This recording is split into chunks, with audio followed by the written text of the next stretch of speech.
Okay, friends, welcome. As per usual, I wish we were meeting under better circumstances, but here we are. So I got my good 8 hours of sleep. Very proud of myself. Very happy that it's been a little bit cooler. Allows me to get on earlier and actually get some rest. So I apologize still. I'm a bit off. I've got a sinus infection, and I wish I could be much more clear with pronunciation and enunciation and all that. You'll just have to bear with me. So it's sweltering here. It gets hotter with my supercomputer that, thanks to your kind donations, I have here to help do live wildfire tracking. It does take a supercomputer. It takes a lot of funding here. So super thanks for everybody who has shared and liked the stream, and even just hit the like button helps us spread the word. We do live wildfire tracking here, and the best thing that we can do is give evacuation notices and warnings to neighborhoods and sometimes entire towns. Just as soon as the official word goes out, or even as soon as we hear it on the radio before officials can get the word out. That's our mission here, is to be hero helpers and to help them save lives. So special thanks to everybody who has donated via Venmo, PayPal, Cash App. It's been very hard to keep track of all the notifications that blow up my phone. We just got a new one, which you are super appreciated. I can only get to about 4 emails a night before I pass out. Hey, Spinny Dude, Christopher, you're the fastest guns in the West. Thanks for showing up and being here day after day. Really appreciative of my mods too. So in the pinned message is the best way that you can donate. Of course, super chat and super thanks are an option and appreciated too. But we do have Venmo, PayPal, and Cash App as well. Just I have not been able to tally all the the phone's blown up off the hook here with new fire after new fire and information. So I just wanted to let people know you are appreciated. I do not have a total yet towards the laptop goal. We do need some more to get towards it because the webcam is also dying and there's monthly expenses, but even $1 right now helps. Really, there's no donation too small, and just hitting share and sharing the stream with anybody you think needs to know about live fire information. We take questions live. Got oftentimes real firefighters come in here and they put in their 2 cents. They can give advice. We try to find out official information whenever we can for people. We will help you track things best we can. So if you know anybody who might need this, hit the share button and text it to them, or share in your social media. I need to say something really quick before I tweet that I'm live. I am at K Wildfires on the Twitter or X or whatever you want to say. Excuse me, I have a dry throat. Oh yeah, we got plenty of lightning. It looks like, I think some just started in the sequoias, which is a heartbreak. The thumbnail of the video today is pretty much a 5 minutes ago screenshot of, I think they're calling this the Trout fire. So this is 6 hours ago. I'm not sure what started it, but we've had lightning rip through. It's rolling through Tahoe and Carson City area. We knew that this would come because of the really bad forecast yesterday and the day before, when they finally solidified that, yes, we're having the seasonal, it's mid-July through August, all the way through August, thunderstorm season. It's typical for California these 2 months of the year to have mostly dry lightning storms. Let's do a 12-hour. Dry lightning storms just rip through the entire state from south to north, sometimes landing in eastern Oregon, sometimes western Oregon. But Oregon is right now in a state of emergency because of the thunderstorm threat, where the Cow Valley fire is rampaging. They have new evacuations there, which I have to get to. Where it's rampaging, they may have 55-mile-an-hour wind gusts in the Cow Valley fire in eastern Oregon and Malheur County. So we have red flags everywhere. heat advisories, heat watch, you name it, just hold on to your butts. So this is your captain speaking. And I have just issued the fasten your seatbelt warning. It's going to be a bumpy ride, but here we go. Yeah, thanks, Spinny Dude. The pack saddle fire is also on another camera. Great. I have to talk about the Wildfire. I think there's two in Kern County, the Rancho and the Wildfire. They both have level 3 go now evacuation orders. So this is the look at the Trout, I believe, which is up in the Sequoias, I believe. But we have to get right now to the most important information. There's the White and the Rancho fire, possibly lightning. I'm not sure. But with the Rancho fire, that's at 60 acres right now. And they just keep issuing new and new evacuation orders, which is go now. Like, don't hesitate, grab your keys and go now. But remember, please, folks, check on your neighbors. Do not assume that they know that this fire is near them or that it's happening. Don't assume anything. Check on them, make sure that their car starts, make sure they have a ride. And if they don't understand the danger of a fire, this is blanket advice for everyone, or you can't reach them, or you're unsure if they're gone or not, name, address, phone number, get that, and call the sheriff's office. If flames are approaching your neighborhood, of course, 911, but call the non-emergency number, call the sheriff's office and say such and such person may not have evacuated, but I have. Remember, put people in your car before luggage. You'll never forgive yourself if you don't. So if you know people in the vicinity of these fires as they break out, dial them up. Don't just text them, dial them up too, and make sure they know that fire is in their vicinity, because it can be too hectic for officials to get out there and actually go door to door. In the community meeting yesterday for the Shelly fire, somebody raised their hand in the back of the room in the high school gym and said, I saw my neighbors leaving, but I never got notification to ever leave. And I just thought maybe I didn't know why they were gone, why they were going. And that really alarmed the fire crews, even those at the Shelly fire, where they have more than 2,000 firefighters and lots of mutual aid from law enforcement.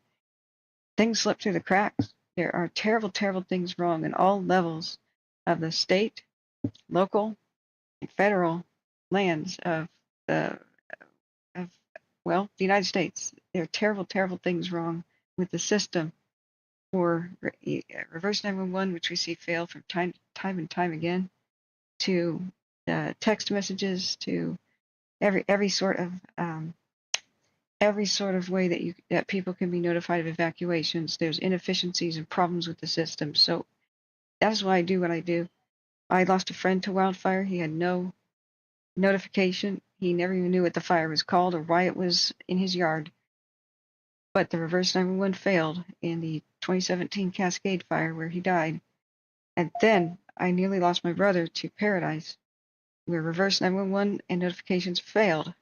And he only survived because a cop ran up and down his neighborhood yelling out the window, run for your life. So there are terrible problems with the system. You can make a difference and you can save lives. So thank you guys for everything that you do as well. So looking back at chat, Angela Cortez says, glad to see you, Catherine, but it means sacrificing your comfort for your benefit. I'm okay. Thank you, guys. It's doing better here with it's not quite as hot, but I'm just happy to help. But thank you for the pat on the head and the encouragement. I know it's worse in California right now, where people may not have air conditioning because of rolling blackouts and stuff. Yeah, Lorenzo, thank you for being here. RJ Walters, thank you for being here. We've got level 3 evacuations for 2 different fires here in Kern County that are just expanding and expanding rapidly. I'm going to put the first one here as the Rancho fire. Thank you for liking. Thank you, Jen. There's a state of emergency for Oregon, and that's good. We do have new evacuations, but they're warnings for the most part on the Cow Valley fire, so we're getting to this one first in Kern County. So they have a evacuation map. I hit copy link. This is Kern County. I didn't know about this and couldn't fit, even if I did.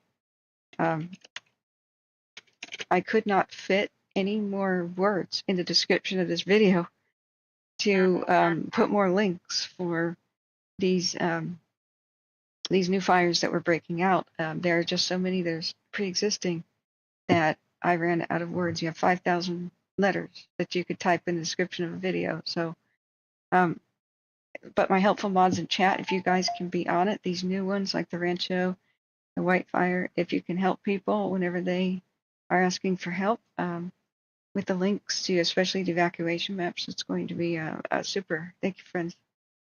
So, what? No, I did not know that, Angela. Are you kidding? I know that today Dr. Ruth died, and so did Richard Simmons, the jazzercise guy. What? No, I've been monitoring fire since the moment I woke up. It says loud noises were in the crowd, and he was rushed off the stage by Secret Service. It's all possible shots or popping noises fired at or near Donald Trump at a Pennsylvania rally. Oh my God. No, I did not know about that. I don't believe there's any confirmation that he's shot, but yeah, whoa. Yeah, I didn't think you were a joker, Angela, but okay, so we have this is your captain speaking, and we have now entered the twilight zone. But please remain seated and keep your safety belts on. It's going to be a bumpy ride today. He's fine. My God, violence is not the answer, no matter how much you don't like somebody, friends. It goes for everyone. Whoa, whoa. All right, but back to the crisis at hand. We have the fire has ballooned. This new white fire, I think it's new. Looks like the Rancho is too. Plus, we have fires in the Sequoias. We have crazy lightning that I believe is currently, or just a little while ago, was just south of Tahoe, headed for Carson City, Truckee, and Reno. Yeah, I'm looking real quick. There's some extremely heavy rain and lightning going over by just east of where that Royal fire was, so it's not going to rain directly on it, I don't think, in Placer County. But there's almost like microburst kind of crazy winds near Minden and South Lake Tahoe. And if you're on anyone on Highway 50 right now might just have to pull over and take shelter because torrential rain is in between Pollock Pines and Myers and South Lake Tahoe. Anybody on Echo Summit right now is at risk of being struck by lightning in their car or nearby. Like, holy crap. So from Bear Valley to Myers, that's looking insanely bad. I just want to show you guys real quick. And we'll go back to the level 3 evacuations in Kern County. Look at this.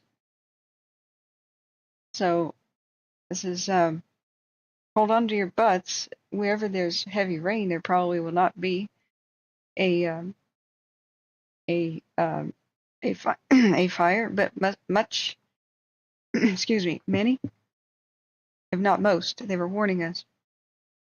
And the Pope was warning us, North Ops, which is fire weather, like the Pope, like no higher authority for Northern California. They said most of the lightning strikes will not be accompanied by rain. So hold on to your butts. Just wanted to show you. I may have to get a different drink, excuse me, day after day, trying to, speaking for 8 hours a day, sometimes longer. It's, this is bound to happen, so sorry, guys.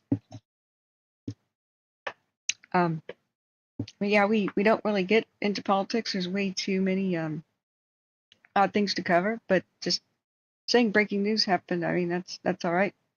That's quite major news, but yeah, we don't want to any sort of we don't want to have any sort of follow-up discussion about that or any jokes, please. You know, it's that would be not good. So we have a level 3 evacuation order. We do have the map. I'll show you guys for, this is for the Wildfire, but there's also level 3 evacuation orders for the nearby in Kern County. What did I just say? Rancho Fire. So where's San Bernardino, Kern, Larry, Fresno, Kern? Where'd Kern go? There it is. Okay, so let's start over here with the larger one, the Wildfire. So this is a very large area. The KRN 150B. I was hoping there'd be better, or even much better, evacuation maps that would like show cities and stuff. Like I was hoping there'd be layers and we could see, you know, like street names, towns, Bueller. Okay, so that is out of date. It's not 222 acres. It's ballooned today with the winds and thunderstorm activity to it's actually it is 222. So which one's what? It says 750. That must be a typo. It says 750 on watch duty. And then you click on watch duty. Oh, okay, it was upgraded to 750 acres 8 minutes ago. 3 hours ago, they did an official map and got the official 222 acres. So let's, sorry about this maybe being a loud sound, but that is what it looked like. It's much, much larger right now. So, yep. Well, the acreage here is going to be outdated the moment that they even announce it, because of the nature of the crazy winds as thunderstorms form and roll through California to Eastern Oregon. So that's totally fine to tell us about breaking news. Don't worry, Angela. You're to tell us about the news. But we I don't yeah, it's okay. I don't a lot of people do deal with stressful situations with humor, and that's understandable. But I don't think that we should ever laugh about somebody being assaulted or anything like in a serious way. It sounds like it could have been an assassination attempt. I don't know. I don't know. That's just scary. So Rancho Fire here is the other one in Kern County. We also have the same exact evacuation map, which I believe I have here. Yep, that's Kern County's evacuation map, which kind of sucks, honestly, unless I'm not understanding how to use it. I thought they had different map layers and you could see street names. Like I don't know what's over here. White Oak Lodge Landing Field. It seems pretty remote, but I would like to just be able to say this street or this neighborhood. But well, here we are. If you click on the actual fire, still you don't. I have the ad blocker removed, so it seems like this map used to be better. But oh well. So it's in southwestern rural Kern County, and I believe there may be some. Oh my God, that's ballooned since I have last looked at it. This is the Trout fire in the sequoias. Just bleh. All right. So I believe that's not a condor. That's a Chinese imitation condor right there. Remember how we were watching the condor on the Kern County, the condors on the Kern County um, Blue Mountain cams that one day? Well, this is the same, and I got excited just a minute ago. Oh, there's a big black bird preening itself in front. But that's clearly a turkey vulture. So, man, I hate Chinese fakes. That's what a turkey vulture is. Oh, man, it's not cool. It's really not cool. I'm gonna write a complaint letter here to the alert wildfire cans. But that you can sometimes see condors on that one. I don't see any fires on this particular one, but you can see the clouds. This gives you an idea around Kern County, the thunderstorms and the clouds rolling through. Unfortunately, they don't seem to be dropping too much rain, so thus, here we are. This one, Bald Mountain Sequoia, is the Trout fire. Um, let's see if that one has any new information. I see that the Rancho fire has a big tanker working it, tanker 12, and which is a BAE 146, which is a decently sized fixed wing. We've got an airplane which is cruising over the Wildfire right now, an air attack. So they may be trying to set up some. Oh yeah, it looks like there's a whole fleet of aircraft coming out of Lancaster or Palmdale area. They are launching, so would be time to play Ride of the Valkyries, right? I want to see and get an idea about this Trout fire just looking super ugly. This is a 6-hour time lapse where it wasn't that big of a deal, and now it is a major deal. Just recently, I guess probably the thunderstorms just ran through. But wherever they go, you can get 55, 65 mile an hour wind gusts. So hold on to your butt. Yeah, RJ, I don't mean to bash turkey vultures. I like them too. They do us a great service, right? Otherwise there'd be carcasses everywhere. But they're just not a condor, they're just not majestic like that. So, oh, there's a person. Whoops, sorry, there's a person. So it's a manned lookout tower. Wow. I don't like the whole dead vegetation around the lookout tower, but at least it's low. So there's one of our heroes, one of our lookout heroes. Assuming that's a hero and not like a looter, But there's cameras all over there, so it'd be unlikely somebody would go loot the place. So that's pretty cool. Oh man, I have to log into Facebook offline.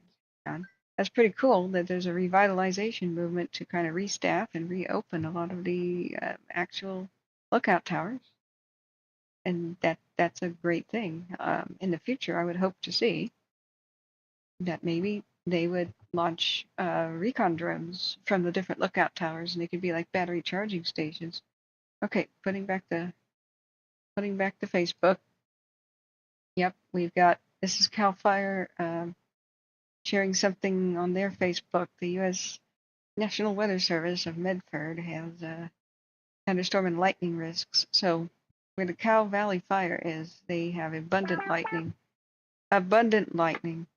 and 55 to 65 mile an hour wind gusts. That's what other parts of Oregon too are affected by. So Oregon itself as a state has been declared in a state of emergency that frees up additional resources and gives extra powers to the Oregon State Fire Marshal, which I think is a lady. I assumed a man because, old ways of thinking, but I think it's a lady, actually. That gives them powers to just push buttons and say, this town, you will send your engines that way. There you go. So, gusty winds, lightning, distant lightning, possible 1 p.m. to 10 o'clock, but it can continue into Monday and Tuesday. So, hold on to your butts. So, let's look back at the Cal Fire Siskiyou unit. That's what I was looking at there. Current views on the Cow Valley. We have to jump around from Oregon to California today. Let me know, friends. Yeah, Robert Salomon 916 says there's several thunderstorm warnings on TV. I just texted people who I knew were recreating around Truckee and Tahoe. Well, look out. Within like 5 minutes, there's crazy thunderstorms heading your way. Yeah. So thanks all for being here, by the way. Yeah, David Dillon says strikes have been visible to the east of Redding. Oh boy, just hang on your butts. Oh boy, why is the map down? Okay, refresh. I want to get eyes on the Cow Valley fire. Excuse me, friends. I'm gonna have to get some honey or something from my throat. Sorry. let's see if the other cams are looking at it for once. There are evacuation warnings down all the way for Vale, which is where yeah, they've got some clouds. Who knows if that's gonna have lightning in it? We'll check in a minute. Down to Vale, where this camera is located, Malheur County seat in Oregon, we've been seeing the fire trying to make its way. Let's see if they did at nighttime. Let's see if the fire moved towards it. Flashing light warning. I'm sorry. If anybody has seizures, close your eyes for a second. 12-hour time lapse. Sometimes it just goes into black and white, then rotates around and flashes. So this is our 12-hour time lapse for Vale. Looks like it didn't look at the fire. Why is it not nighttime here? 12 hours ago should have been nighttime. Sorry, don't look yet. What's going on here? Okay, doing a 24-hour time lapse. Yep, part of the time. We watched it a little bit before I went to bed at 3. Part of the time it looks away. Okay, so it's okay to look at the screen again if you're light sensitive. Sorry about that. So the fire is out there, but you can't really see much of it. It was crazy, the amount of heat detections that we had last night. I want to, let's see, the Rancho fire has a new evacuation zone. Yeah, it has more than one now. It's down there in Kern County. But like I said, we keep sharing the map here. Angel of Death, CKY, nice name. That's ominous. We had quite a few lightning strikes just now on the California-Nevada border. No fires yet, but I'm expecting dispatches soon for smokers. Quite possibly. I did see some pretty heavy rain, though, at least by the Tahoe Truckee area. I just want to know what it did to the Rancho. Like the Rancho fire, the Royal fire that's in Placer County, it's not out. So I did not see that the lightning actually went right over it, or that the rain went right over it. Here's a current view. See, red is kind of torrential. That's like severe rain. But the Royal fire is just right about here, as far as I could tell. It would be nice if it just got rained out right now, but unfortunately what these thunderstorms do is suck wind towards themselves and then spit it out somewhere else, like the high winds over Carson City right now and Gardnerville and over the lake. Anybody on the lake right now who's on it is insane. Like, drop anchor, pull in the sail, duck and cover, you know. Excuse me, I'm getting more watch duty alerts. At least some good news. The Garson fire on Ladybug Peak, southwest of Verde, California, or Verde, forward progress has been stopped. So we've seen some really good work on some of these that were very, very minor, but we need to do a comprehensive overview of the ones with level 3 evacuations and such right now. If you could please help me, friends. My phone blew up with so many notifications. It's hard to keep track of them. So we let's see here. We do know that there are some warnings for all the communities, basically from Brogan to Vale in Malheur County with the Cow Valley.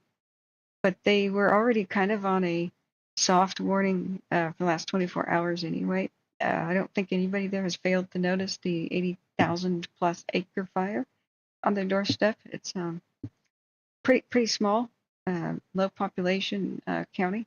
Not a small county, but as far as population goes.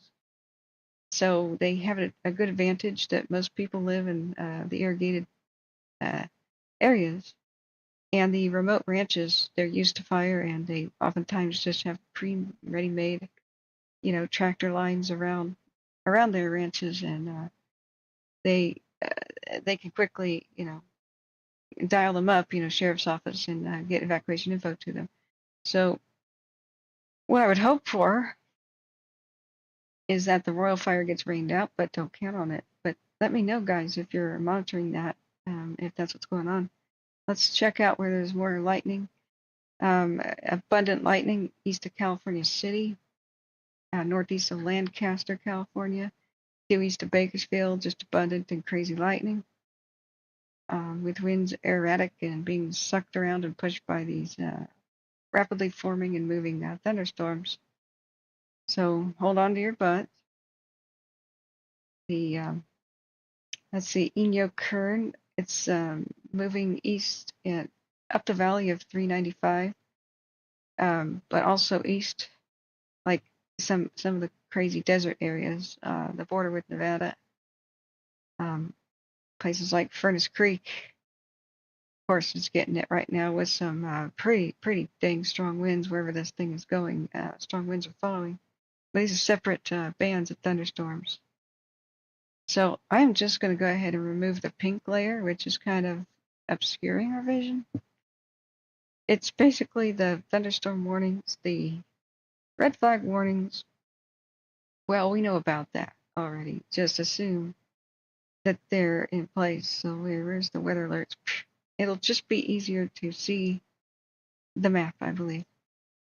So hold on to your butts. The craziest, most torrential and heaviest rains are over Yosemite Village with multiple lightning strikes there.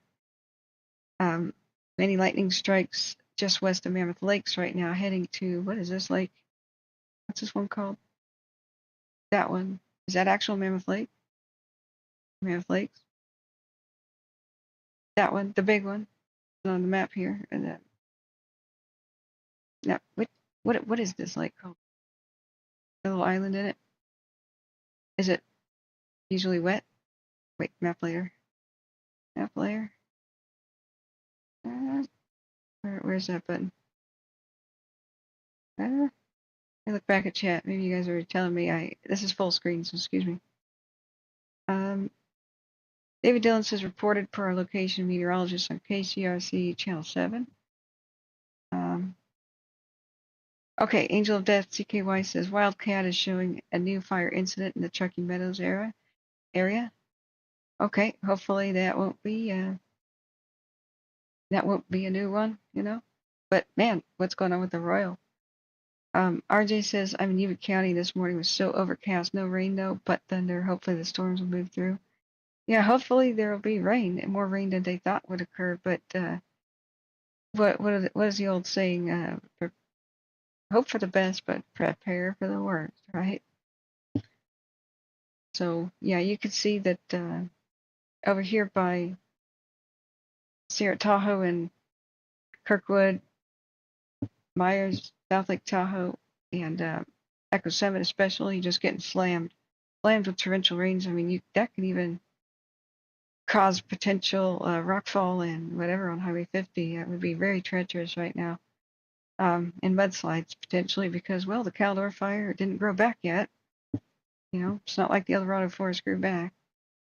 There's a lot of mitigation for hazard trees and pushed boulders off the cliffs to clean up the Caldor, but I reckon that it's still just much more unstable than it used to be. All right, let's go back to, let's see, there is overcast skies. This is zooming on over to Vale, Oregon, which is right there. Can't really see it, but that's Vale, Oregon. You zoom in and the words disappear for some reason. So that is where the camera is looking to the northwest much of the time at the gigantic, enormous 80+ thousand acre Cow Valley fire, which put Oregon in a state of emergency, plus the weather forecast. So abundant lightning could happen, and they're unsure the timing of it, but really it could happen at any time. We see the wind has picked up during the day. What I believe happened, and they have issued an evacuation warning for this entire. Okay, I'm going to just do this. See everything on the map right now that's green and like irrigated? This is all under evacuation warning. Different various states of level 1s and 2s. From Brogan to Vale. So, yeah, it looks like there's a little bit of precipitation and maybe a little bit of storm activity. the way that it was just kind of flickering right there. A little bit of light rain coming down the pipe, but then kind of petering out. They're getting a lot of wind on it. So what would be great is if the fire did not pass this Willow Creek Canyon that goes north and south. If there's heavy wind, maybe it could. So it's just mostly tumbling tumbleweeds. That would be hard for it to tumble down a canyon and get all the way across the stream bed to light the other side of the canyon on fire, but it's possible in places. So I believe they've mostly, well, okay, phone's still blowing up. What's the next one? There's a Feather Falls area, Craig fire, okay. Butte County. 1 acre fire in grass and brush showing on the cams. Moderate rate of spread, potential for 15 acres, they think, by Feather Falls in Butte County, so we'll keep an eye on that one. Could have been some new lightning, who knows? But looking back here where we are at the Cow Valley, they've got wind that has picked up. But zooming out, I don't see lightning. They said it would be late Saturday to Sunday, perhaps the most likely time for lightning. But you can see some is already spilling from Mono County, Alturas region, Lakeview, over the border of Four Corners area, Oregon, Great Basin, I would just say. It's already spilling into the over the Oregon border. So look out, Paisley, Valley Falls area, which is where most of the inhabitations are here. A lot of this is uninhabited in this entire area. But Paisley is always in danger. Year after year, they have a constant battle to protect their town because they're right here, tiny little compact community. At least it's easy to defend. But there's a big bluff all around them, and they are butted up against cliffs.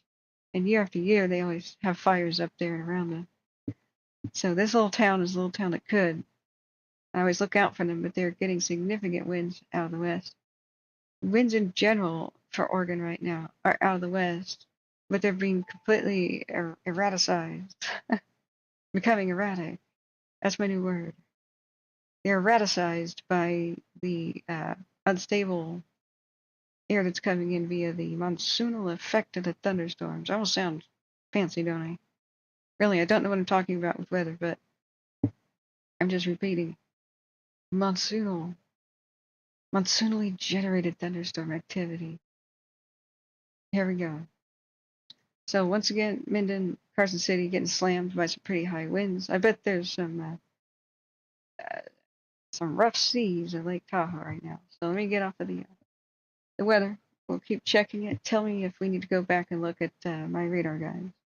So here, as you can see, red flag warnings, thunderstorm warnings, high heat warnings, heat advisories, fire weather watches. All that stuff is what the pink is. Oh shoot, I forgot to check on the Shelly fire. Okay, let's go back. Is there anything in Siskiyou County or Santa Barbara County right now? Yes, coming that way. There's a little bit by Maxwell, west of Willows, up in the hills / coast range of northwestern California. The Maxwell, Willows area, right in between it all, kind of where the Sites fire was, north of Clear Lake. We've got some lightning generated over here, so that's all we need. Just east of Covelo. So hold on to your butts. Who knows how far that'll make it up and whether or not it might affect Siskiyou County. Siskiyou County has got the intersection of some, and the Shasta County area up here has intersections of west winds coming off of the coast that are not too bad, just breezy, but south winds coming up, which could intensify depending on what kind of thunderstorms start and where they go. So right now, though, they're just mostly slamming the deserts of Kern County from California City up towards the Nevada border by Furnace. What is that called? Furnace Creek. So we got a huge amount of thunderstorms starting down there. From basically Palmdale to Furnace Creek. The second set, that's pretty severe, affecting and forming over the Mammoth Lakes area, going over Yosemite and slamming the Tahoe area. So we'll keep looking at this and keep me informed, guys, because this changes every time I look at it. It's time for me to go get some other. Rain is hitting the Trout fire. Oh, thank goodness. Let's look at it. Is it? Is it? Can you see that on the cam? Yeah. So we've got heavy smoke. These two are Shelly fire. We got heavy smoke. We're gonna take a look at things. Help keep me informed about the lake and the Shelly, guys. Let me look back at Bald Mountain Sequoia 1. Yes, there's raindrops on the cams. Hopefully it's over there where the fire actually is. I don't know how well they can fly firefighting aircraft in a thunderstorm. I would assume just not at all, basically. But let's look back at our.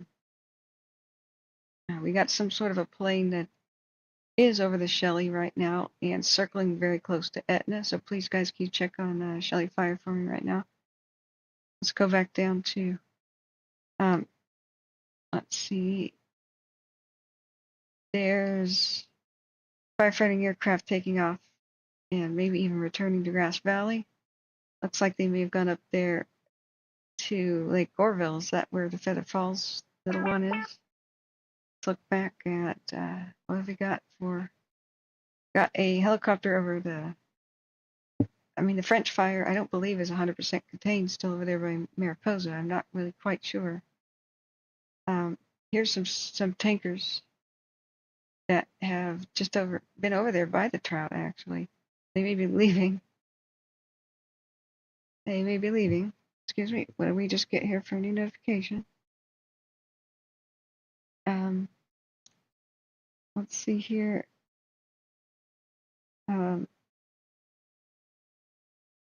Let's see here. Whoops, did I accidentally swipe away all the watch duties? No, that would be bad if I did.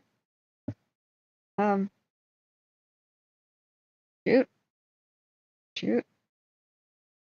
All right, whoopsie. I may have actually accidentally swiped away all of the watch duty notifications I just had. Yikes. All right, friends, which ones are important next to cover? Yeah, Seaprobe says no aircraft should fly into a thunderstorm with strong winds, downdrafts, and icing. All the aviation hazards rolled into one. I think we're seeing microbursts too all around Tahoe. So I really hope they close that airport because holy crap. Hang on a second, let me scratch.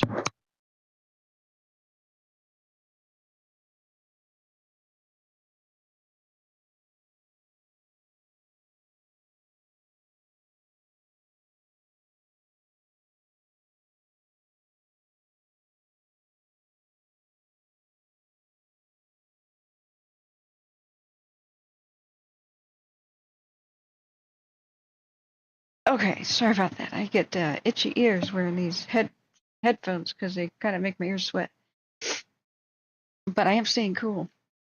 Yeah, probably RJ. We have probably at least 3 new fires due to the thunderstorms. I mean, that was a crazy amount of lightning. And the warning is most of them are going to strike dry. There will be patches of torrential rains, but free. And like in the center kind of these thunderstorms on the periphery, man, you just got dry lightning. So hold on to your butts, strap in. This is your captain speaking. And I have just put on the fasten seatbelt sign. So, let's see, looking back up at the chat real quick. Oh, thank you, William, for catching my attention. For KBAK News, the Twin Lakes, Kern County, south of Tehachapi, they have requested air resources. Yep, that's what we were looking at, the 2 different places. We started out the stream with where's Kern County? The Wildfire and the Rancho. The Wildfire was at 222 acres 3 hours ago, and it exploded to 750. So we have evacuation zones here. Let's see, this is the map, I believe, Kern County. Smitty was, what's not good, Smitty? Oh, Spinny Dude says the 3-1 fire. There's a reported lightning fire at that location on watch duty. Air attack has stated there are 4 fires that they could see in the area. Okay, thank you. What I'd like to do is take a voice break, a speaking break, and maybe get some honey on my throat. Um,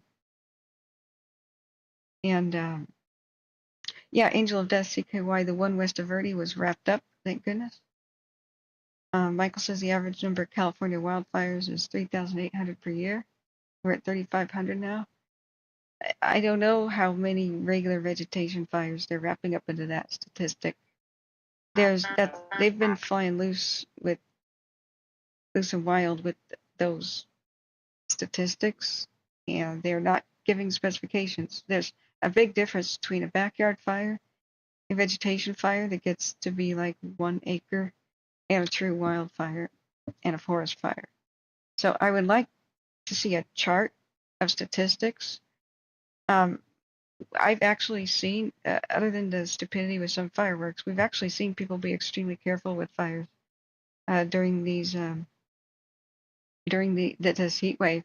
Otherwise, we'd have dozens more. We'd have dozens more huge fires if people weren't being super, super careful. I think for the most part, the citizens are. Some of the smaller ones, I think, were arson. The perfect ring of fire we saw weeks ago on the cams just looked like straight up, could have even been prankster kind of arson on the California coast one night right before 4th of July. Some of these look really strangely specific. We had 3 counts of arson with 2 deaths in Seattle over the past couple of days. We've seen arson in Portland during the heat wave and this high winds that we've had in the last couple of days. So where they tried to burn businesses down, unknown motivation. But Portland police made an arrest. I don't know what came of it. But these types come out of the woodwork, So some people say, man, we've had a huge statistic amount of fires. People are being stupid with fire. I mean, sometimes it's stupidity. But for the most part, with many of them starting by roads, in conditions of this heat wave, where we have 100% susceptibility. Like let's do a time lapse. Did any rain actually go on the fire? Raindrops were on this camera. Did any go on the fire? Is it looking any better? This is the Trout fire in the Sequoias. Hopefully.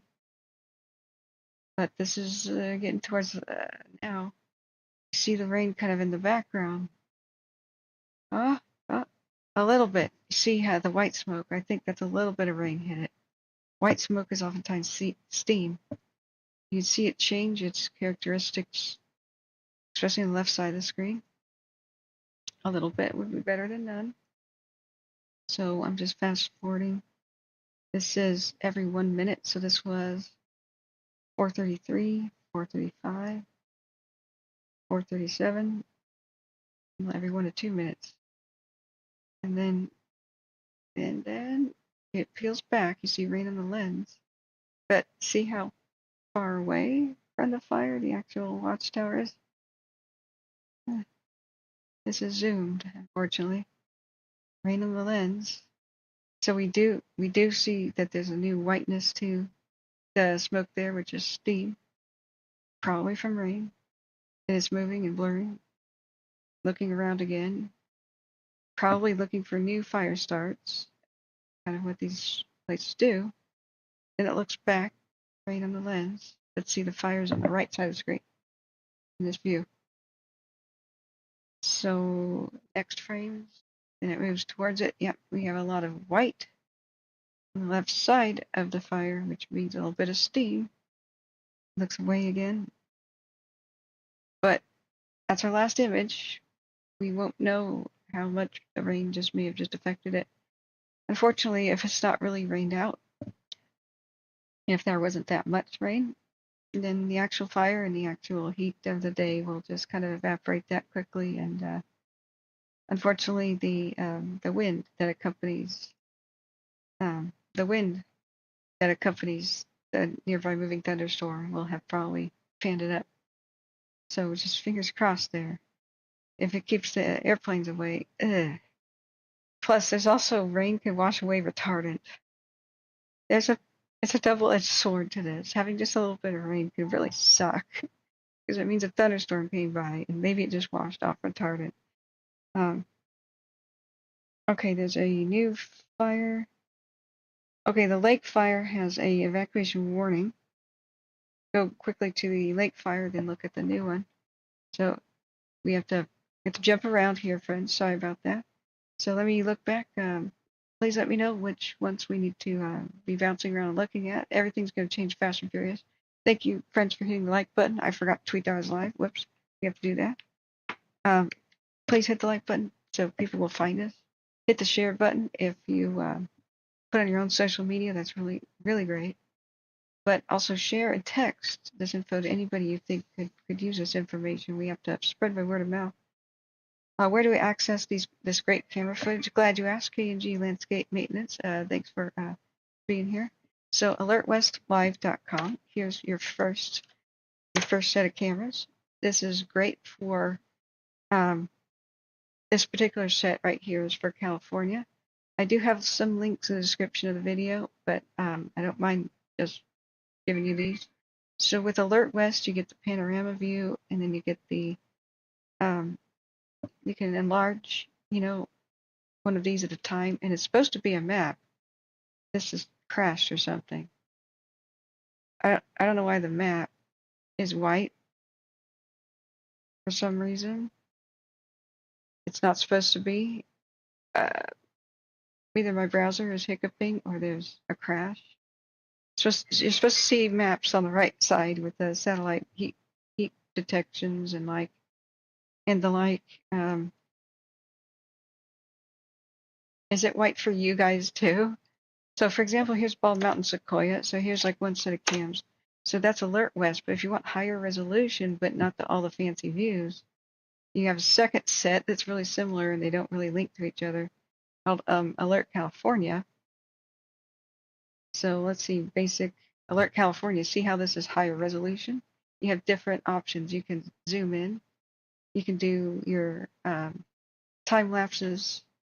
This is going to look like this and be quite a bit different. So this one is cameras.alertcalifornia.org. So that's your second set of cameras. Now, if you want to do Oregon, Alert California stops. Like you can zoom out, see all the cameras. Oregon and Nevada is kind of screwed here. Excuse my language. So you have to go to a different set for Oregon. Now, the one I just gave you prior, this one, Alert West, will do the different states. So this one is for Oregon and California as well. Wow, we've got lots of different fires in the cams. And there's beams, and wherever the beams show, it means the cameras have just moved to look at some new event. And so what you do is you just zoom in to where these beams are, like this Slate Mountain fire. I don't know what that is, but it's probably new. So this is by Little Valley. You can kind of monitor them this way. There's another set of cams I have here, which are a little bit old school, called Alert, alertwildfire.org. Now these, they kind of removed most of the California cams from them, but you can go to regions, so you can like click Oregon, Idaho, Washington, right? And, like here's Medford right now, and they're not looking at the, oh God, what is the fire east of Medford called right now, which has been frustrating, but you can check different states. And so like Montana, for example, like there's Montana, Arizona. So you can do regions, but here's a cool thing, tile display. So with this alert wildfire here, you could say, let's go to Greater Tahoe, and you just add your feeds, like Heavenly Ski Area, Calaveras, Mount Danaher, just Alder Hill. And then you go 4 out of 41 have been selected, and then click display. You can make a tile and then copy the camera URL and share it with your friends, or just bookmark it. right? You can make your own tile display much easier than on the other set of cams. Now, if you want to do this for the alert ones, the new fancier ones, like going back to alertwest.live, you have to have even different link. This is why I have a million tabs open at the same time. This one, ops.alertcalifornia.org, is how you make tile sets. Don't ask me why. Don't ask me why it's not one website. I don't know. There may be little different organizations in control of some of the cams. Or I don't understand. Don't ask me why. Like you can customize your views, use the slider, add some, play time lapses of all the different ones at the same time. So like what I have here is, this is how I monitor the Fort Jones Shelly fire at the top. The lake fire is the bottom left, and this was the Royal fire, but it's not looking at it. So you can do a time lapse, flashing light warning, friends, if you have seizures, 24 hours, and hopefully it'll do it. Hey, do it, please. It's not doing it. Why not? Okay, 6 hour.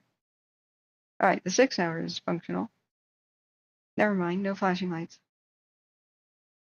So this can be really handy if you watch all the videos, read all the tutorials that you have to do. One day I'll try to train people on this, but it changes as fast as I make a video. So, but this gives you an idea. You can help monitor multiple fires at once, and this is what I would love to train my mods on, especially, and then assign, hey, mod number 1, you're in Northwest California. Mod number 2, divide it in 4 pieces. But here we are. Hey, Robert Sullivan 916, thank you for reporting on the weather where you're at. There's quarter-size hail at Twin Lakes. Whoa. And U.S. Coast Guard from Oregon just flew over my house here in Roseville in California.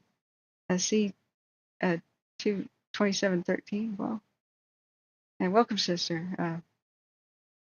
It's not an ad blocker. I turned it off. I don't know why it's blank. Do you guys see the map on Alert West? The map portion? Okay, I guess I had to refresh. Burping. Okay.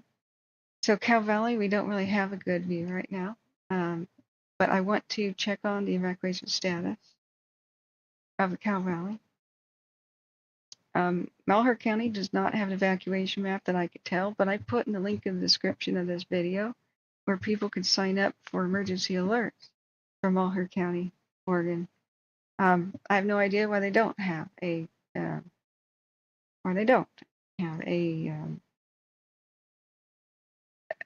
evacuation map. They've had enough time, but here we are. So let me adjust my map on watch duty. We have historical fire perimeters. The aircraft can show up. Thank you for your kind donations, friends, and please keep them coming. We want to stay advertisement free. But we are donation based, and no donation is too small. Even $1 helps right now. If we get the laptop goal reached, Prime Day's coming up. Soon we can be able to take this show on the road and improve stream quality, where I could have the laptop in front and perhaps draw on the screen and show you interactive maps where I paint arrows and stuff and say circle towns. We could set that back up if I either get a monitor or a touchscreen laptop.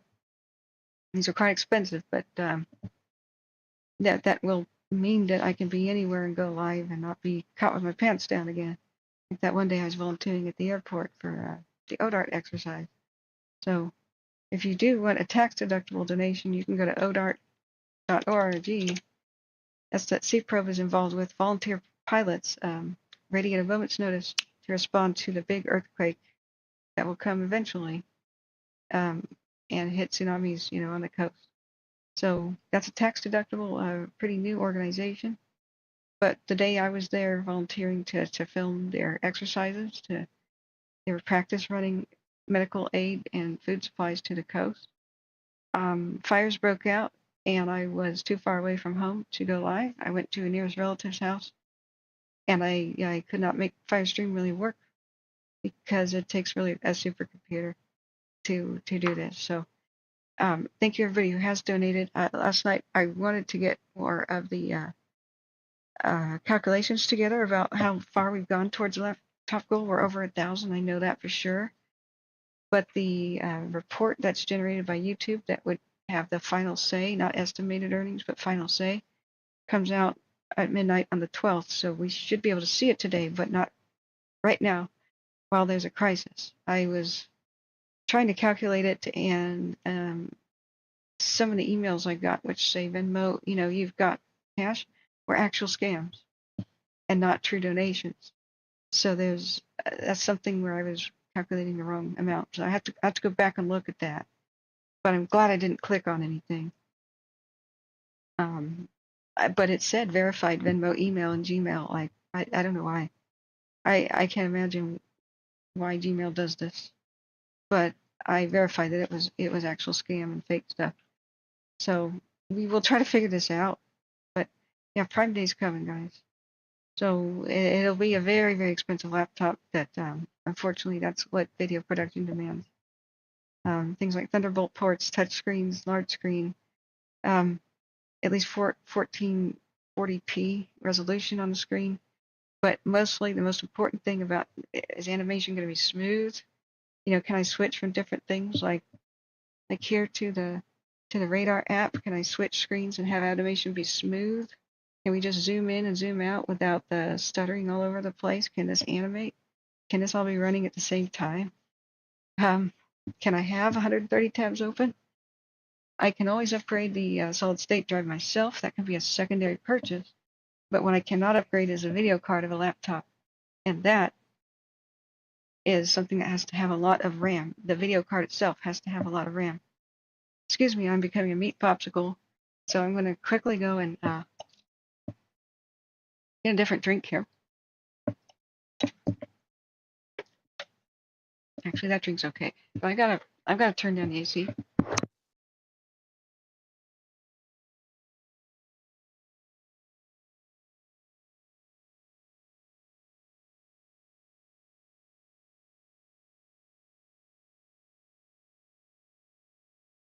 Okay. You're wondering why I'm wearing a sweater. It's because I have to kind of sit almost in the path of the AC and direct it at the computer to cool the computer down.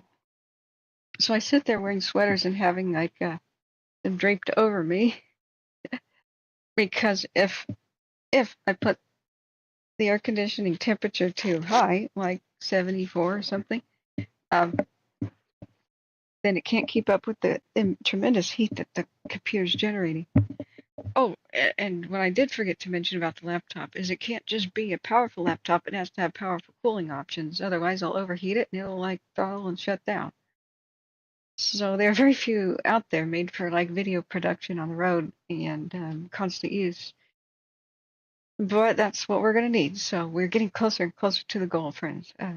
We are over 1,000 and we may be around 1,500 now. We will have to figure this out. So looking back at the radar, which we have to constantly look at, there's thunderstorms all over Nevada. We still have that set that's forming just north of Lancaster. And it goes all the way to Vegas pretty much. Vegas is getting a little bit of rain. But abundant lightning, very strong winds going from California City to Furnace Creek, headed towards Bishop along this little narrow, very dry strip of valley. I can't remember what valley that's called.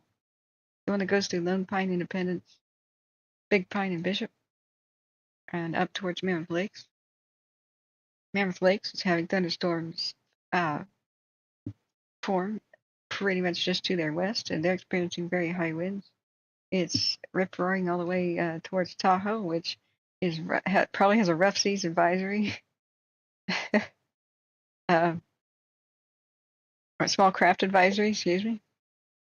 Now, we are keeping an eye on the newer stuff that's forming by Maxwell, Willits, and Covelo area in the Coast Range of northwestern California.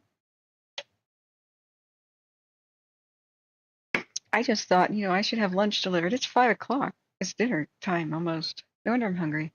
I had half a bagel. I was able to sleep until about 1:30ish, and then kind of snooze while monitoring the fires. Smitty, thank you, and Angela, um, and C-Pro helped keep me up to date on the ones to follow and which ones had been breaking out. Thank you so much, guys. You are super, and all your mods. Love you. Remember to hit the like button. I forgot to tweet. It's hard to ask people to share the tweet that I'm live if I don't tweet that I'm live, so hang on. But we're having more and more thunderstorms forming near Alturas and Mono County up here. So hold on to your butts. Even a little bit may be affecting K Falls. There's a little bit of pitter patter of rain by Dunsmuir. So we want to keep an eye on the Siskiyou County and Shelly fire because if the thunderstorms even don't exactly go near it, they can suck air towards Fort Jones and Etna. There's already a little bit of a westerly breeze. We've got to keep an eye on them. The just causing high winds will suck a lot, of course, at the Shelly and the Lake Fire. We do have new evacuations warnings for the Lake Fire. That's what we're going to look at right now. So, sorry, I can't see chat when I'm full screening the radar. So, Owens Valley, thank you, William. I've never been there, but thank you, friends. What ramp size do I need? I would hopefully have at least 12 gigs of video RAM. And there's two things you can upgrade in a laptop, and that's its solid state drive, formerly known as hard drives, basically. I can swap those in and out. That's almost always the case for laptops. So you can upgrade those. So I don't care what capacity it is. I don't care if it's an old spinning hard drive, but that would keep it cheap, to initially purchase. I can upgrade the RAM. It just has to be DDR5. It has to be the latest generation of RAM. Okay, we have a new fire that I have to report on. But the video RAM, 6 and 8 gigs doesn't cut it.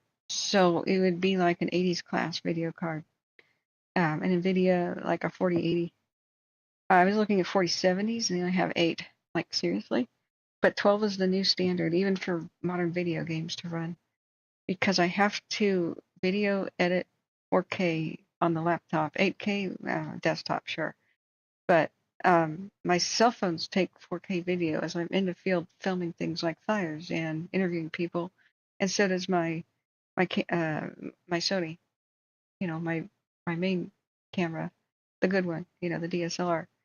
So if I can't even play back my own footage, I can't show it to you or create videos, like if I'm visiting California. So whatever video card has 12 gigs of VRAM. It's called video card RAM. Then that's what we have to do. And 80s class cards are super expensive, but that's video production class. So in this case, the latest generation would be 4080. They're talking about the 50s, 80s coming out, but I don't know that we can wait that long to get a laptop. I really don't. I don't know when those are going to debut. So we will see. We'll see. 4K video on your iPhone is nice, right? My phone takes 8K video, so I at least need to be able to play it back without chugging. So let's see. The new fire that we needed to look at was the Beaveret or Beavert. Okay, that's all. That's an odd name for a fire. They're requesting Tygh County, Washington. Okay. Air support is overhead at this time. They're requesting helicopters. So it was reported around 23 minutes ago. News from the scene of an active 2-acre brush fire with additional Department of Natural Resource units en route to Tygh County here. It's a moderate to high rate of spread. Yikes. Tygh counties can have some bad ones. Beavert. So you can see how they're in. It's over by Washington State is dealing with a massive one called the Pioneer. They have more and more evacuations. That one's almost 14,000 acres, but here by Tygh, north of Tygh, We probably don't have a cam on this. We could check. Need more and more watch duty. We could check, but they are having some pretty serious high winds and dryness that could come off the Cascades and go through that mountain pass for I-90. So we've seen oh gosh, what Yakima County just day after day after day after the last couple of weeks, just dealing with fire after fire after fire by Yakima. Some of them with immediate like go now, grab your keys. It's running towards buildings um, in mostly in June, but into early July. We can never see anything going on by Yakima, but they've pounced on them, but they've taken significant damage. There's no active one by Yakima right now, but they've had some serious problems. It's the drier side of Washington. So they also have the Pioneer Trail fire, which is not being actively reported on. I don't think anybody, not that many volunteers for watch duty are over there. So let's see if we've got a cam. We keep monitoring. This is a Shelly fire current condition. Look at that. Oops, I did not mean to destroy my tile. That's almost funnel cloud-esque, unstable air by Fort Jones. I believe that's looking not exactly at the Shelly fire, it's a different direction. This one's looking to the right, upper right is looking directly at the Shelly fire to the southwest. So this is the lake fire down there where they've had new evacuation warnings. But I want to keep an eye on what's going on, especially with Cow Valley. See if Malheur County has changed. Wow, we've got a new acreage on the Cow Valley for 114,391 acres. So they've got some planes over it right now. The only way to stop this rapidly moving sagebrushy fire is rapidly moving towards their command post at Vale, which is now on evacuation notice. The only way to really stop it is light fire in front of it. They did have a good opportunity, and a really nice one last night, where I think some of the flames on the cameras were them lighting the hills on fire in front of Brogan all the way down to Vale, that strip. Although we're unsure if they were doing that or if it was active on the satellites there and on the cams because the wind was out of the west blowing them towards the communities. So it's really hard to say just what exactly is going on. How do I turn off the layers of the warnings? Oh, the weather here. Surface wind, red flag warnings. Just assume they're everywhere. Just assume it's red flag or fire weather watch or heat advisory or something bad that's bad for fires, like pretty much all over the west right now. But I have to turn off the pink so that we can see perimeter outlines and whatnot.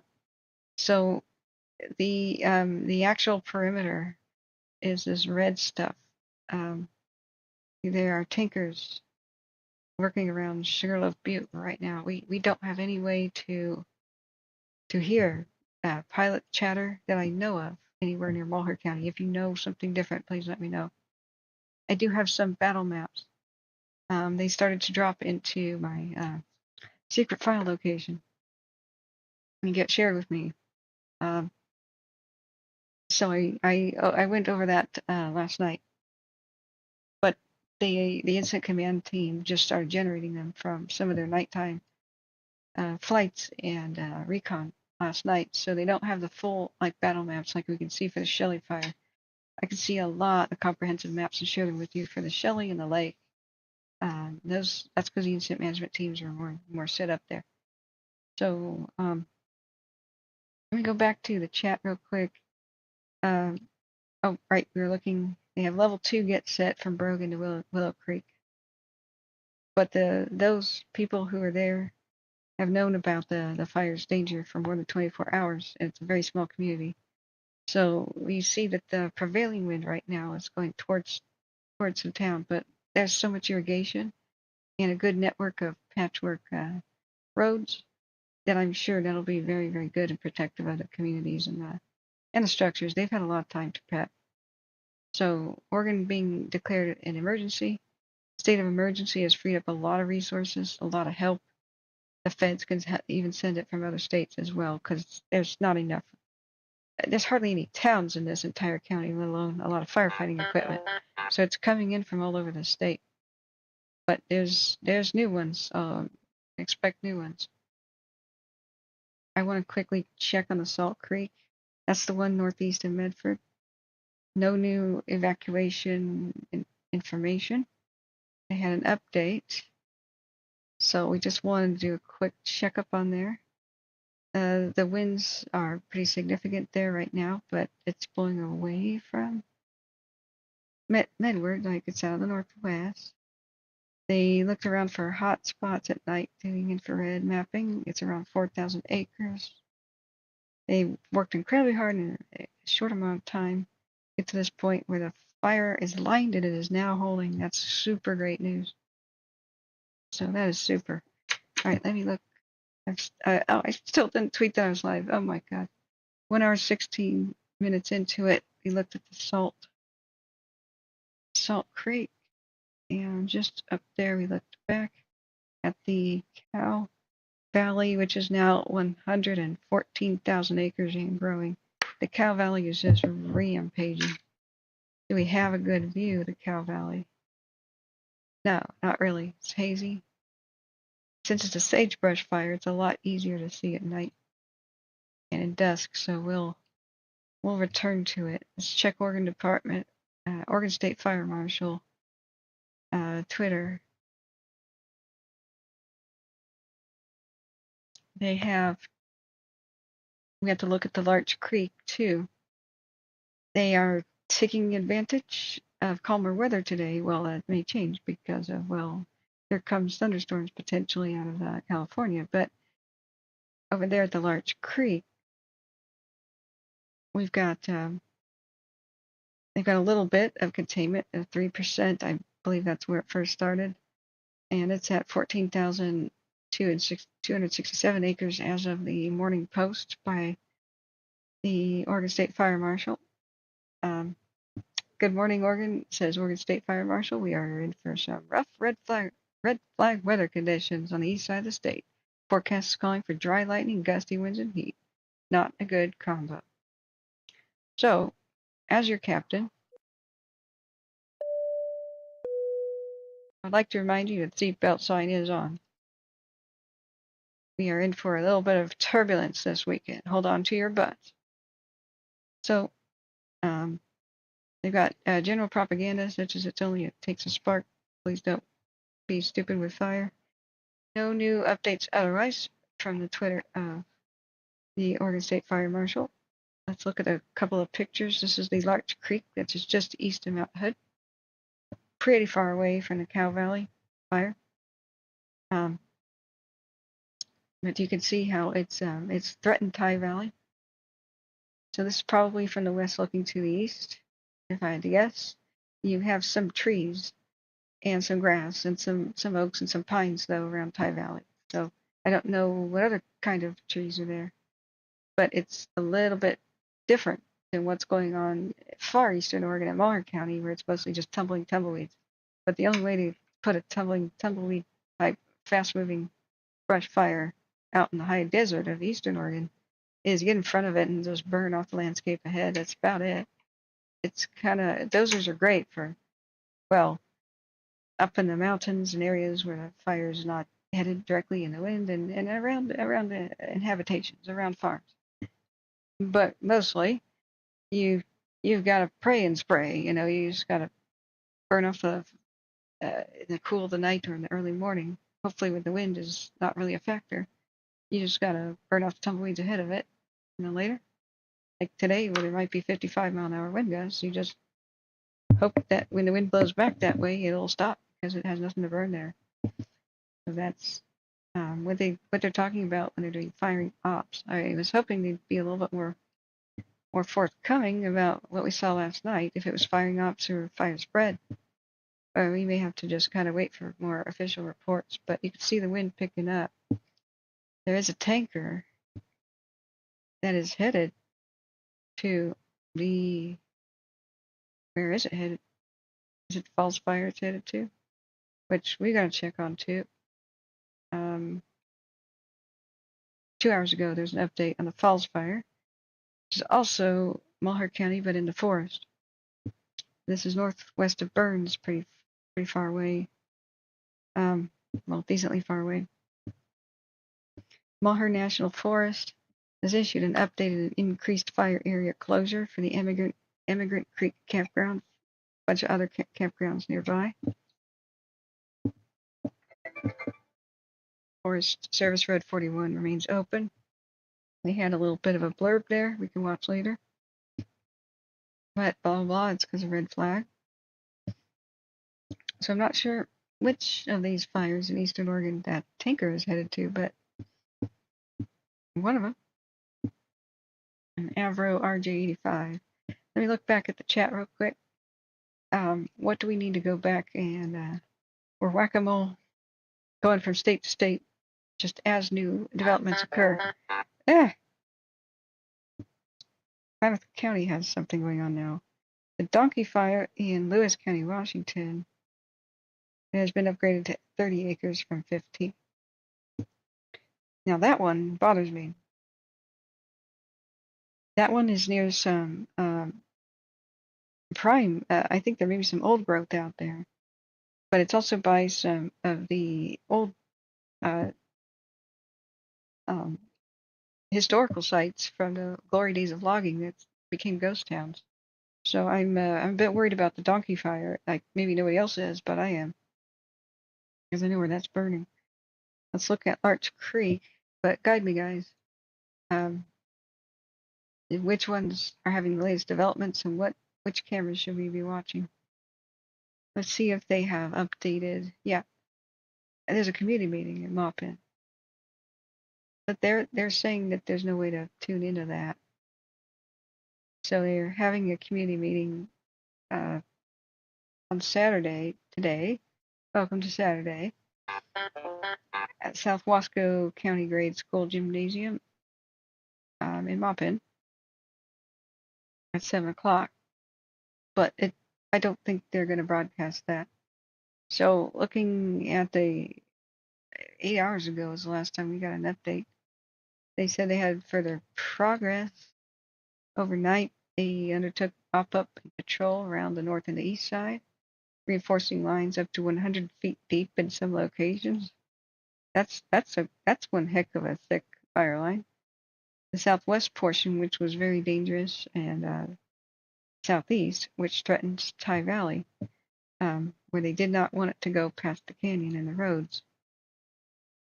They established dozer lines up Tygh Creek drainage and also mopped up around homes. We also have the new Boronda fire in Monterey County.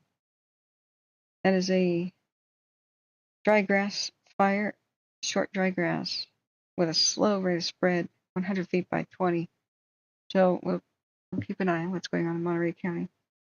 So here at the Larch Creek, just east of Mount Hood. Oh man, I didn't tweet I was live. Shoot. I'm hoping they give us a new update. Remember, share this, hit the share button and text anybody you think may need this information, or email them, or share onto your social media so we spread by word of mouth. And hit the like button. That helps us get found by people actually searching for the search for us in the search results. I ran out of room to even list all the fires of today in the description of the video, so people searching for the actual fire names may not find us that way, unfortunately. So only you can help people find us. I'm very appreciated everybody who does that. William says, anybody monitoring flight radar on air resources in the Whitefire? Hopefully it's down there. Oh dear, Bugs Bunny says it might be $4,000 for a Dell Alienware with an 18-inch monitor, 12 to 16 gigs of VRAM, 64 gigs of regular RAM, an 8 terabyte SSD. Oh, I don't need an 8 terabyte SSD. I can deal with a 4 terabyte. What we need is the yeah, I know bugs. I can always upgrade RAM myself, so we can even uh, deal with a smaller amount of that.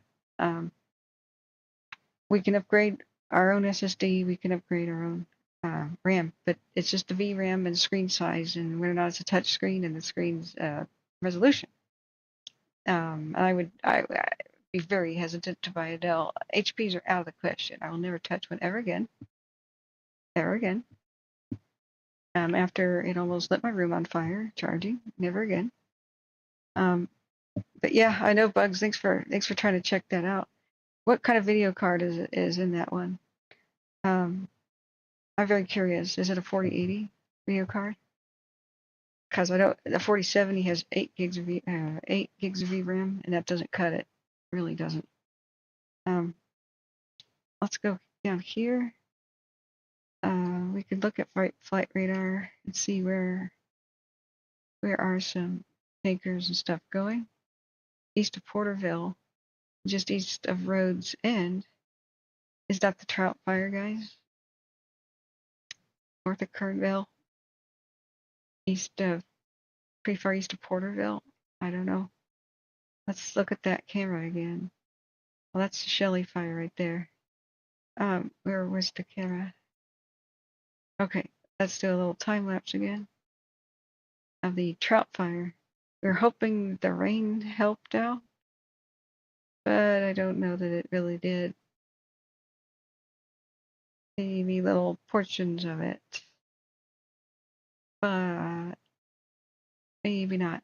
What I'm really needing the most is to report on new evacuation info. Bug says I would have to look it up again. I buy Lenovo's myself. Yes, Lenovo's are great. A Yoga. If are there any video production class versions of Yoga Lenovo's? That would be awesome. The Flex line is very good for cheaper business class. I recommend it to real estate agents that I build computers for and work on them. You can fold them over and draw with a pen and sign contracts. But that's really cool, But the Yogas are the higher class version, but I don't know that they're quite video production quality. We need a Thunderbolt port as well, so that doesn't come exactly cheap, but it's cheaper than it used to be. Now let's go to what is Big Lookout. I don't even know what Big Lookout, which one we were looking at. Which fires may have new evacuations? We have to check out the lake. No, first we're tweeting we're live. That's what we're doing, because I'm going to forget again. We're going to tweet that we're live, friends. We're going to be competent. Competent streamer. Okay. Stream to X. Tweet to X here. All right. I'm live covering the many fires, the many wildfires breaking out today. Okay. California, Washington. Wildfire tracking. Hopefully that has a preview. Hashtag it Shelly fire. Hashtag it lake fire. Hashtag it. What's the other ones? Trout fire. Is that a tag? What are the other big ones that are here now? Today. The Rancho and the White Fire. The Vista. Right?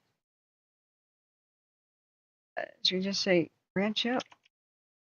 It seems very generic. It may even be like something in something in like New Mexico or something like that. Well, I hope I didn't hash wrong. Larch Creek, for example. Okay, Larch Creek fire. I hope that's a hash. Okay, let's see if that did it right. What did Watch Duty just say?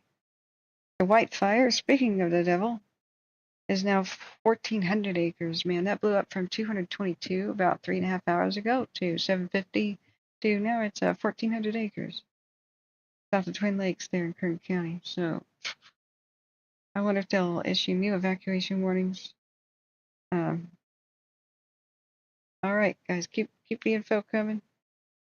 Sarah Luna says, feel free to share the video I just sent. Oh, how did she share it? Oh my gosh, it's like Tahoe crazy weather stuff. Whoa. Oh yeah, that's down there by, kind of by Christmas Valley. Whoa. Okay, I don't know how to get that to my computer in a quick manner though. Glad she's all right. I was like, Sarah, take cover. She lives in Tahoe. So I don't have push bullets set up. I should have done that last night. There's a breeze fire. Where is that? Breezewood Drive, Geyserville. No, not Geyserville. It's 1 acre burning slowly in grass and oak woodland as of 4 hours ago. Let's check on it. Excuse me, friends. Maybe I do need a different drink.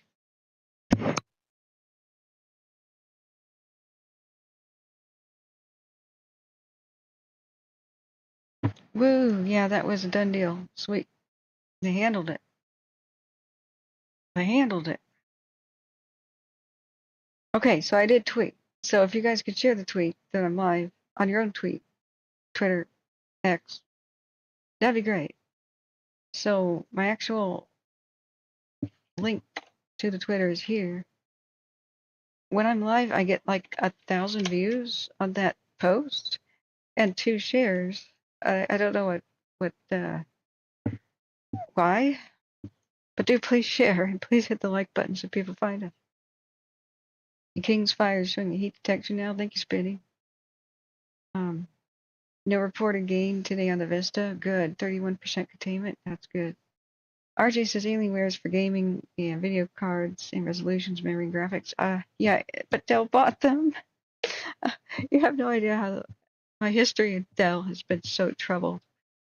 When Dell bought them, the world wept. I have always sworn to God, no more Dells. Just their terrible driver support and abandonment of their hardware the moment that they manufacture it. So think about laptops, friends. It's totally different than desktops when you buy your own, when you make your own desktop, because you can make your own desktop. Is your motherboard will be supported by the manufacturer if you buy a quality motherboard on a desktop, a gigabyte motherboard, you know, or a Asus, or a even a, excuse me, I'm getting a drink, friends. Be right back. An Asus or name brands, you know, not the crap that comes with the big box store kind of crap. Like, you know, the difference is that those companies support the motherboard for years and keep updating the BIOS. The BIOS is the master control panel of the computer. It's behind the scenes. When your computer starts, you tap F12 a bunch of times, or the delete key. Sometimes it's F1, sometimes it's F4, just one of those keys. Usually it's delete or F12. You'll go into the master control panel of the computer, and that'll give you everything, like all kinds of options.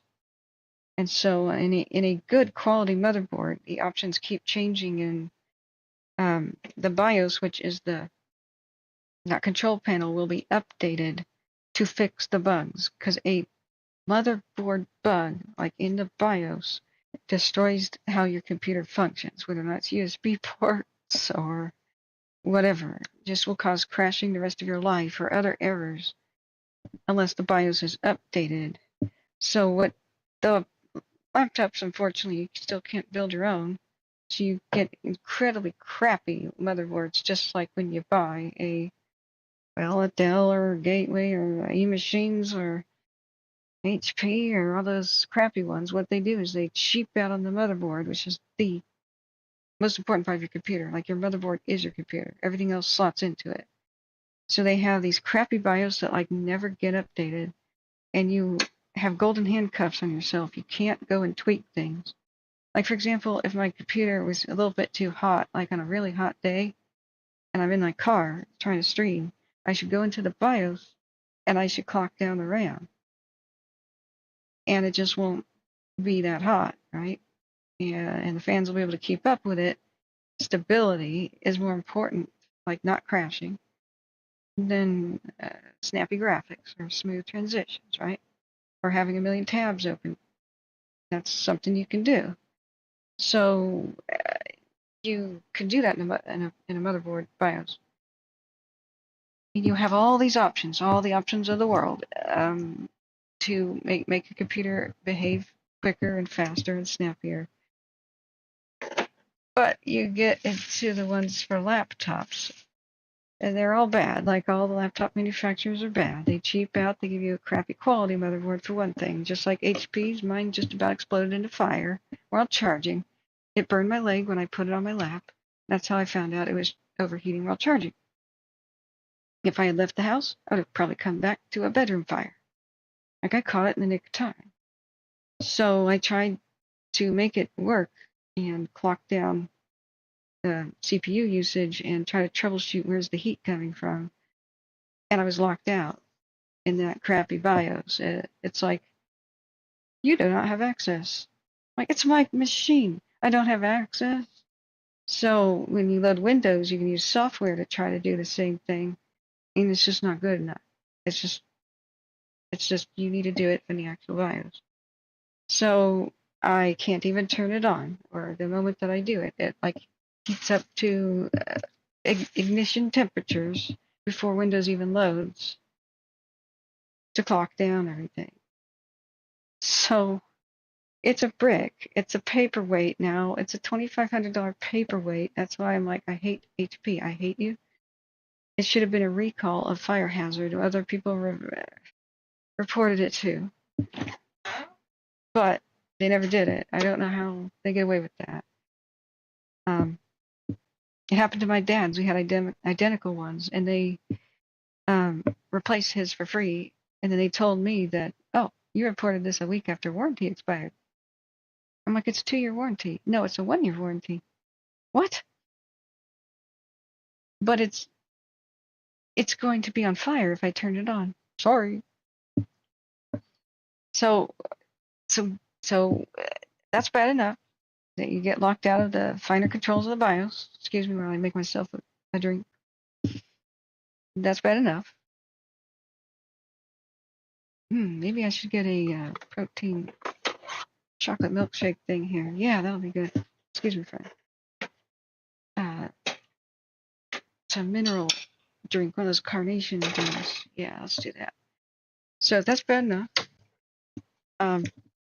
but what Dell has a tendency of doing is they just stop up not only updating the BIOS to fix BIOS bugs, but they'll stop updating drivers. So you may have sound issues, for example. Being a computer tech, I am always pulling my hair out. Somebody takes me their laptop.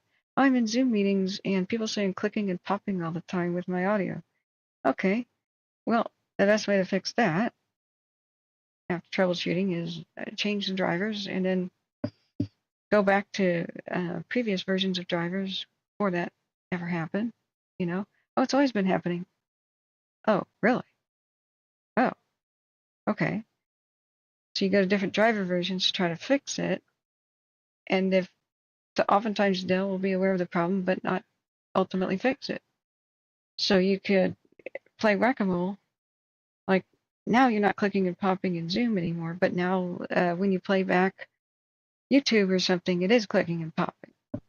So it's like, okay, the sound card drivers are great for input with your microphone, but now it's not good enough for your speakers. Oh my God. And then they're like, okay, so you fixed it. I'm like, nope, I bought you a new sound card. It sticks in your USB port now. Here you go. That's why I don't like Dell. Let's see. I'm going to have to deal with Windows 11. All these new ones are going to come with Windows 11. But I'll put my big girl pants on and deal with it. Okay, there it is. There's my milkshake. sorry guys, I'm gonna lose my voice if I don't pour this and get some milk. I think watch duty just buzzed my watch. Walked away from the phone. Bowler fire acreage is not provided. Stevens County, that sounds like Washington.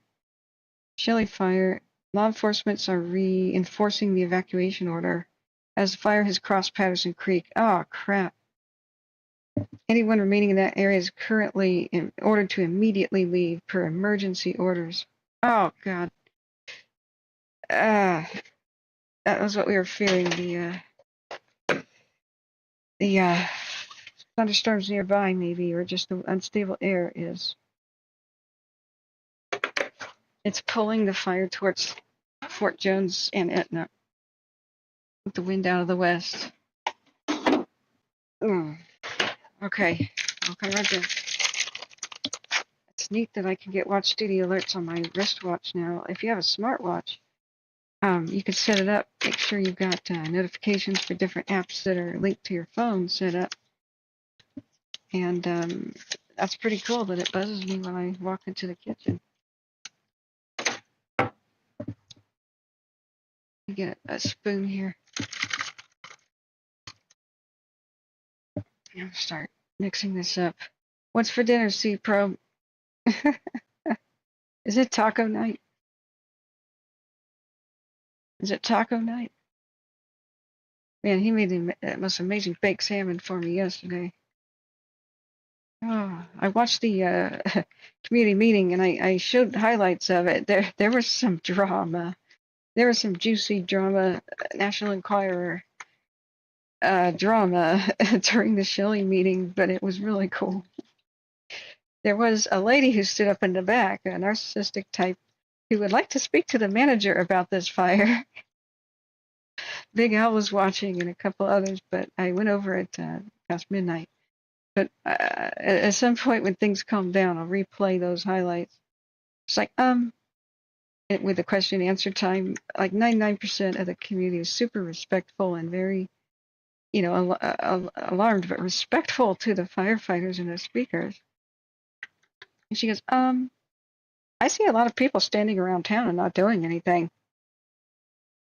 So when are you guys going to stop standing around and actually do something about this fire? I don't see that you're actually trying to do anything to put it out. Oh, shots fired. The response, Oh my gosh, when the guy, Chris Christopherson, took the mic, the Forest Service guy there. So I'm still trying to mix up my throat saving chocolate milk energy thing. Oh, that's soothing. Okay, cool. Wow. Okay. He took the microphone and he goes, "Yes, we are trying to put it out." End of story. He tries to walk off and she kept heckling him. It was unreal.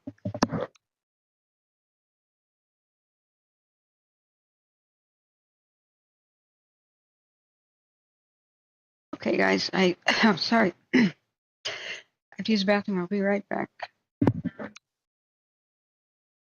Actually, I'm going to put it on one of the Shelly.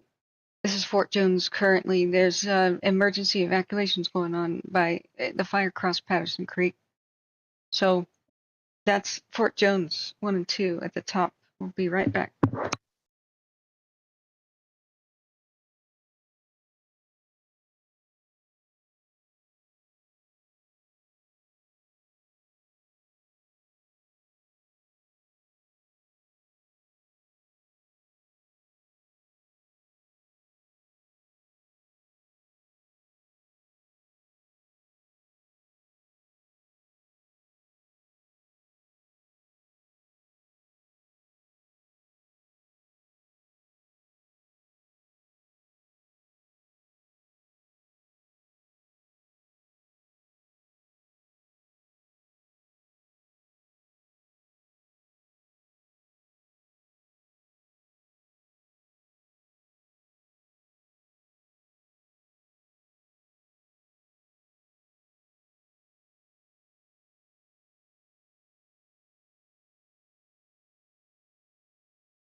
Okay, I'm way back to the computer.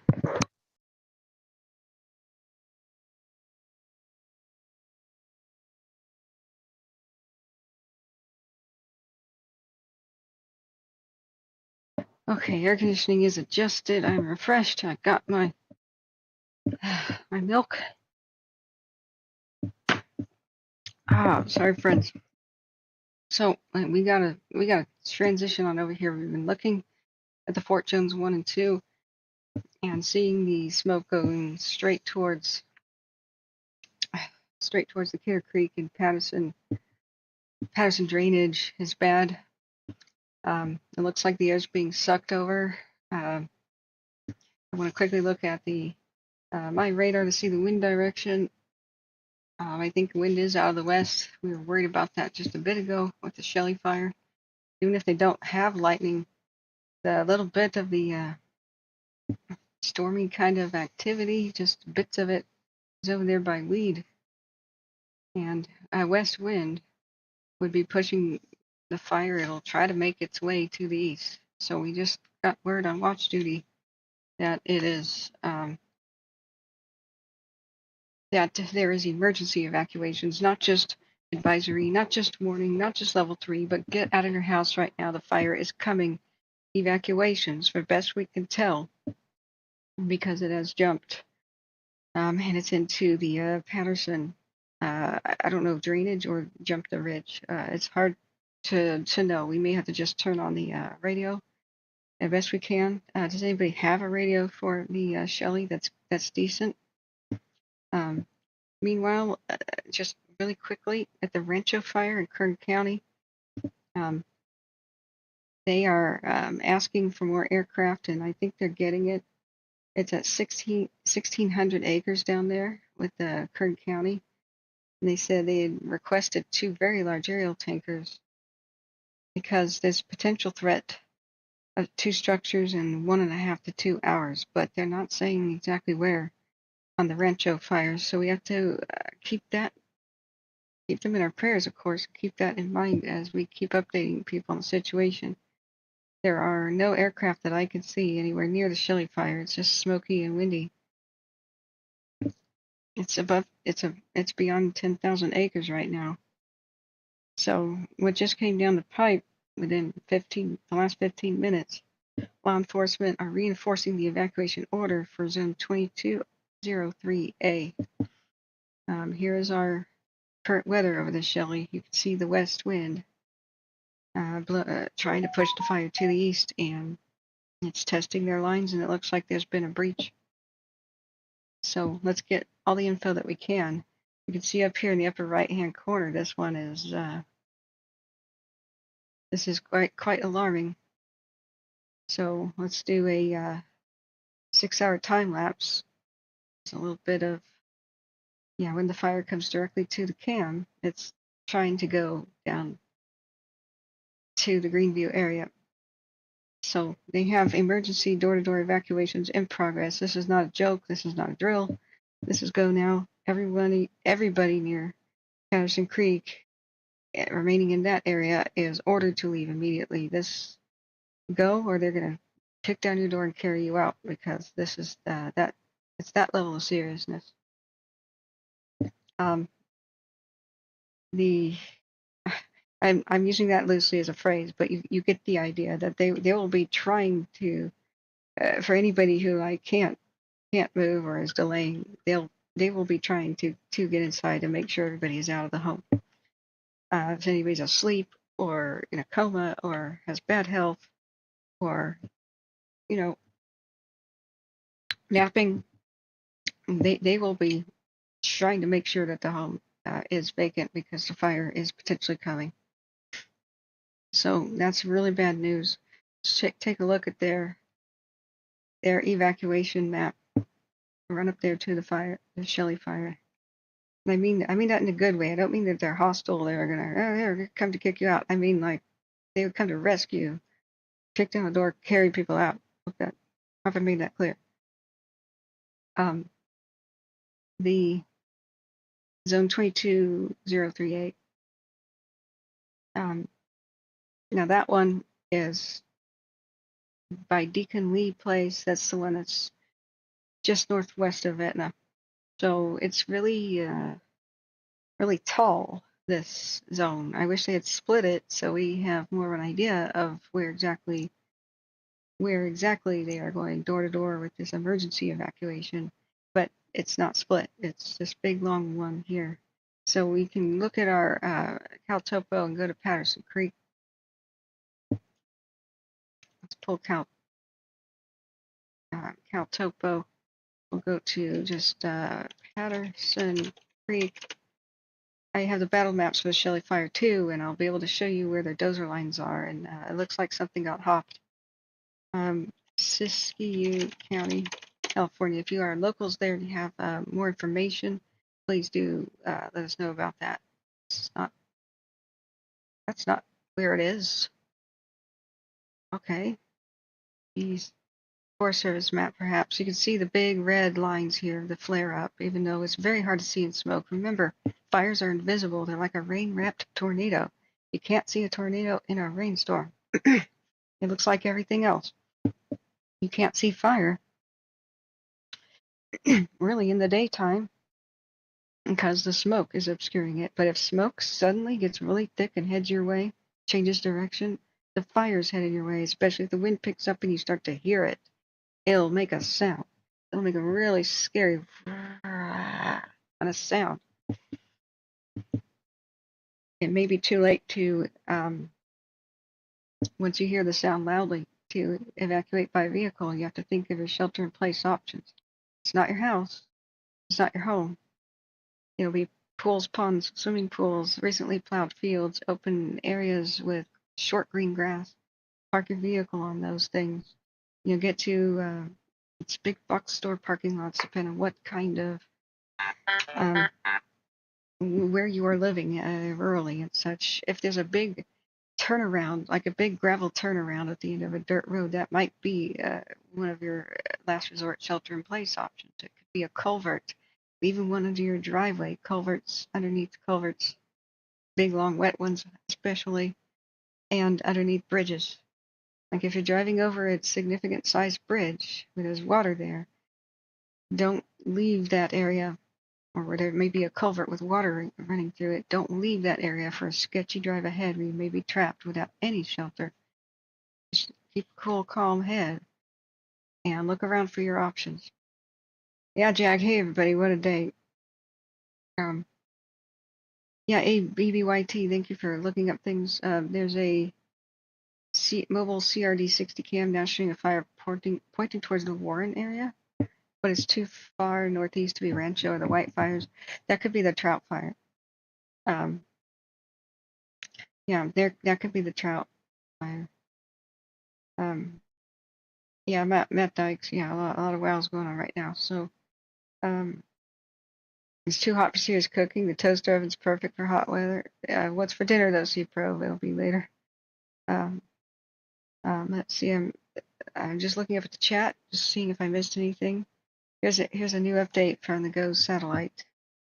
So you can see that it's all been fanned up at the Shelly, and it's our 6-hour time lapse. When you see the smoke coming towards the cameras, that's quite bad. You know that it's making runs towards the at least towards the Greenview area. So they said that anybody in the Patterson Creek area, the Patterson Ridge, go now. Immediately get your keys. Go. If it's too late, if you can barely see past the end of your bumper, think about your shelter-in-place options and call for assistance while you still can. That's the way it is here. Call anybody you may know who may possibly be in that area. Don't assume that they know about this. I'm sure law enforcement will get out there as fast as possible, but like at the Shelly meeting, you know, some people got left behind and were not notified, even when they put in the level 3 evacuation order for the at the time that they first did it. That was alarming to them and to myself watching it. Never assume that people know. If you think somebody may not have evacuated, you should call the sheriff's office. If you think they're in immediate life-threatening danger, of course, call 911, but call the sheriff's office with their name, address, and phone number, and and that you can or cannot reach them, or you think they may have stayed behind. What the circumstances might be, like, you know, their car is unreliable or whatever's parked in it. That's very important. So let's look back, we see here at Caltopa, we can do different layers. Let's turn off the satellites. Patterson Creek is right here. So it's right here where everybody has to get the heck out. Anywhere in this Patterson Creek drainage right here. So as you can see, we got the heat detections. Now we won't be able to see this very clearly through the smoke until the nighttime infrared stuff happens again. But this is quite a bad turn of events. I'm going to get up the Shelly battle maps, the Shelly fire battle maps. Please let me know, guys, if there's another like emergency situation. This is our current view of Fort Jones. What's pertinent, what's relevant is the upper right.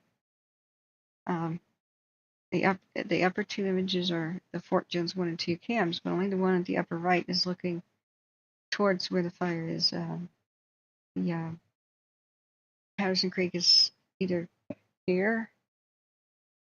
This one might be Kittier. Patterson Creek might be here, but locals, you would have to tell me. I don't know which. Excuse me, Kidder Creek, not Kittier. We have a Kittier up in Washington that I keep mispronouncing here. But Kidder Creek has been long evacuated, I believe. So we'll keep refreshing that. Let's see if I can get any sort of, if we can get a radio. I'm going, thank you for your kind donations. Please hit the like button. We are dependent upon your donations to stay on the air, to keep it ad-free and well going. I don't think ads would support the tremendous cost of this. So all of your donations are, none are too small. Super appreciated. I just want to take a moment to thank everybody for that. Let me update here the emergency evacs. Shelly fire in Patterson Creek is what's super sketchy right now. So let me look for Siskiyou County Sheriff Fire West. Sorry if this starts out loud. I'm going to hit the play button. A little bit of static for the most part. Okay. Once again, regarding the earlier bolo for the boat from the Siskiyou Campground, Lake Siskiyou Campground, you can 1022. The boat is located. Wiring declared. KTT 444, KME 600 at 1813 out. Oh, she has a nice voice. That's it. All right, we're trying to find out anything we can about the Shelly fire and the emergency evacuations going on.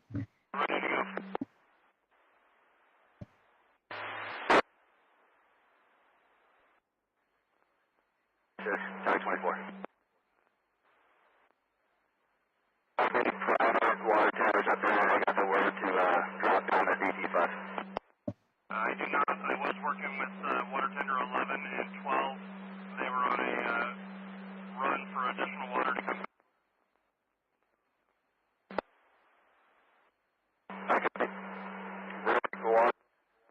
Water tender 12, 1776. Firefighter King from 1765, engine from CAL FIRE en route to ICP for Mountain Medic. I'll let you know when we get there. Mountain Medic? Somebody... Line Medic Hartman from Shelly Communications. We copy you're en route to ICP, 1813. I'm going to get the briefing map for the Shelly up in just a second. It'll show us where the lines may have been breached. It's hard to get information about that. Just stand by.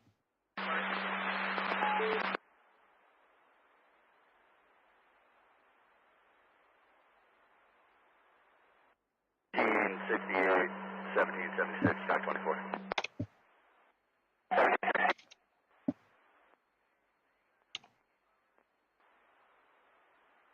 Okay. Checking out, there's a big variety of maps.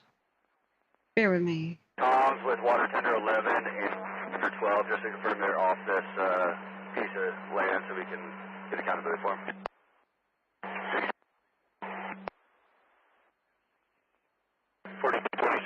We're coming.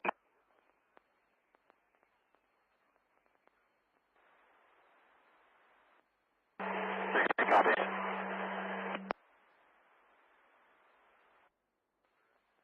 I was hoping they could tell us how the evacuations are going.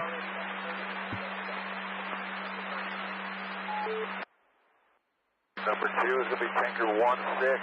He already knows about it. He's going to be on the ground in the jug.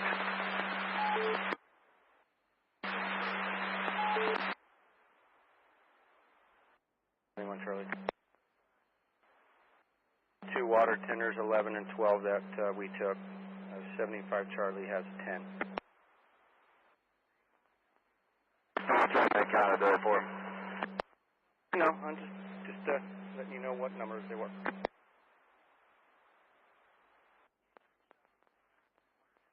I hope that's easier to read. I hope you can see that that's Etna right there. So Patterson Creek is having emergency evacuations. It's a go now, grab your keys and go, or prepare to shelter in place.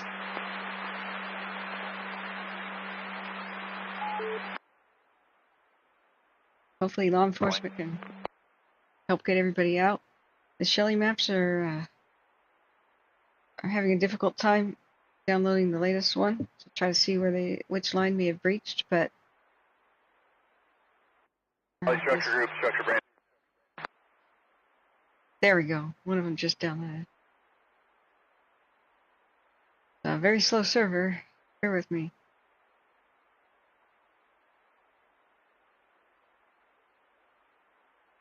Not my internet, it's theirs. Just bear with me. This is the one that they printed out last night. The fire perimeter is not going to be up to date.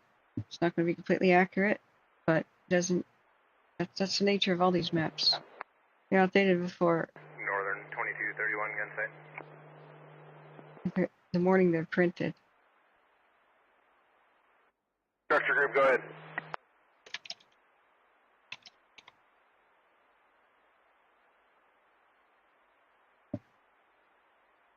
Ranch, Greenview structure group, go ahead. Either come out to DP7 or place a call to myself, please. Shelly fire till 0700 tomorrow.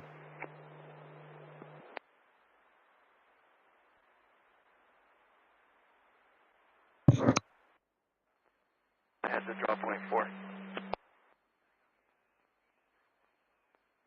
Everybody's coming up that to drop point 5, right?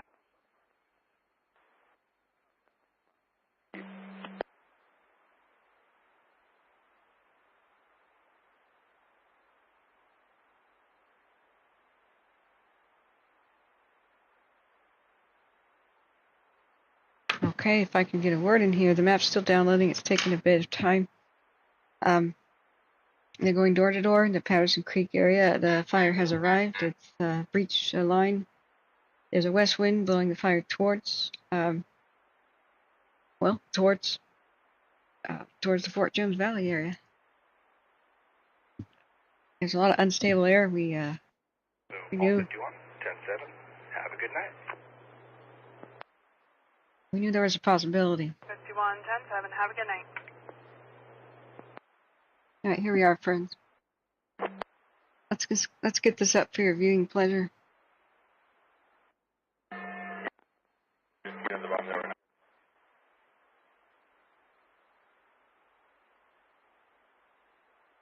There we go. 1776, engine 1768.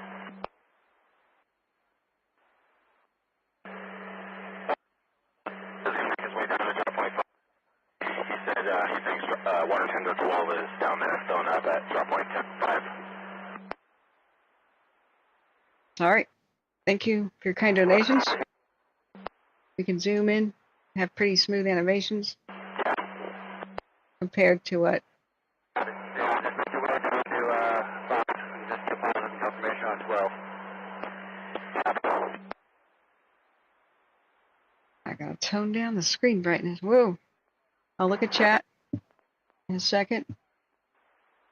So, Patterson right here, the ridge and or creek drainage is, as you can see, this location. This is an old outdated fire perimeter. It has breached that area.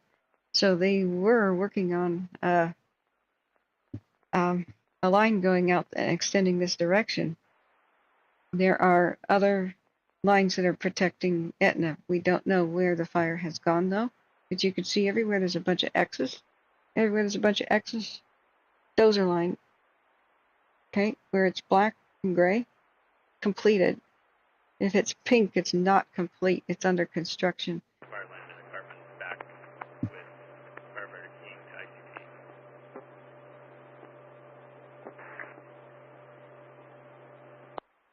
ICP. Okay, units are checking in. Paramedic Hartman and King from Shelly Communications, we copy.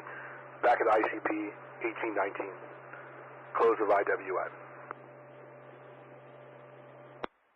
It's a flurry of radio chatter, but I'll try to get words in. Everywhere that's pink is not complete. Like not complete, right? Where it says T for Taylor, little bit back there. Not complete, but where it's black, complete donor line. Foxtrot, helicopter 532 on air to contact. So, Contact. Hey, just for info, we picked up the 503 folks out of the heli spot there, heading back to base. Okay, so approved for type 2, correct? Approved for type 2.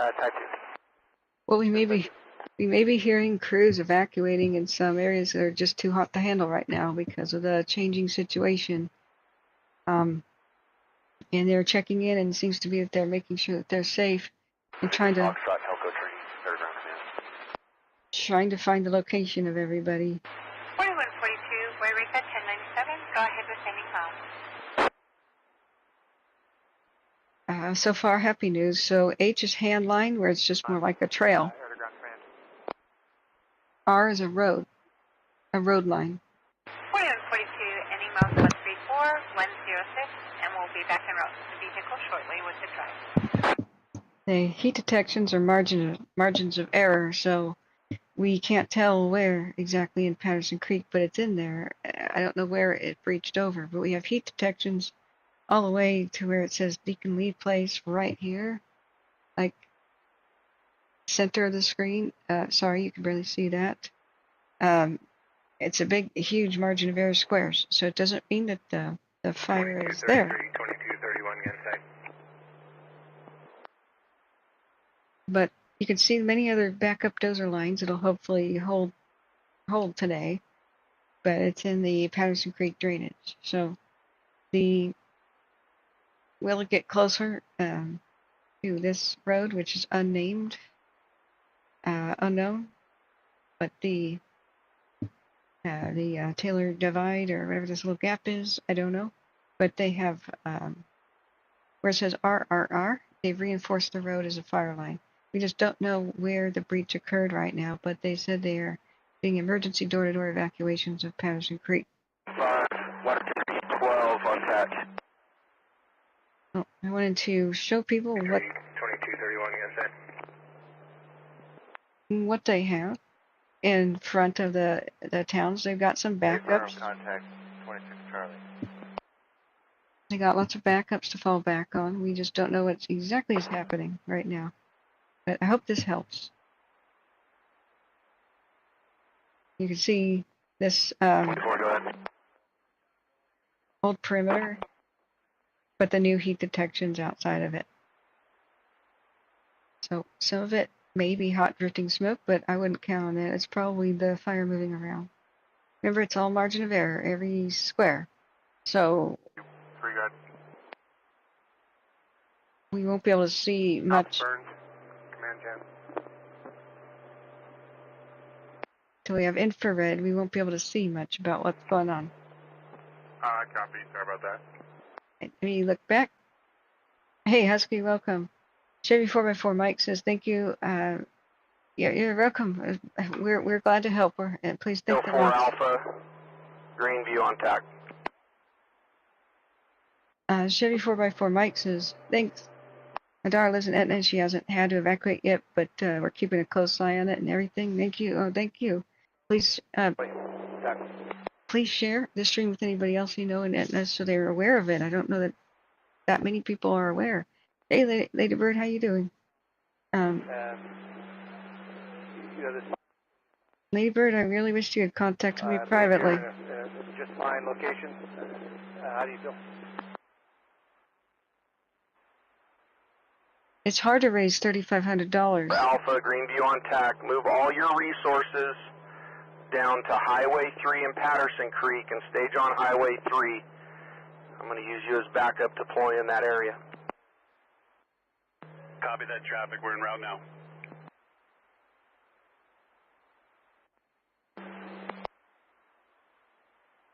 You maybe just missed the discussion I had about the tremendous power of a laptop that I have. They usually range from $2.5 to $4,000, but we are waiting for our next sale, which is the I missed 4th of July one being live. We are waiting for the next sale, which is the Amazon Prime Day.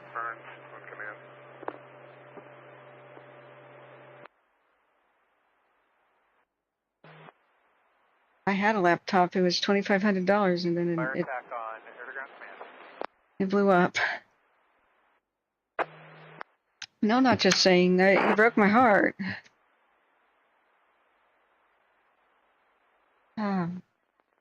Just if you have any questions, I'll be happy to answer them. But anyway,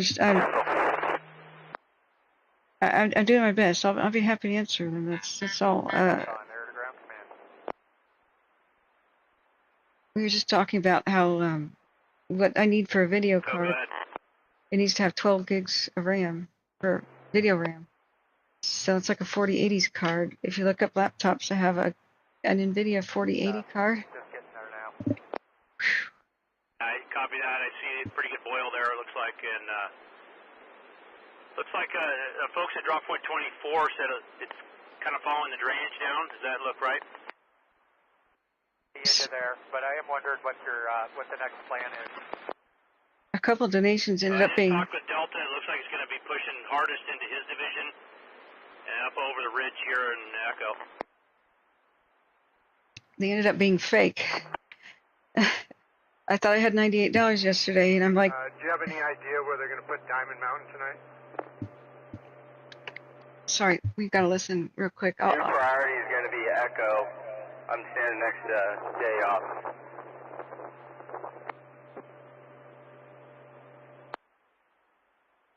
Okay, Echo. Echo. Let's show the map. But look at that column.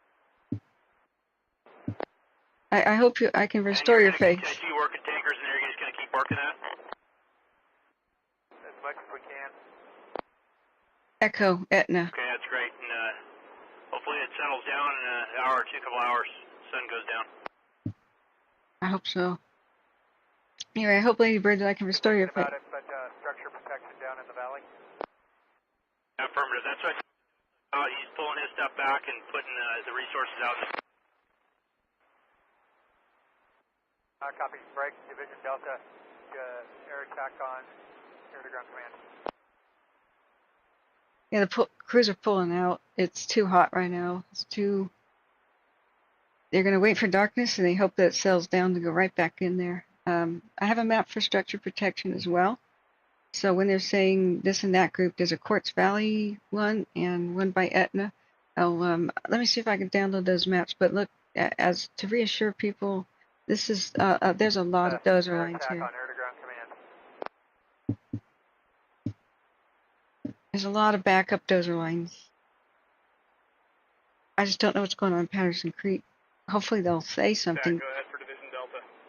But they evacuated some crews by helicopter. Division Delta, air attack on air-to-ground command. Go ahead for Division Delta. Can you catch my traffic with Division Echo?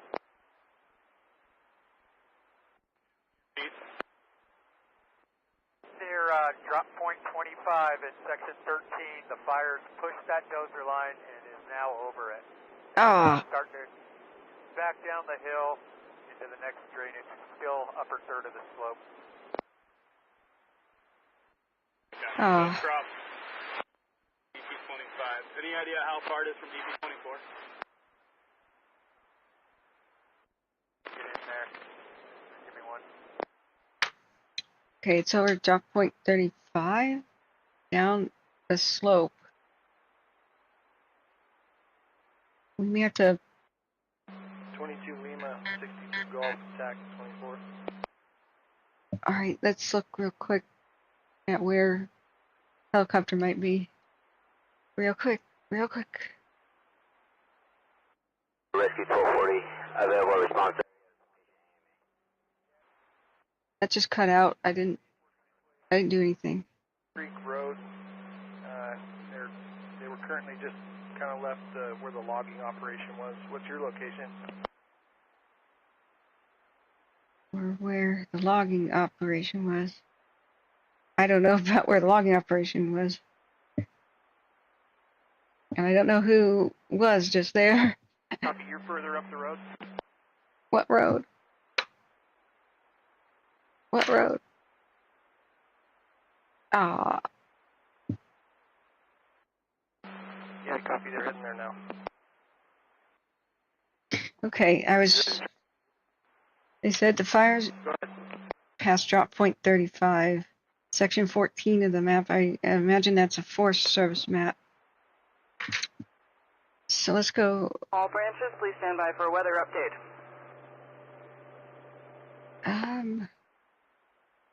Weather update.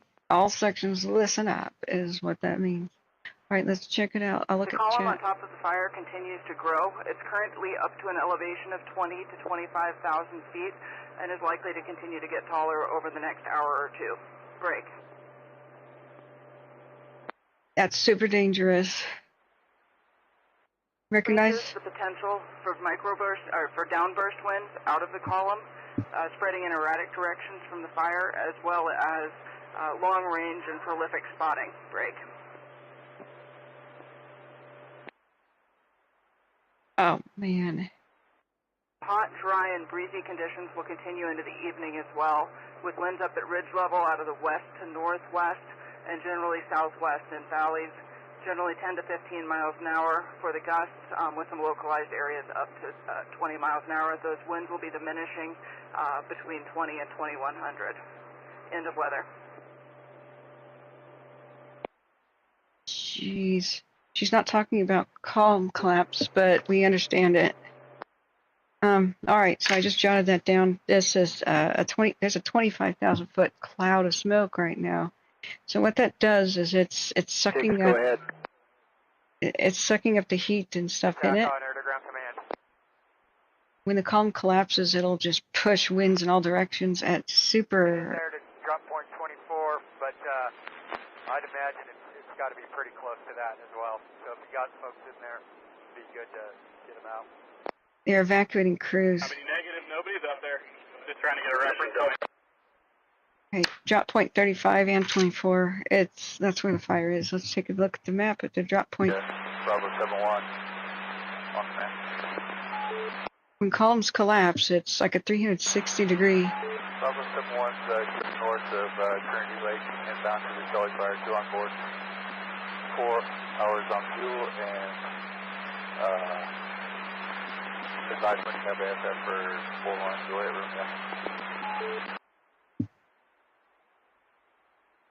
They drop point numbers 24 and 25. So they said, excuse me, I don't know where 35 is.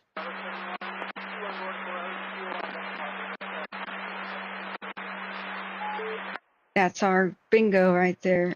So the fire has breached here, 24 and 25. It's over the dozer line, so it's probably. They said it was going down the hill. Fire's right here. X marks the spot. See where it says 24 and 25? It is right here in this little spot. So there's a road, there's a dozer line, Looks like it breached and went past this one that connects 24 and 25. Those are drop points.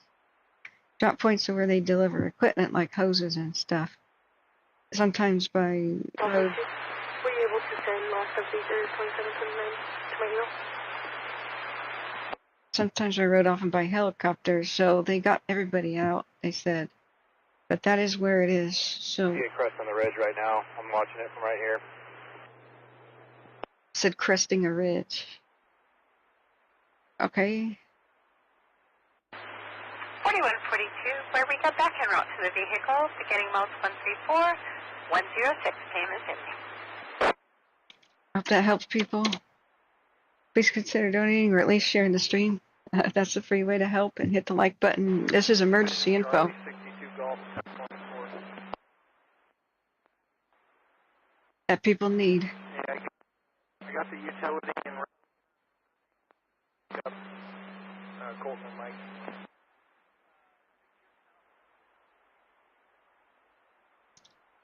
Utilities online? What's going on? Are they in their dozers?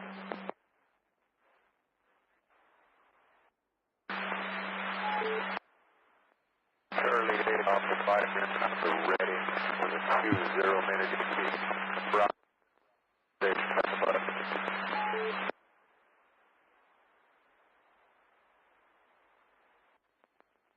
Alright, still listening. I'll look at chat in a minute.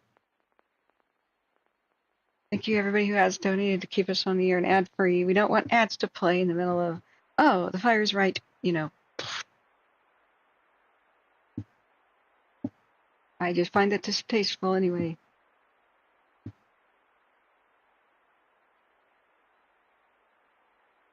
Alright, I'm going to try an experiment. I don't think this will work, but I may be able to draw circles.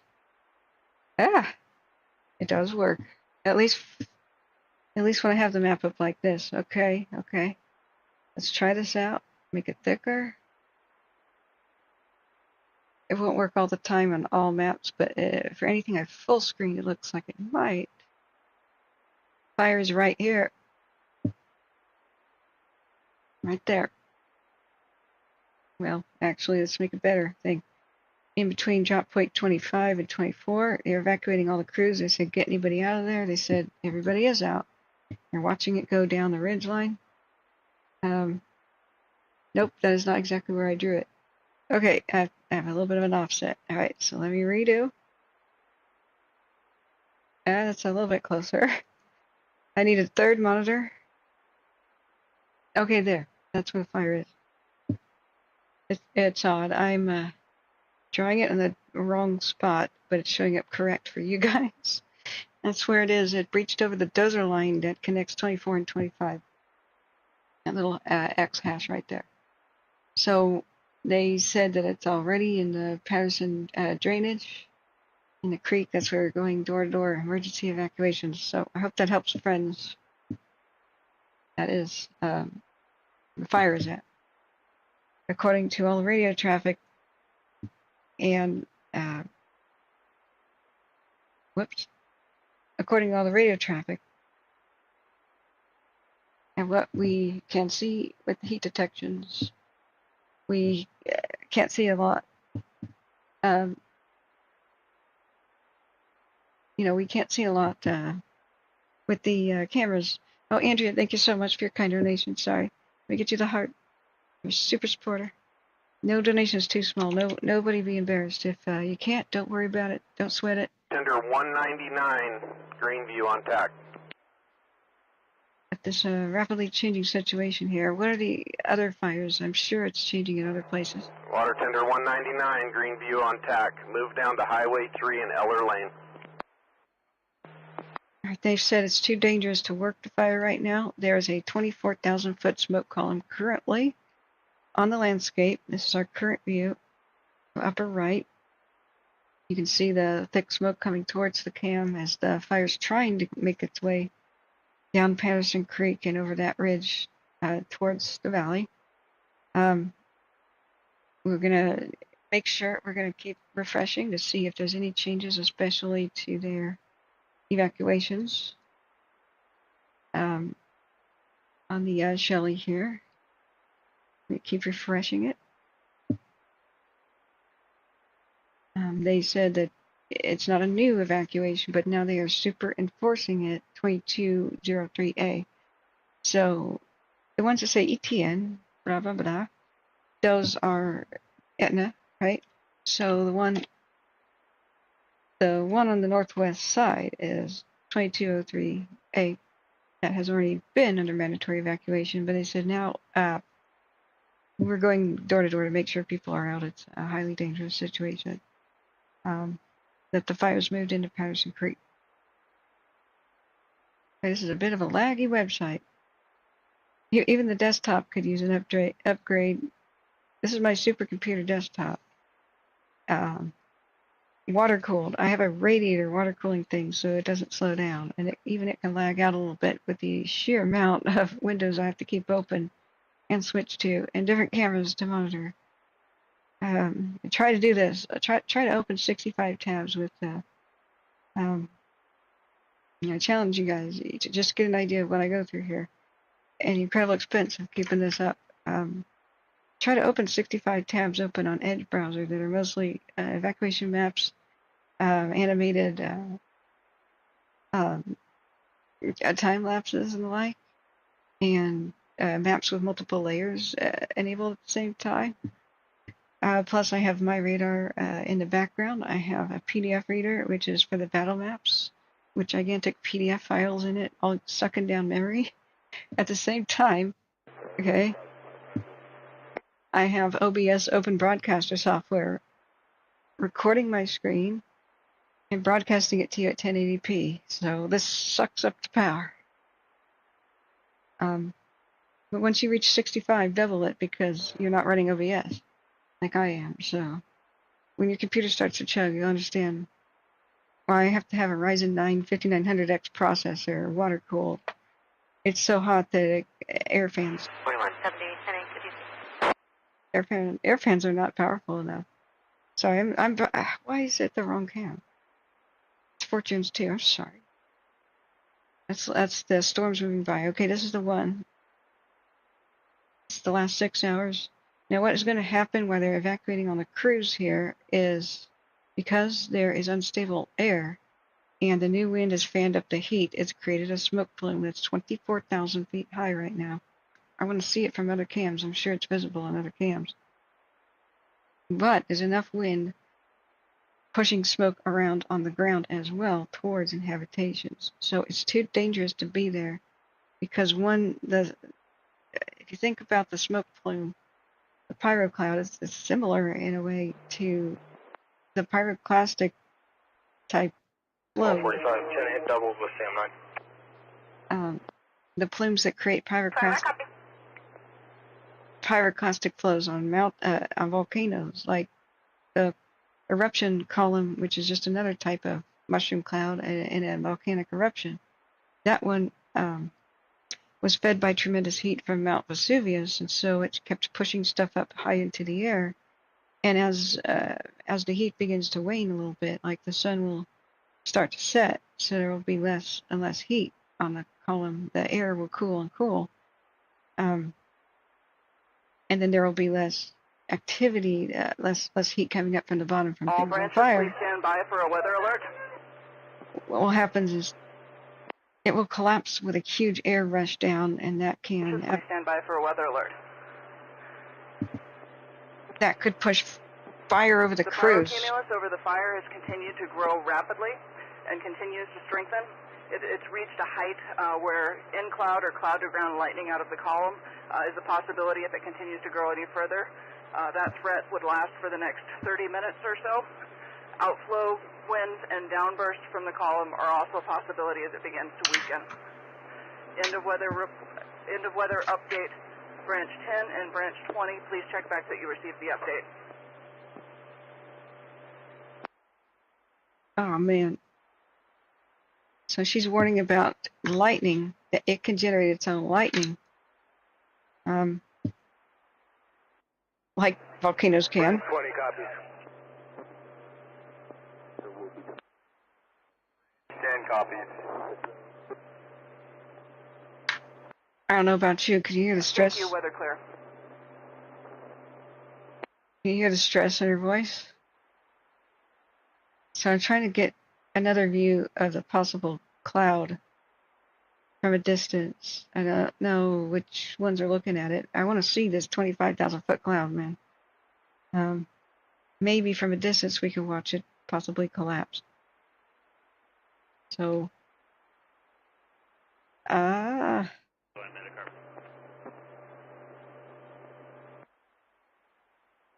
Antelope Mountain, Wairika. Maybe you guys got a view for me? It's gonna be hard to see from any direction because the smoke is so thick and prevalent everywhere. But they could see it on maybe if Big Al was here, he would show us the radar scope view.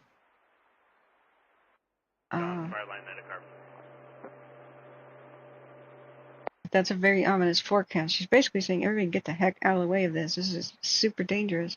So just like a volcanic, like what happened at Pompeii was everybody was mostly fine at Pompeii. I mean, they were choking on gases. There was some ash settling at a very, dropping at a very crazy rate and rocks coming out of the sky. But what really killed everybody and just snuffed out all life was the column collapse of the volcano at the time. Remember, this is 79 AD, but it still goes for modern volcanoes. They bear a kind of resemblance. It's a heat from the bottom up, pushing mushroom clouds up into the sky kind of event, right? Just like a volcano, the static electricity and other factors in the air can generate lightning, smoke particles, and so when Go ahead, Hardman. When the column carbon leaving ICP, Oscar Mike back to drop point 5. It's not. Copy en route to drop point 5, 1845. I can't find anything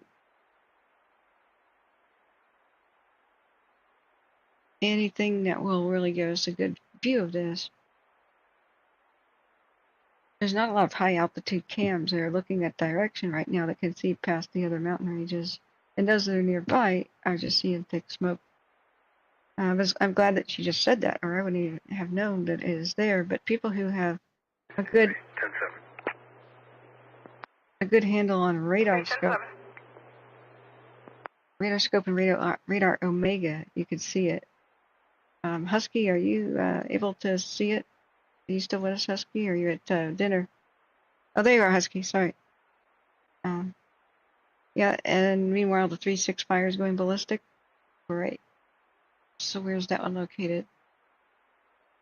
That is that Mono County. Yeah, there's. We need to check the my radar. So anyway, the point I'm trying to make, I keep getting interrupted by the radio, is that just similarly to a volcano, like the people in Pompeii were still like alive and kicking. I don't see any lightning here on my radar by the Shelly fire. It's possible it could generate it though, just due to static electricity and other factors from the smoke. Just like a volcano, the most dangerous part is the heat kind of stops pushing the column up from below, the big mushroom cloud that's created by heat. So when it stops and it peters out, then all those suspended particles in the air that were pushed up there start becoming heavier than air. And other factors like just it reaches up there where the air is much cooler and cold air sinks, right? So the heat goes away. Especially as the sun sets, it's not adding its own heat. And then that calms down the fire down at the base, but look out. The column collapse means all that stuff rushes down to the ground, and it can be like a microburst, which is the most dangerous thing to a pilot. Microbursts have caused, before we knew more about that weather phenomenon, is a downdraft wind. It just pushes planes like out of the sky and just smashes them on the ground as they try to land, That kind of thing happens with severe thunderstorms, places like Texas for the most part, but the Rockies and we're learning more and more about that phenomenon. But I think she used the word microburst as a one of these two weather updates. So there's different ways that those can form. But it would be for fire crews. They might just be sitting there and everything's fine. Then the thing collapses and it's a rush of air. And so air could wash flames straight over them if they're anywhere close. So they have evacuated the personnel pretty much everywhere that they have on the most active portions of the fire. In fact, maybe from almost every edge of the fire right now, even by helicopter. And they were just checking in again and again and again over the last half hour that such and such crew, they wanted to locate them. Are they out? Locate them. Are they out? And then a pilot checked in and said, yeah, I helicoptered some of them out. So looking back at the storm situation, it's a little bit quieter on the radio. Maybe we can check on some other stuff. We just have to wait and see how it's going down there. But more and more thunderstorms are being generated. Like we've been seeing just north of Lancaster, going to Furnace Creek, up the, oh gosh, I forgot which valley this is. Is it called Bishop Valley, the one that goes to Mammoth Lakes? Sorry. Mammoth Lakes has a different set that's washing over Tahoe. Some of the earlier stuff that slammed Tahoe is at less intensity, but going all the way across the Nevada border and kind of the Janesville, Susanville area, getting a little bit of rain. We still have these like little things trying to form just east of Cavello. Well, moments of torrential rain and then petering away, and we have lightning. We've got lightning west of Maxwell and Willits, it looks like.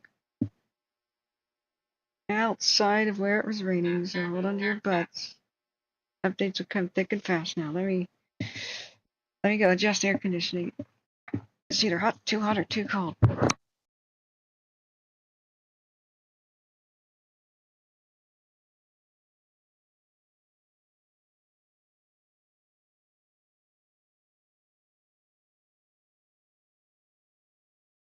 Brr. The computer creates so much heat that I have to constantly adjust that. Still have a little bit of a heat wave, got a little bit of a relief, but man. So that was one heck of a sobering warning. We'll keep this radio on. Let me look back at chat now. I can't check it when we're full screen. Ooh. Okay. So let me look back at the chat. Yeah, the pyroclastic flows are unsurvivable, except for the very edges of them, and you don't want to survive one under any circumstance. The lucky people die immediately. Pyroclastic flows, like superheated hot gases that boil people alive and or instantly kill them. That's what happens at volcanoes. So it's not quite as bad, of course. Pyrocumulus cloud, but it can just it's not a better option to have actual open flame from a forest fire wash over you and your crews. That's not cool either. Like it's these are all grim kind of fates, even if like direct flames don't wash over a crew, they can become trapped easily because it can just push flaming debris right over lines and such, because these are such catastrophically sudden and ferocious winds with the column collapse of any time like that. Oh, Tahoe's already been struck multiple times all over the place with lightning, David T. We've been watching that. They've had some torrential rain and hail and massive stuff. It starts around Mammoth Lakes and then it runs up North Tahoe. And it hours ago, about 3 to 4 hours ago, I was warning people like Sarah Luna and others near Reno, take shelter. There were a couple of Jeep events where people were out enjoying the wilderness in their Jeeps, and I'm like, run, get to shelter. So, unfortunately, we just don't have any good camera views of a tall column, but that's because of the cloudy nature right now, and none of them are high enough and far back enough and like out of the smoke to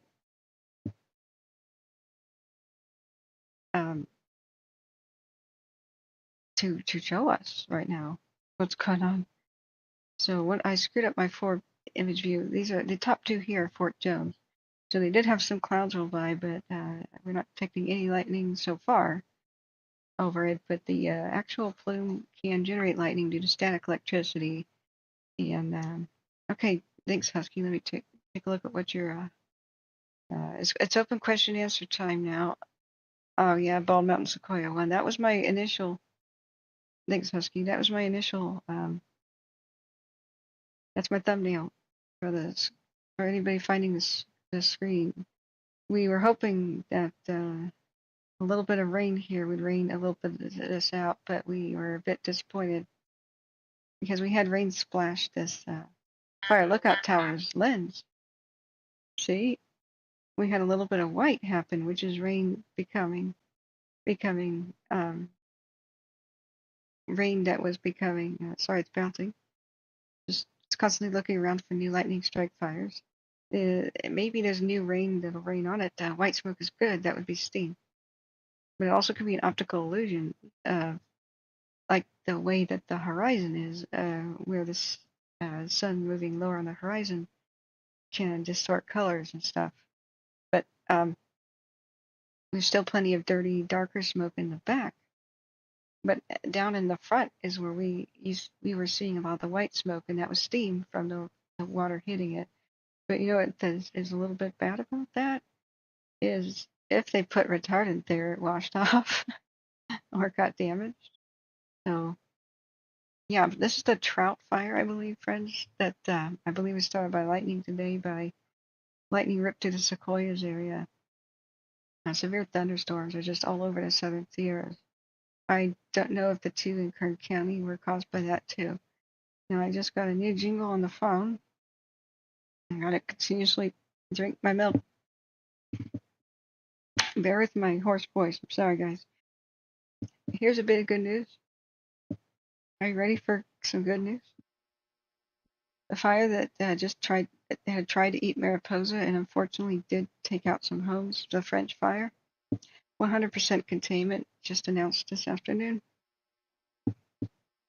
It was at least that. So all those resources are free to tackle other things. I'm glad Mariposa, the downtown, survived because we weren't sure that it would for a while. They did such an excellent job. Here's the live view of the rain, raining out the. Maybe it will rain out the Trout Valley fire. Maybe lightning will strike it and then rain will end it, or at least weaken it. We really hope. So let's see. We have an updated evacuation alert. That was at 6:51 p.m. Okay, just a few minutes ago. Harney County, Oregon. Okay. There's a level 3 go now evacuation for the Falls fire, which we clicked on a little bit earlier. Let me write down the timestamp. Remember to share the stream, guys. Hit the share button and text or put on your own social media. Go onto the my Twitter page. Share the fact that I'm live. Share that one. That's super appreciated. Anybody who needs emergency evacuation info, that's what we try to get out to the public before the authorities can get it out. It takes them a long time to go door to door, and this is the best use of our channel. That's the main goal. We have been informed that we have saved lives from the feedback we've gotten from the channel. There's terrible things wrong with the current system of evacuation notices. Times either reverse 911 fails, doesn't function, or can't function because fires chewed through power lines and or telephone lines or whatever, there are flaws in the system, and because my friend died to wildfire and my brother nearly did in Paradise, who had no warning either. That's why we do what we do, and these flaws are not fixed. Things are not fixed. So we have a new Falls fire in Harney County, Oregon, not too far away from Malheur County. New level 3 evacuations go now.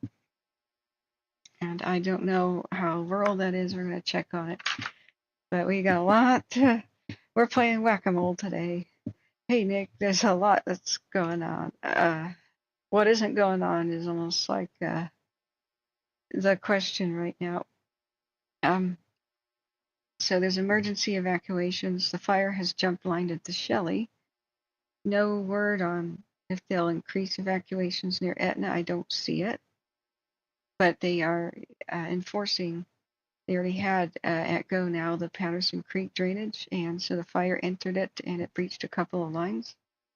No word now. We're still listening to it. They're just not saying anything right now. All the crews have pulled out and away from the Shelly fire because there's a huge 25,000 foot column of smoke that could collapse at any time.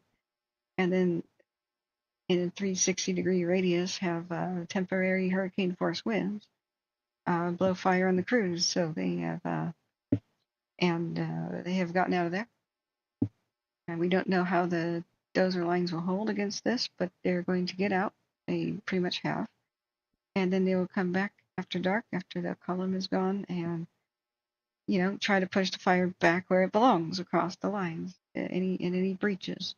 But they went door to door with emergency evacuations within the last past hour, and we've got really dire, pretty stressed out voices of the weather lady. Gosh, what was her name? The lady from North Ops. She's like, guys, everybody listen right now and confirm that you heard this.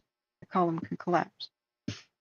We can't see the tall column, but we know it's there, unless I get fancy with some weather apps that I don't know how to actually use. But it's more important to just know that that's the case, and but keep getting information out to the public. Like I don't know if anybody in Hardy County is listening, but if you know people affected by these fires, please just hit the share button and text it or email, or however you need to share, put on your social media. The fact that we are live and that we do this, we spread by word of mouth. The YouTube algorithm is not designed to connect people with information they need. It's designed to promote trending entertainment videos, and so we fight against it. But this is our new evacuation. That's a huge area for the Falls area. They just put a huge area on evacuation mandatory. Go now. It's probably mostly campgrounds and the like. They're talking about the immigrant trail campgrounds in Hardy County, Oregon, but they are having thunderstorm and lightning, abundant lightning in the forecast either tonight throughout tomorrow. Some of the thunderstorms affecting Nevada and California will probably just go straight into Oregon and maybe even form over Oregon, really complicating the situation we have. So that's why the governor, and it's wise, has declared Oregon a state, pre-declared this morning, Oregon in a state of emergency, just looking at the horrible forecast with the amount of existing fires and potential for new ones. At any time, these existing fires could be pushed around and move really rapidly by 55 to 65 mile an hour wind gusts. And the abundant lightning, hold on to your butts. So the Hardy County Sheriff's Office is just, this is on YouTube, but I want to get this map out. It's on the Hardy County Facebook. So this is why we have to do this. Oftentimes they put evacuation information on Facebook and people don't have an account, don't know how to get an account, don't want an account, formerly had an account, don't want to get an account again. But you have to log in to see evacuation info on Facebook. You have to log in or you can't see it. So here it is for the Falls Fire, Eastern Oregon. This is mostly probably remote campgrounds who have already been on alert, but this can change rapidly. On alert, be ready is east of Skull Creek all the way to the city of Burns, including the Burns Paiute tribe and the green area near Highway 395 North. So city of Burns is sizable out there. It's pretty serious. So that's the Facebook page where you can get up-to-date info. This one is the Falls Fire Hardy County evacuation map. If few mods can keep a scratch pad of these links and provide them from time to time in chat, that would be amazing. I ran out of room in the description of this video to add any more links to evacuation maps. But I like that fact that you can see very clearly here just exactly where the level 3 evacuations are, where the roads are. This is a little bit distorted, but hey, we'll take it. But I'm not familiar with Harney County at all. I'm not even sure I've ever been here, but you can see that down all the way towards Burns the town. It's now an advisory. In fact, that should be green. They just said that it's green. This map will probably update to green level 1. Get ready all the way down to Burns and Hines. That's pretty. That's pretty surreal. So write down. Let me know what else I'm missing too in the chat. So our best thing we could do is tell people, as you know, right before official maps and other things can be updated, where evacuations are coming down the pipe.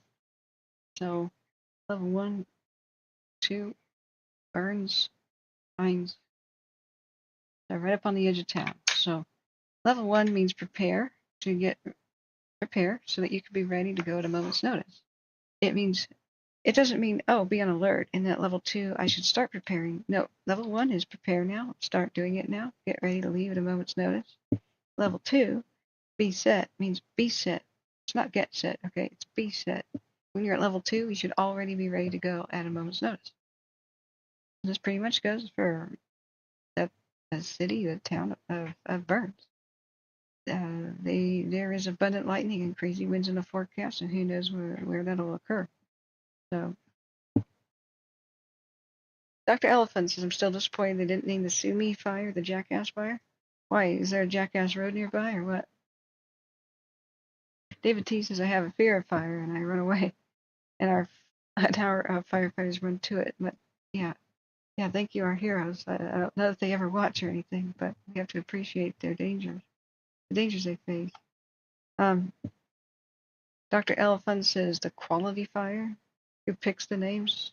Like I said, it's stupid, but fires are almost always named after the nearest road to get to them.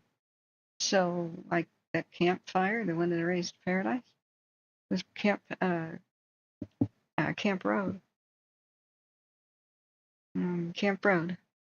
So they should have called it Camp Road Fire, but people Google up campfire to try to get their information about a wildfire, and they get everything from like the girl equivalent of the Boy Scouts called the Campfire Girls to, marshmallow weenie roast kind of search results. It's just they need to reform the way they make wildfire names. Sometimes in multiple states there's the same fire going. Like, I got hate mail and chat hate and people saying, I'm blocking you, I hate you, when I was covering the Riverside fire in 2020, and it was trying to go for the town of Estacada. It was in Oregon. People from Riverside County came up and said I was clickbait and lying. No, it's called the Riverside fire. I don't make the names. Okay, we have an update on the Shelly fire. It was Riverside Road by Estacada. It's like, just don't hate me. Okay, yeah, we got a major update on the Shelly. Let's look. My phone's ringing off the hook with the new updates. So Shelly is serious. Wow. All right. Major changes to evacuation zones right up to Etna's doorstep. Okay. Evacuation warning level 2 for Etna proper. Etna proper, friends. So once again, don't assume people know about this. People could be taking an afternoon nap. People are like nocturnal because of the heat, especially if it's if they've had their power cut off or whatever. Don't assume people know. Watch duty doesn't reflect it yet. They'll have to refresh, even though they just probably because they're waiting for the update to the actual official evacuation zone. I think it actually, maybe it does. Wait, is level 2 orange? It is. I'm sorry. Level 2 is yellow orange. Sorry, I thought it was a more orangey color, but it's yellow. Okay, sorry, my bad. Watch duty does reflect it, so does the official map. But like I said, don't assume people know about the changes, and if you know anybody there, you should call them. So this is our current view. Here's the link to the Siskiyou County evacuation map. So for the Shelly evac map, which I believe is in the description of my video, one of the ones I was able to cram in there. I can't fit it all. Yeah, exactly, Spyman. You know about that. So Malheur County has a new butte fire as well, 2 acres. Yeah, we were looking at that. So yeah, Nick, that's what's up. I haven't even gotten to everything about what's up.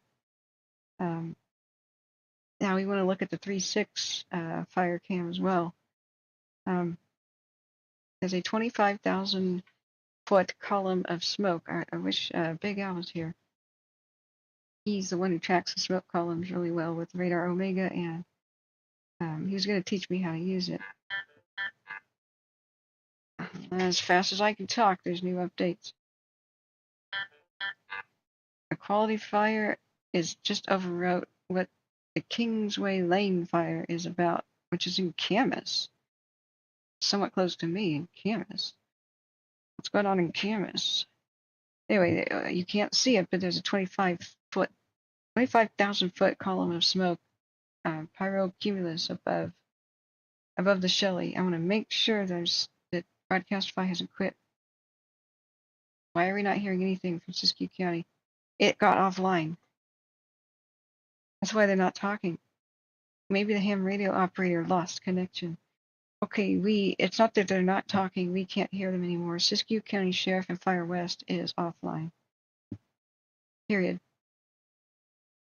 So, alright, I'm going to see about the nearby Siskiyou Shasta radios. CAL FIRE SHU, sometimes we can hear pilot. Transport 73 leaving the unit, 1911. Okay, we're going to hear on CAL FIRE Shasta. Sometimes we can hear pilots at least. But, oh man, the radio's been knocked offline. No wonder. I thought that was a little odd that for quite some time now we haven't heard, like maybe 20 minutes, anything. Douglas County, Oregon has, wait a second, Camas Valley, that's not Camas. That's not by Canby. What? On my little watch it said that. Did they just correct it? Or was I just smoking crack? Did I just misread it? Let me see, I thought there was a fire by Camas. Camas is Washington, but Canby is Portland. But the late breaking news here is they're prepping people at Etna proper. It's the west side of town is now be ready to go at a moment's notice. So everybody needs to know about that. If you know anybody at Etna, make sure they know.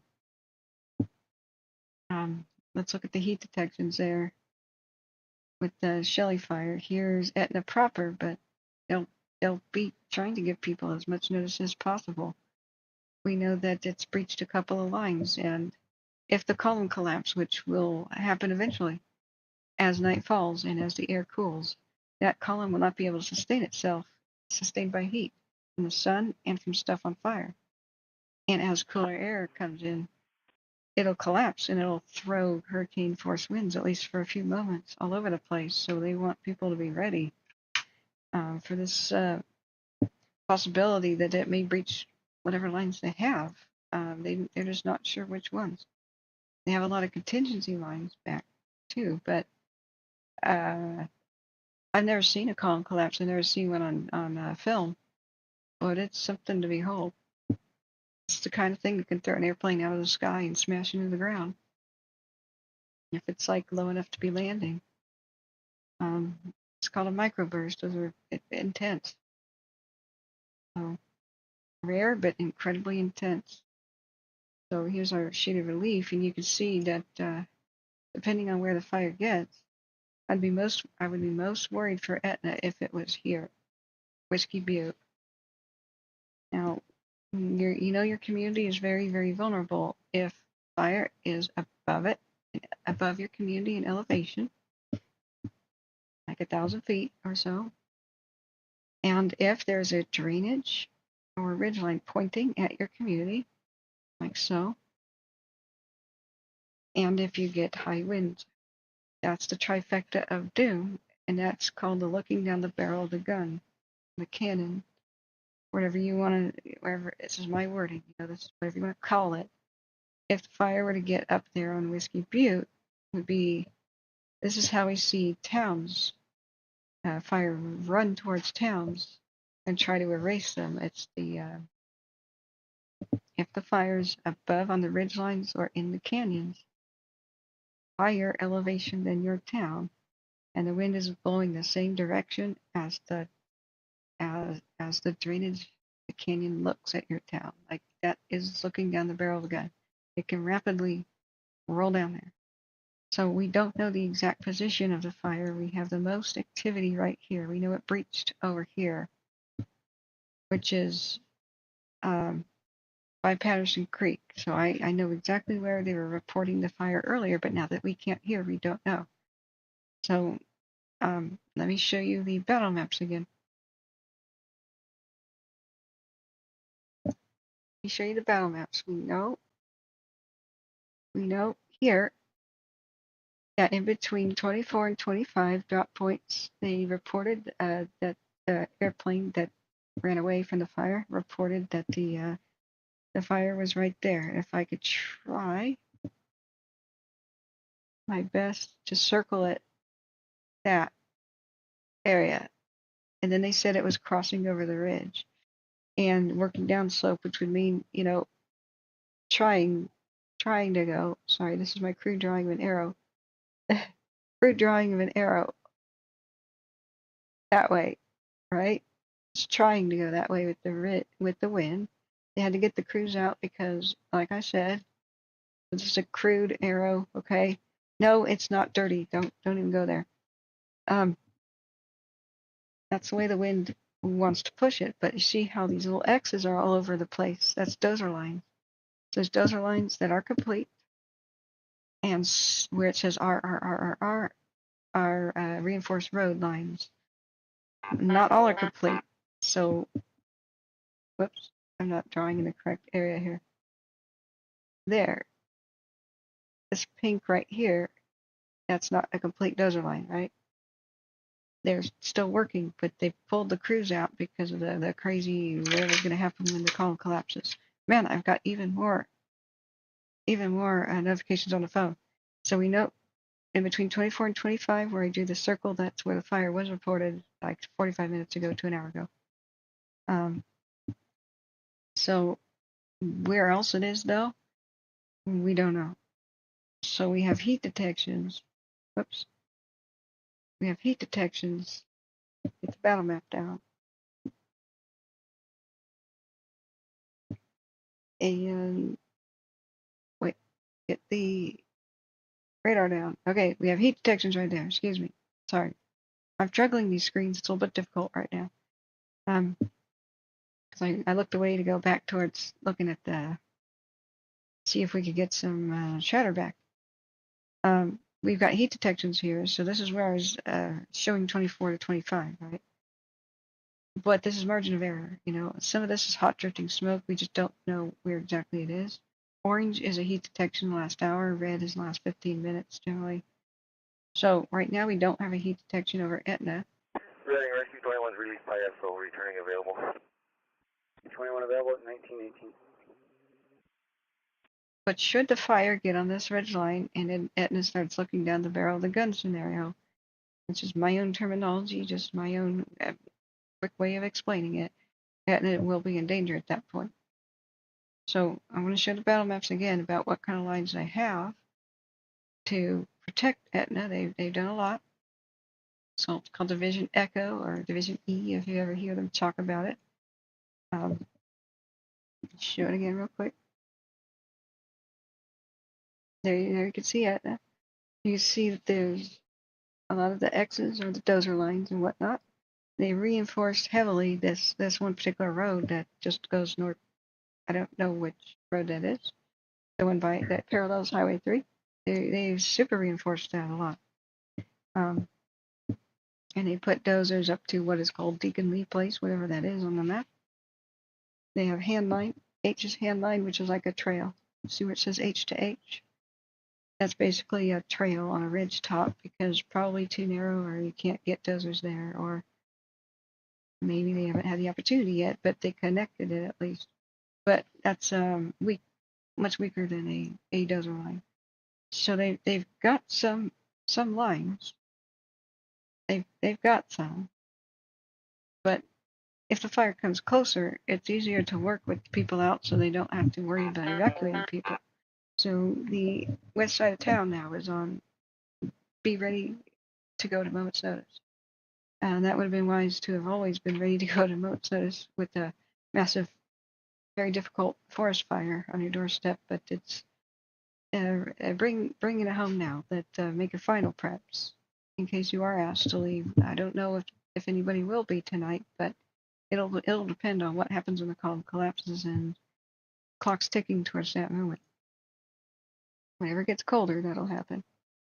I really wish we could hear the weather right now. And what was on the radio. So Smitty says new Juniper fire, Section 24, Lake County, Oregon. Reporting 1 acre via Wildcat. Thank you. Yeah, Husky, anything else to look at? Husky wanted me to take a quick look at the 3-6 fire. Okay, let me write down what I had just done. We looked at Etna. Any other questions about Etna? I'll be happy to try to answer them best as we can. But do let anybody know there via phone and text. I assume everybody does know that the situation's looking very sketchy over on the Shelly fire. We lost the radio. If they do call for emergency evacuation on the radio, we cannot hear that anymore. We just have to quickly keep checking watch duty, and hopefully the watch duty people are on it. I hope the ham radio person could get their power back or whatever happened to the Siskiyou feed, because man, that would be vital right now. The radio's the #1 way to survive. Because if they say, get such and such place evacuated, then we can get that out 20 seconds after they say that and really help the heroes the best. So we go now, we're going to look at this is a glimpse at the 3-1 fire, right? And it was taken off. Something called the hurricane fire was taking off today. I haven't even been able to look at it. So this is where we're at again. It's a 6-hour time lapse of the 3-6 fire. Sorry. Sorry. I should mute it when I crack my neck. I don't realize you guys can hear it. It's a habit. So that one, you can see retardant drops and such. Where is this? Where is this? Up. I mean, you think on the right, we'd see which of these cameras it's at. What is that? Undefined communication. What is that symbol? It's a red. It's like a red triangle. Does that mean that this is the camera we're looking at? No, we're looking at Big Valley. I don't know why there's a big red symbol here. I've never seen that before on these cams. So where is Big Valley? Okay, right here. Big Valley. Okay, I see. It's, what is that, Mono County? Let me look.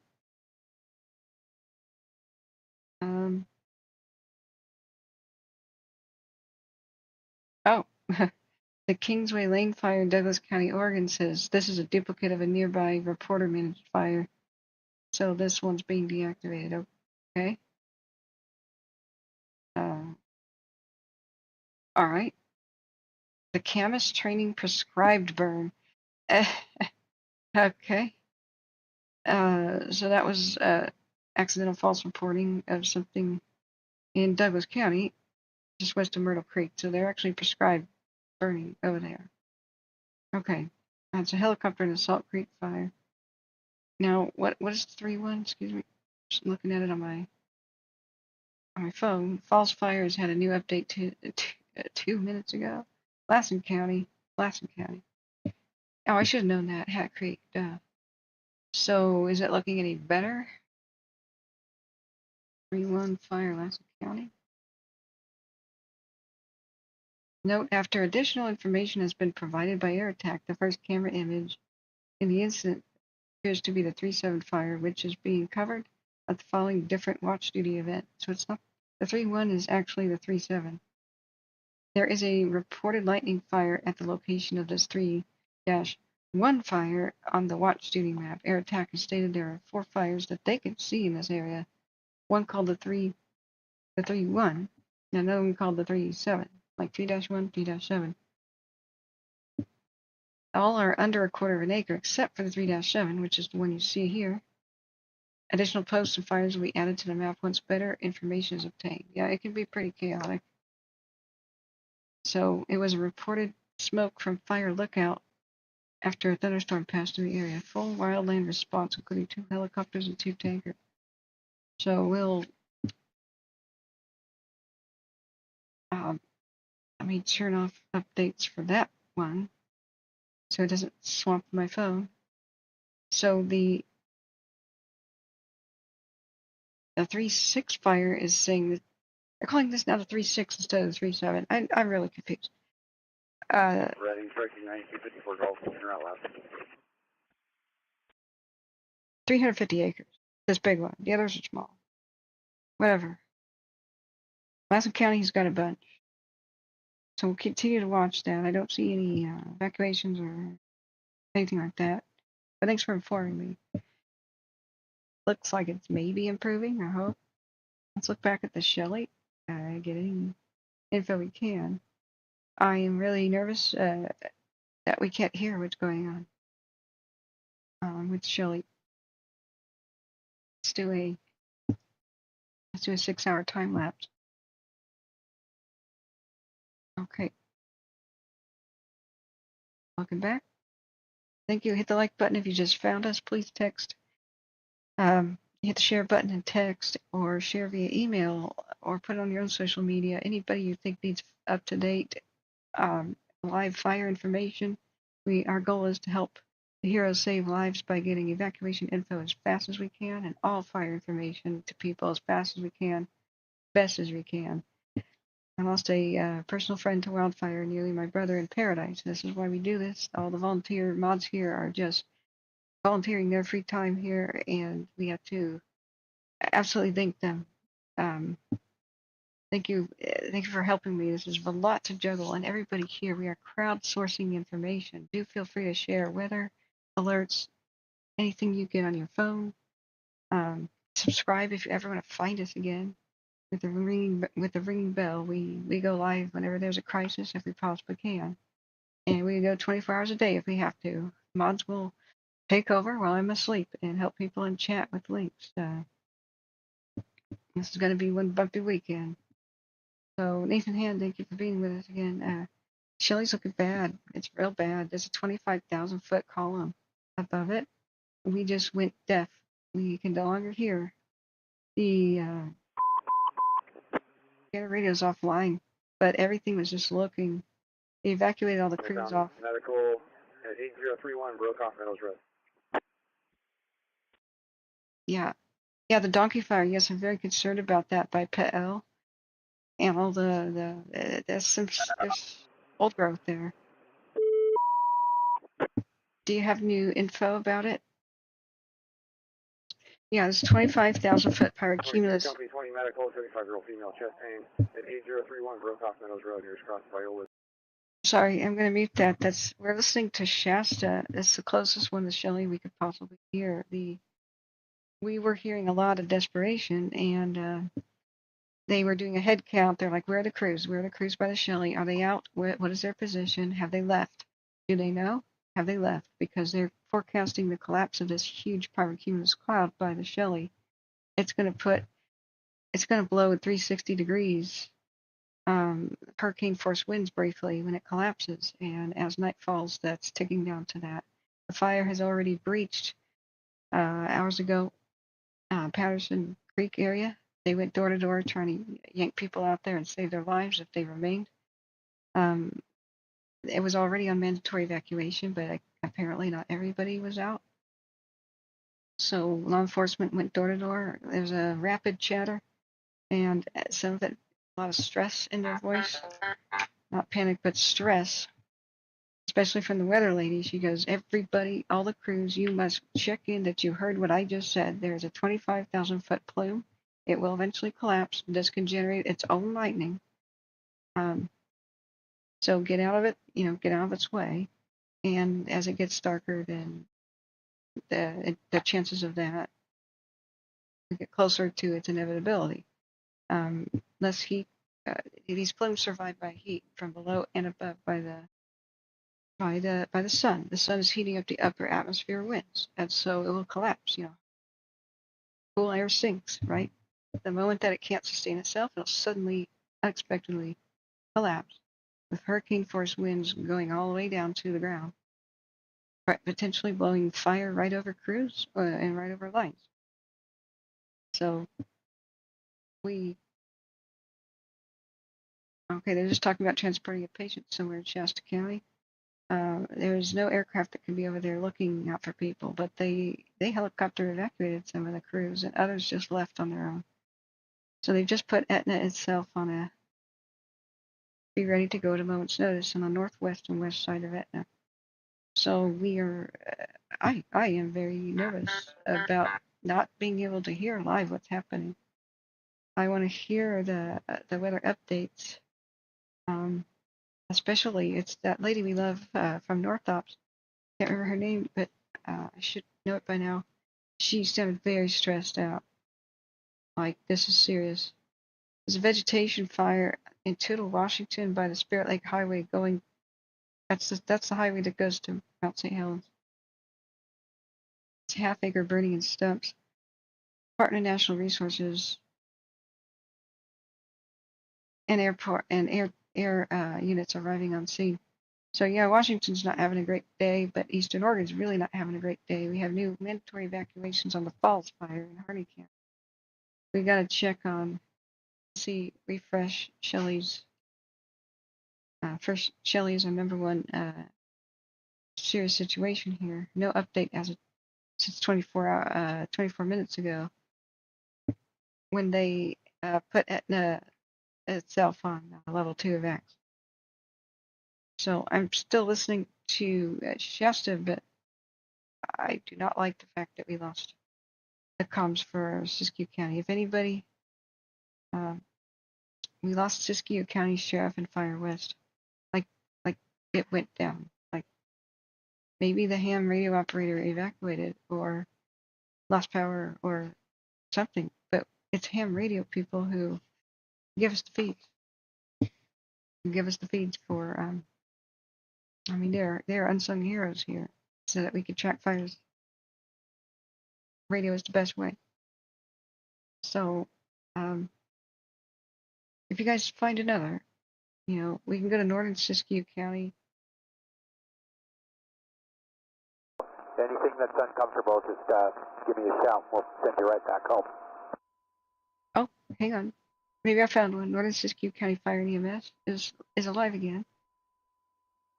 I said something about going under the column, but if anything makes you uncomfortable, let me know. That rolled over their dozer line and got outside of the line. Hey, okay, we can hear. There's at least some talk here. Siskiyou County. Okay, it's Shelly.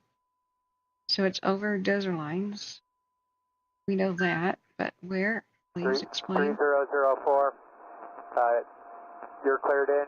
4,500 and below. Air attach 9,500. Tankers 8,500. And yeah, you're number 2 behind 7 Kilo Alpha. Same area.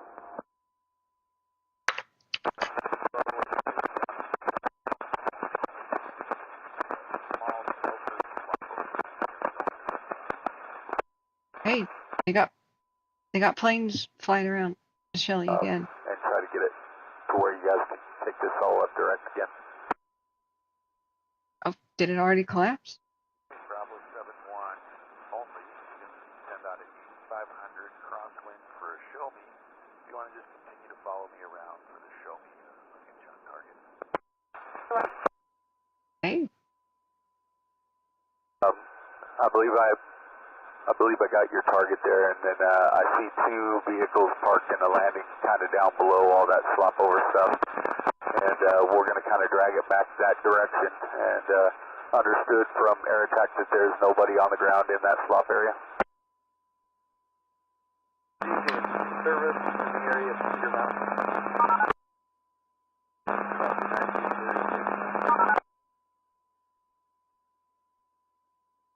Crew in the air of Cedar Mountain? I don't know.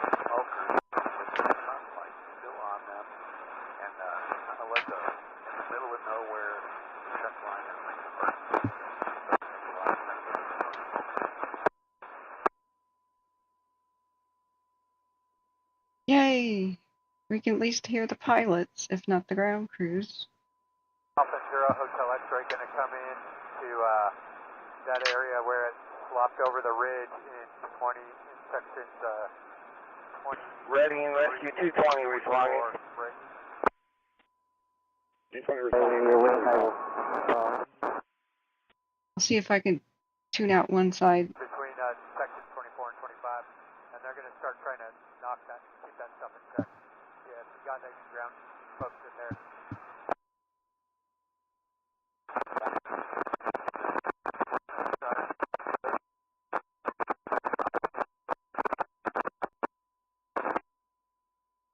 Sorry, they're ultra low and ultra loud. Forward to drop point 25. Okay, so they're saying go for where it slopped over. All right, we already identified where it did. TFR.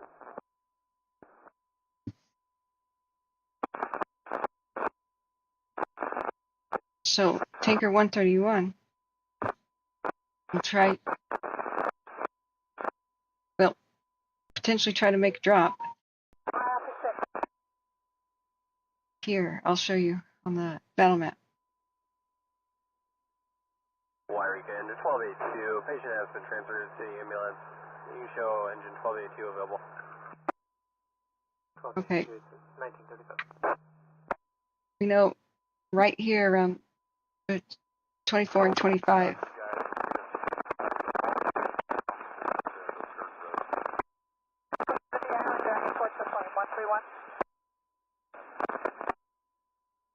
That's what they're talking about, where the slop over is.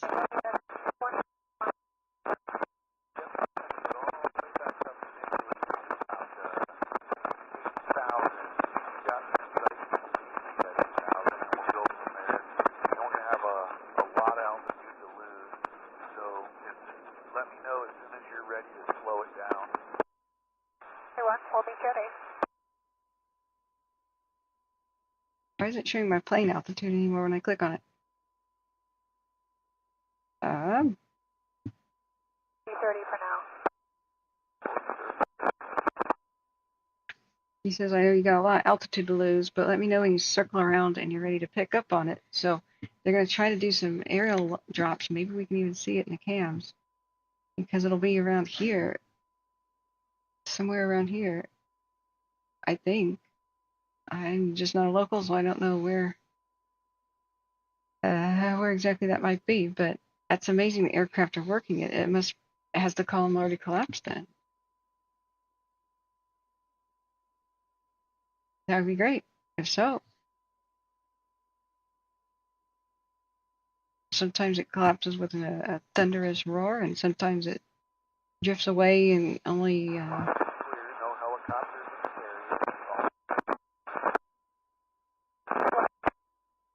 Sometimes it only affects one side. It can vary. But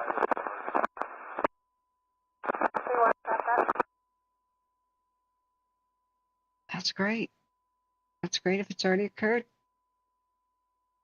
What they did say, I'm putting you kind of under the column. Let me know if you're uncomfortable. So if there's still, I don't know what to fully make of it. If there's still a column of smoke, is it the column?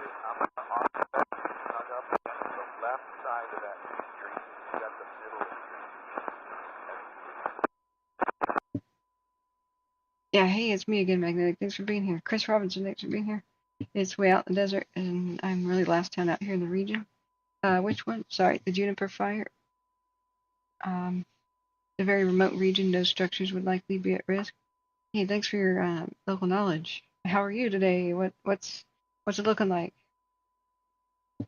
ABBYT says if anyone's curious, worked with my friends at WD to solve the mobile CRD 60 cam mystery. Did some geolocation, figured out the location of the cam's wrong. It's actually pointed towards the Wildfire. Yeah, they randomly put a pin on the map for the mobile cams. That's what was messing us up with the sites fire earlier this June. Yeah.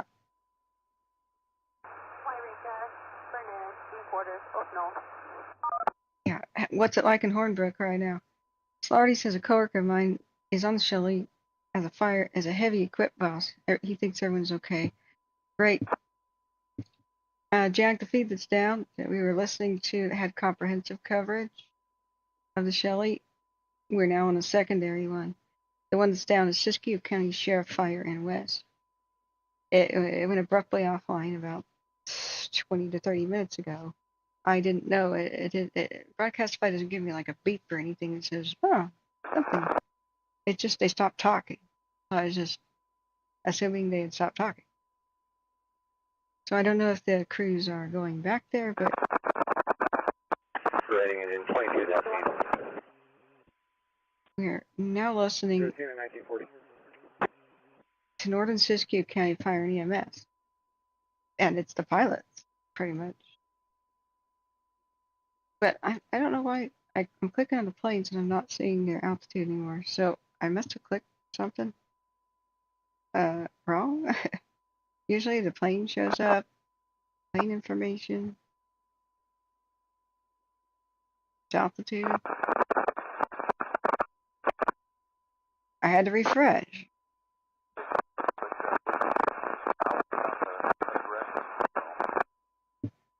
I can't.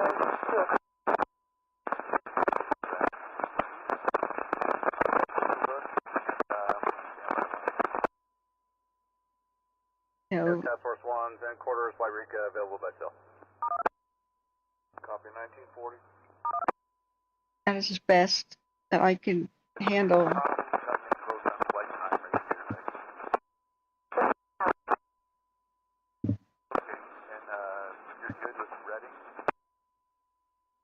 He may be. Go take a look, and then you'll be clear back to Reading and He may be doing a drop right now because he went off radar. He's that low. 71 Tanker 15, about 10 to the VOR. We did see that drop. So you're on the north side now.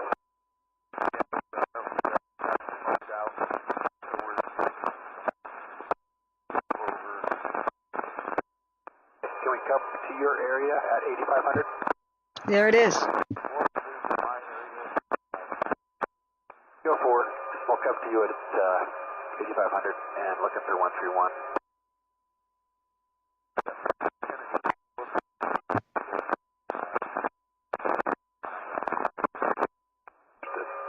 Good job, Coulson. Sweet. So at least they're working where they can. I don't know that, I don't think the column collapsed, but. Got in there, 96. Looks like may have started just about near drop. Might have started just along beyond the highland. Second starts about halfway down. Sorry about that. Maybe less than halfway. Rescue 220 FPN. 43. Awesome. I wish I could do more work for you, but I'm glad my last one was better than my first. So we'll see you tomorrow.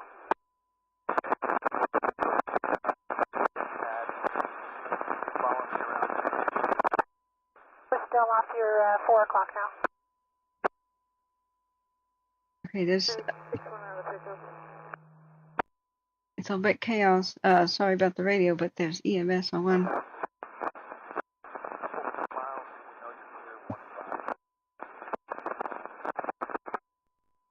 7500 to the east, Tinker 131.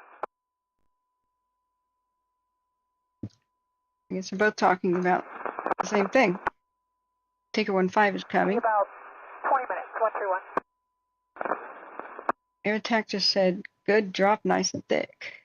For Tinker 131, but he was... Air Attack Bravo 71, Tinker 131, return to Reading, hold 20 minutes, empty. Tinker 15 is coming on scene from the east. We've got 131 exiting, looking for you. 15, I'm at site, I'm at your low, 10 o'clock, trying to get up. Work for me in the picture, 9 o'clock. Gotcha, we'll slow down. Hey, if you'll just head towards that main street, north of us, I'll try to get back. Try to keep you in sight, and I'll stay at 85 until you're ahead of us. And I'll give you a show. We're going to work on flop over. There is some retardant in there. It's got some sun on it. A little bit of a modern.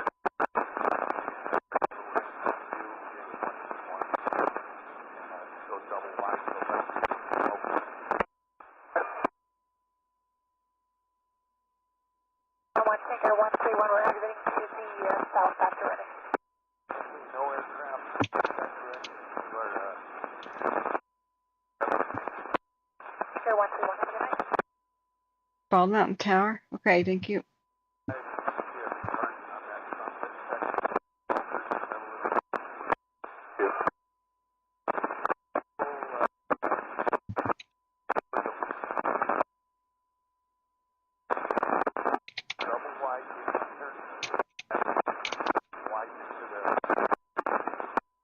Double wide downhill.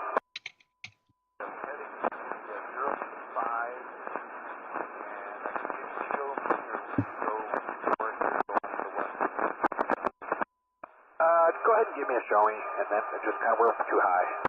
Okay, come on down to 2,000 for now. You ain't kidding. Show me, and we're watching. This is pretty much the same spot we did a split load on that spot yesterday. Remember that?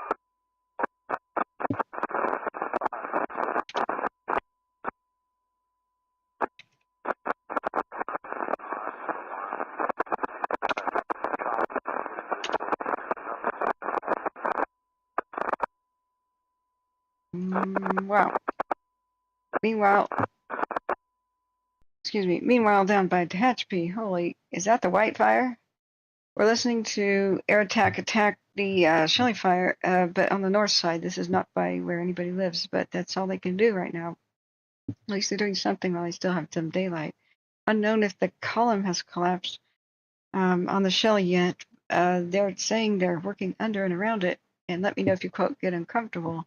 So I don't think it has. I don't think the ground crews are back at the Shelly. They put Etna on get ready to go at a moment's notice in the northwest and west side of town. So that's probably because the column could collapse and push fire over the lines. We know that it is over the lines in several spots to the north and to the east. So they are working the north side right now. We're seeing some drops, but it's really... Right on short final there for your drop, there's a pretty good flame back and downhill. I'm sure you had eyes on that. We're listening to Shelly, and this is where they're trying to take care of it on the north side. And then we hope that Air Attack will explain what's going on. We're at 81 now, you can down.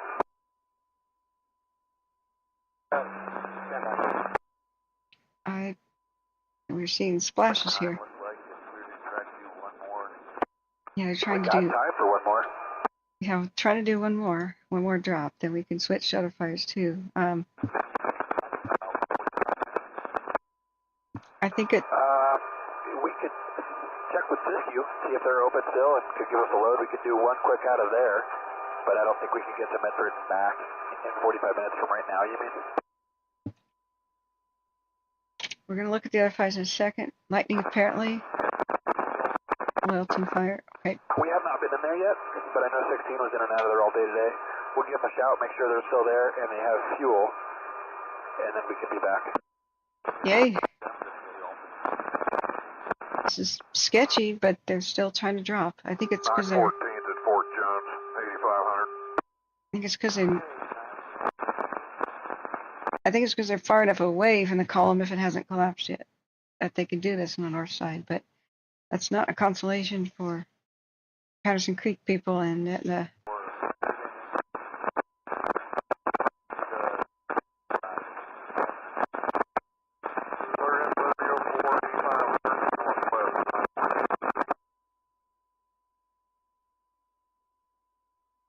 okay. 715, 130, all the way from there would be good. Try to pull you in.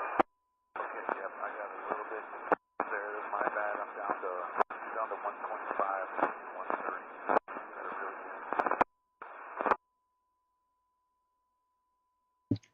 Hey.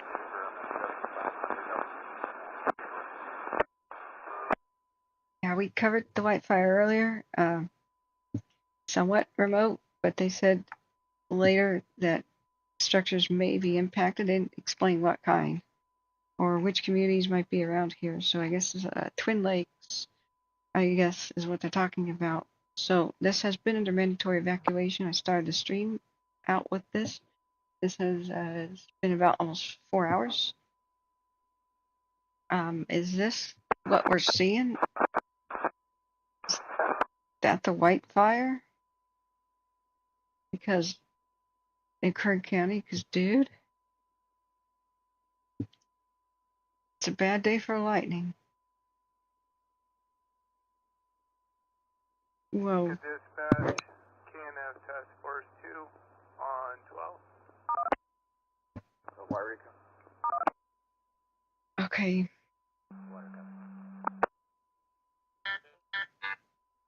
New watch duty update. Wow, the Falls Fire in Oregon. 28,000 acres now. Red flag warning continues to be in place over Oregon. They had level 3 evacuations and even get ready notices for Burns, Oregon, and Pines, I believe. So, yikes, there's a lot of situations that we have. How is the lake actually responding to this? Is the lake doing okay? We've got multiple camera views of this.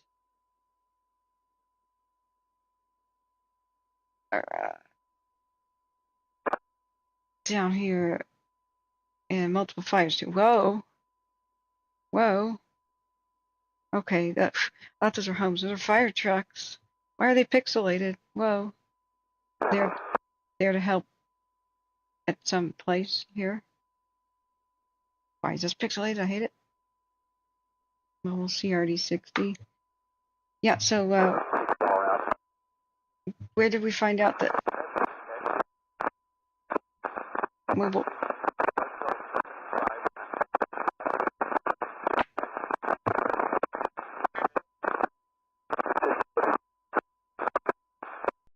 Alright, I'm going to mute that for you guys for a second. Air attack seems to be too far away for good communications on the Shelly.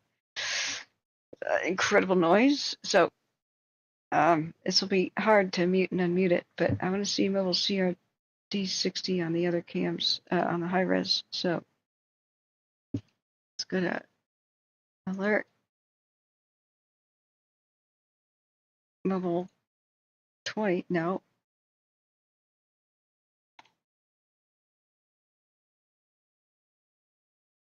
All right, saying meet you on the northwest side is what air attack is saying.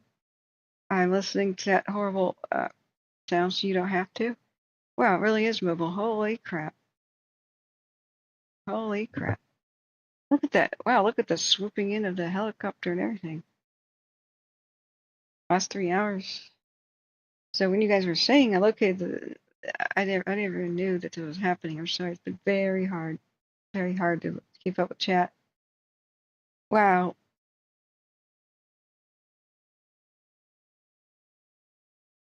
Unbelievable images. I'm gonna unmute that. We're still listening to Swap over here on the northwest side. I've got you in sight. Keep doing what you're doing. take some screenshots. Holy mackerel. So every day you can see our heroes actually working. Why do they just Come on, whatever with the pixelations. It's not illegal to film first responders. In fact, that's been ratified. It's now settled. You can film first responders. Stupid. We need to know what our heroes go through to appreciate them. Man. So this is a great. I'm so happy that they did this. They put the mobile cam up. So, yeah, we've seen it time and time again. It happens that they usually just sort of randomly.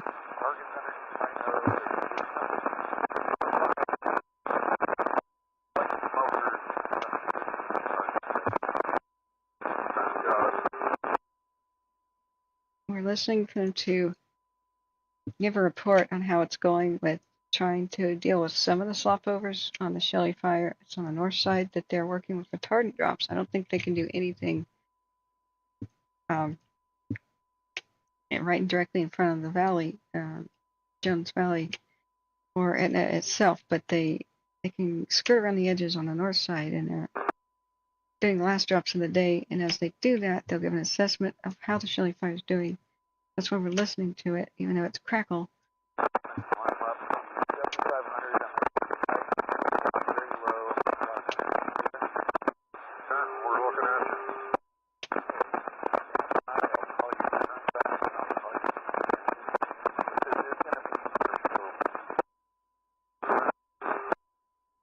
Wow.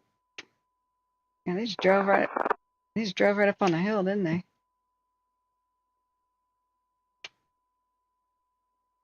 Working under power lines, that's where the aircraft can't go, but you saw the helicopter getting close anyway. I'm so afraid for them. The setting sun and sun in their eyes. You can see the helicopter, from time to time over there. Around RJ to about a 260 heading. 60. RJ, sorry. I answered most things. Copy sighted 10 o'clock. Now I'm looking right into the sun. Okay, there you are, thanks.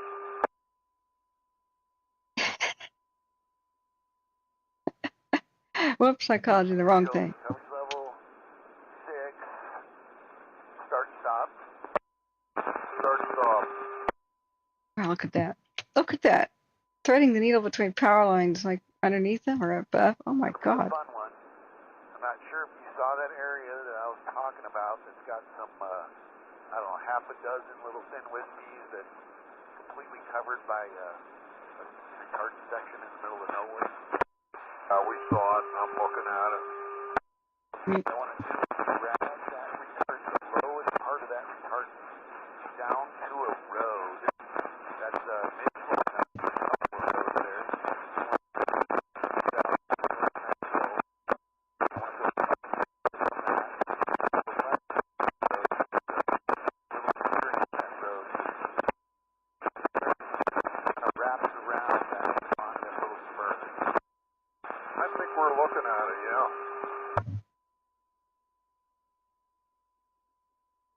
Who's looking at it?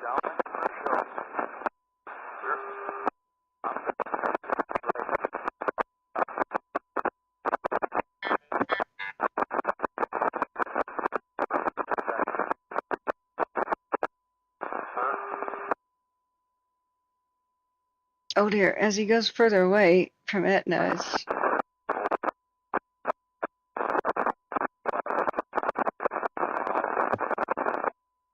it gets scratchy. Okay, sorry. He was like over there by that spur, that little road, that bend there. That's where I want the. So I'm just going to mute that for you. I'm still listening, and I'll let you know if it becomes intelligible. But Taker 910, a DC-10 just dropped as well, so that's awesome. That's one of the planes, I think, probably air attack. So they're doing what they can with the Shelly, but we really want to listen to that to make sure we know. Meanwhile, back at the Wildfire in Kern County, we want to know what is going on. So I'm just going to complete this time lapse. I just can't believe the images of the helicopter. This is a 3-hour time lapse. This is current. This is current.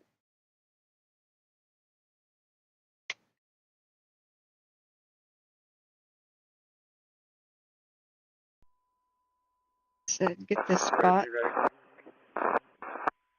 Rating highway IC. Incident terminated. All units available.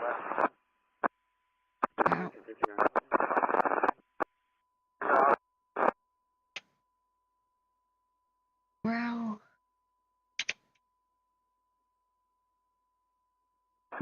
Crazy.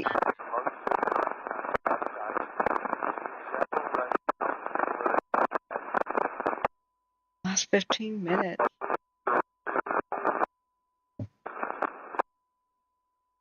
I love mobile cams. They should do this all the time. We got a great idea of what's going on there now.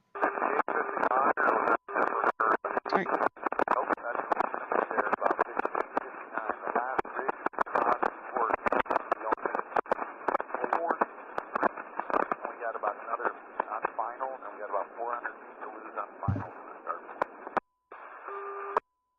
Lassen County Rimfire 3-6. It's 903 acres, that big one in Lassen County. That started by lightning today. Follow me around, that's good. I'm coming up, I'll meet you, I'm going to go to 7,500, hold that. Once you get on downwind, you'll comfortably join me at 75. We're looking at the Wildfire in Kern County, like, holy. Alright, I should get a tile view of this, and we have to monitor multiples at the same time, I think. So let me hit the button, do tile. So tell me which camera names, guys. Do we create tile? So we're going to add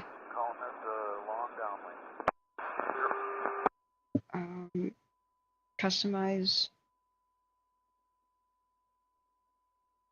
make our own set. Whoops. I guess one still has to be there. All right, we're going to customize and make our own set of tiles.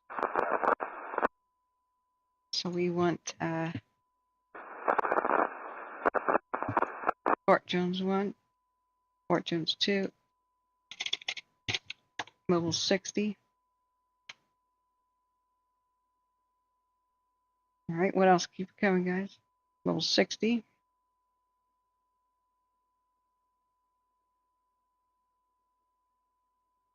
What else we got to monitor? Beckworth Cam, a new fire. Let's see. All right, what's going on with Beckworth? One or two. Yeah. Find out. So, which is the one that the 3-6 fire is on in Lassen County? Take a look. Our bigger view. That one. Meanwhile, back at Shelly, the aircraft. Let's see. Are they still even around? Air attack's still there. So hopefully, when he speaks, he'll give a final. These are the final drops of the day.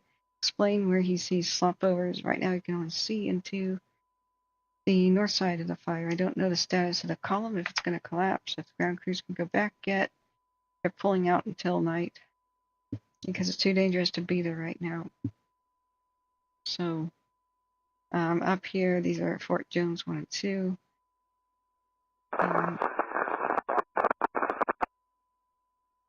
Kern County's evacuation map is like so. Please remember to share that, guys. I was unable to fit in the description of the video. That's Kern County evacuation map. We're about 30 minutes to sunset. True, RJ. And thank you guys for being here. Please hit the like button. Hit share because we're watching some incredible stuff. With anybody you think needs to know or is interested in fire up-to-date info, we try to get people evacuation notices as they happen. We've been helping the heroes today. We've been helping them out. So if I just go into the regular cam view, alert cam, where's Beckworth? Beckworth People 1. Yep. That's, wow. Gotta be one of the new ones. That's by Portola. Great.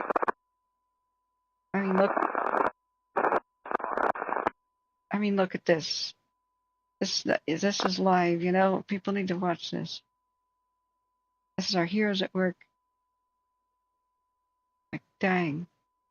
What was the half an hour one that showed the helicopter just doing crazy trick flying here? Just absolutely nuts. They've got a mobile camera on top of a vehicle, it looks like. But I can't believe that the helicopter threaded the needle underneath or above these power lines. 5. Man. So I can't remember the small town in the way here, but the Wildfire here is it's a doozy. They got the ground crews, they got the helicopters. Wow, look at this weird panorama. I didn't think it could do that.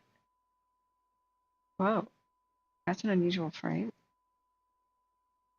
Yeah, more of that, please.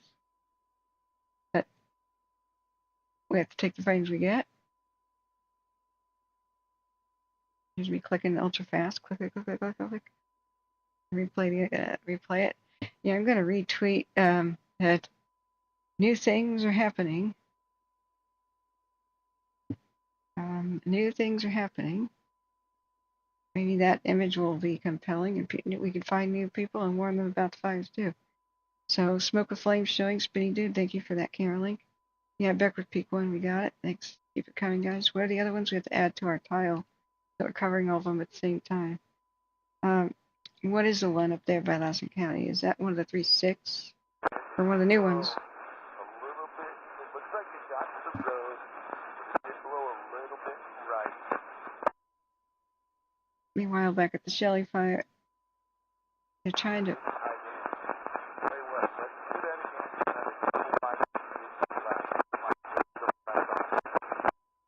He's critiquing their drops. So 4 is 8. The last drops of the day. There's a airplane.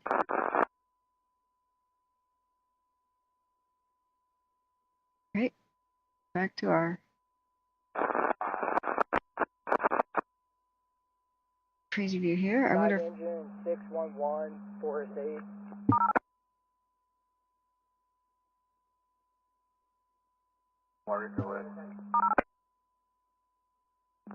Can you show us departing Mount Hebron and route to Klamath Falls? Copy at 2006.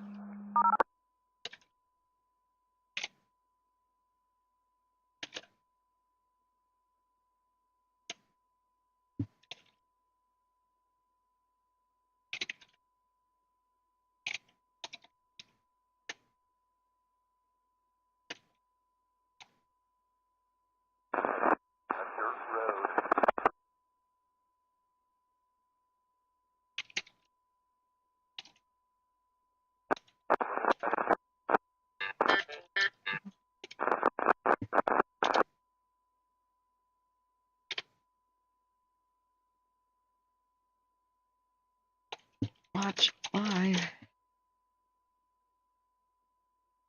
Right, let me add a picture so that people understand. Yeah, you should tune in. Trying to do the things that you need to do to grow the channel, or we don't grow, we die. This is one of those exciting days I've seen in a very long time, friends. It's wow, not since the close-up water drops on the glass fire in 2020. Man,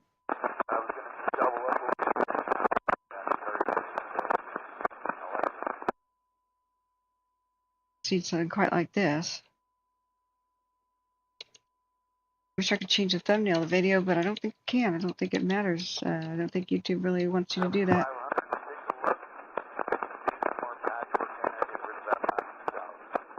That's our live view. Wairika, engine 6320, in quarters. 2008. Now, to make it easier to add a picture to the Twitter, the X. Jeez, I just want to drag and drop. Why can't I do that? There we go.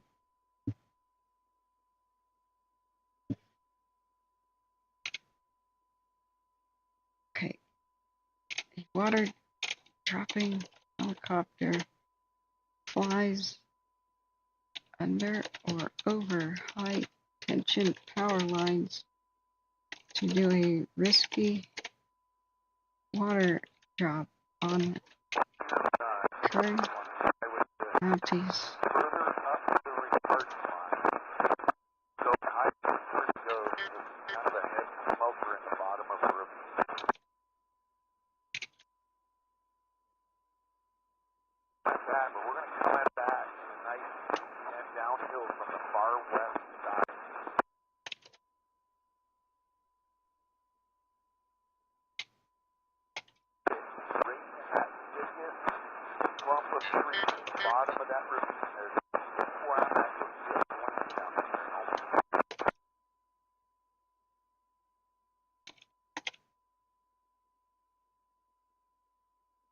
Post. Okay, I posted it. Please go here and share my post so that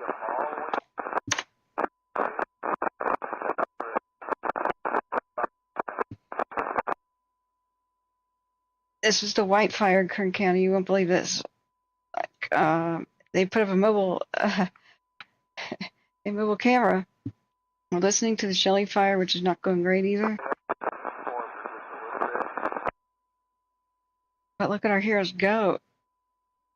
Now, this is the current view of this. This is the Wildfire. They have level 3 evacuations in Kern County. They're doing everything they can to stop it. And a little bit earlier, let's see, where's the helicopter shot?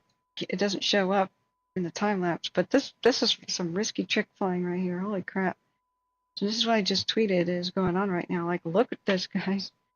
So meanwhile, back at the ranch at Shelly, the very last drops of the day are occurring.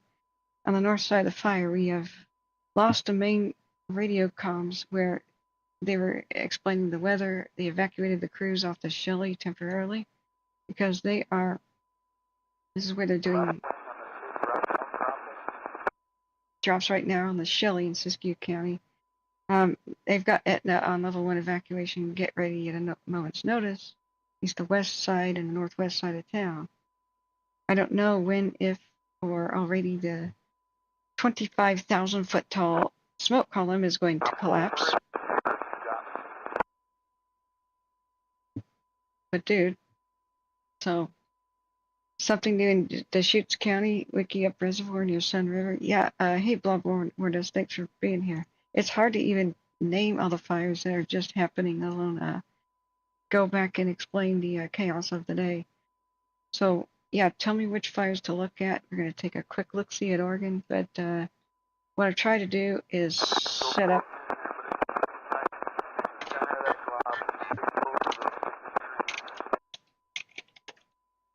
and share this link so you guys can see the multiple fires in the same image. That's shareable right there, guys.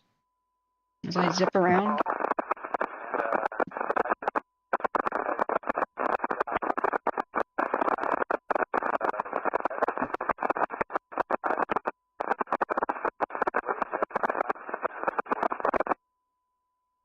As Oregon's an emergency declaration. That was a very wise thing that the governor did ahead of time.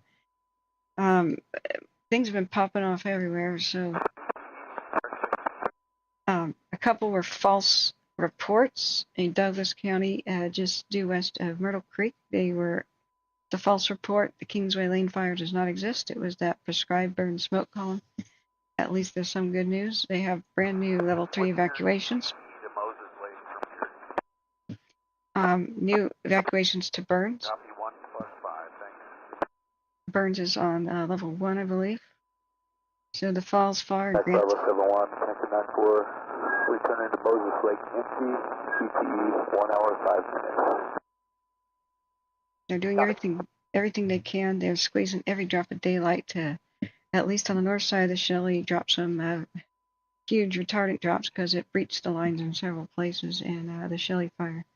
So we got some pretty high winds. They have been constantly updating the evacuation map at Harney County. And I do believe they said on watch duty that they were going to put on notice Burns and Hines proper that they should be at level 1. However, the map hasn't reflected that as far as I could tell. Let's see, that's the Rancho fire at Kern County. Kern County has the Rancho. Minus tanker 1-5 coming back out of 50, is that correct? That is confirmed. And the Wildfire. So zooming around back to Oregon, all the way down to their command post at Vale, the enormous Cow Valley fire has level 2 get set warnings from basically Brogan to Vale. We've seen some aircraft circling around, but until night falls, I don't believe, have a great visual from the cams. At least we haven't all day so far. Had a great visual on, what's going on with the enormous, but kind of hidden in smoke. Cow Valley fire out there. So this is the current live view of down there in Kern County, which has been compelling. Just whoa. The white fire that they're trying to chase around, which we keep looking at, just going, holy mackerel. This is the quad view where we've got Fort Jones is now. Let's get rid of that one. There's Shelly up there on the right. So we were hearing some pretty desperate evacuations and check-ins of all the crew because the 25-foot, 1,000-tall smoke column that is at the Shelly fire can collapse with hurricane force wind gusts as it whooshes down. So they evacuated the crews, put on notice, went door to door, trying to help anybody who did not evacuate, who really should have already, from the Patterson Creek area. It breached a couple of lines, but we're not sure exactly where. But they said, Patterson Creek people, we're going door to door to pull you out. I don't know if they got everybody or some had to shelter in place or what the situation is. But we lost our best radio, but at least we can hear air attack and they'll give a final assessment. We have the North Twin fire by Wiki up here. They have a level 3 evacuation go right now for their campground, the Wiki Up Reservoir. I don't know how much of this is lightning and or your usual accidents of stupidity. It's just red flag crazy conditions in Oregon. We've been trying to keep up to with trying to track all the storms as they've been forming. Now some thunderstorms went kind of over by the Weed and Mount Shasta area. They weren't very powerful, but you could see that there's little bits of rain and stuff. And this pulled the wind over towards Fort Jones and Etna and helped breach the lines in different directions. 914 is off the Shelly incident en route back to Moses Lake on a hold 1 hour and 5 minutes en route. I don't think they'll be able to come back. Tanker 914 can't operate after dark, I don't think. So it would take more than an hour, to refill. But many big tankers and some helicopters, even though it's super dangerous to fly around a huge 25-foot, 1,000-tall smoke column, when it collapses, it can make a microburst and throw aircraft out of the sky. They've been working the edges on the north, which is really ballsy, if I don't say so myself. Excuse my excuse my sailor talk. So where else do we have strong winds? We've had a rip through Tahoe from Mammoth Lakes to Tahoe. It's going north past Susanville right now into Mono County, where there's another fire that got started by lightning. I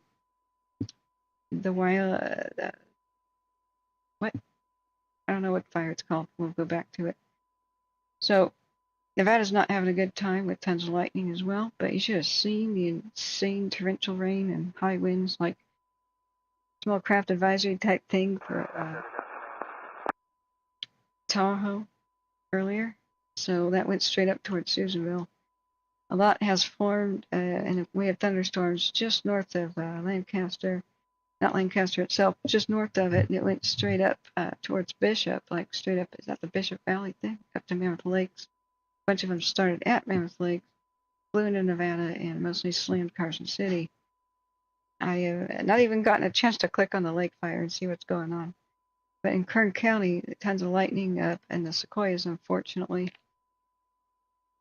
and a couple of new ones. The white, which had mandatory level 3 evacuations, go, go, go. And the other one next to it, which is what? Sorry, forgot its name already. The Rancho. So let's look at our Rancho. 13 minutes ago, a new evacuation center set up Wairika Battalion 6-1 returning to quarters. at the Stallion Springs Community Center. It's Tehachapi. They 20 minutes ago upgraded an evacuation warning for Kern 118 zone to an evacuation order. So we've been checking and refreshing as fast as we can the Kern County evacuation maps. It's good for the white and the Rancho. So what I believe we're seeing is the white fire when we see the dramatic images here of the new mobile cam. I think that's what people are saying in chat. Spinny says, look at the King's fire. There's many new ones there in the mountain. Hey, Spinny, you got a link for me real quick? Yeah. The Blob Warness says there's 3-8 circling. Thank you. That's by Deschutes County. Wiki up. Yeah, that's what we just looked at when they evacuated campground. I have yet another watch duty notification. I have them for all western states, so as an evening operational update video for the Shelly.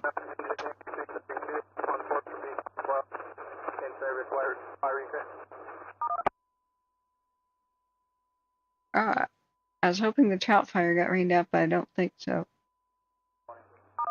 Got rained on, but not rained out. I think I've accidentally destroyed my latest updates for watch duty. Okay. Bowler fire, little small acreage fires updated. Middle fire, rim fire, evacuation warnings have issued for zones in Lawson County. Okay, that's due to the rim fire. All right, let's go look. There's a whole bunch that they just kept naming and renaming. 2652 available in Wairika response area. Okay. 2021. We're still waiting for an assessment of the Shelly fire after they finish all of their drops and air attack circles around trying to check stuff out. We'll be able to see the Shelly fire finally once it goes to infrared, black and white, but until then, we don't have any views on the Shelly or the Cow Valley, which are enormous rampaging monsters at the time. So, another watch duty update. What? The fire's been mapped. The 3-7 fire east of Horse Creek, north of Little Valley at 41.5 acres by the Fierce Intel aircraft. Their perimeter can be viewed on watch duty. Okay. Division Alpha, Bravo 71, air to ground. We have a new evacuation map for Lassen County. And a warning has just turned into a go now. I don't know if the map reflects it yet. So here's Lassen zones. That's in the I got Division this Bravo, Division, or Bravo 71. evac map link for Lassen County right here via watch duty. Thanks, friends. So let me look back. Good copy. Freight, Bravo trainee, Bravo 71, air to ground. King's fire, where's that?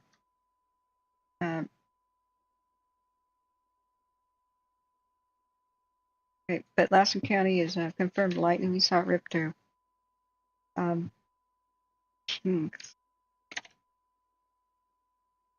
Fresno County. Bravo 71. It's contained? Are we sure it's the Kings? Am I at the right spot in Fresno County? Spinny, or look how many new fires are in the mountain. Okay, cool. Updated 2 hours ago. Contained. That's great. But yeah, it ripped through here. Light winds, thank goodness, for most of this high altitude stuff. The higher the altitude, the less likely it is to become anything, thank goodness. Because you can see it's like struggling tree line stuff. This one I'm not sure about. They said potential for 30 by 30 vegetation fire with a moderate rate of spread, a moderate spread potential per air attack. Fires exhibiting some tree torching is burning in conifer timber. Light winds, though, they're only 3 to 4 miles an hour. I would think they'll probably parachute people in. This is lightning strike season, so if you're not familiar with California and how this works, especially mid-July through the entire month of August is California's typical seasonal lightning strike season. Nothing to do with global warming, climate change, or anything. This is your run-of-the-mill crap. Whether or not the heat dome has something to do with global warming, I can't tell you. I'm not a weatherologist, right? But we don't really allow debates about it. But this sucks that we have a heat dome, heat wave, and almost no moisture in the air and or precipitation for quite some time. In most of California, it's normal for it not to rain. This time of year, it doesn't really rain in California this summer, except for weird freak storms like the thunderstorms and just in little spots. Okay, I'm trying to listen to that radio on the Shelly. Hang on.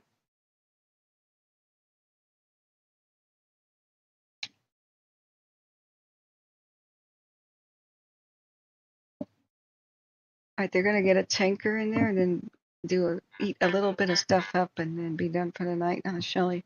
That was really harsh to listen to. Yeah, Loyalton Fire Department. I'll have to look at the. More than welcome.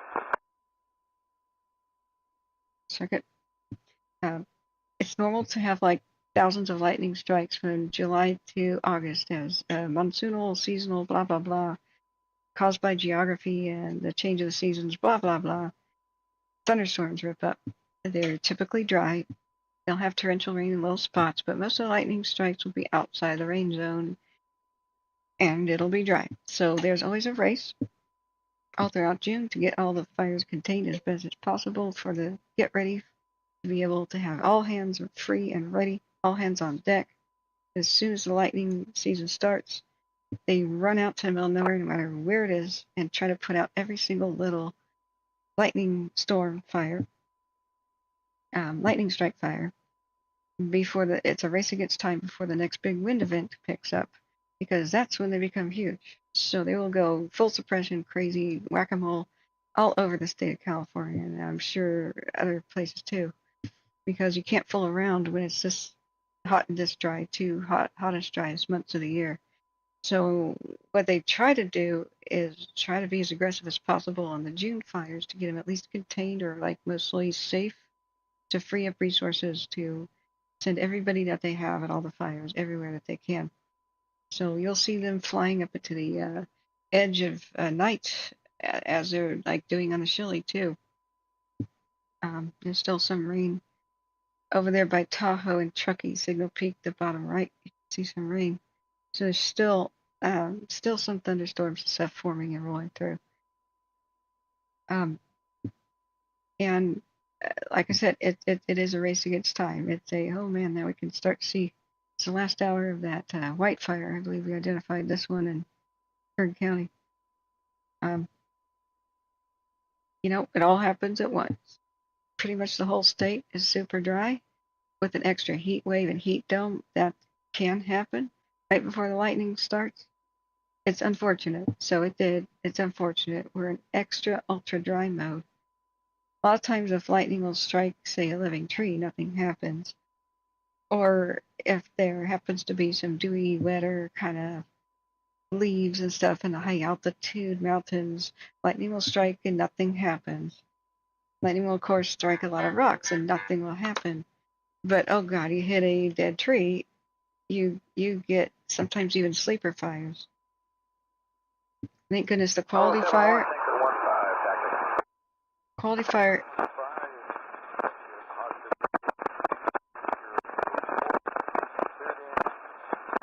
All right, he's guiding in and around Tinker 1-5 by the Shelly. So that's what he's saying.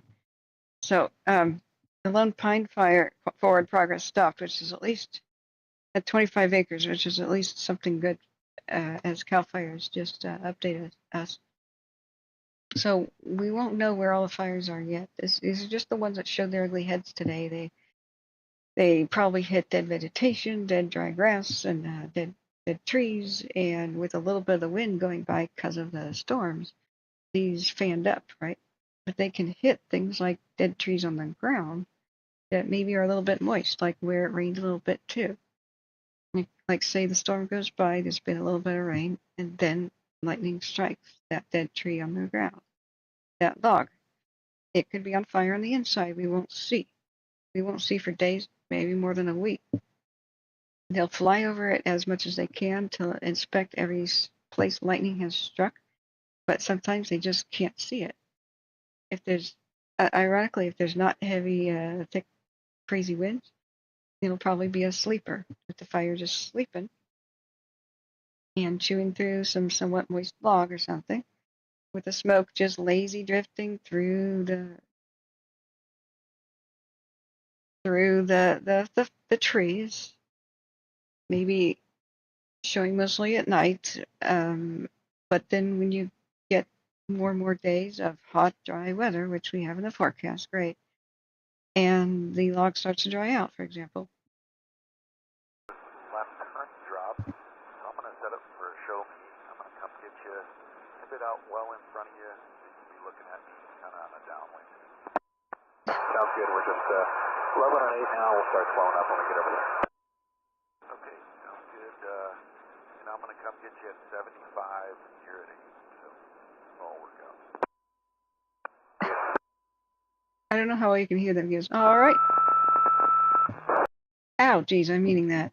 He goes, all right, I'm going to come get you for a show me. Avenue, the IM school. Alarm sounding in zone 1, zone 6 at 2030. All right, I'm just going to mute that. That's a medical call where we're hearing a lot of Siskiyou County. So they're still valiantly doing all kinds of drops right up till sunset with the last light that they have up at the Shelly fire, but it's the north side. I've not seen the aircraft being able to get anywhere near the column. I don't know if it's collapsed, but still up. What's going on? But that's still very risky and very valiant of the pilots to at least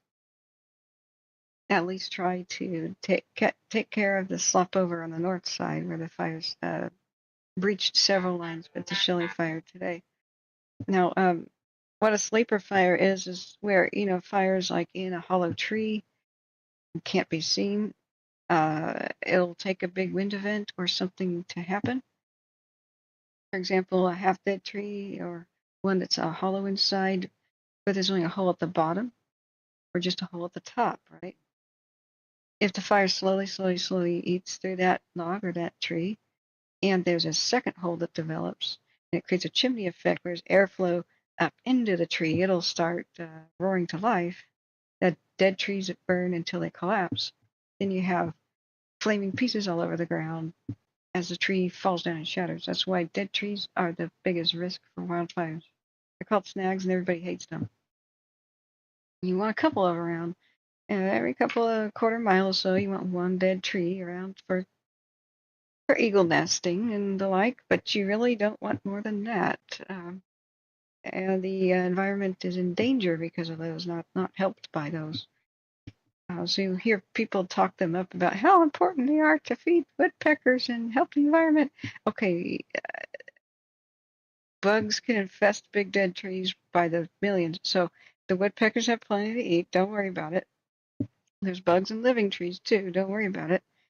But no, you can't risk the entire forest burning down by thinking that dead trees all over the landscape are a good thing. It's not. It's what causes the mega fires.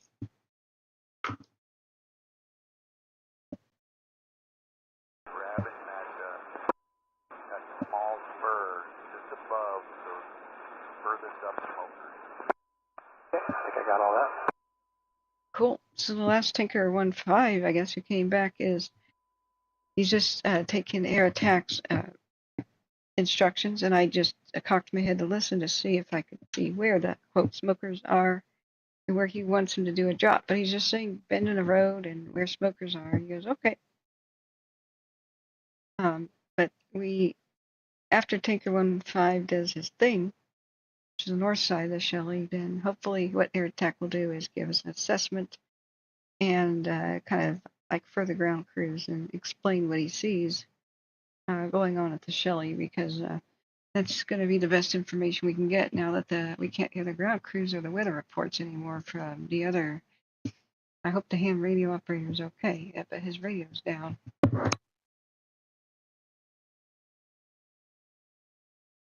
I need to eat something at some point. It's 8:30. I need to order food or something to be delivered. Thank you for your kind donations to keep me fed. There's no time to cook or anything.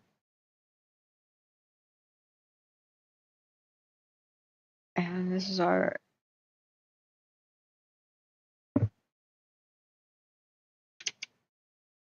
last 30 minutes of the Wildfire in Kern County. I believe this is the Wildfire. I don't know what else it would be. So, what else do we have to look at? The King's Fire was a shiny one. Yeah, many new ones in the mountain. Thanks, Husky. Welcome back. There's a Palin Fire, right? Okay. Wow. Wow. It's all crackle. Air Attack is speaking, but it's just crackle right now, so I'm not going to unmute it for you guys. I'll take one for the team and listen to this horrible ear hurting stuff.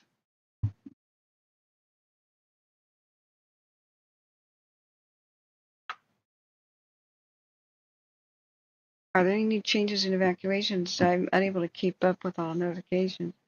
The situations are changing rapidly. Here at the Wildfire, it's now 2,500 acres. All aircraft are off that fire. For the night, 4 tankers and 4 copters have been requested for tomorrow.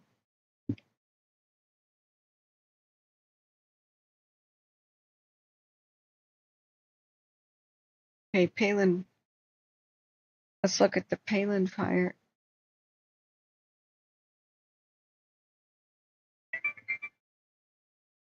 Copter 607 is checking in on the Shelly. I just don't see where they are. Let's see if we can see the drops. On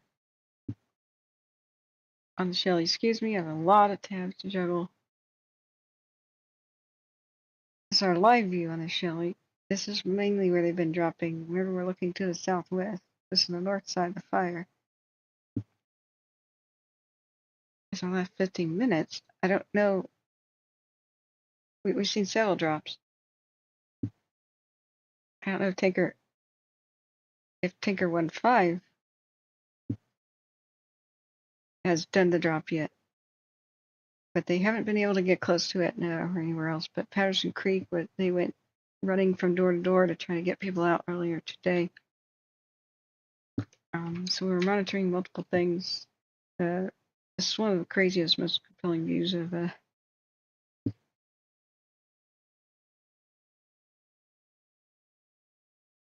this is the live Wildfire.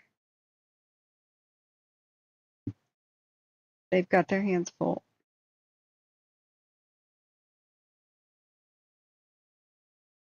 Good idea, huh? Just stick with the 6.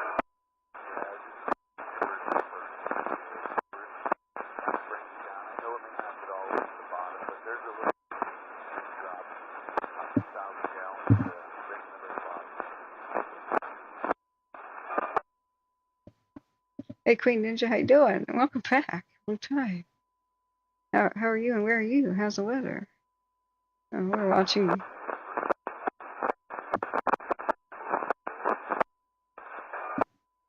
Okay, I don't know if that's what I heard, but I think Air Attack mumbled something about something by the base of a Jones Creek. I have no idea though on the Shelly. It's really painful to even listen to right now, but this is our last live view of the Wildfire. in Kern County. They put Etna on evacuation alert just in case, I think.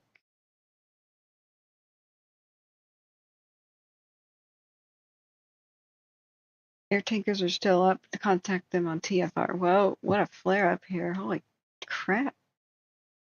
We're very privileged to have a mobile camera view of this. Holy crap. Dang it. So the Palin fire that's in Sierra County at 8 o'clock on the sheriff's Facebook page of Sierra County. They're working closely with the Loyalton Fire Department regarding the Palin fire and U.S. Forest Service south of Loyalton Pines. If evacuations are necessary, they'll send alerts through Everbridge. We'll update the zone haven maps. Oh my God. That's not an exaggeration of light by much. That's quite a flare up over there. We know that all aircraft are off to Whitefire, but they're ordering 4 aircraft for tomorrow. So, well,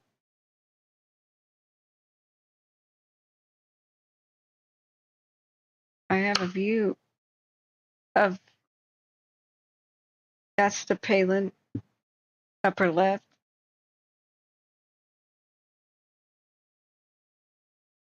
Look at these situations. What's the other good compelling view of the white? If you want to see this for yourself, here's the link of the quad camera view. That was a, let's do it. I'll see you guys later. Hang on.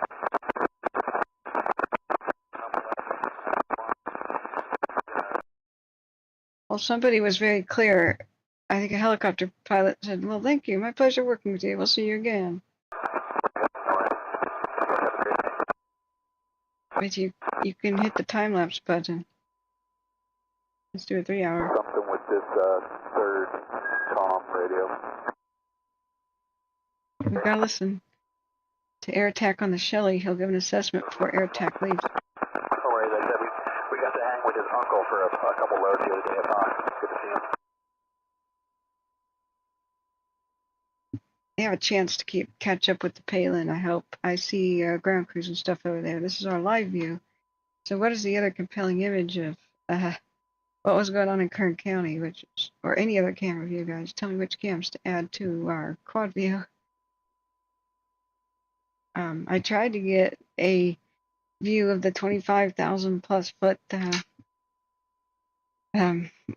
smoke column over at the Shelly.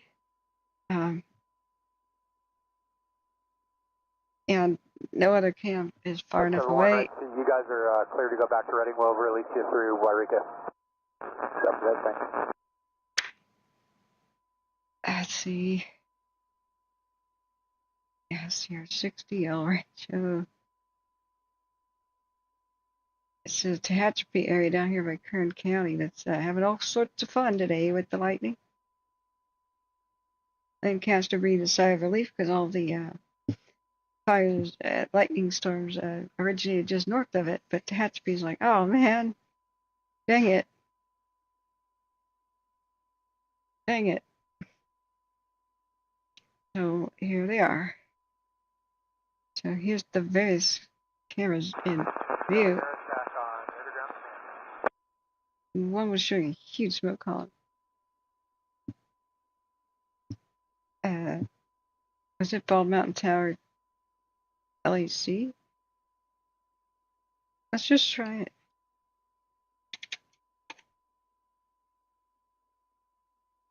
It will scramble. I can't control where the cameras end up. So Bald Mountain Tower LAC is looking at what?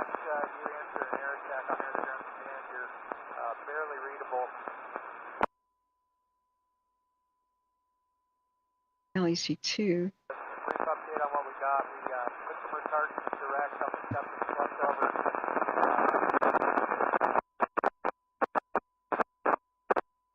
Okay, he said they put return directly on this slop over. Yeah, we saw that. What else? Come on, air attack. Tell me what you did. This is a Shelly. Last 15 minutes. This is a report. And is broken.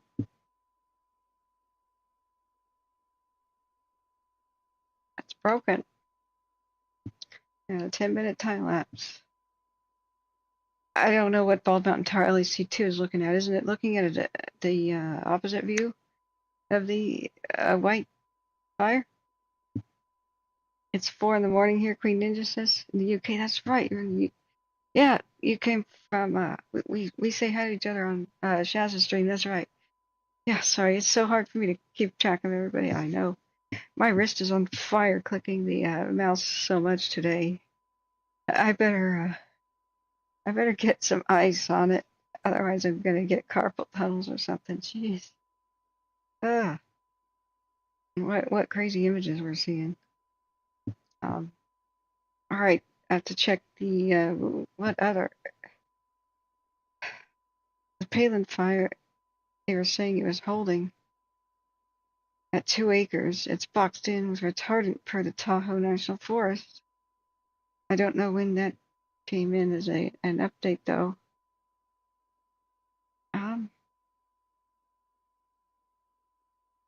Let's see. No politics or anything. I just am out of curiosity. I've not been able to follow the news. Trump is all right, right? Did somebody try to kill him today? Like, holy crap! I heard that he was ushered off stage with his ear bleeding. Like, did somebody shoot at his head? What was it? What happened? Just if anybody knows. And thank you, Husky. Thank you for being here, and thank you, Smitty, and all the other mods. Hey, and then Cartoon. Hello. Oh yeah, Spy Man. Everybody's stretched thin, but they had. We're departing the incident, so when 607 comes up, he'll be the only one up here. Copter 60 is coming. They're departing the incident.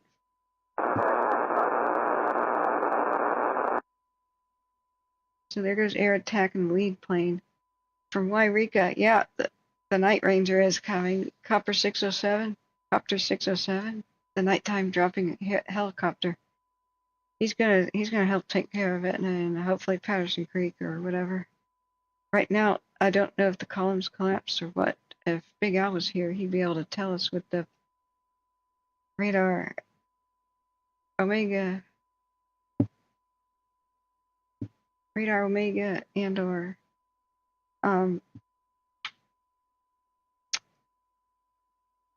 radar. Air attack, Copter 607, TFR Victor. Yeah, here it comes. You drop at night. We keep listening, hopefully. They'll let us know. 50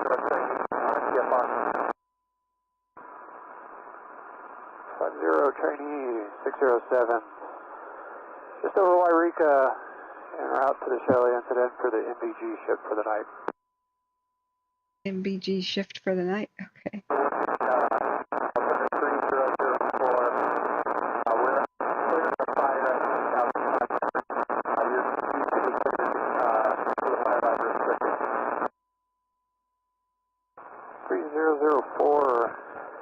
Air attack checking in at 9,000.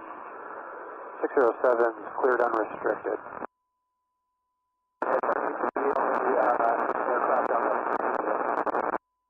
Can I get a little rundown on what you guys are working on?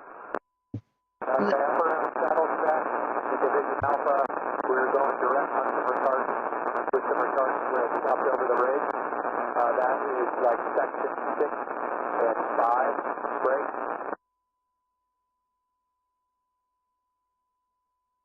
Country, we ran retardant direct where it swapped over the ridge in section 12 and 13 around drop point 24 and 25. When it got too smoky, we brought some helicopters in, tried to go direct with the helicopters. The fire continues to chew its way down that ridge, about halfway down, starting to get into section 18.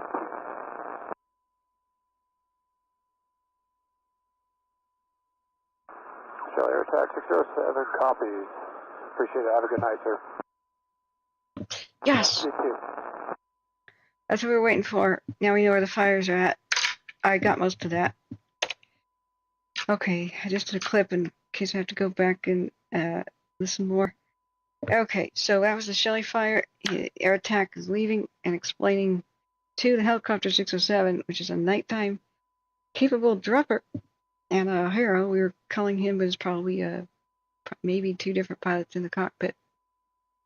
But we hear one of them. It's the Nighthawk that will be helping out immensely on the Shelly night after night.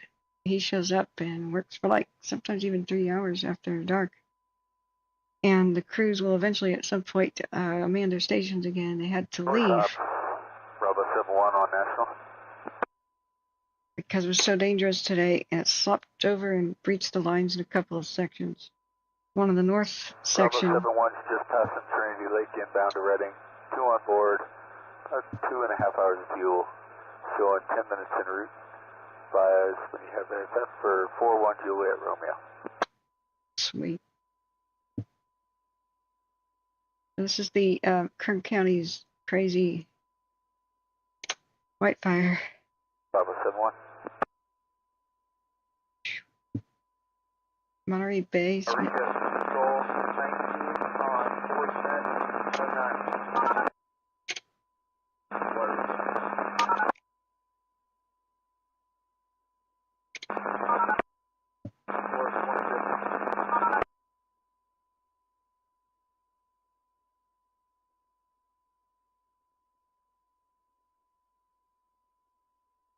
Okay. All right. Remember to subscribe, friends. It's very hard to find us again. If you don't want to make a YouTube account, what you can do is hit the share button, and it'll give you a link. Say copy link. Once you hit the actually what's best is to hit the purple K, and it'll be on the channel page, right? Then hit share button, and then you can bookmark the link. You can bookmark the channel page in a browser, and then find us in a browser. You don't have to have a YouTube account to do that. You're uncomfortable for whatever reason. So that's the channel page, and you can check that and refresh when we go live. Whenever there's a crisis, oftentimes 24 hours a day. If we must, my mods, who are wonderful, just please give them a hand and thank them. They will take over for me doing night shifts. If I have to sleep, then I'll wake up and we do it again. But there is something called the stupid YouTube algorithm. It's designed to promote trending videos that are entertainment-based, right? YouTube thinks all of us are entertainers. So when there's actual emergency, like critical information, it won't promote us. There's a robot always looking at my every frame. It may be promoting us right now, although we are under 3,000 views, probably not. I don't know why. If you show really dramatic images, but usually it's looking for things like babies crying and, homes burning down and cars on fire and stuff. It'll promote that kind of crap, that kind of traumatic, exciting, but doesn't tell you what the fire is doing. It's not life-saving information. So we don't show that here. We don't show homes burning down. We just show firefighters doing their thing and track where the fires are going. We're doing the more boring kind of stuff. So people can be looking for actual critical information. And until we have a big subscriber base, we don't. We're under 20,000. Those that do go to the top of search results, no matter what they make in a title. Even if they make a title of a video, even if the title of their video is Cat Rides a Roomba, it's going to show up in search results above us. Just because there's keywords like somebody says fire at Etna. It'll be Cat Rides a Roomba at Etna. Night 611. YouTube promotes popular video, makes them more popular. For channels that are already popular, makes them more popular with stupid crap. 611, go ahead. So subbing and liking is super important. Horizon collapse fault. Copy 2053.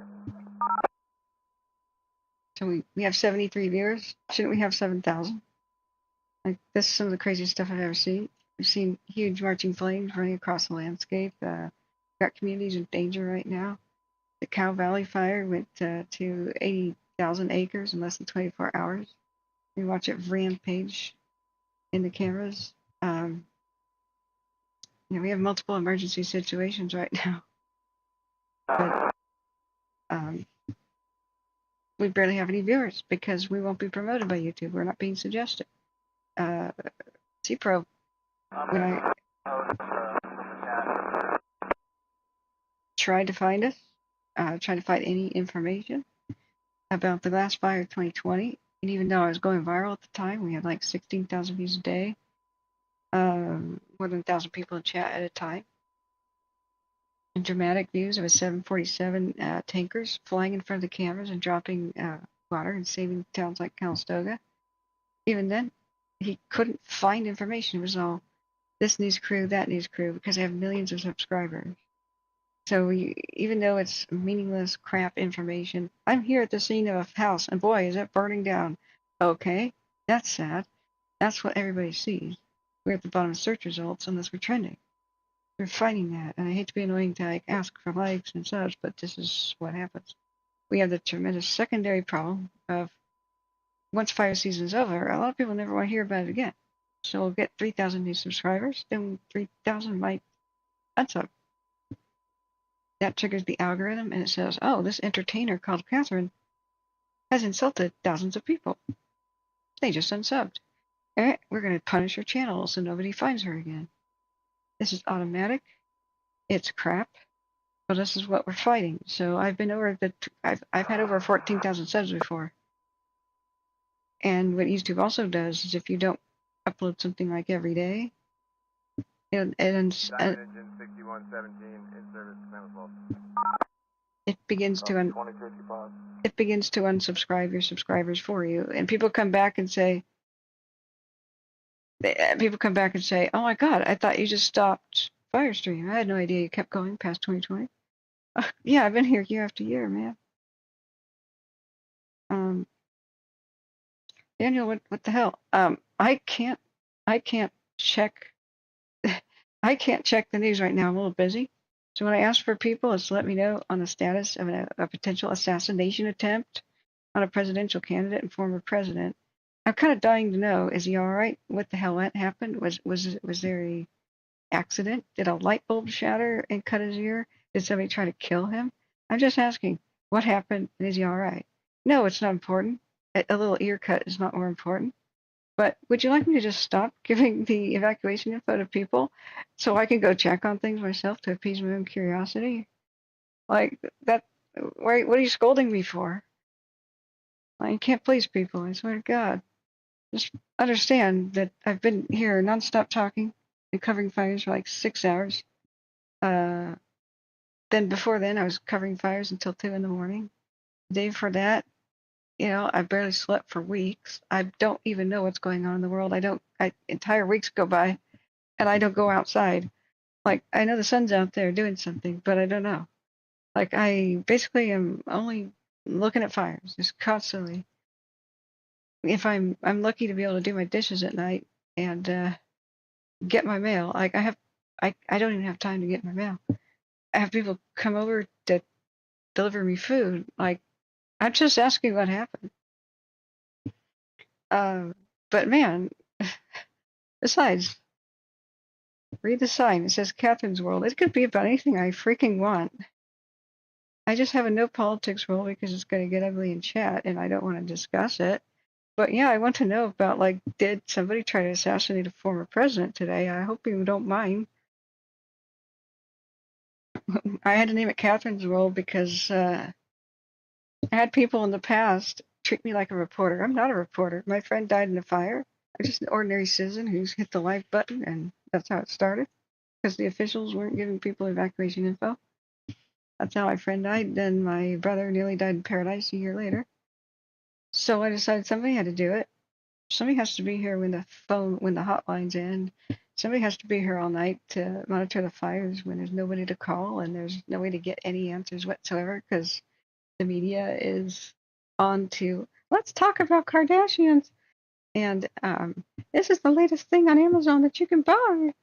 And then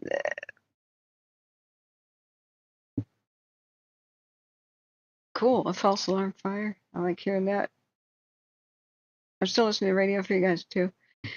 I'm doing this because we got feedback that we saved lives. We hear such and such place needs to be evacuated, and we tell people immediately. And then we've gotten the feedback where law enforcement goes to the neighborhood ready to knock on the doors, tell people to go, and they're packed up and leaving and saying, "We know, thank you, bye." Law enforcement has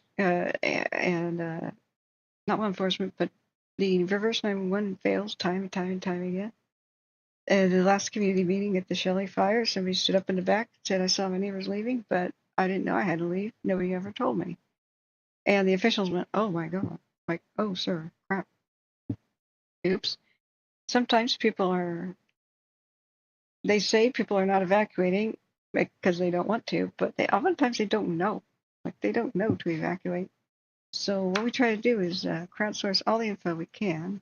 No nonsense, no crap, no conspiracy theories, no space laser ranting and stuff in here. No religious doomsday talk, just the facts and educated speculation. I have real firefighters here ready to answer your questions when they come in and out of chat. Yeah, CPRO, I was explaining how you tried to find us and couldn't. You Googled information about the glass fire and never knew I existed in 2020. Remember that? So you found us during the Dixie fire, but you lived near the glass fire and couldn't find us because of the stupid algorithm, right? I was use that example like I sometimes do. It's our live view. So anyway, I had people treat me like I'm a reporter, like this is my job. I'm just an ordinary person. I wanted to not do this. I hate fire. I don't want to know about it. I don't want to cover it. But people die if we don't. When the wrong information was told to the people at Westwood during the Dixie, we were looking at the cams and we could see 200-foot walls of flames headed towards Westwood from the west and from the north. We heard the live firefighters say on the radio, "Run for your life," basically. "We are pulling out. Everybody goes south." Well, people at Westwood came in here and said, "We're going north," because that's the way that the emergency texts on our phones just said. We turn on the AM radio and it says, "Please drive north and please drive west." So I said, "My God, don't do that." And I showed on the screen the 200-foot marching walls of flame as the wind picked up. The trees were 100 foot tall and they were 100 foot, the flames were 100 foot above them. We had clear images of the marching walls of flame, a live movie camera, a fire lookout. It was super advanced technology. So I said, "Look, you can't go that way. You're going to die. Go east of Susanville within 10 minutes or prepare to shelter in place and maybe get into the lake." So that's the feedback we got. We actually from their perspective, they said, I think you saved our family. They told the rest of the people in the small town, very small community, don't go that way. And they went over to Susanville. They evacuated safely. So that is why we're doing this. So, but I had to name it Catherine's World because I originally wanted it to be Catherine's World of History and Catherine's World of, biology, like about animals, and Catherine's World of Science. I wanted to have channels like that. I hate fire. I'm afraid of it. It really sucks. But who else is going to do it? I'm the only channel I know of that has ever done this before. A 24-hour information center for the fires after the government shuts down and the media too. We try to give our mods a rest and we won't go 24 hours all the time. I don't have enough mods and volunteers to do that if I wanted to. But if it's a crisis, many times they do volunteer and they stay awake and slam back the coffee like I do and stay awake for 3 days, whatever we got to do. But I won't take any harassment, thank you. We got a job to do. If that's, I don't know if you meant it as a joke, that's okay. But I can't tell, right? I can't tell if people joking and joshing me. I can't tell. Sometimes I think people are joshing with me, and I look down and they're dead serious, and they're like, "I don't want you to talk about such and such topic. I want you to talk about fires only now." I'm like, "Okay, well, thank you, Karen. Your complaint has been noticed. I'll get to that someday. Not my priority." But that's how it went from being just called Catherine Davidson channel, because I didn't know what the heck else to call it. When you go live and you just make a YouTube account, it's your name. So I later called it Catherine Davidson and just put the word wildfires at the end. Because, well, when it became clear that the 2020 Labor Day crisis was going to go on more than the 2 weeks I thought it was, that's when I decided, okay, well, it's got to have a channel name of some sort. And then people came in there and go, hey, I don't like what you're talking about. I want you to talk about the fires only, please. Stick with the fires. And I said, get out of here. I'll talk about what I want. It's Catherine's World Show. You don't go to Oprah and tell her what to talk about. You can tell me what you'd like me to talk about, but you're not my boss. You know, it's amazing. I just want to put in perspective of the kind of talk, kind of harassment I get. I banned like 620 people for just being jerks to me and to others. Saying California deserves to burn and all this BS, you know, like I'm a Californian, dude. You can get the hell out of here, man. We get all types, all types. It's really hard to tell when people are just joshing or they're trying to tell me what to do, but how would you react, you know? Please let me know if you're joshing with a just kidding, a smiley face or something, so you don't accidentally get banned, right? But when we exercised a lot of patience with the disruptors and those who were doing that sort of thing, it was always a mistake, and I mostly just sort of don't give out warnings anymore. If somebody seems to be totally new here, we're not hearing any more helicopter pilot. But if he starts talking, we'll turn it on for the Shelly fire. You know, if what was I saying? Sorry, I need more blood sugar. I gotta eat. I skip meals. I've had half a bagel today. Doing this, thank you, Larry. You gotta realize I don't want to be here, but if I'm not here, people might die. This is the level of pressure. I went to sleep one time after being awake for 3 days, covering the Dixie when it rampaged, and I really thought they'd save Greenville. I saw them putting retardant in front of it. I decided to go offline. I didn't have enough mod volunteers to police the crazy people who came in all the time, celebrating California burning, declaring it was space lasers, declaring that it was lizard people and mole people, calling me a lizard. I'm part of a psyops. I'm part of the CIA. I'm part of propaganda. Like, man, I wish I had a government job. I'd have some benefits, man. I'd have a nicer computer, man. I'd have a lot better headset. And a rundown, broken fish. Ah, okay. Well, this is your captain speaking. You want to run down? Let me cue the sound effect right here.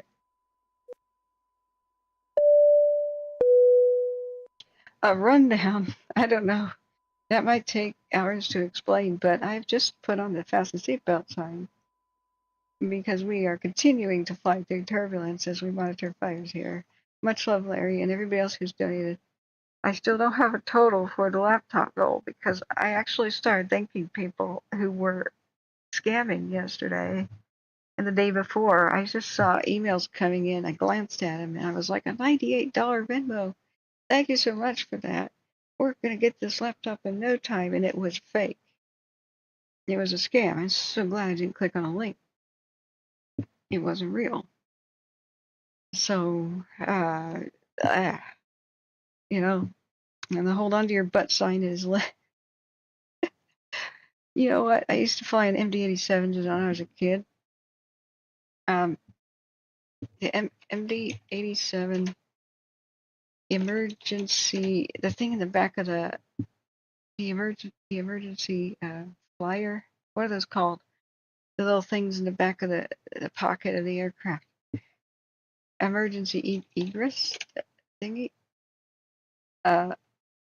Emergency escape airplane. I should have kept one. Oh no, I don't want plane crash results. See, Google is stupid anymore. I loved looking at those as a kid, and so when I say hold on to your butts, look at that firewall, look at that twisting. Whoa, that's frightening. That's a lot of heat. Crews on the ground are trained to really look out for that as a big warning that if it's not a fire tornado that can spawn, the dangerous fire whirls that can suck a lot of air up to them and then run around like ultra fast like a dirt devil. This is that's very tall. Flames and hot smoke there. You can't see, but these are fire trucks in the foreground. High tension power lines. We're looking at the Wildfire right now. It has the most compelling images, but we're going to go look back at the Shelly and others. So, yeah. Yeah, Lloyd, thanks for the backup. I am totally nice, okay? I'm totally nice. But one thing peeves me, and that's telling me what to do. I'm an adult. Everybody else can hit the like button and have their own channel and say what they want to say. I'm not here to serve you. I am here to help. But I'm not a reporter. I don't have any formal journalistic training. I'm a writer. I used to write fiction. I used to write mangas, you know, like folktales turned into cartoons sort of thing. I wanted to hopefully, you know, like The Last Unicorn. That was one of my favorite childhood videos. You know, I met the author who wrote The Last Unicorn, and it became an animated film. Like I had that as a goal in mind, you know, as a lifelong kind of goal. Then I found that all the history I loved was being disappearing to development, time, misfortune, and fire. And I thought, man, I want to change my career to documentary filmmaking. I went to school for a bit of that, and didn't complete because of poor health and the skyrocketing cost of that. But I worked on movie sets. Have some idea of what to do here. I have some idea of how to have a show. I'm learning on the fly. Best thing you can do, I guess. But I'm not professional. Don't expect that. Don't expect me to be a reporter because I never wanted to be one ever. They sit there and their job is to well, they get paid for that, you know. But mostly, in order to keep an audience base, they have to show homes burning down and show dramatic.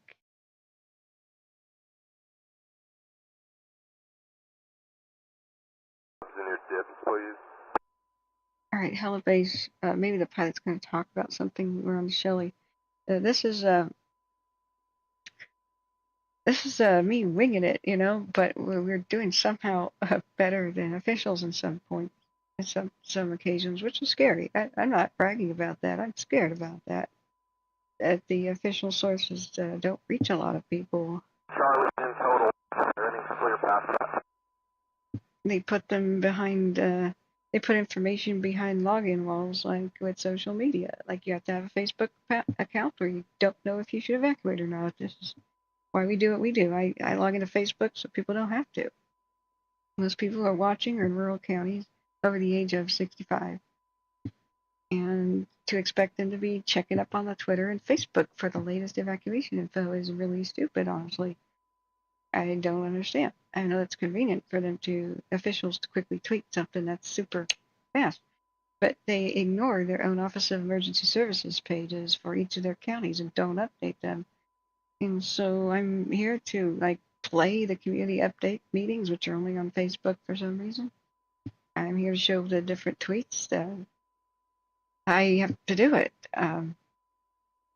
There's not just one evacuation map for California or Oregon. There's like 3 different kinds: Zone Haven, ArcGIS, and the third one I forget to mention. I don't know why, but I have to have 200 tabs open at any given time, to tell people what actually is happening. Because counties right next to each other, like when there was a fire next to Tahoe, the 2021's Tamara, it looked like to everybody that there was no evacuation for Douglas County here over the Nevada border, and whatever county is right here. It's a little one. But there was a mandatory evacuation just west in the El Dorado National Forest by Lake Tahoe and at Kit Carson Pass. I said, that's funny. Why haven't they put Markleyville's area on mandatory evacuation for the Caldor? Somebody said, it was. I said, but it's not on the map. They said, that county uses a different map. I have to have 2 maps up for counties adjacent to each other and tell people, hey, that's not safety, that's mandatory evacuation too. I have to have multiple Facebook pages open for the multiple agencies. CAL FIRE here, Office of like for Santa Barbara County, there's CAL FIRE, then there's Santa Barbara County Office of Emergency Management page. Then you have to go to Santa Barbara County's the Twitter page of their information officer for their fire department. Then you have to keep open the Los Padres National Forest Facebook page. It's a nightmare. It's a freaking nightmare. So I have to actually figure out food. This is our 4 most compelling images. I'm still listening, hoping that the nighttime helicopter, who's going to now cruise around the Shelly fire, which is down bottom left, that he'll explain a little bit about what he's doing and where he's dropping. We had awesome communication. Alpha, Greenview on tack. Between ground and the copter before. Hang on. Place call. Which big fire? There's a lot of big fires broke. The rundown. Are you ready for the rundown? Let's see here. If anybody could find better fire information elsewhere. Yeah, Eureka, 83 with you, Lima. We landed just about 5-10 minutes ago for the time. Just a heads up.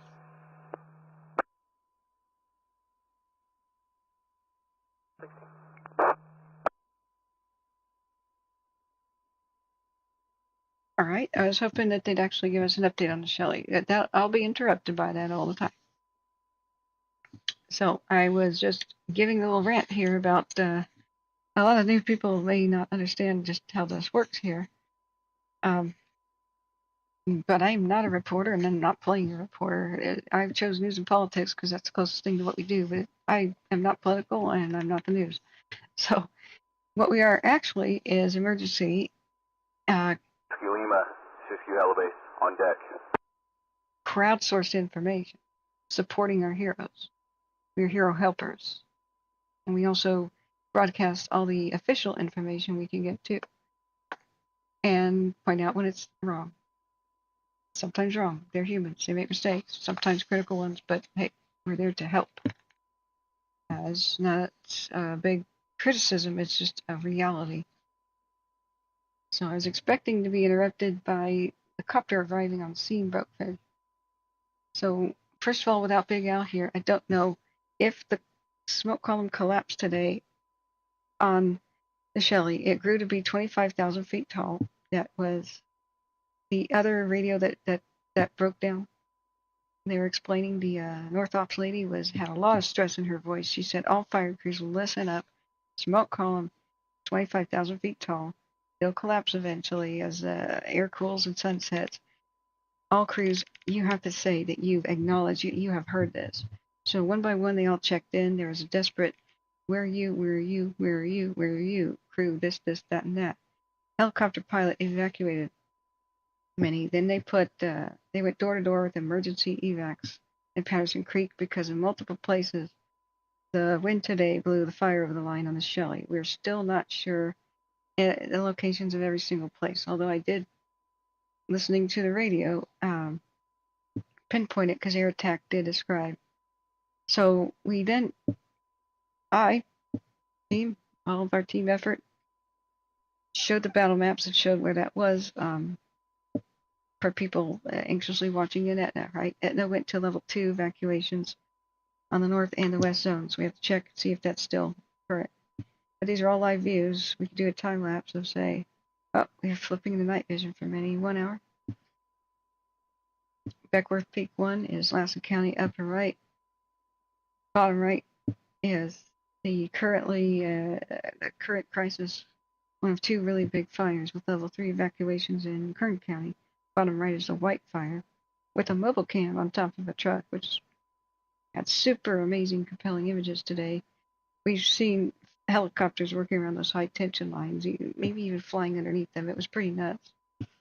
Like when I said it was nuts, like it was nuts. It was nuts. So that's cool that they still have the mobile cam parked there. Now we are seeing for the first time at Fort Jones the actual fire peeking through on the Shelly. And so, excuse me, I gotta see where that exactly is.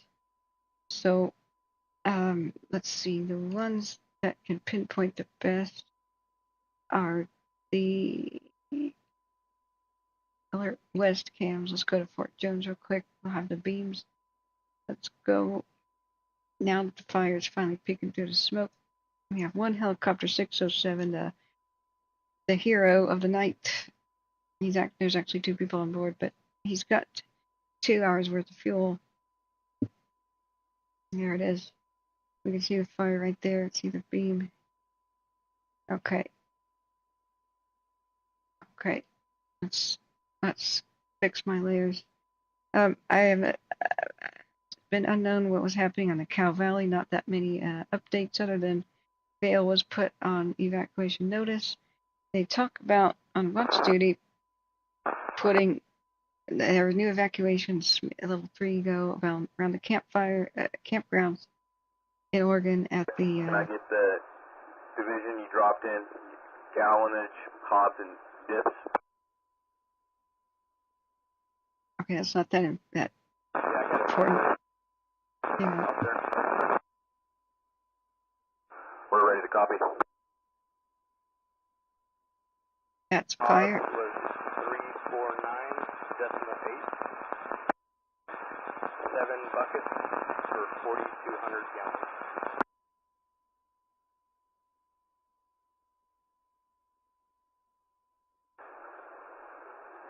How many dips? 7 dips.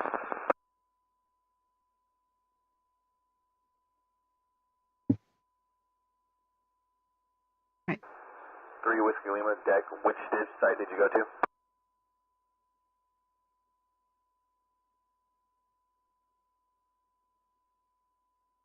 Meadow dip.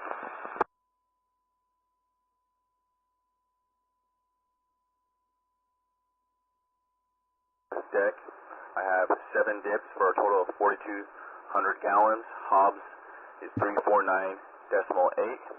The dips came from the Meadow dip site. Affirmative. Okay. So we know it's right there. But this one where the fire is showing is where we pinpointed earlier today between drop point 24 and 25, and they said it was going down the hill, towards the town. So ground crews or whatever will be on that whenever it's safe to return. This other part where the fire is peeking out is visible right here. A little red beam.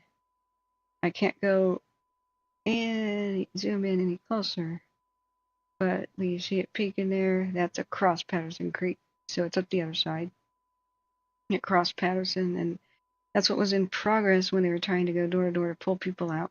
It had already been mandatory, but at least somebody was still there. So they said as soon as I got a little bit before I went live, about 5.5 hours ago, they said, you know, we're going in there to enforce the evacuations and to pull people out who may have been stuck. I don't know the status. So let me show you the battle maps real quick, friends. We're going to get back up to speed on the Shelly. So what we were able to do, identify earlier today, is between 24 and 25, Patterson Creek and whatever, where the road is, there's hand line and road line. It breached today. So it ran up the hill in between 24 and 25 and went down, I think, beyond where this dozer line is, connecting 24 and 25. So they were pulling all kinds of crews out eventually because they said there was a desperate kind of, oh my God, kind of sound in her voice. The North Ops, the Pope of fire weather for the northern part of the state said, her voice came out on the radio, says, all crews acknowledge that you're hearing this. The 25,000 foot tall column will eventually collapse. And they all said, yep, we hear. And then we heard that many crews that were deeper on the fire were evacuated by helicopter, and everybody else was self-evacuating. I believe, it was calm for a bit after that. I believe they got all the crews out. That's when they put Etna on notice for the northwestern sections, but I don't believe they called for a mandatory. I use this map to show people that, down here's Etna, and there's plenty of other desert lines and roads. They've been working as contingency. This one has been super worked on. I don't know which one this is. The one that's north out of town, paralleling Highway 3. They really, really done a lot on that one. So later, it was ballsy, but they pulled in some aircraft, and they did a whole bunch of drops live on the cams on the north side of the fire, but that was away from the column. So I don't know if it collapsed already. I would presume it would. I can't imagine it's still going at 9:30 at night, but sometimes they still do. So I don't know if the ground crews are coming back. I don't know unless we get more pilot chatter in here. That's why we're still listening. And unless we could see him, he's usually under the radar. But Copter 607 is going to work around this part. Oh, sorry. Yeah, he actually did say he would work right where the fire is showing. So where I just showed you on the map between 24 and 25, where the fire was just peeking out there, that's between 24 and 25. This spot, that's probably the air attack as he was leading said, we had that slump over there. There's stuff on the north, but work on this. Work on this. And this is the fire, I would presume, making its way southeast over the ridge. So I don't know, because it went over Patterson today. I don't know how close it might get to Shelly tonight. That's why we gotta really listen. So, excuse me, to Etna. That's why we gotta really listen to the Shelly. All hell broke loose with massive thunderstorms starting just north of Lancaster, California, and ripping through Kern County. 2 major fires going. That's the other really compelling view that we've been watching this one live with the, if anybody hasn't seen the 6-hour time lapse, this is some of the craziest stuff I've seen and that we are continuing to see. I think I just got an update. Like I said, the Falls Fire, which I got interrupted by the radio chatter, in Hardy County, which is north of Burns, quite a ways up by the Immigrant Trail campgrounds. They pulled a level 3 in that entire region. It ballooned, and then they spoke about putting Burns and Hines on notice. But there's level 2, not too far north of Burns and Hines right now. They have to go back and look. So they didn't have a fun time there. There's a Highway 62 fire, which I think was the new. Got several notifications on watch duty. New ones come in as I even try to get people up to speed on the old ones. The Palin fire is looking good, at least. It's 3 acres only, as of 42 minutes ago. Everybody worried for Sierra County. I kept saying it was Lassen County, but I mean, it was on the border. It's like not too far away. But that's off of 49, but up in the hills, just on Loyalton's doorstep. So that's technically Sierra County. Sorry for getting that wrong earlier. So the other Highway 62 fire acreage update, I haven't even gotten to click. I haven't even had the time to click on every single fire today, let alone describe what happened at every single one. Everything's been changing that rapidly. So down here, by Tehachapi on either near Tehachapi on either side, the white fire is the one we see climbing up the hills, and that's where our mobile cam is, as far as I could tell. The one with the crazy images. The Rancho fire expansions, we've seen more and more expansions of evacuations too, and going towards Meridian, Arvin, or wherever that is. But down the flatlands, it's way easier to catch fire. Way easier to catch fire. So look at all the irrigation; they have everything going for them down there. It's the mountains that are worrisome. So they opened up Stallion Springs Community Center and Evacuation Center, and yet Stallion Springs itself is under level 3 evacuation. So who knows how that'll change. Let's click on it. I've barely been able to cover this. It's barely been on the cameras compared to others. The cameras are looking behind the hills. So I just had another watch duty update. So I haven't eaten yet early today, and I haven't used a bathroom in hours. So I just realized it's about time's up to order any food before. And thank you for the kind donation, so I can just order some food. I'll get something delivered. Man, maybe I should get a pity pizza. Is it a pity pizza or a victory pizza today? Like they've been pouncing on this. It's been amazing, the response. Got some Rancho fire images earlier today. So Kern County's having a rough go. The hurricane fire, which is pretty remote, absolutely blew up today. That's this will be one heck of a time lapse, but like I said, looking pretty remote. This is our 6-hour time lapse of today. I was monitoring it and haven't even been able to mention it by name, except maybe once ever since we've been live. So this is a 6-hour time lapse. He'll come up on over the hill, I guess. Which county is this? I don't know. Cow Valley was invisible today. Couldn't get any good cameras on it, but there was so much craziness going on in California. Yep, there it goes. Holy crap. Look at that. The hurricane fire is roaring like a freight train. So, just watch this again. So this is 8:20 in the evening. Whoa. So this is a roundup. Let's see, 5.2, the hurricane fire. It's a wow. This is a wow clip. Starting at 8:20 p.m., playing the rest until now. Oh, wow. I wish it stays in color. It might flip back into color. How far away is the camera from that? It's looking... Wow, Buena Vista Kern has it as well. Which is hurricane fire. Whoa. In San Luis Obispo County, right?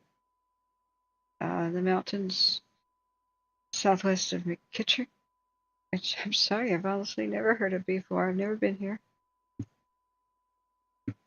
Buena Vista Kern. Let's look at the Buena Vista Kern 6-hour time lapse. Oh, look at the little oil things. So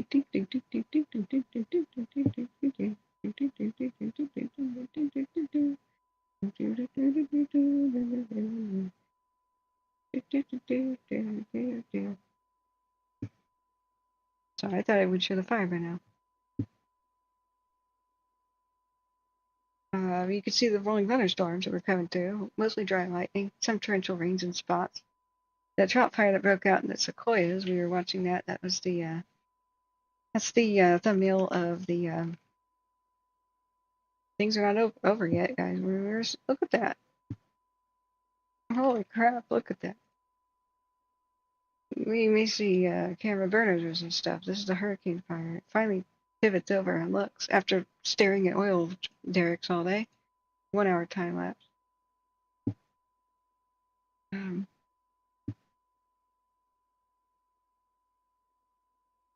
Okay.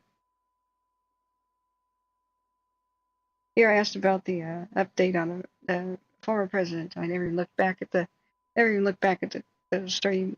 Just, I was like, oh man. Hey, Magnetic, you still here? I have it, Northern. Okay. Chris Robinson says any hams in this group in Oregon or general region, Northern California. And that was at 7:32 that somebody asked that. Chris Robinson, you still here? I can connect you with people. Shoot. Man, it's been so hard to keep up with chat. So hard to keep up with chat.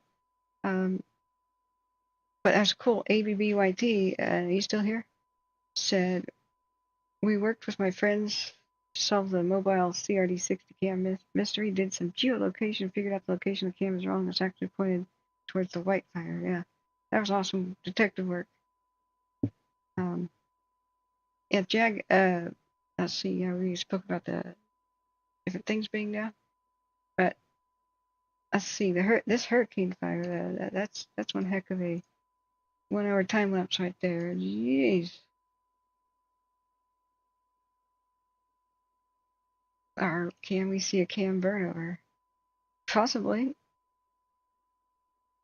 Let's see which way the wind is blowing down there.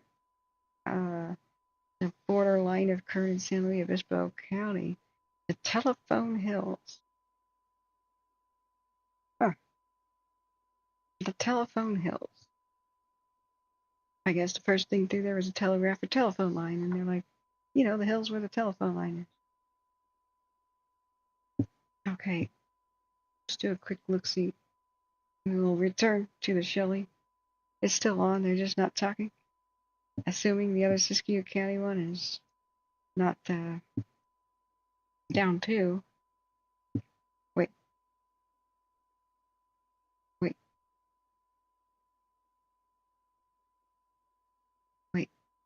Where's our hurricane fire? Wait, Kern, is it Northeast of Basin? No, that's a tiny thing up in the hills. Yeah, this thing is cooking. It's not, okay. If I've ignored your chat, sorry. Put your questions and whatever you try to get my attention with, what you want me to look at, back in the chat right now. I can't keep up. So, is this Telephone Hills? Bake Oven Pass? Paloma Meadows? Sometimes the historical maps are the easiest to read. What is this? What is this that we're looking at? What a bunch of mess. Boone Meadow Wilderness boundary, oh god. Yeah, wilderness, can't have any roads in there, so we can't even build any to fight a fire. Great. Paloma Meadows, yeah, this is our hurricane fire, right? Right?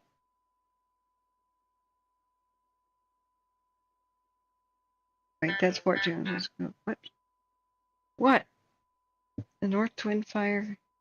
Forward progress has been stopped 11 acres per Central Oregon Fire info on the Twitter. Yay.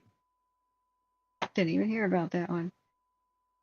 Okay, so that's our quad view of the most important fires right now.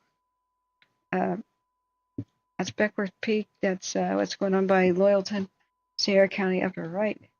Bald Mountain Tower, LAC2. Isn't it also looking at the Wildfire? We may have to add a couple more to our tile view here, because, whoa, Nelly, what was I just looking at? Whoa, Fort Jones has got quite a flare up there. Well, where is I just clicking and looking at? I've got to have some blood sugar.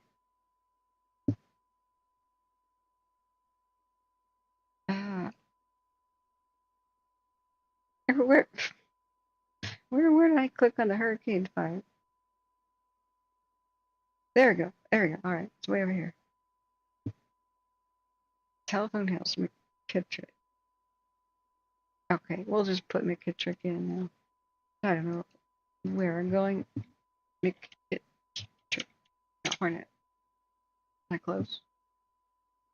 No, it's not in the middle of the forest. So, what is that huge heat detection in the forest? Then I'm a bit concerned.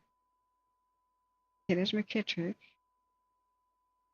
All right, yeah, like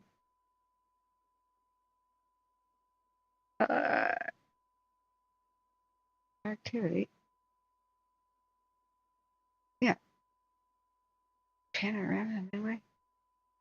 There, McKittrick. This is a different one, right? Or is it further away than I thought? I think this is the hurricane fire that exploded today.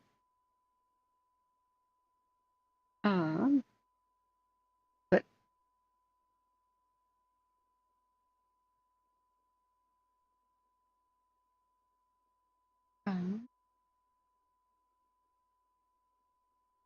but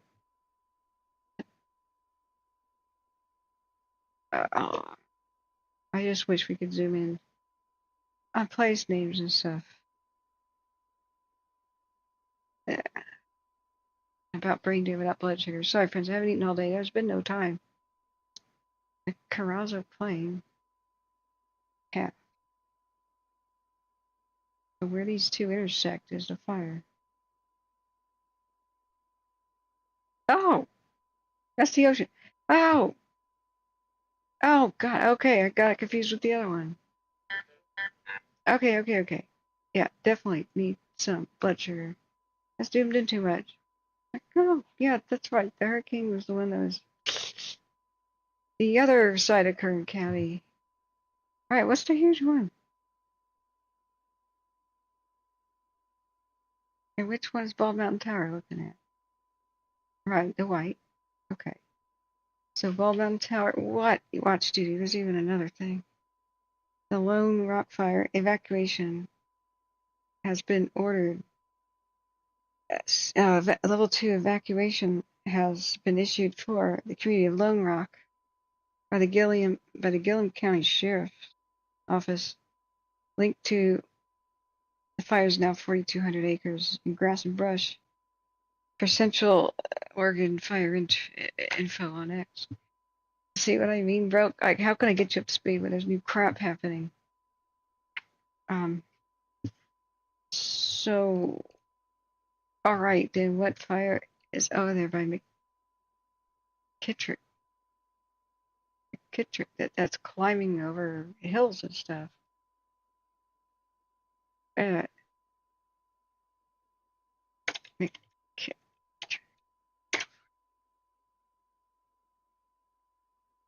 Okay, there it is. Yeah, saves a place. Give it yeah, it's a city. A name? It's called McKittrick. It already has a name. Thank you. All right. Wait, it is called the Hurricane Fire. What's over by the...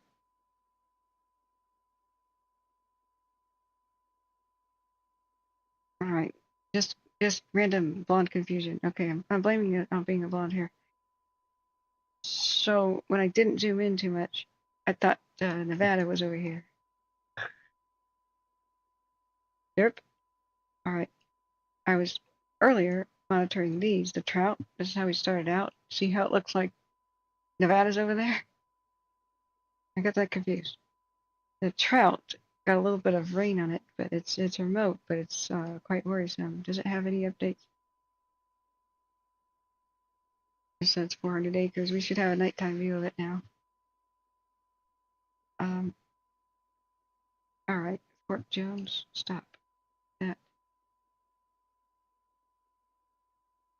It's our quad view. Is Fort Jones 2 stuck? No, okay. Now we're back into live view. 10-minute time lapse in R4. I'm just trying to figure out if we need to change our tiles here. Okay. Don't be stuck. Okay, here it is. Quite a lot of flare-ups and such going on at Fort Jones right now. So we have to really keep around that. There's a lot of traffic on the highway. A lot of traffic on Highway 3 going north. Repositioning or something, or evacuation, I don't know. Let's take a quick look back at our Shelly Trout fire camera. That's what we were looking at earlier. Went to panorama. So Shelly, zooming back, do they have any new evacuations and whatnot?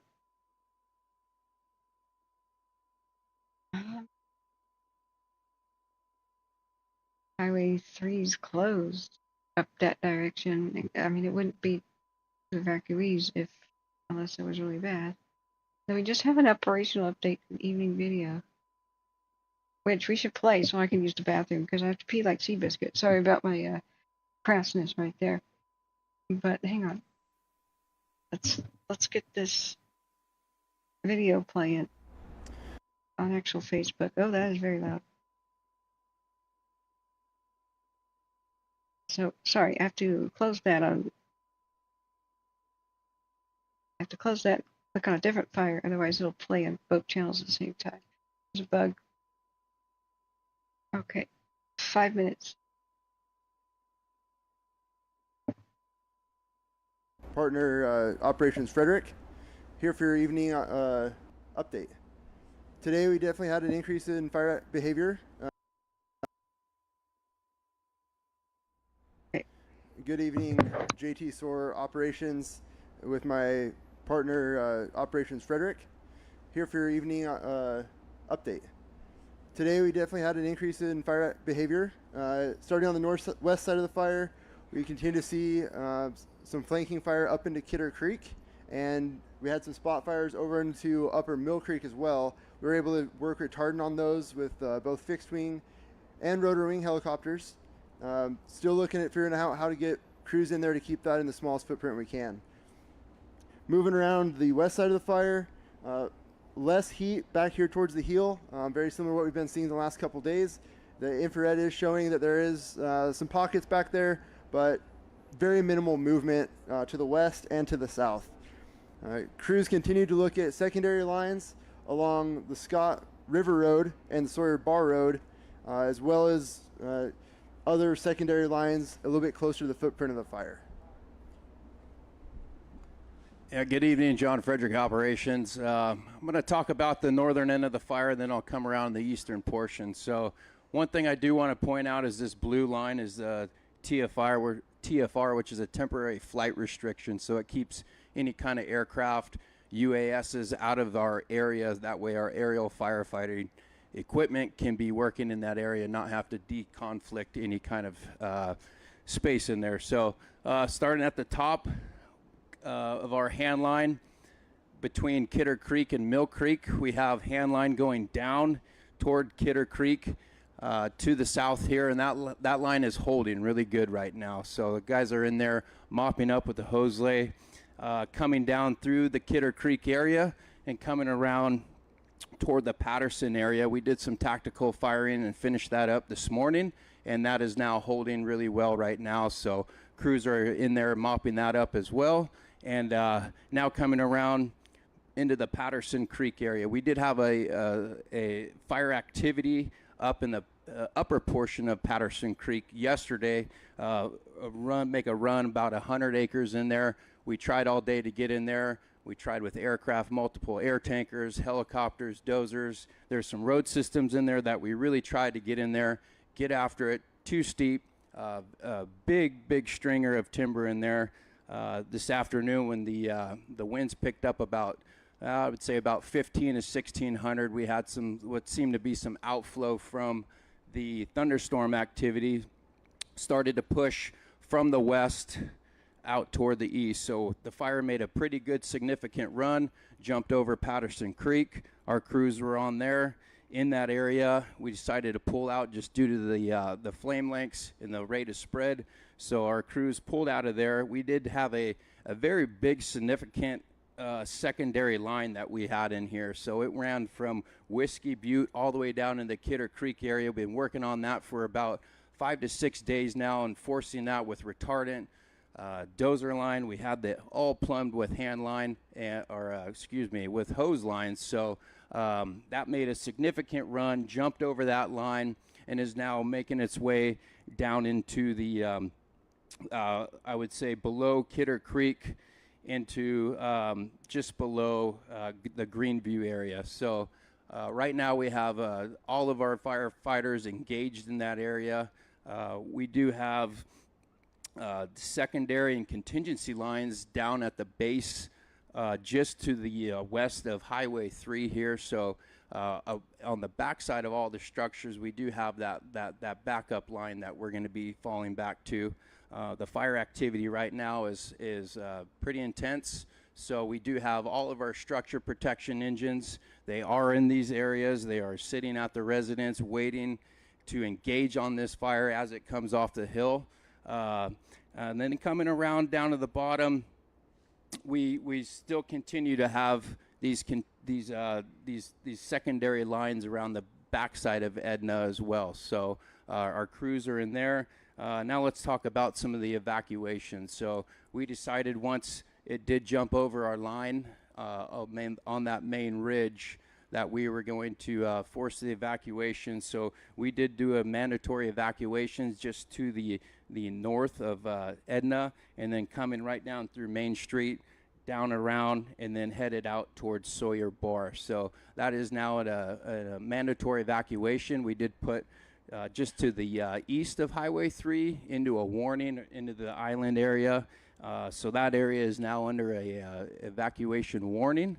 We do have some road closures up near Sawyer Bar and Highway 3 to the south that's closed now. And then from Highway 3 at East Callahan to the north is closed, along with Sawyer Bar down at the North Fork is now closed. So our crews are going to continue to work through the night. We have those structure protection engines that will not be going in tonight. We will keep them engaged all night to ensure the community is safe, and looking forward to really protecting these structures in here. So I thank you for watching, and have a good night. Woo. Mind you, as they were giving this operational update, they tend to do this at the same time of the evening because they go to sleep really early.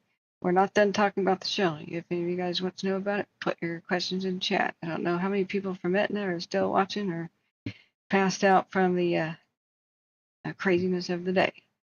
But they were doing this update when crazy events were still occurring, when it was still fast and furious. So I'm going to go look at our crazy cams. We're still looking at fires marching over hillsides towards cameras. There's still a lot of exciting stuff here. What just happened? Yeah, any questions I just may have skipped over? Spectrum, hey, welcome back. Says, hi, doing night shifts. Stay on all night? We might have to. We may have to. I don't know if any mods are available for that, but it's quite an active night, so I'm ready to slam back the espressos if necessary. Big Al, thank you for being here. You made the pyro collapse video. I had assumed it had collapsed. We just didn't know when. We got cut off from our feed. But you should have heard the scary stress in the voice of the North Ops lady who was, quite concerned for everybody. She was like, all crews, you need to check in that you have heard what I just said, that the pyro cloud is 25,000 feet tall. Do you know about when it did? That was just an operational evening update. Things have happened since then. We know Copter 607 is probably still working it right now. We have been trying to pinpoint where the current hotspots are on the Shelly. The hurricane fire is nuts, and I've been screaming up over in Ridgeline. Yeah, I was using this beam. You can see now kind of on the Shelly like where it's at, where it's going. if you're familiar with Etna being this little white spot down there. So it is up over on that ridge line right now. So I can see why they pulled level 3s. So they're back on it right now, for sure. That's all we know.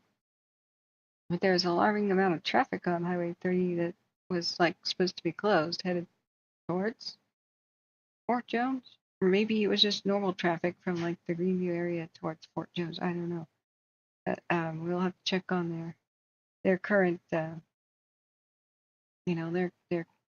current evacuation map. But yeah, that was the last thing we heard. The 2 hour ago video landed around 8-ish, 8:20-ish, so it was filmed a little bit before that. Usually 7:30 is when they can do any community meetings at the latest, or any things where they point at the map and then they fall asleep and they get up at like 4 and 5. Yeah. Hey, Silver 925 says the rimfire in Lassen County is about 20 miles from me. Does anyone know which way it's headed? Okay. And then what happened with the Juan Brown's channel today? Did somebody else crash? I hope not. It's so sad to hear about a pilot crashing in Idaho. All right, we'll go take a look at it. Did they rename it? That's the one that we were following today because they renamed it a bunch of times. At first, the 3-1 fire was the one that had a whole bunch of updates, and so my phone just went with all kinds of watch duty updates. Then they said actually the 3-1 fire is not. It was a separate smoke, but it may have been a separate lightning strike that burned itself out or rained itself out. So they said actually the fire in question is called the 3-7 fire. I was like, oh, okay. So now most updates will be on the 3-7 fire. And then they said, actually, no, that's the small one. It's 41 acres. The big one reached more than 903. That's the last time we heard about it, more than an hour ago. But the Fearless plane flew over it. So we can look definitely at, let's hit the watch on X button. This will be great. It was dusk, so I don't know exactly when he uploaded this compared to when he shot it, but there's always compass directions up at the top. So let me full screen this, and we'll get an idea of which way the smoke column is going for sure. Okay, so hang tight. I've got to redo the screen. And let me write down that we're doing what's this called, the 3-7 or whatever. This is Sierra County, right? It's on the border with Lassen County or something. But what's it called? The 3-7 fire? So I need to take a timestamp here that it's Fearless video from 8:20 p.m. It is now 9:57 p.m. So the winds can shift directions, but we're going to check that out. I'm going to check that out. So sorry if there's weird microphone rubbing noise. It's my collar. I apologize. It keeps standing up. Let me know when that rubbing sound is happening. It sounds like this. I am never aware when it happens. You just have to tell me. So, all right, let me full screen the browser window.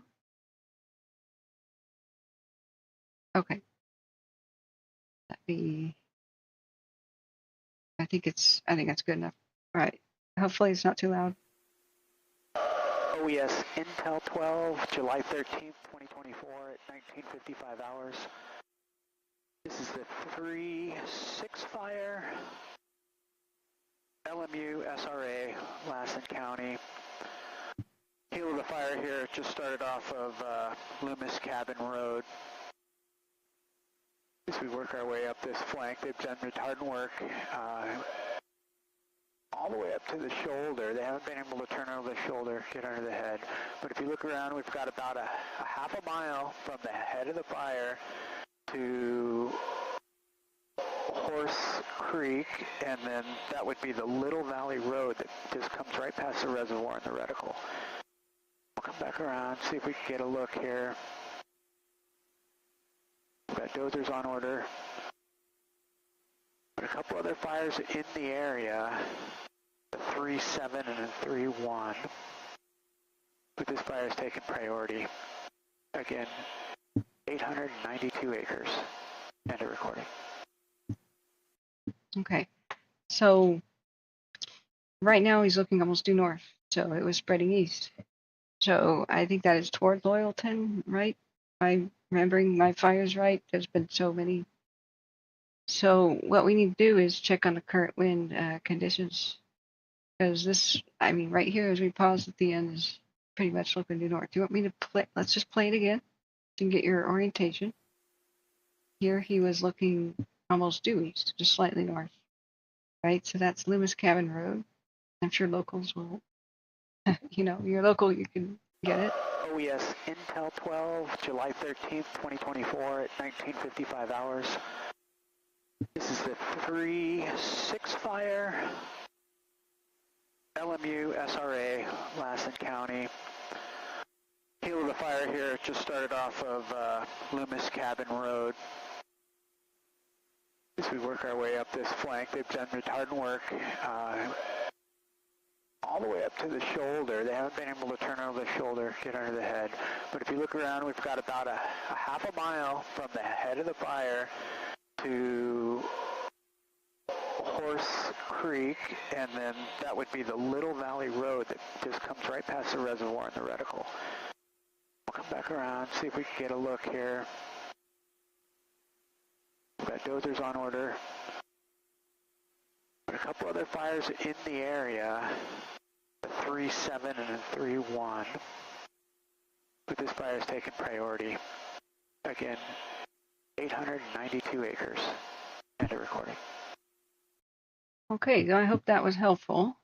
I love this. You know, I'm going to retweet this right now. Remember, I'm at K Wildfires on the twit, on the twit, the X, you know, that. I will retweet a bunch of stuff as soon as things calm down and I can get to it. Yeah, it's time to DoorDash something, you know, or get a pizza. Oh no, it's 10 o'clock. I don't think I can get a pizza. I may have a pizza in the freezer. I gotta have a pizza in the freezer, guys. Yeah. So, Silver Girl 925. Ooh, Sterling. You're speaking my language. The rimfire in Lassen County is 20 miles from it, so it was headed east. Let's check out what I believe is one of the multiple lightning strike fires. The hurricane fire I was tracking and is looking and saying, oh my god. And plus, we can't forget to look at this. Look at the insane active fire behavior down in Kern County still. It's the last 30 minutes of the white fire. It's this mobile camera, this deluxe. We got front row views to the white fire. And it's flaring up good. So Kern County had multiple lightning strikes near Tehachapi. Lancaster dodged the bullet, but multiple storms formed just north of it, slammed Kern County. A bunch of them rolled with torrential rain in some spots. You know, they rolled through the Sequoias and Sierras. We got the Trout fire started. It rained a little bit on the Trout fire, but then not enough. And then that went up towards the Mammoth Lakes. And then just west of Mammoth Lakes, though, new thunderstorms began, and they slammed Tahoe all day, all afternoon. Tahoe, Truckee, they got a bunch of lightning strikes, but they got torrential rain. So a couple of monsoonal stuff tried to form by Maxwell, Willett, and Covello, excuse me. I don't know that anything really amounted to it, but there were some lightning strikes there. And there were a couple of tried to storm and rained a tiny bit by Weed, and that sucked in all the air, the west wind that went past the Shelly fire and started pushing it over its lines. It fueled it up, and it created a 25,000 foot tall pyrocumulus cloud, a pyrocloud. I'm just gonna call them pyroclouds, fire clouds. I mean, just come on, that's a mouthful. The public doesn't need to know the scientific, you know, whatever. Like, it's a tidal wave. Oh, you know, it's deadly, right? Who cares if that's not scientific? It's just tsunamis sometimes come in like a tide that never stops, not like a big, gigantic wave that rolls over people. Who cares if it's not scientific? It's a good description. The public needs simplicity to memorize, right? So I'm just gonna call them pyro clouds. You know, arrest me. So we've got compelling image from all over the place. So the white fire's down on the right. This up there, the Beckworth Peak Camp is which one is that again? The Shelly's bottom left. Fort Jones, that looks very vigorous right now. They're doing everything they can, but I wonder what will happen to evacuation notices for Etna. It's coming down that ridge there. They have multiple, they have multiple contingency lines down there in the Shelly, but we've got to keep an eye on that. Bald Mountain LAC2, I believe, is looking at the hurricane fire, which is the other side of Kern County. Somewhat remote, but we may have a camera burn over, so hold on to your butts. So let's go look at this one, this rim, whatever. Now they're calling it a rim fire. Layers, don't I have the wind on? I do. I don't see much wind. How is the wind? Is it calm where you're at? Is it? Hey, Oregon firefighter, how you doing? Thanks for being here. You're on the Shelly fire right now, based out of Medford. Awesome. Oh, thank you for your service. You're the hero. You guys are the heroes we're trying to help. So, where did you come from? Like what unit? I mean, you don't have to say if you don't want to. Division Echo, awesome. So you're there to help protect Etna then. Awesome, thank you. I was just showing the people the battle maps there, and we were trying to figure out best we could. We know that Copter 607, I think, is still in the house hanging out, even though he's below radar. He had 2.5 hours of fuel about an hour and a half ago, so I hope he's still hanging out. We do have at Big Al has an animation, I believe, of the pyrocumulus cloud collapsing today by the Shelly. So let's take a look at that. We're gonna look back at the rim just in a second. So Big Al makes these awesome videos. So here's the link again, guys. Go to his place and subscribe. Is this Radar Omega Big Al or what? So yeah, I can't remember which direction we're looking at. Oh, Wairika is the bottom right. So let me put that in ultra slow mode. Yeah, we're trying to help you guys best we can. It's been hectic today, man. I heard they pulled all the crews out, wondering if the column was going to collapse. Did it? And like, did it put anybody in danger? Did it push things over the line? Like, what a day! Like, what a day! So it's Radar Omega looking east to west. Okay, because Wairika is the bottom right corner, and there's a little bit of I-5 there. Wow, it's looking to the west. We saw a lot of the wind flattening down, and it was pouring into the Fort Jones Valley area. That was what was scary. It's not just, hey, I don't know why it went. I'm just going to put that in a loop. So I don't know. It's sometimes scary what YouTube suggests I watch. So you're doing great, awesome, and yeah, they're building lines right now, brushing roads. They got dozers in place right now. I'm just on a hand group type 2. I8. Thank you. We will do whatever we can to stop it now. Thank you. So we got nervous because we heard that radio call where oh gosh, what was her name from North Alps was saying, guys, crews, you have to check in. Did you hear what I just said? It's 25,000 feet tall. You know, it'll collapse. There will be wind shear, or she even mentioned, scary words like, what's the one that throws airplanes out of the sky as they try to land in Texas and stuff all the time? Downdrafts of extreme, what is that word? I forget. Yeah, I saw that at Kern County plane spotting. I saw that too. We're gonna go look back at the white fire. It's still a doozy. Hurricane fire is going nuts. So yeah, we see it day after day that you guys are out there. Did you hear about the community meeting with the troll in the back? Like, Karen would like to speak to the management of the Shelly fire. Did you watch that? I'm gonna upload that. It's just glorious. This lady walks in at the end of the community meeting yesterday, day before yesterday, I think, and she goes, "Hi, I'm sorry, I missed the entire meeting. I was packing, but there's like all these people here, and I just don't see you doing anything to put out the fire. Like, what are you actually doing? I see a lot of people just laying around here."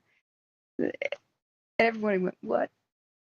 Chris Christopherson takes the mic and he goes, she goes, "I just want to know if you're actually trying to put it out." He takes the mic, he goes, "Well, I'll answer that. Yes, we are. Period."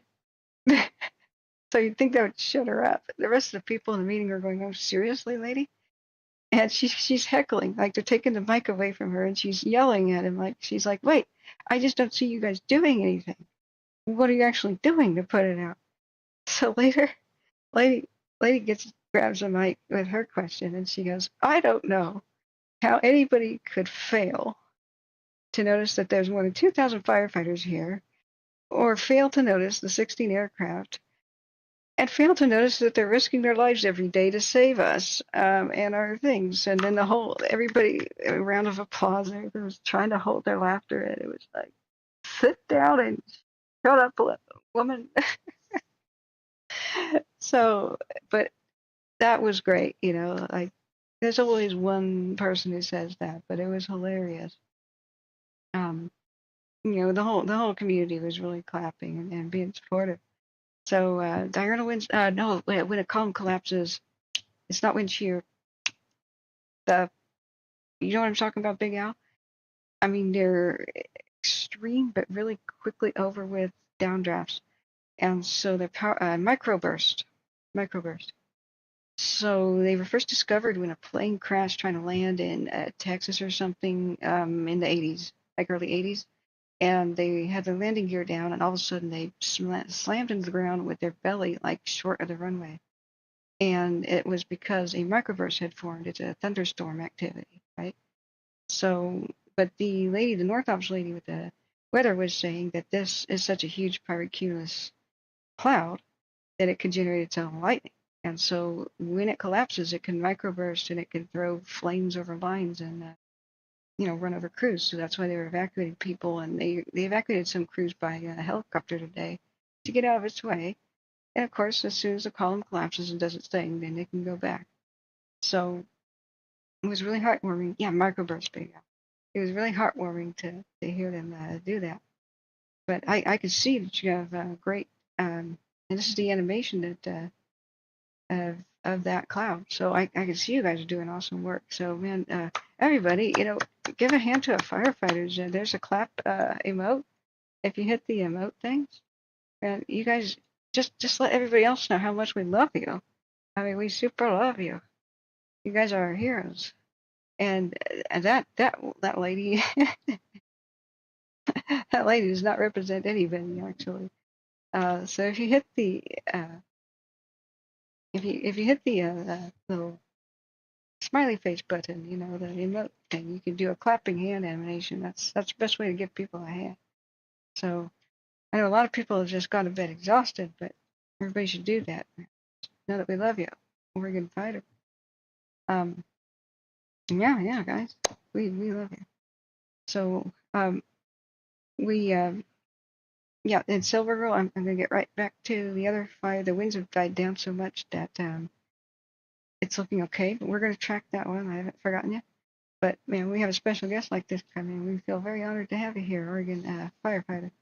Oregon's in a state of emergency due to the crazy the cow Valley has done things I've never really seen happen before. We watched a camera nearly burn over that was like 20 miles south of it. It went first for the Malheur Reservoir, and then it went east towards the the towns like Brogan, and paralleled Brogan on the hills, went down into the mountains, climbed the mountains that are 6,000 feet. So we were up all night looking at that. This is what we were seeing on the panoramic view from the Cottonwood Hills. Looking tracking that Cow Valley fire all night. So they even have level 1 evacs for Vale, which is the Malheur County seat where the instant command post is for the Cow Valley. So we were waiting for nightfall to be able to track it again. But thank you so much. This is an awesome job, Big Al, with showing where the column went and collapsed. But 25,000 feet high, dude. If we look back at the Shelly right now on the cams, which we should, there's some alarming brightness, but we have to remember that the camera is not calibrated. So we were pinpointing where it was on the hill, and the air attack was saying in between drop point 24 and 25. So we figured that out earlier today. But man, that's a lot of intensity. Just remember, everything is exaggerated, guys, because the camera's shutter is wide open, and you can see a lot into the shadows. It blows out the highlights. So you guys got your work cut out for you, but it looks like the wind is reversing. That would be the best thing. That's night after night. That's been helping so much with the Shelly. The winds go back the other way. So I'm really hoping and praying that that really favors you guys tonight. I've been admiring and showing people just how much work you guys have been putting into the I've got access to the battle maps, and I don't tell everybody where to get them because they'll DDoS the server, But there's a lot of lines in between. I mean, Division Echo's been stellar. You guys did awesome. The hand lines here, the excessive dozer lines, this is just great. With what happened today with the weather, I don't know that anything could have held it over at Patterson. The steep, rugged terrain like that, it's just like that. This is challenging to say the very least about the big dead trees and everything. As soon as the wind hits, it can just blow embers over the line. But look how many contingency lines and backup lines, the dizzying array of lines. So many here. I tried to reassure people at Etna that if you have to evacuate the northwest or the west side of town, it'll be so the guys can just go straight to their job and not have to worry about evacuating people. Just get back to work protecting your town. So my biggest concern would be, let's see, if it got to around where 59 is, then Etna looks down the barrel of a gun in a way with this ravine that points down at it. So if it could be kept out of where it says 59, that'll be excellent, or pushed back over back where it belongs. I don't know what 59 is, that peak or whatever has a name, but we've been trying to figure it out on the topo maps where drop point 59 is basically. But that's a drop point for supplies. These helicopters deliver stuff there, so it's got the supplies, to try to keep it up and out of there. We got lots of road access here. It's probably crummy roads. Excuse me, I almost cursed. Crummy roads that are, wow. I mean, if your car went off the road there, that's so steep, it'd probably be the size of a toaster at the bottom. And here where it says C11, you see that steep drop off? Like, dude. Whoops, I think I zoomed in too much. Yep, a little bit too much. It's a PDF reader. Sorry, guys. Not very smooth. Here it says C11.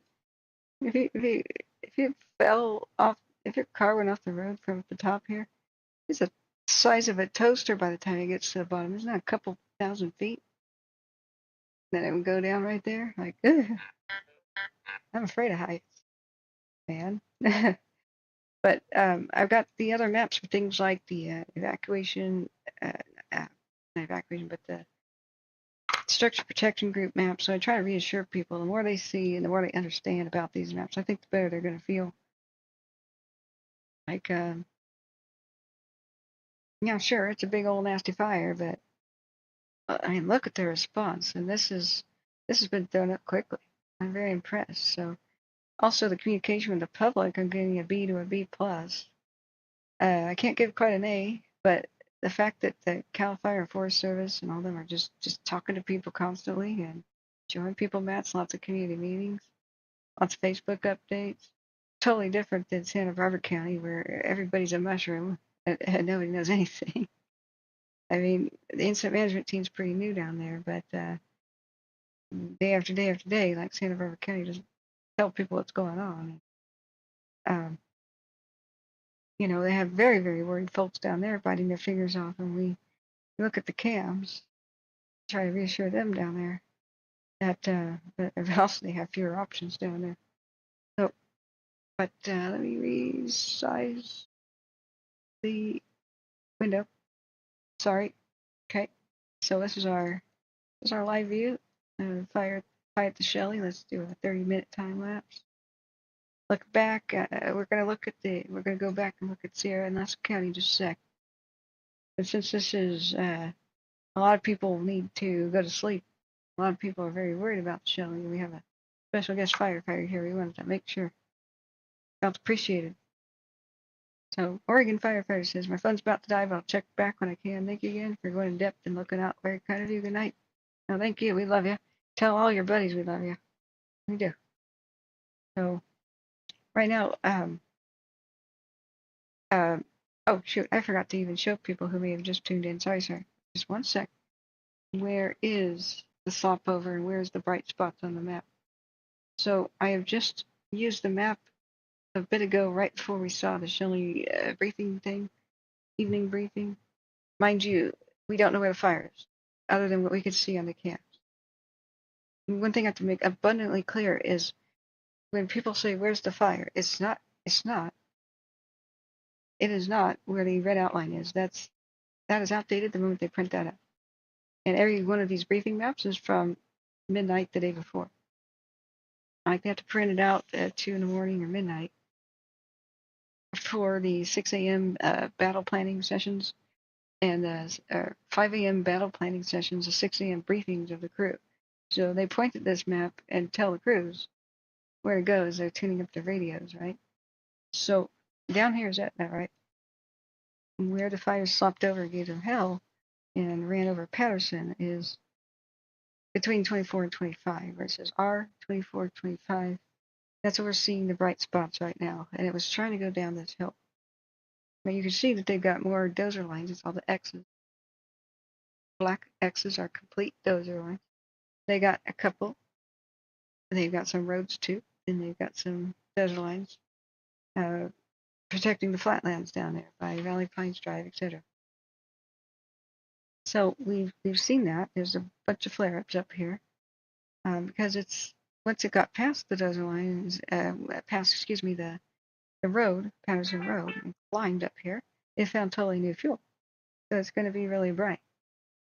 But they're already done with a bunch of their dozer lines. So I don't know right now how much, if any, of the fire went past where it says 25. It was between 24 and 25, and it was headed for the number 5 on the map. So that's totally brand new fuel, steep slopes.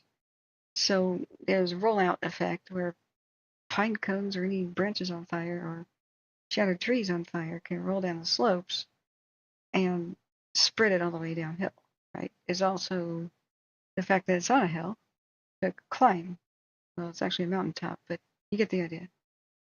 So the most worried I would be for Etna is if it gets all the way down to 59, because that's when the community starts looking down the barrel of a gun. The barrel of a gun scenario is my own personal wording. It's my own made up thing. It's just my own observation where communities are especially vulnerable, like Greenville was.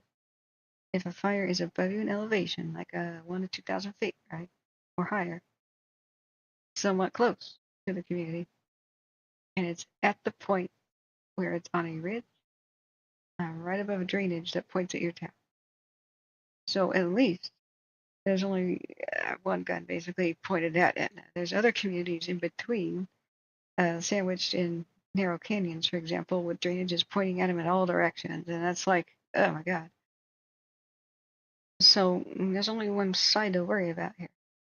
So they're not dummies. They understand the vulnerability, and they will do everything that they possibly can to keep it from being a fire burning above the town where the drainage points at it, which is right about 59. I don't know if these peaks have any sort of a name or not. So it's really hard to figure this out, what we're going to wait for. Remember, as I was saying, the fire is not where the red is. That's obsolete than what they printed out. They printed out somewhere between midnight and 3 in the morning the night before, and this map is for the morning briefing. This is for the morning of the 13th. This is the latest one available. So it shows completed dozer lines in black, pink are under construction. So you can see there's still more under construction, some of which are underneath these big division break symbols. So like parallel to Highway 3 here where it says drop point 6, just south of Hideaway, you know, they've got more dozer lines under construction adjacent to some of the roads, which they seem to terminate. Maybe it'll connect them underneath there, but the stupid symbol is in the way. So I just want to be reassuring, as it is, you know, it's if it wasn't in danger, there wouldn't be evacuation notices. But they have a lot. They have a lot of lines that they have already managed to complete. Where's the fire? That's the number one question that keeps being asked at like community meetings and stuff. They don't know. The fire crews don't know at any moment. It's like a rain-wrapped tornado. It's invisible. It's invisible because of smoke. Now, infrared cameras could see a little bit through the smoke. And if they have special night vision and infrared stuff, they could see through it, like in a local area. But they have all kinds of lookout posts, and people just literally with binoculars and special vision stuff looking out after the crews as they work during the day and night. And they have the aircraft and the helicopters watching their back. And plus the weather people watching satellites and all kinds of stuff, more sophisticated than we have. You know, we got the civilian accessible, mostly free versions of things like CalTopo, right? So I wouldn't be too surprised to see the big flashes just mean momentary flare-ups, like when fire ran up a tree. Remember, it only takes a camera shot like every 1 minute or something. So there will be more light that hits the camera when it hits like a tree, and then it'll burn its limbs off and then settle down. Or maybe a couple dead trees next to each other go up. You know what I'm saying? And I'm liking what I'm seeing with this smoke turning back the other way, away from the valley. So we have to continuously monitor and see it. And if the smoke settles down, it'll smother it and buy them a lot of time. Unfortunately, that'll be like really hellish air quality. But that puts a lid on the fire and deprives it of new oxygen. So what we're seeing is the smoke columns drifting in the opposite way and a bunch of smoke settling. So what we would want is for the upper level winds to kind of halt, stop upper level winds, don't take that smoke away. If we could see it settle down, that'd be nice, but I don't know that it will. Big Al says I have video of lightning strike progression for the afternoon. Hell yeah, I want that link, Big Al. Is it also on your channel? Oh yeah, hurricane fire is like blitzing right now. It's got potential. We may see a camera burn over. I just want to make sure that we're looking at the Shelly. We have to keep looking back at it. And I'm going to make sure that the evacuations haven't changed. They've got the west and northwest part of the town on be ready to go at a moment's notice. The entire town should be ready to go at a moment's notice. I mean, there's a big fire on your doorstep. Always wise. Remember, fires can start, new ones can start on any block, you know. Somebody can have a car accident, knock down power poles. It's just that dry right now that everybody should really be prepared for any event. Sorry, so we have to go let's check on the hurricane fire. This is the live view of the crazy Wildfire that's in Kern County. This is a treat to get this mobile camera view. The fire's not right in front of the screen. That's lights from the other fire trucks.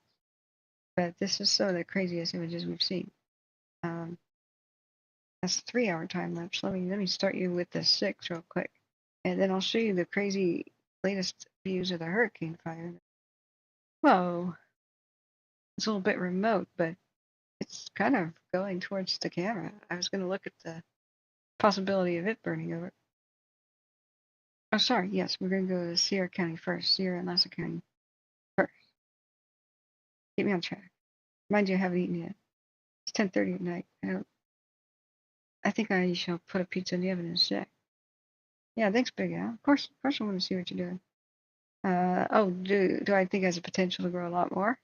Well, I'm familiar with the area, but we've just had something happen, which is unfortunate. Just a lot of new lightning strike fires happened all over during our heat wave and heat dome, and this is about the worst time that could have occurred.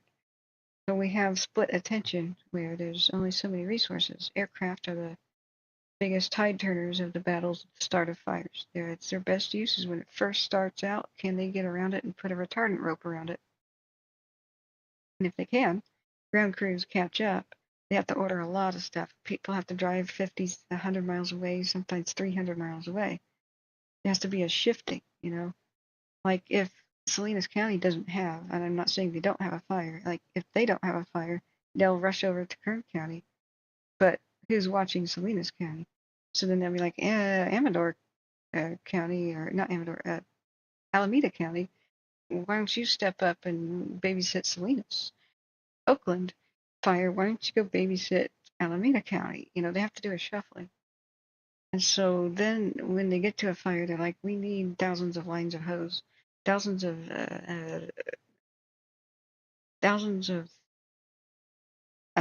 yards of hose or whatever.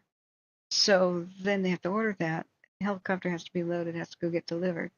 So there's a delay from what, the ground crews can do. They don't try to get wet line around some of the smaller lightning strike fires. So this is split attention. But the aircraft couldn't be everywhere at once today, so some will get big. And they couldn't work everywhere today, so some will get big. So I just wanted to put up there. We're going to now look. We're going to examine the hurricane fire, what's going on in Lassen County. We just went over the Shelly. We'll continue to look at it. It's holding steady right now, it looks like. We had a good report for a firefighter on the sea. It's awesome. We showed our love, and thank you guys for being so cool. So we just looked at a Shelly. Now we're going to look at the hurricane potential, which is the other end of Kern County, right? And we'll zip over now to, what is it, Sierra/Lassen with the rim. So the rim fire that we were trying to check out was trying to head to the east. I don't even see wind unless wind is broken on studio right now. I have it turned on. But if it's a dead calm, that'd be awesome. So Little Valley is under just level 2, get set. Because probably the 3-7 fire is not that big.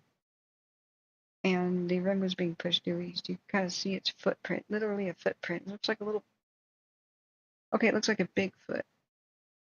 Sasquatch sighting, it's the rim fire. I find it cute that they call it the heel of a fire, like, because oftentimes they just fan out and look like a foot. But then they don't call it the toe. They call it the head. They just call it the toe, the toes of the fire. But I don't make the rules. It's technically Lassen County, isn't it right on the border of Sierra, or am I smoking crack? I don't know. Could be anything. It's the same effect if you're sleep deprived and don't have blood sugar. I will get food in a second. So that is Little Valley. So we'll go to, where's Caltopo? Caltopo. Let's put on the wind. Go to Toll Valley, California. Heat detections. Nice. No reds. No flare-ups within for more than an hour now. Excellent. And the satellite passed over 3 minutes ago. Awesome. So this is all satellites. They don't have a perimeter map to show yet. Now, which way is the wind going? Okay. Guess we have to zoom out a little bit.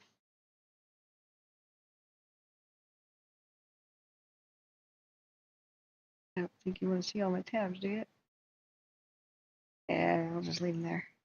Now you can see the struggle I have up there with all the tabs, right? If I hide them, people don't know what I'm talking about. Okay, so I hope you're still listening, Brokefish, because I'm still getting you up to speed. That's what's still happening here. He's probably like, I'm gonna go to bed.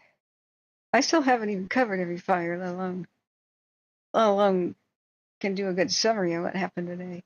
This is notifications are coming in as fast as you can shuffle a deck of cards. So, all right, let's see. The winds are erratic and calm. They're light and variable. Let's just look at National Weather Service.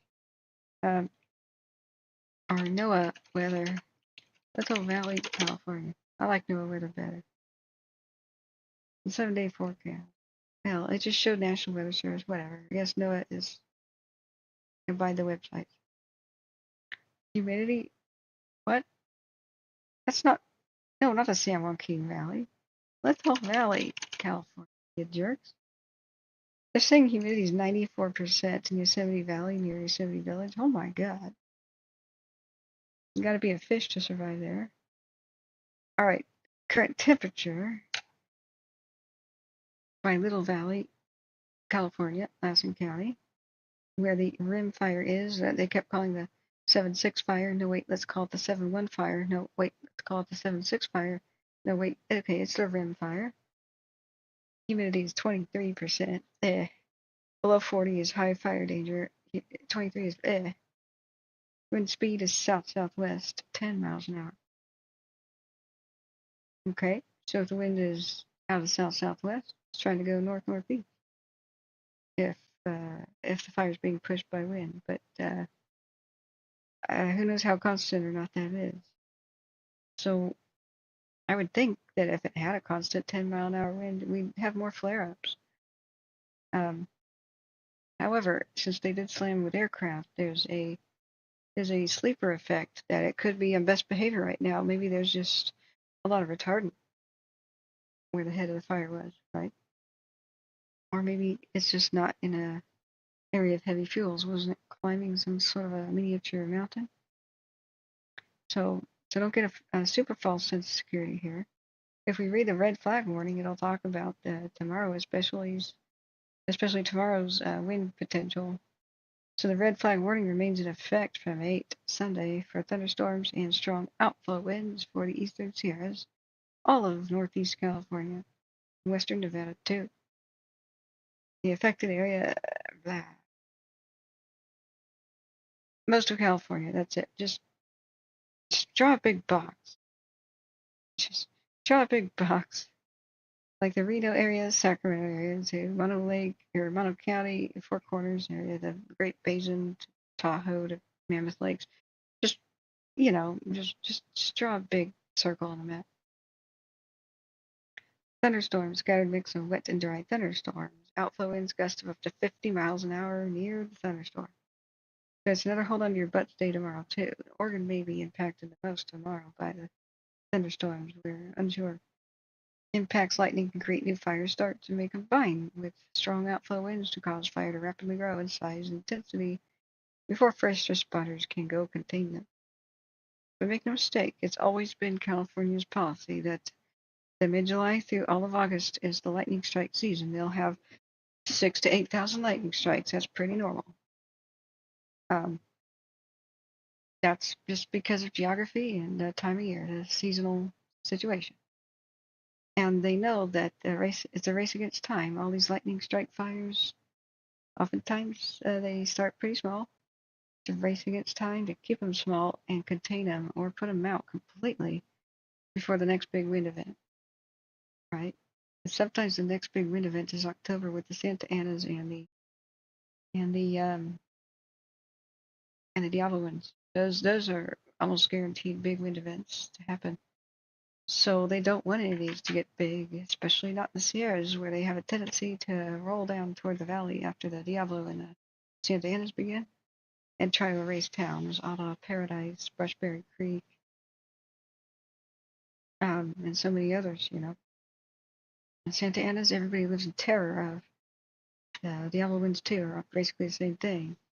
But they're hurricane force winds that come out of the Nevada deserts, seasonally October through January. So California's worst fire season is winter. You don't want to have a bunch of fires still burning. by the time that wind season blows around. It's it makes California one of the top 5 worst places on earth to fight a fire, that wind phenomenon. There are other things that make California difficult, other different types of wind. You have to be a weatherologist to know about that, right? Santa Barbara has sundowner wind, which are kind of like mini versions of Santa Ana's, but this time of year. And that's what scared the hell out of everybody down on the lake fire that night that a 7-mile-long marching wall of flame hit them. So even though there may be a calm evening tonight here by Little Valley, 20% chance of showers before 11. Well, it's 20 till 11. Mostly cloudy today with a low around 70 at night. We would have liked it to be colder. There's a southwest wind around 5 miles an hour becoming east in the evening. So if it's an east wind, it'll blow back on itself, back towards that main road. I know it's climbing, to the east too, so it'll still try to go east. But the fact that we don't have a new red big flare up is awesome. Everybody should be on alert there. That's why they've got evacuation situations, But I'm happy to see that there's no red there. Do we have a specific camera for the rim fire? Did watch the Fira's video. Big Valley one. Okay, so we may want to add it to our collage. Big Valley one. Let's do it. Add Big Valley. Looking pretty mild. There it is. Looking pretty mild. I don't know exactly where we're looking from. In fact, I don't think it belongs in our collage, actually. So we've got, let's see, Beckworth Peak is looking at the what fire again? I'm getting these confused. Okay, bottom left is the Shelly. Let's check on that. That looks like a big flare up.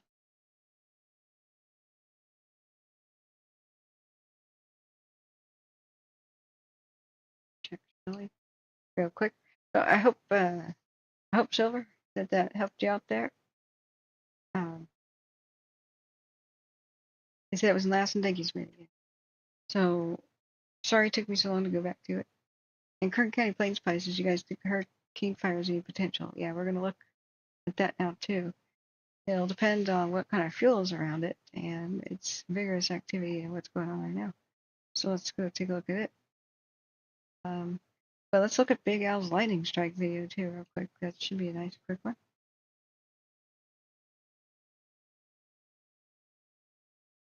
And you are a wizard with this stuff, Big Al. You can have a career in video production. Alright, here's Big Al. Big Al's channel. There's only one more subscriber. You guys disappoint me. You're all fired. You guys didn't go to Big Al's channel and subscribe? All of you. Fired. Because I was his 8th subscriber and only one of you obeyed. That person, though, you are promoted.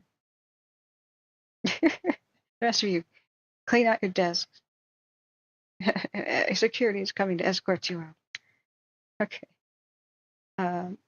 Okay, is there a flashing light warning? I'm going to give potential flashing light warning because we're looping lightning. Who knows what kind of animation this does with these. Sometimes they actually flash the screen, like seizure kind of thing. Okay, it looks mild so far. I just want to make sure.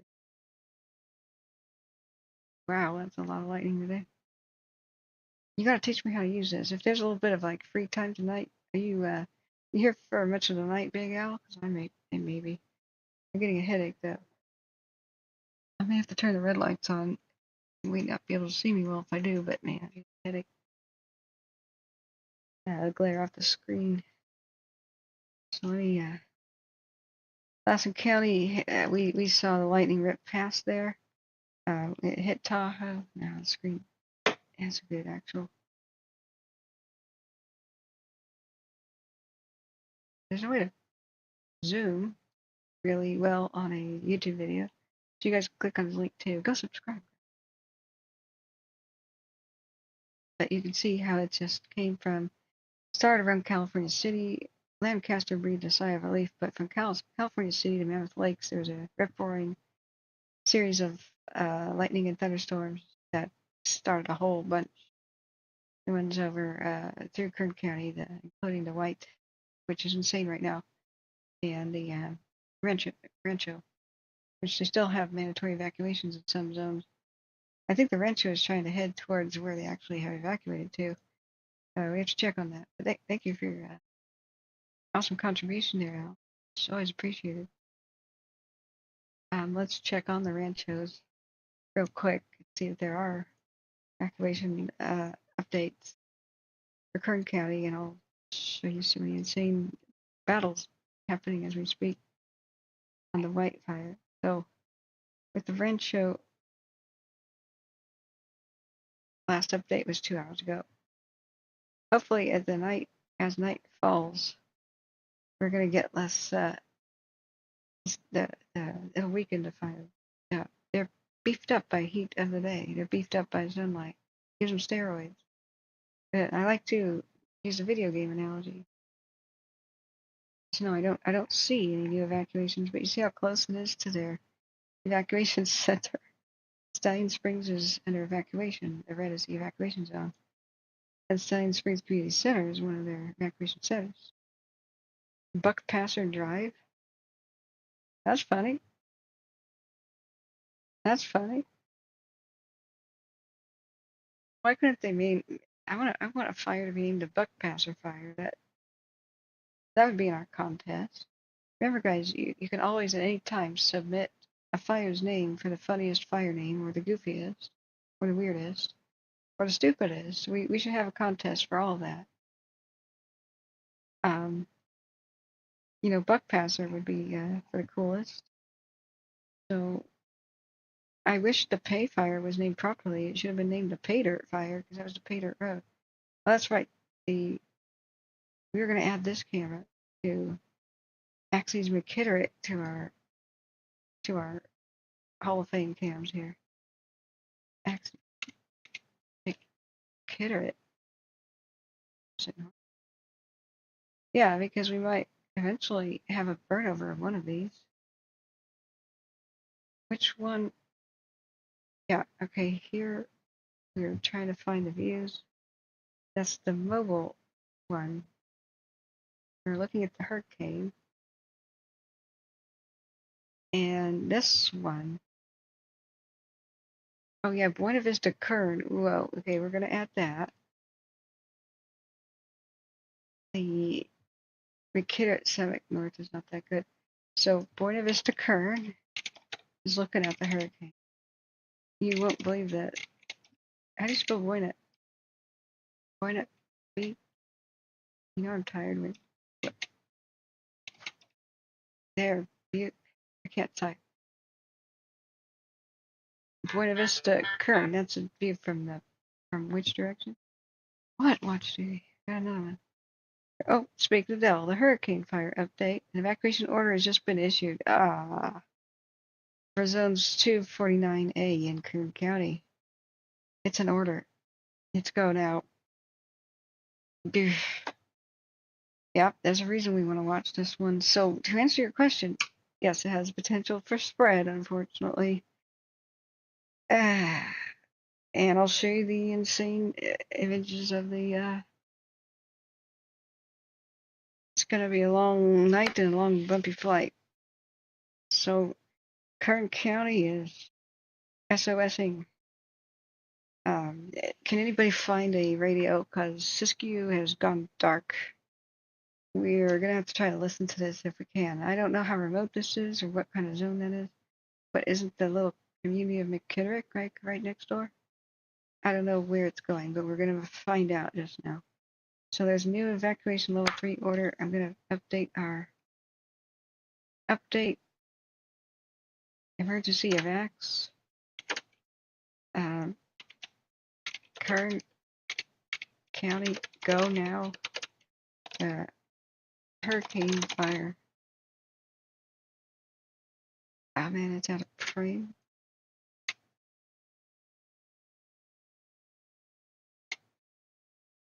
Okay, now you can see the word fire. I hope that Makes sense. Speak of the devil. So this look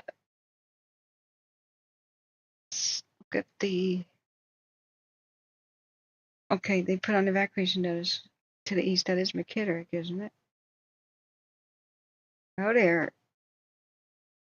Yep. So I hope that answers your question. Sorry, Legit Gamer, I was trying to read your content too.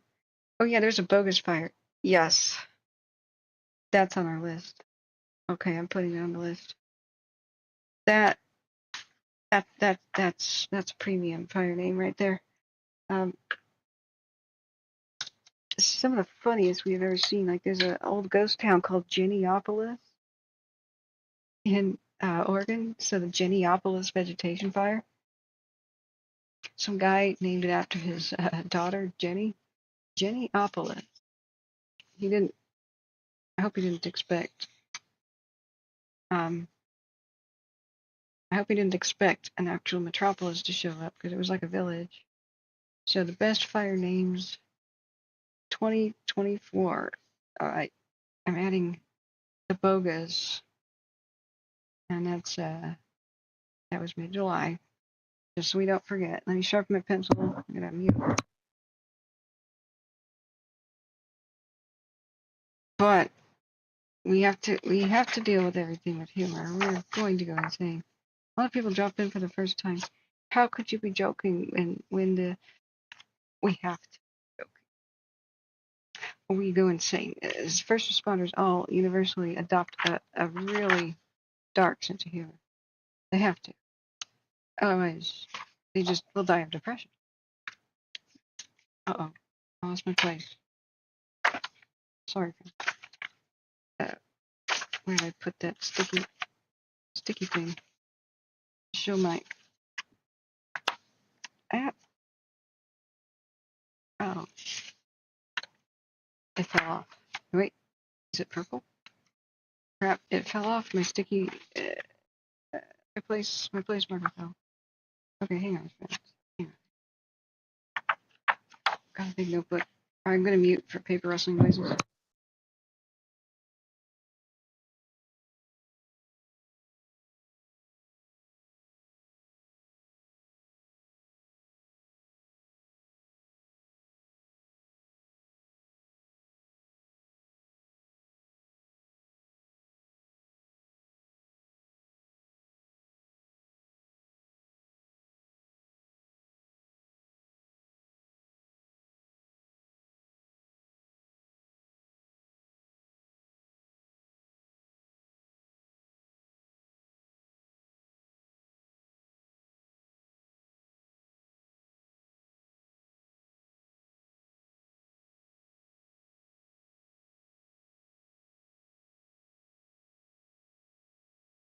Found it.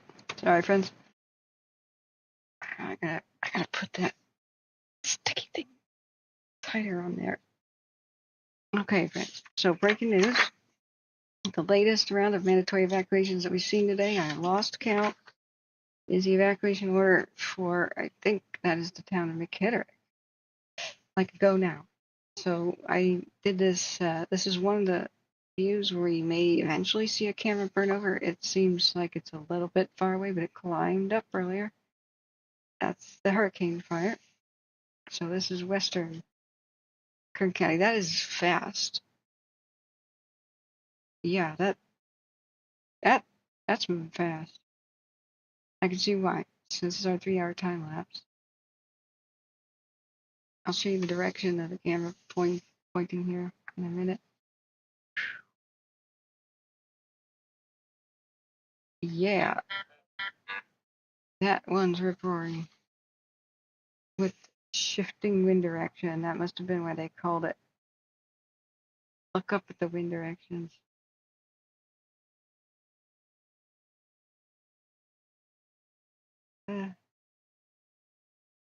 Yeah, right there. Now it's pulling back the other way. Just very recently. So you see how the fire was kind of headed down, the wind lower down here. Fire was going making its way to the left. I mean, up high, of course. It's the same wind direction. But what is it surface? Like what is it at the top of this hill or mountain? Look again at it. See how does this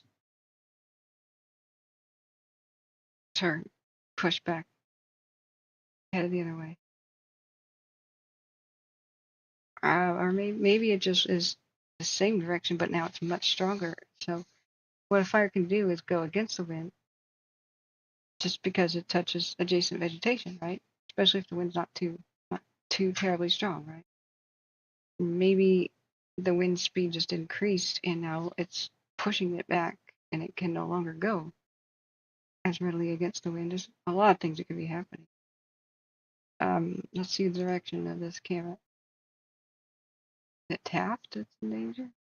Is it McKitterick? So what we were looking at is McKitterick, Summit South, Buena Vista Kern. Number 1 is the other opposite direction. Let's do its time lapse, 3 hours. You can see all the storms from earlier today. Ooh. Whoa. So who was here that does photography in Kern County? You've got payday today. Yeah, the hurricane can get real big. It can get real big. Looking like at Kern County plane spotting. If you do photography, we gotta say prayers for Kern County. I can only imagine what that looks like in color. As a big monster roaring towards a town. Oh, Desi says I'm being silly. Have I? I have not. I have not. The Jimmy John's fire. Yes. Yes. Wasn't that days ago? The Jimmy John's fire. Is it a road? Is it like an old hyuk? Kind of a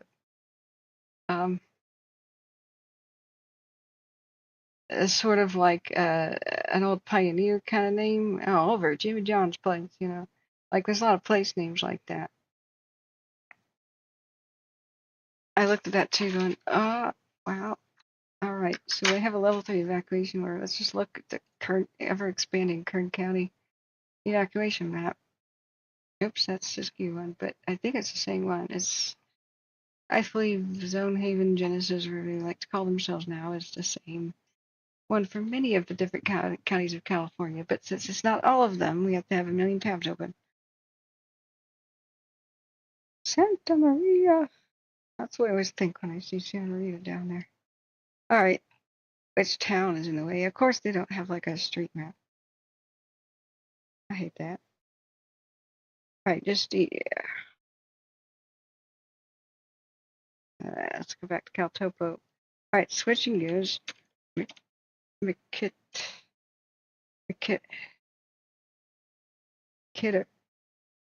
What? I'm sorry, I need food. McKitterick. I'm just going to copy and paste that. We'll go right to the Caltopo. We'll get, we'll figure out which way the wind's blowing and all that. McKitterick, California. Yeah. Blowing straight towards it and towards over here too. What is this town? That we've got heat detections on the doorstep. What is this town? Midway Valley. Telephone Hills.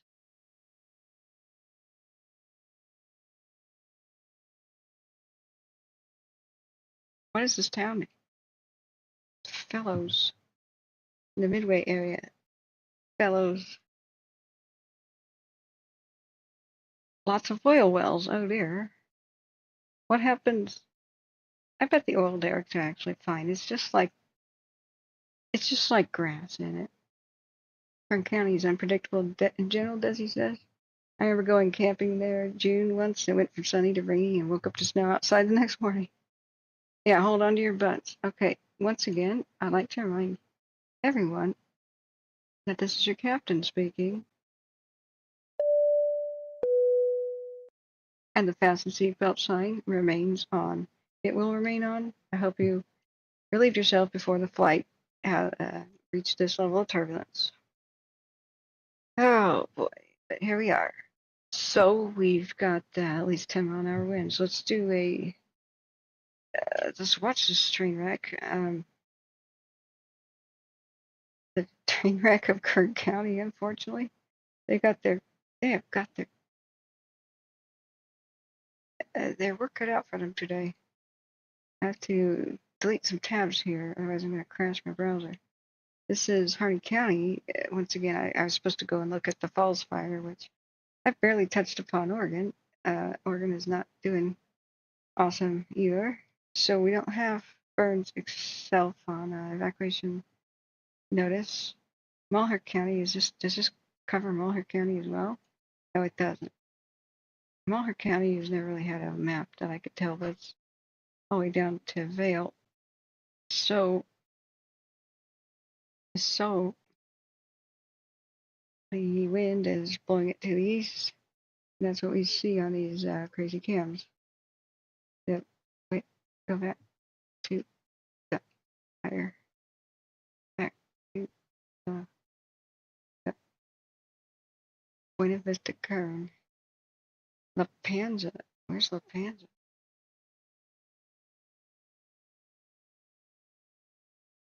What do we add? Plowshare Peak. Alright, so we know McKittrick South is looking at the fire. I don't know if it'll burn over today, but it might. Especially if there's a south wind later. So McKittrick Summit north and south. Switch my eyes to that's better. Plowshare Peak looks at it but doesn't reach it supposedly. So you see it in the distance. It's big and nasty in the distance. Was it red in the distance today? Yeah, just shut up. This is looking from west to east. Is that 101? That highway? I don't know. Let me see.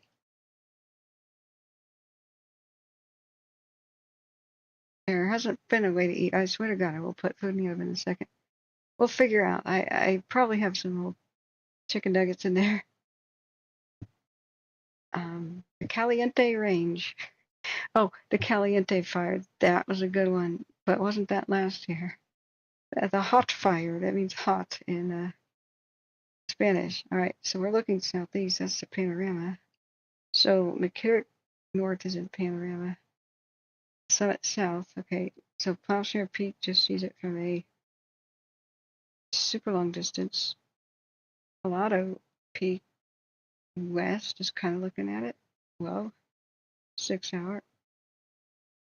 You can see the thunderstorms moving along, but not much rain. And then boom, lightning strikes, and there's our fire. Oh man. Do I want peppers with that?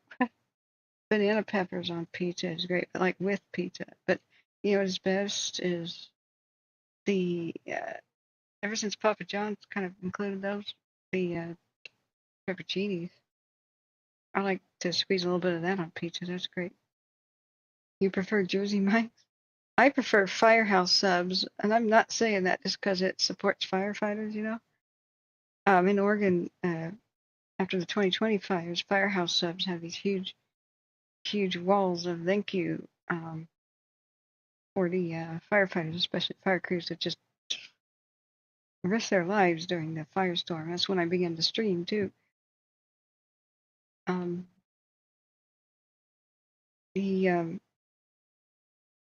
But it was really heartwarming. So many people saying, thank you, my house was here, you saved it, thank you, my property was there, you saved it. I came back and even my rose bushes were alive. Thanks for folding my laundry, firefighters, you didn't have to do that. That was so cool. I mean, they probably did their own laundry too, but hey. the notes that you can leave if you do evacuate are, here's what the Wi-Fi password is. Come in, make yourself at home, because it's not going to keep looters out. Don't lock. It doesn't matter if you lock your doors, but firefighters, if they see smoke coming from your attic, they need to enter, put it out from the inside out. They can't just wash your house down and call it a day. Now, if they find your door locked, sometimes they just go to the neighbor's door if they can find an easier way in, and they'll save the neighbor's house, but not yours. But they can save both. Both are unlocked, Here's the Wi-Fi password. Eat anything in the fridge, because we might lose power anyway. And help yourself to the laundry, but don't sit dirty on the couch. Thank you. So you did a similar thing in Santa Rosa. That's very cool. Oh, Popo,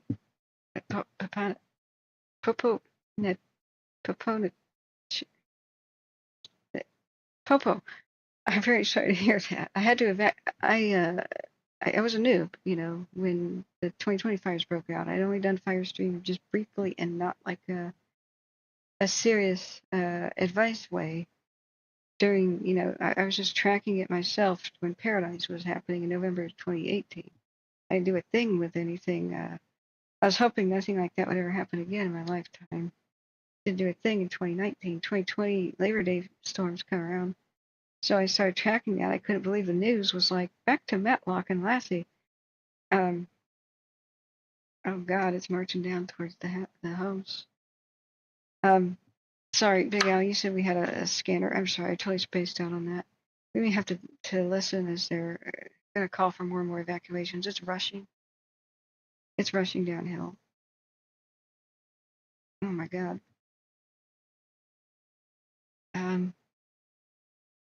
There's a lot of oil fields out there too, but it's in between towns. But McKittrick and the other town are in danger here. It's moving very fast.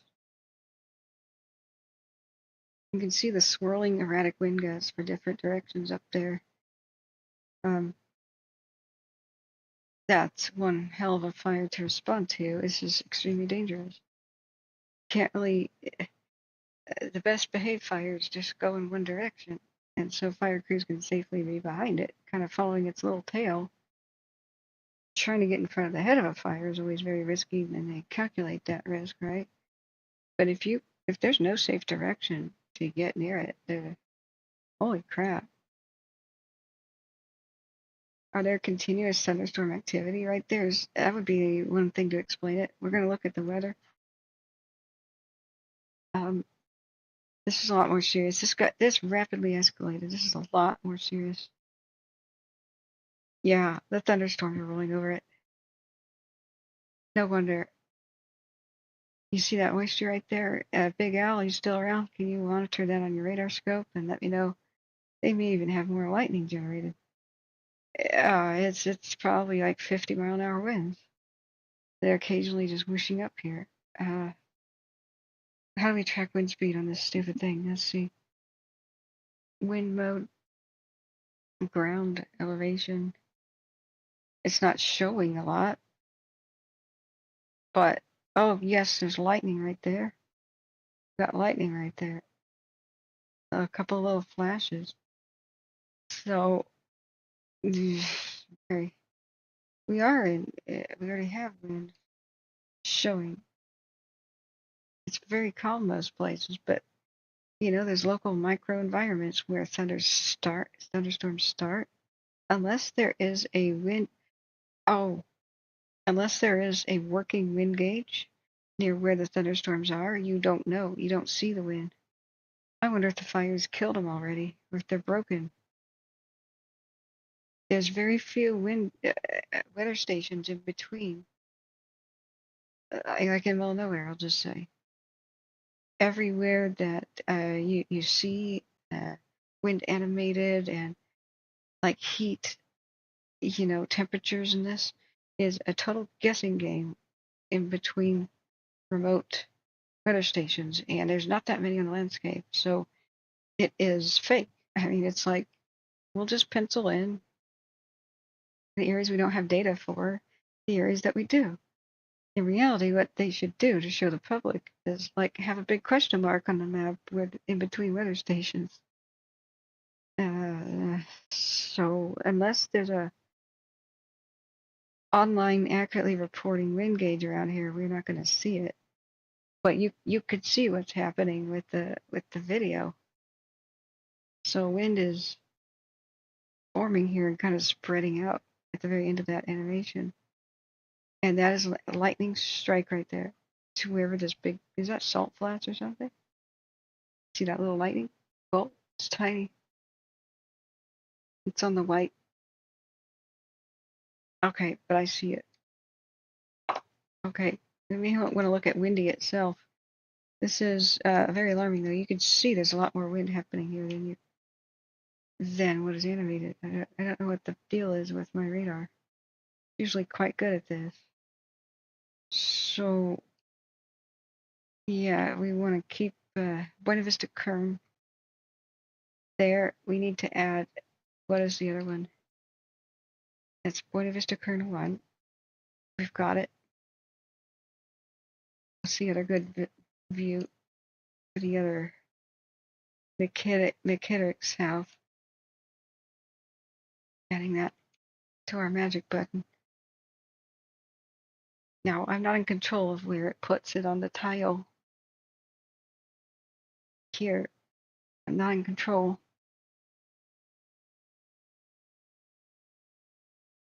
Excuse me, I gotta readjust browser.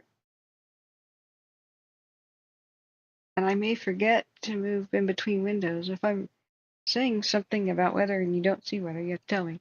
If I'm saying something about a camera and you don't see a camera, tell me, because I'm probably just not craning my head to the left and seeing my other monitor. My desk broke. It was L-shaped and I had a cockpit of 3 monitors, so I'm only working on 2 now. And the other one's like craning my neck to the left. I can't see it very well. There's only one big TV that fits on the one in front of me. Graham Cracker says it's very scary. Yeah. This is quite alarming.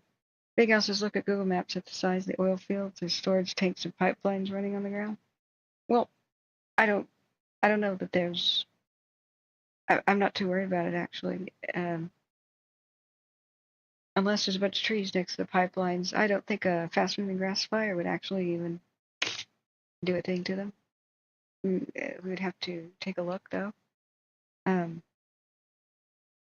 because they keep what grass does is it's flashy, and these tumbleweeds and the chaparral flashy.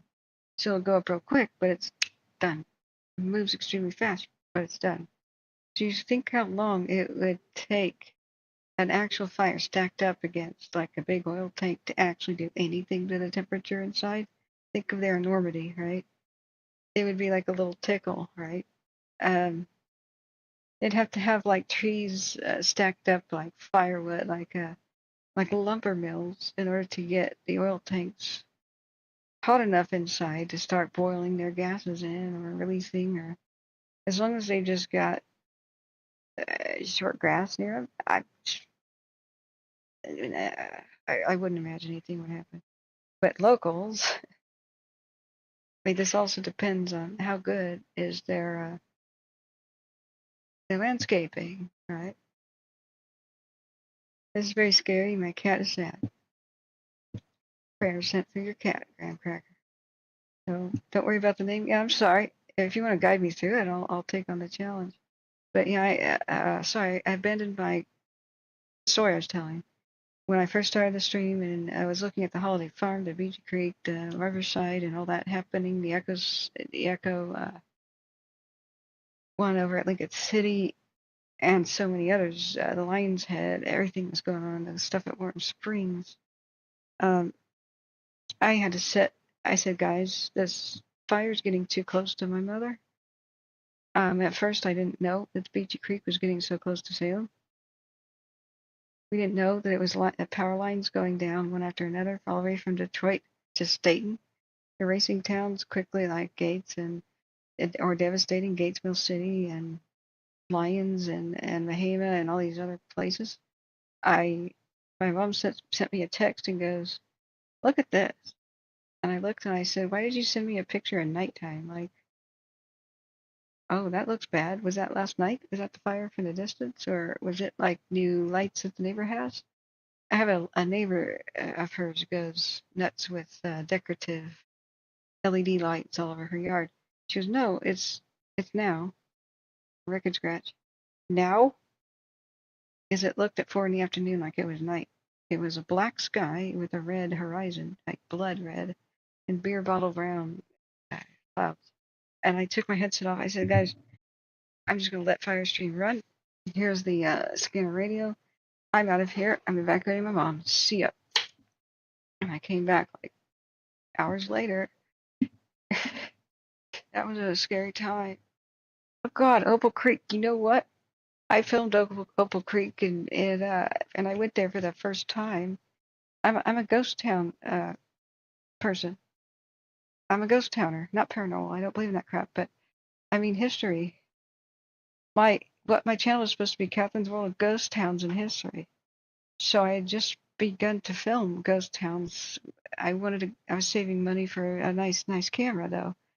So Opal Creek, at the end of it, Jawbone Flats was the best preserved ghost town of the Cascades, best preserved mining town in Oregon. And I was so thrilled that people bought it, turned it into a bed and breakfast and an education center for the old growth. And so Mom and I, as soon as we could, we had been in our own personal lockdown and quarantine since December. It was 3 months of not being outside. We figured we'd take a hike. So we drove there, and everywhere I was looking, the 6-mile road was turned into just a trail. Bad for fire access. Fire trucks couldn't really go there. Everywhere that we walked, I went, oh God, there's dead trees everywhere. I even started my camera. I didn't make it all the way to Jawbone Flats. In the bottom of my heart, I knew my heart compass, which is a weird spiritual feeling I have, pointed back at Jawbone Flats. Says, go there and film it today because it's going to be gone soon. Everywhere I was looking, maybe that's my own subconscious mind at work, right? Understanding the fire danger, that it was just prep for disaster. There had been prior wildfires, and they never salvage logged the big dead trees everywhere, the big dead snags. It was overgrowing. All the old fire access roads they had from the old mining days, they were letting trees grow up on them and said that they wanted that to happen. I'm going, oh God, no, you don't do that. There's no way for fire crews to get here. They're like, roads are bad. And I'm going, oh God. Like on their website, they were anti-road people. And they didn't maintain, nobody maintained, I don't know if it was a county road, to the start of the trailhead for Jawbone Flats where, motorized vehicles have to park. It took us like 2 hours, Mom and I, of driving less than 5 miles an hour.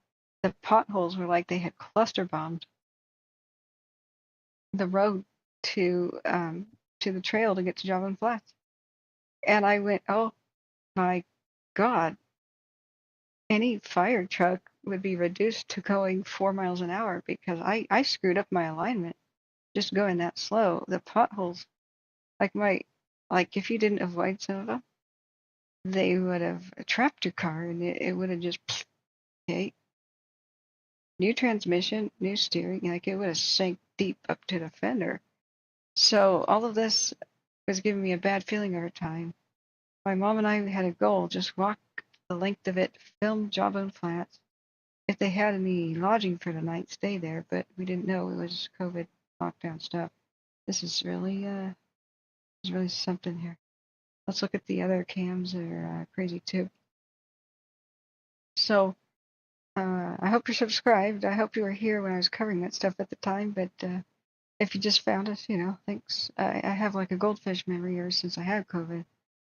When people remind me who they are, where we met, I remember, but I need a lot of memory prompts. But Mom stops on the trail and says, go on a bit and explore. And it became dark. It was getting dark. And I had this terrible decision. We didn't have radios. There was no cell phone service. Something in my heart says, go right now, walk all the way the length of Jawbone Flats and just go there, spend the night. It's the one and only time you'll ever have to film this and this wilderness because it's prepped for fire disaster. And I couldn't just leave my mom behind, you know. Like I would go there and I would ask them to go pick her up in a golf cart. I assume they had golf carts.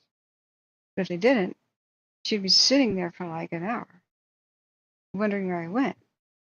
And I had the car keys. So she couldn't even get back in the car and rest. So she was sitting by that bridge, you know, the first bridge by the big opal, you know, the opalescent green pool.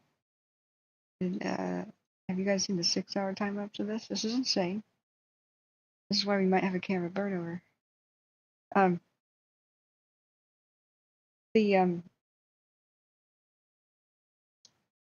So I went, oh my God, and I thought, give me a sign. What do I do? Give me a sign. I was filming myself walking along with my cell phone, and I just went, okay. My heart still said, go to Java Flats. I turned around, started walking back towards my mom, and a raven lands in front of me on the road, stares at me. And I'm getting all kinds of superstitious vibes. It's like, don't. This is your sign. Go back. It's not doing anything. Like ravens are shy. They're not like crows. And it lands on the road in front of me. I'm going, I can't leave our mom hanging. We'll come back soon. I look around and I film all these dead trees, and I almost said to the camera, I don't think I'll ever see this place again. I just stopped and paused, and I'm going, So I walked a little bit more down the road, the raven flies off, and I turn around the bend again. I paused, hesitated, which way I go, and then, mind you, it's extreme old growth. It's the last of the Cascades. It's basically gone now, except for Bagby Hot Springs, has got a little spot. Gigantic trees, gigantic, the likes of which I'll never see again in my lifetime, except for maybe what's at Bagby. Magnificent trees. Just they called it Opal Creek because it was abalone shell water, that iridescent peacock water. Gold everywhere too. Gemstones, minerals.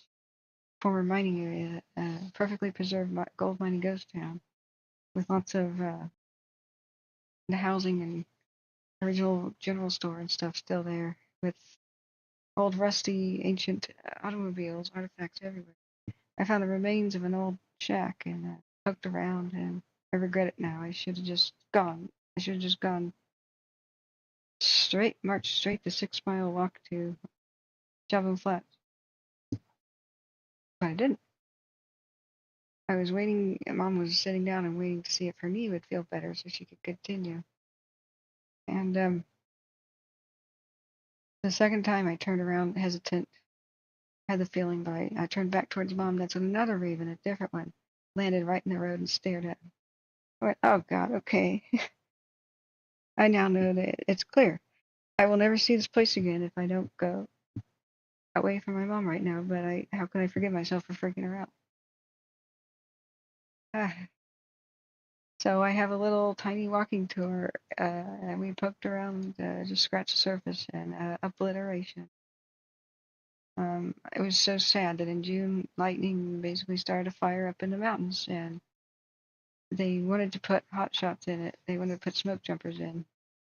But if they did, and the wind picked up, because there's no road access, no quick extraction, they'd all die together. They hit it with a bunch of helicopters. People who own Jawbone Flats, for some reason, scolded the firefighters and said, you get away from our forest, let that burn. Fire's no danger to old growth.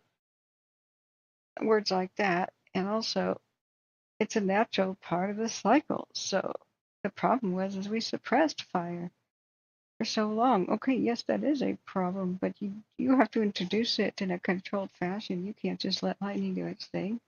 Not in June. Control burning season is when the wet spring is there. You have to build fire access roads first in order to do control burns. You lose control utterly. They were so wrong. The only thing that can kill an old growth forest is a chainsaw and a mega fire. That's it. So they did what they could, and they scolded the firefighters. You stop trying to fight that. They didn't listen, thank God, but they couldn't get to it. So the Beachy Creek was two different fires that merged together, and that was the stupid power company, Pacific Corp, and the lawsuits about that. They left their power lines on when it was 75-mile-an-hour wind gusts because the once-in-a-lifetime event happened. The once-in-a-lifetime wind event happened. We haven't seen it since 1933. Haven't seen it since the Tillamook burn. And back to Kern County here. I want to show you guys that incredible 6-hour. This is the Wildfire. Looking better, but I don't know if we have all views here. There's a once-in-a-lifetime event every 75 to 130 years. There will be a wind event where the jet stream does special stuff, and it pushes all the hot, dry Nevada and Eastern Oregon winds and Eastern Washington winds to the ocean at hurricane force speed and hurricane force wind gusts. And so that was the pre-existing fire, and we lost the entire Opal Creek wilderness. Just burned to the freaking ground, the very last old growth of the Cascades, except for tiny spots now. A treasure of the world. One of the most beautiful places on earth. One of the best kept secrets of the West. I got to see it. It'll never look anything like that again till long after I'm dead. If it ever recovers, it could just kind of be a desert, you know. People don't realize it's extremely difficult to reestablish an old growth forest once it's gone. If you don't have any shade, forests create their own moisture. That's why the rainforest is so hot and steamy. It locks in, when it rains, it locks in the moisture. It keeps it within itself. It's like every tree's a big water tank. And at night, it releases a bit of that moisture. It's the dew and it's the mist, and it creates its own new rain clouds. These fires are causing climate change. Deforestation it's not questionable. It is a climate changer. Like the deforestation in North Africa desertified the Middle East. The Middle East used to be covered with big old thick cedar forests. They used to be really big. North Africa used to be forest. They had elephants there and lions and hippos and stuff. We can't just blame the Romans or human exploitation. It probably was on its way out and into the Ice Age kind of climate change that just kept on chugging, accelerated during the Bronze Age and Iron Age.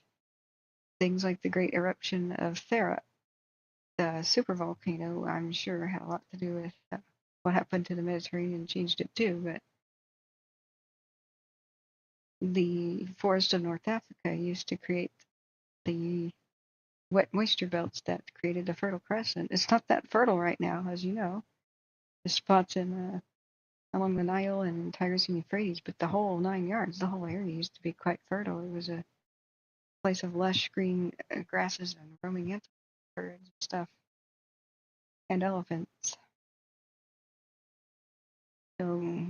So gotta adapt to overcome. But what we could have prevented, we could have put that fire out if there were fire access roads. All the fire crews of gates and whatnot were trying to ask, can we make new fire access lines, trails, a helicopter landing pad, something, a dozer line? Get your bulldozers out of here.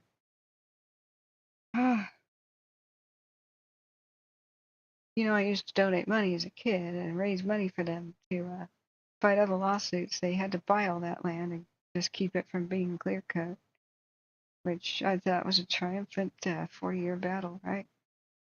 Well,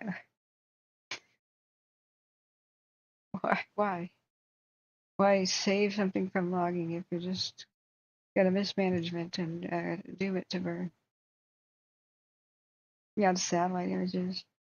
I'll show you guys some of this. Right now we're watching this crazy March of the Fire. We got to keep an eye on this hurricane. We have new mandatory evacuations there. I was hoping that these two would look at it again. Why not? Yeah, Buena Vista Kern 2 panorama.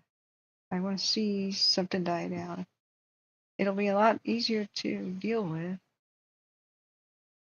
Wait, Buena Vista Kern.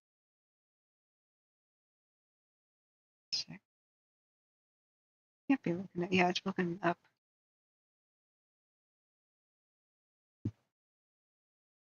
That's nuts. So let's see if there's been an update. Why is my phone silent? Did I reach maximum? Oh no. Did I reach maximum watch duty notifications? Yeah, that they're just not really monitoring this very well. Can't imagine why not. Oh God, wait! Somebody got. There's a radio. I'm so sorry. I was supposed to put the radio on and go eat. Now, Papa says I was there in 2011, hiked in with my dad and got to see it in all its glory. Yeah, I can't. Yeah, I'm sorry. I'm sorry you didn't find us at the time. I had 16 average viewers when I was doing Red Monday. Red Monday was the start of my fire stream. I just couldn't break through. It's a stupid algorithm. You have to have a lot of subscribers already to get anybody to find you. That's how I found out that YouTube doesn't want to connect with people with the info they need. I did all the right tags. I did all the right titles, live monitoring of the wildfires.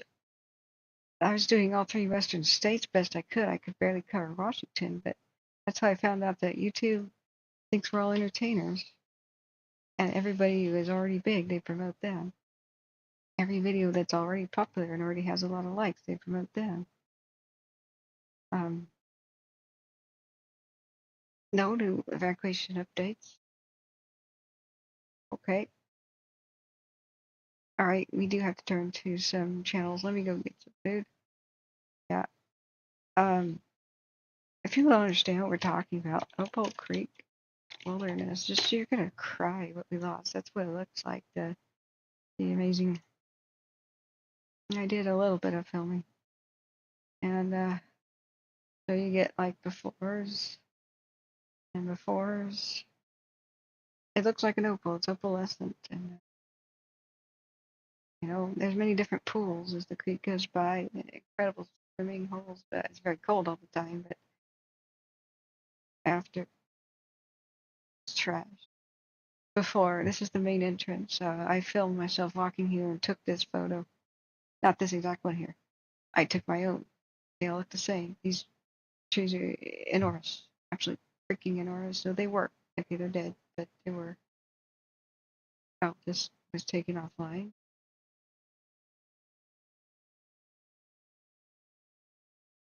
Right. These are cached images.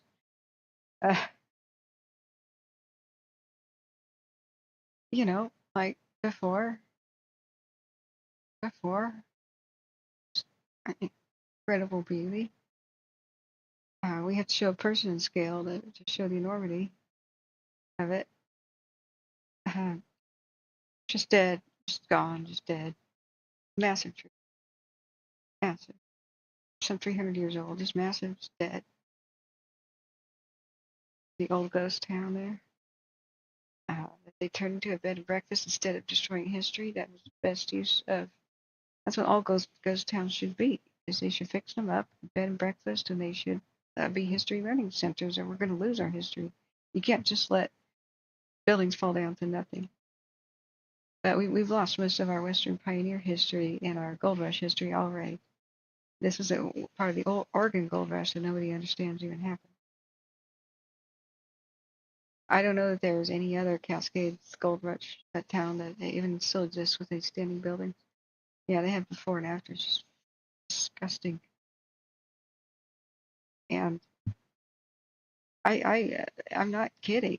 They put on their own website and other things. They put on, please stop fighting this fire. Don't put out that lightning strike fire. So while most of the Beachy Creek was started by the power company, the ones that ripped from Detroit Lake, you know, all the way to Staten, that was the power lines going down, still energized, and the Pacific Power just got their asses sued off. There's still ongoing lawsuits about that. Because 911 calls and 911 operators are saying, look, your power lines are going down on homes, lighting them on fire. The fire chief at Gates, where they had the main firehouse, live power lines went on the back of their fence and electrified their chain link fence and ignited all. That's the Shelly. Dang, we have to look back at the Shelly as well. That's Buena Vista Kern. That's not Shelly. Rearrange. Shelly. Let's go short Fort Jones. We haven't forgotten about that, of course. Yeah, I wish I could have reached people back in the day, man, Popo. Goodness gracious. Remember, the fire reflects. Hot smoke, fire, and light is the exact same thing. Really full moon running around there. I don't like what I see. We see the full moon.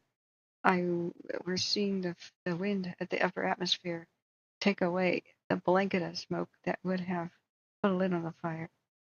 This is quite fierce tonight. Back here at the Shelly fire in Siskiyou County. But a lot of this is the fire, like this would be red, right? Red and orange.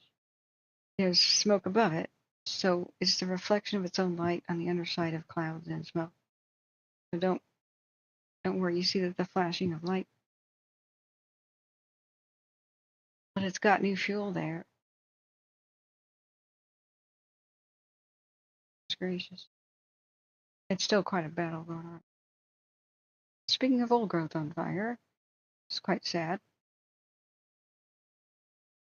I don't know how much is truly old growth or just old trees ready to become so, but it's the same thing. We lost the Opal Creek Wilderness because they didn't get the dead trees on the ground or off the landscape.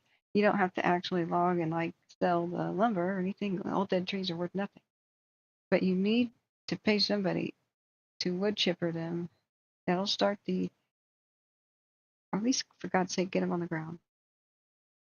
But if you wood chipper them, then it starts the beneficial regrowth process, fertilization of the forest. But you can't have standing dead massive trees in the landscape that can burn for hundreds of hours at a time, and when they collapse, throw fire everywhere. I think Opal Creek might have been totally saved if by two things. Beach Creek wouldn't have never happened if they allowed the fire crews to build even a trail, a fire access trail where they could have or a helicopter landing pad to quickly extract the fire crews. Allowed them to put that out. It was a small, easy fire, the lightning strike.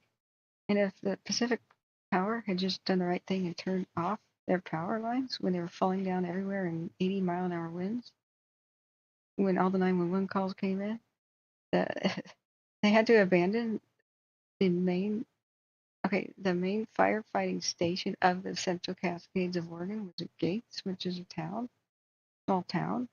They were there trying to coordinate as multiple calls came in.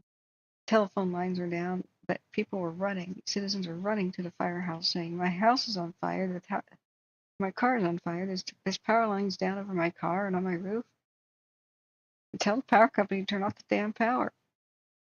They're on the phone saying, power company, what the hell are you doing? Turn off the damn power.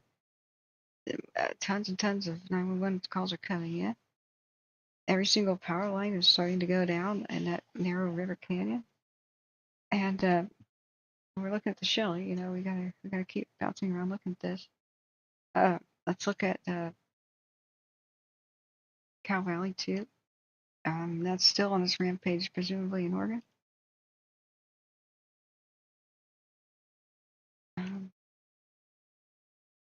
Okay, that's the camera from Vale.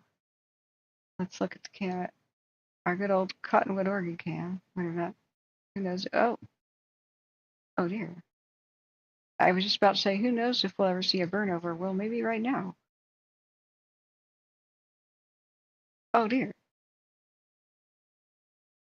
Okay. All right. I don't know if it's up on Cottonwood Mountain, but it's it's down there very close to it. So here's the Cow Valley, rampaging monster of 85,000 acres or so, at least right now. So we have to check Oregon Office Fire Marshal. Yeah, Brokefish, sometime I'll get to your recap. I think it would take an hour to recap what happened today. We're on hour 7.5.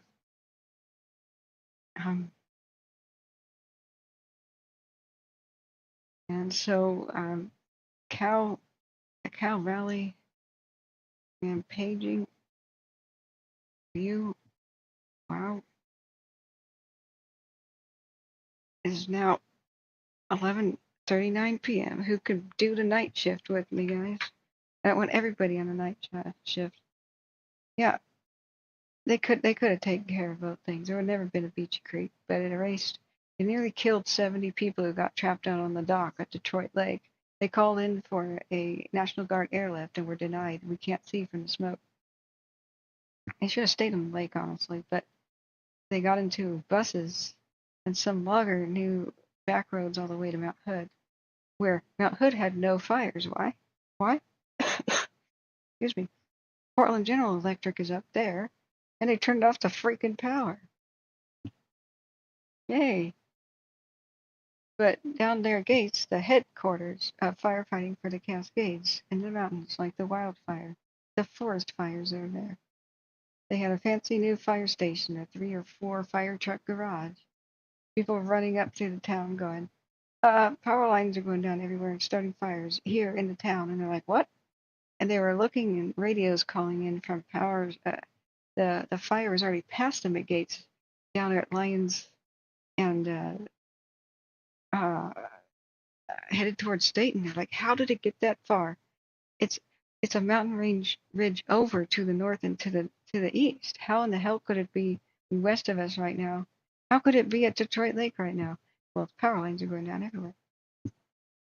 And just as they were wondering that, power lines hit the chain link's fence that went around their station, electrified it, and lit all the vegetation on fire in a 360-degree radius ring of fire around their fire station.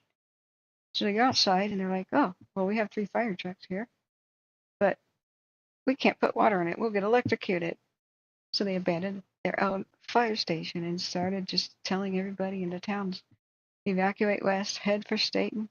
They were like, okay, we'll just go to the next town over. We'll go to Mill City. No, we won't, because Mill City's on fire. Okay, keep going west. All right, we'll go to Lyons. Okay, Lyons is on fire. Okay, keep going west. Mahama is on fire too. Okay, keep going west. Firefighters at Staten were like, we're about ready to leave and go to Salem, because the mega fire had started by then, and the embers were raining down on Staten and Sublimity. So they're like, no, stop here and hold your ground. Somebody has to, otherwise Salem is going to burn up tonight. Like, it was unreal. Stupid power company. They were lighting the fires the entire length of their line at the same time. And so I kept playing. I'm quoting this firefighter, and you could go back to my broadcast from the time. I kept replaying. He said this on video. This was his testimony, like not in court, and they put it online. The fire captain or fire chief was like explaining what happened. Why they had to abandon their own fire station, and they couldn't even go rescue the people of Detroit. Like, we almost had a mass death event. I think 3 people died. There's one guy who had to take. One guy died, I think, trying to defend something near Javon Flats. It was terrible. Javon Flats, all the buildings had a whole bunch of sprinklers on top of them, and most of them burned down anyway. It's because that's what people don't understand is, how does fire enter a building? Through the vents in the attic. You have to have extremely fine mesh. So I try to educate people. You want to fireproof your house? Most fires start from the attic, from the inside out. It's called ember intrusion. Sorry, close your eyes for a second. These are fake homes, but look at this. The embers get in from soffit and gable vents. They just put is a fake house in a warehouse. Okay, you can open your eyes now if you're fire traumatized. This is how it starts. And just picture millions of these, right? You have to have extremely fine metal mesh here, screens, or fireproof vents that they now are starting to make as code. Firefighters for the last, well, 75 to 100 years have been puzzled. Why do we go by, wet down a house completely, soak it to the bone, go on to the next neighborhood, come back and it's burned down? What the hell happened? That's because the embers got in through the vents, either to the attic, underneath the house, but mostly when the wind blows really strong and there's an ember storm, like in the beginning of the video, ember storms. This is how they mimicked it in this thing. Just think of a blizzard and every snowflake is an ember. So this is only 20-mile-an-hour winds from fans that are just kind of near the house. So this is fake, remember? So they did a whole bunch of tests, like are these bushes okay? Would they light on fire? They packed leaves in the gutters. Is that okay? What happened to the gutters? They tested metal ones versus plastic. Plastic ones melted off and fueled the fire. Vinyl metal ones were all right. And but up here at the peak of the roof, no matter what they did after they rebuilt the house again and again, nothing mattered because it got into the gable vents and soffit vents in the roof.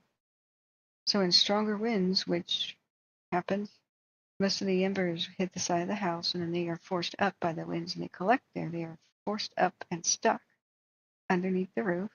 That's bad enough on the outside, but they find their way in because they're pushing against the vents. So you have to make sure that your existing vents are like solid, like super solid, that the screens aren't loose or pushed in, the squirrel or birds haven't pushed it in. Plus, if it's got a mesh where you can even put a toothpick in, that's too loose. Embers can get in. So what people should do is order and later have installed all the fireproof ones, soffit and gable vents. And as they're on order, if you're going to evacuate or prepare your house for fire, number one way to save your house is staple gun or whatever you have to do, affix multiple layers of that. Just go to the hardware store and buy screen, metal screen that's extremely fine, multiple layers, so that you can't even stick a toothpick in, don't have gaps in between the staples or whatever you're using, right? Just whatever you have to do. That'll be good temporarily for the fire season. It's ugly. Evict any birds in their bird nests. They can't, you wait for them to hatch and stuff, but you can't have a bird nest. That's going to be doomed. But this is the number one way we lose homes. Even when people put sprinklers on the roof. That's why I tell people don't freaking bother. It's pretty unnecessary. Your well can't be dry by the time firefighters come by to save your house. And if you're on city water, you are screwing everybody in the city. What people did in Paradise is turn on their sprinklers. And so the fire crews showed up and hooked up to the hydrants, and the hydrants were dry. There was no pressure. Everybody's lawn survived in Paradise, but most of the homes got lost. And it's the ember storm. Fire really doesn't travel up to homes on the ground very much. You can totally eliminate it by defensible space. It's the ember storm. This is it. This is the number one thing you have to tell people. I'm going to put the link in the chat so you can tell your friends. Yeah. So this is the way most homes are lost. What does this miracle house of Lahaina have in common with other miracle homes that have survived wildfires? It just got re-roofed. Metal roof. All of the vents are A-OK, up to modern fire codes, fireproof. And there's no old screens that are dilapidated and or compromised. And there's just regular defensive space. Most of Lahaina burned down because the embers got shoved in the high winds up into people's attics. People's homes were on fire before they had any idea. Right above their heads, they were still sitting in their living rooms going, huh? they saw smoke and stuff, but unless you go outside and look, you don't know that your attic is on fire. So when my friend died in a wildfire in the 2017 Cascade Fire,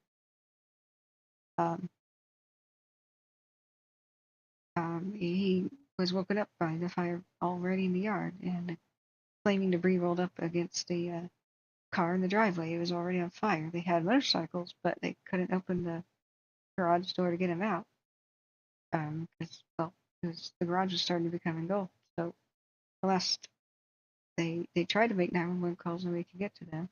The last phone calls they were able to make says, well, we can't run, the yard's on fire, we can't get the motorcycles out, kind of too late, so we're trying to defend the house with the garden hose, and you just can't do that, when the embers are raining down. So I want to check on the Shelly fire to see if there's been any, there's no new evacuations, kind of evacuated the whole area here in front of the hurricane fire. There's no real updates, and we're watching it just run down to civilization from the Buena Vista Kern line. But you know what I'm going to do is people are worried about the oil fields and stuff. Let's verify rather than just guess. Like, does oil tanks do anything? I really don't think so. Mind you, they're huge, right? So we have to remember. Crap, I totally forgot we have Kern County to listen to. Sorry guys, fatigue. It's time to get a pizza in the oven. Let me get a quick view of the map though.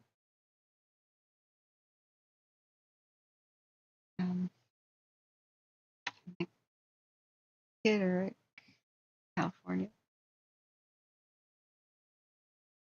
Look at Street View. Just what is down there to be lost. Sorry, it's bright white, but that Street View doesn't really work. Not in light mode, right? Yeah. Yeah, this stuff can't light up an oil pipeline. It can run fast. It's oily bushes and stuff, but there's nothing. I'm worried about the power lines. Those wooden poles and stupidity. Let's put wooden poles right next to tumbling tumbleweeds in flashy, wildfire-prone areas. This sounds like a great idea. Why don't you just bury the lines? It prevents, this stuff prevents effective airplane.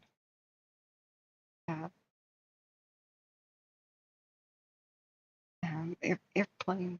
Derby Acres. I didn't know there's a little town in there. It prevents effective airplane and helicopter drops. Jeez, eucalyptus. Boo. Go to hell, eucalyptus, the gasoline tree. Boo.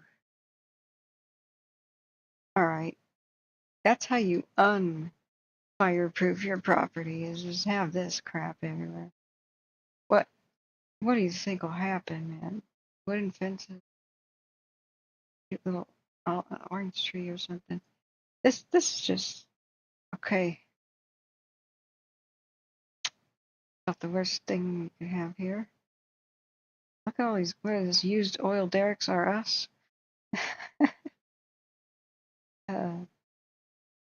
Tumbleweed Cafe and Bar. Oh man, I would love to go there. That sounds swell. I wonder if it's open. It sounds like it might be a biker bar or something though. But hey, I'm tough. I can hold my own in a biker bar fight. No, I can't. I'm like 5'2" and weigh like 89 pounds. But hey, green short grass. Hopefully it's just short. Wooden fencing should kind of be banned. At least it's not next to homes, but it's dumb to have power lines like that. What else can we look at? Did the Google car, I think the flames are already kind of over this area, all over here, Fire Access Road. This is from 2008. Yeah, I remember it was dog dirt quality. The old Google cars didn't have big enough hard drives to take 360-degree photographs of any quality. Well, yeah, this means fire will run fast, but it grassy chaparral stuff, means you have to get in front of it. If they have 33, unless it climbs and violates, power lines and stuff, like unless it's really they're falling down, like energized, they've got every chance to stop it. Oops, I didn't mean to wreck our multicam view. I wrecked it. No, it didn't save it. No. No. Oh, what was my URL? Ah! No, I killed it. I have to do it again.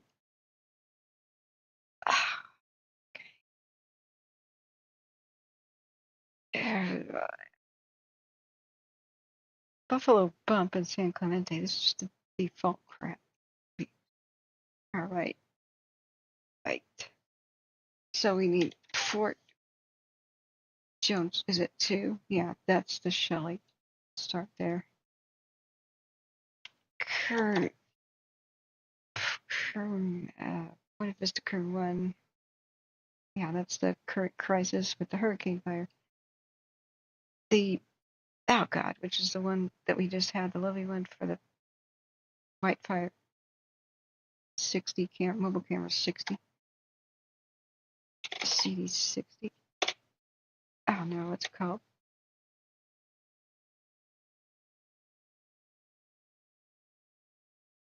CRB 60. CRB 60. All right. What if it's the Kern Fort Jones Mobile CRD 60? All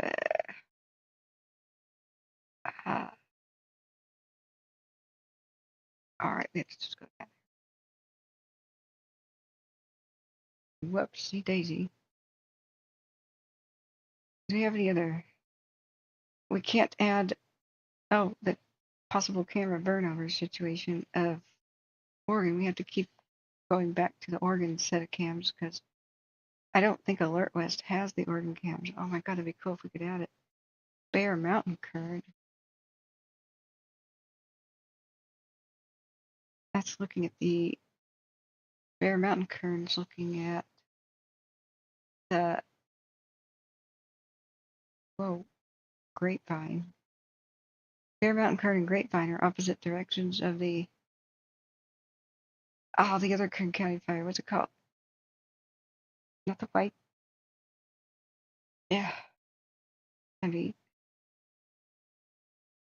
Time to eat. Rancho. All right. We're going to have a Bear Mountain Kern's looking at the Rancho from a distance. Grapevine 2. Looking at the Rancho. So we actually do have a good Rancho cam. All right. I'll add Grapevine.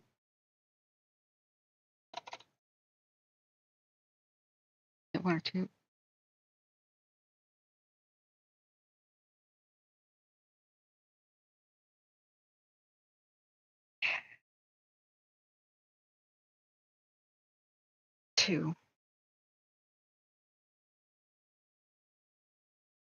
Grapevine 2 is the Rancho. I cannot control which order we get this in. And we can all do time lapses together with this craziness. We got Hurricane, Shelly, Rancho, White.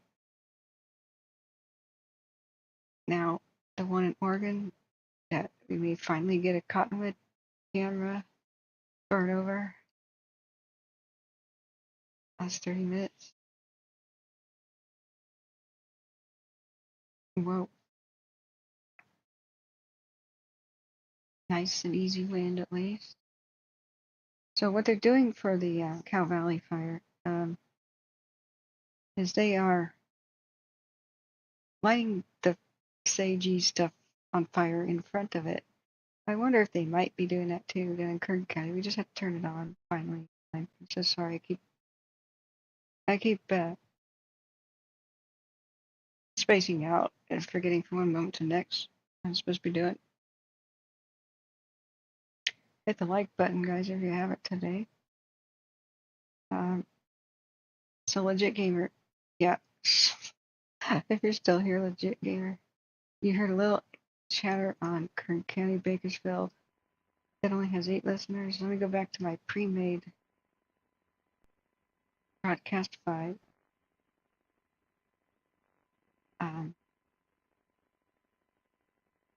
Thing. We haven't heard anything from Northern Siskiyou County in a long time. Right, let me look at my pre-made dash panel for Kern County. I think it's still.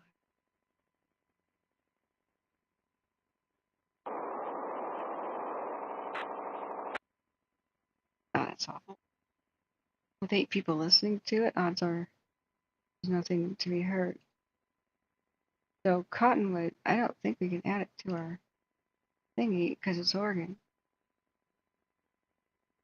We could try. To our tile. What? Oh, we Cottonwood, Oregon? Okay, which one is it? I know there's a Cottonwood, California. But it's not the correct Cottonwood, Oregon cam. It's like the one in Panorama. Damn it.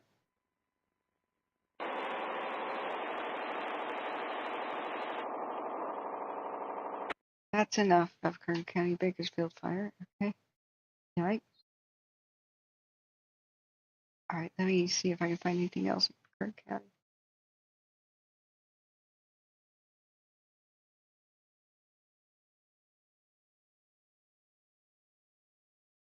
What a crazy, insane day. Dr. Ruth died. Richard Simmons died. That's what his name was, right? The bouncy fitness enthusiast. Somebody tried to kill former President Trump. Multiple lightning strike emergencies all over the West. What a difference 12 hours can make. Yeah, thanks, Popo. Where are you about living now?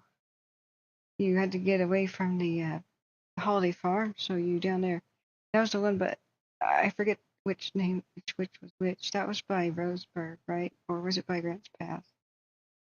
I remembered the ones that were down by Medford. We had to South Opeachan, and the ones that took out Talent and Phoenix. It's hard to remember the echo by Lincoln County of 2020. There's just so many in 2020.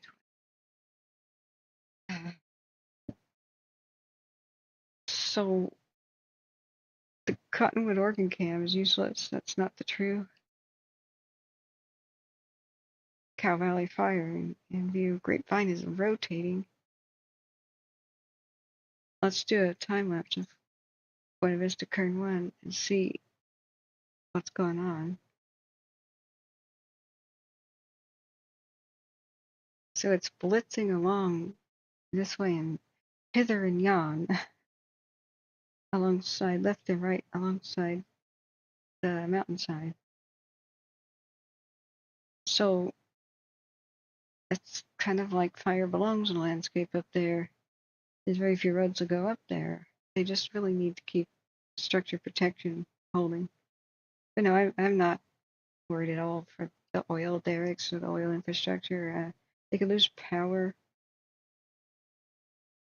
In general, I just don't think that they allow any vegetation to grow up next to them because, well, it's an oil storage thing.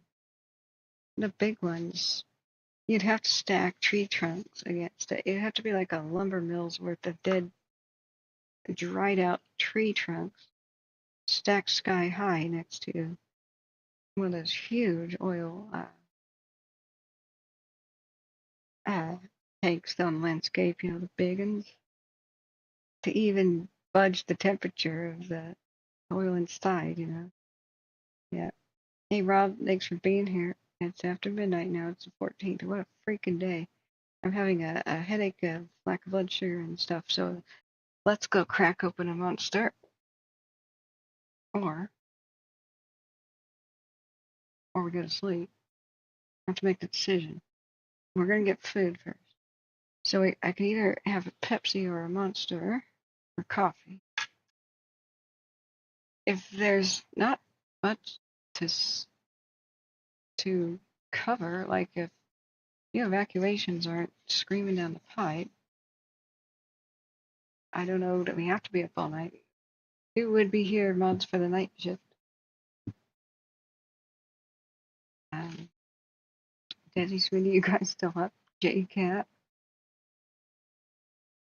are you around? I think everybody else probably gone to bed. Yeah, Marcia says this area may be remote, but it's full of fuel, literally. Thank you, Rob, for being a kind supporter, and thank you for showing up day after day. Wow. If we had different multiple camera angles from on this one, we'd be able to see where the hell was going. The nice thing about these desert sagebrush kind of fires is it's flashy. It has to move very quickly to survive. The moment they don't, they're gone. It's done. The best way to take care of them is light the landscape on fire in front of them. I don't know that they're able to because of the shifting erratic winds. But the thing the little towns down there have going for them is there's a slope up to the fire. So if they have a good response down on the highway, they can go further up the slope and light the sagey stuff on fire, and it would run up the slope up to fire. And then when it would try to go back down, it would have nothing to burn. So they're only challenging because they're running fast. You gotta catch up with it. That's it. There's nothing particularly challenging about it. It has to race to live. So the only time that it really sucks is if there's no road in front of it to cross the T or to have extremely swift response to it. But the highway here is crossing that T. This was it. Which one did we identify this highway as?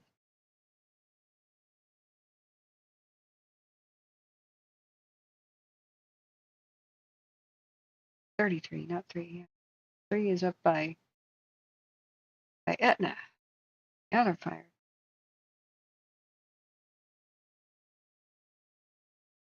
So we got one big red hot spot, right where we're kind of seeing it on the cameras. And is that, which town is this one proper? Is this McKittrick? Saying it wrong. McKittrick?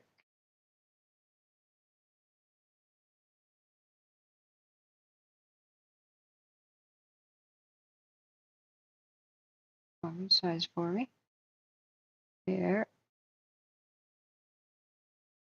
we go. Okay, so Grapevine 2 keeps moving around, but it's generally looking at the Rancho, Kern County, bottom left, upper left, Buena Vista Kern, looking at that crazy hurricane fire. Oh, what's the other one at the top of the hill? Crap. Oh, did the mobile one quit? No. That was amazing. Did they pack it up? Yeah, what was what's the one that I forgot? McKittrick North was the one we had the crazy fire march up over the edge. South.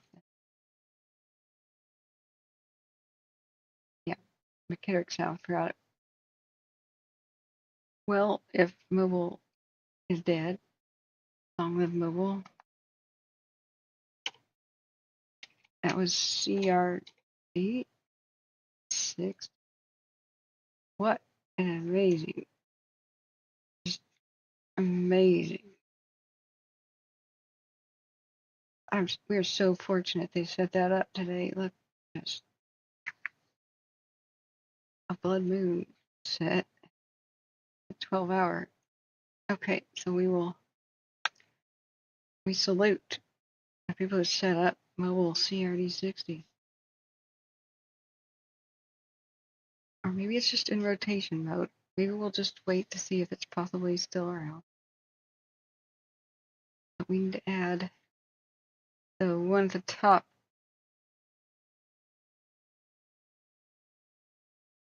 The Kitterick South. You can squeeze in another. Oopsie, not that.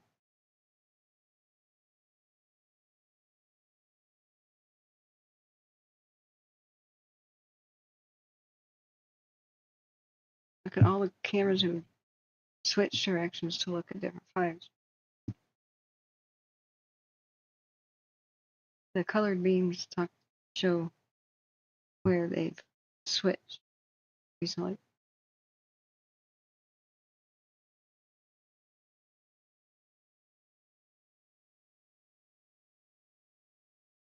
Meanwhile,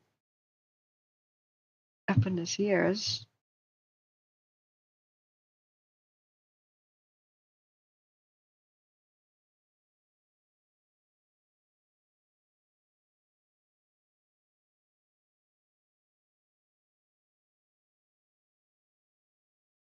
fire perimeters, hotspots, satellite fire detections.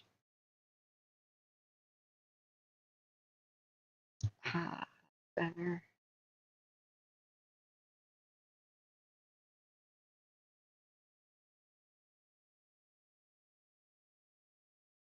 How are the others doing?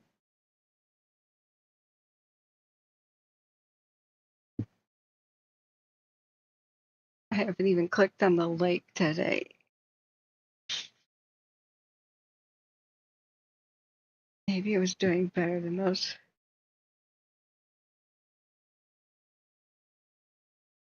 I did check the weather over the lake.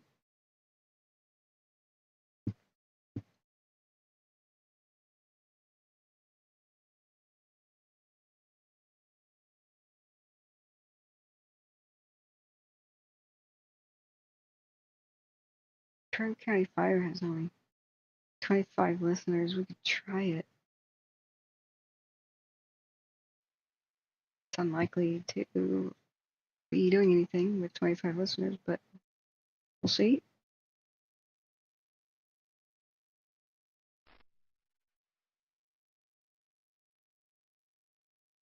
Have that down low in case it starts really loud.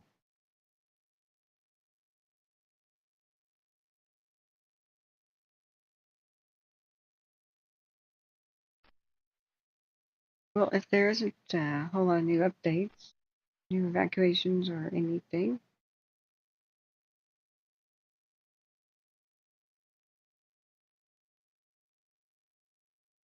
I don't know what we can do. Now, what is the airport that they constantly fly out of? Is there like a, let's check California Fire Special.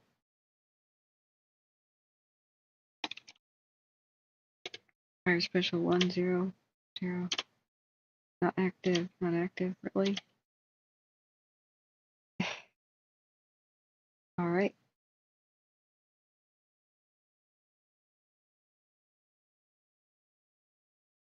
Sometimes if you tune into the airport, you can hear air attack. Air Attack Fresno Cal Fire, only 2 listeners. Cal Fire BEU, only 4 listeners. Monterey. San Benito, Air Attack Air to Ground, only 4 listeners. Air Attack Santa Clara, 1 listener. Santa Cruz, nope. I think for the entire state, which one has the most listeners? Sacramento County, well, yeah, there's always crime in Sacramento.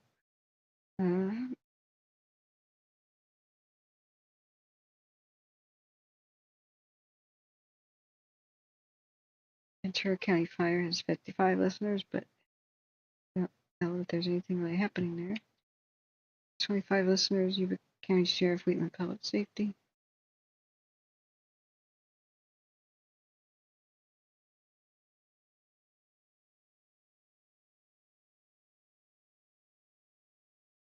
Yeah, I don't see a particularly active Broadcastify channel right now. We don't have any new evacuation updates on the Rancho. Nothing new on the White. Check on the Cow Valley Fire. Malheur County. Well, it shows up on the Larch first. Well, I was going to turn on the radio and then walk off to go cook a pizza, but it's almost 20,000 acres.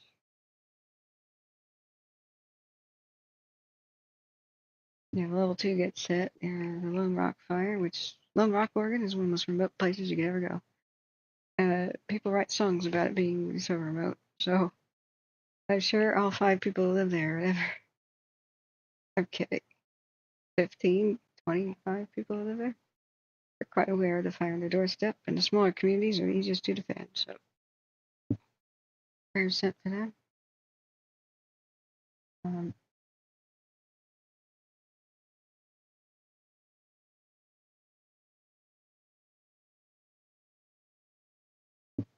What about the hell is the gem fire? 1.5 acres, probably lighting.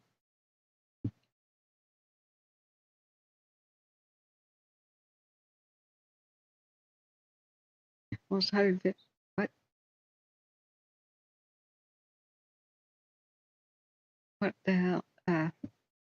Okay, you put a period, but it should have been print comma. Yeah, it's 114,000 plus acres.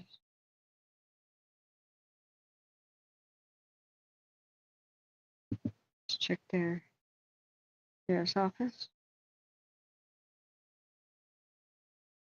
Wildcat says you would think all these fires would go away before the monsoon hit California. These are monsoons. These are monsoonly generated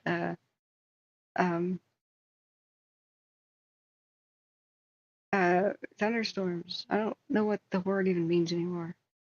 When I was a kid growing up, monsoons were pretty specific. It was the Himalayas and other random parts of the world where there are torrential rain seasons up in their torrential tropical storms from the Indian Ocean dumped rain and stuff in the Himalayas, and then India flooded, and so did Bangladesh and Pakistan, and it washed away towns and villages, and there's all kinds of cattle and jungle rhinos swimming and elephants swimming around. To me, that's what a monsoon does. Torrential rain, pretty local to the freaking mountains in the middle of Asia. And they started dropping that word on the American Southwest and California. So I thought, oh, is that what they're renaming our Pineapple Express storms? Seems like that might be a monsoon, but not really. I mean, most storms just, they're regular old Pacific cyclone wannabes that bounce off high pressure systems on Hawaii like a ping pong ball. And they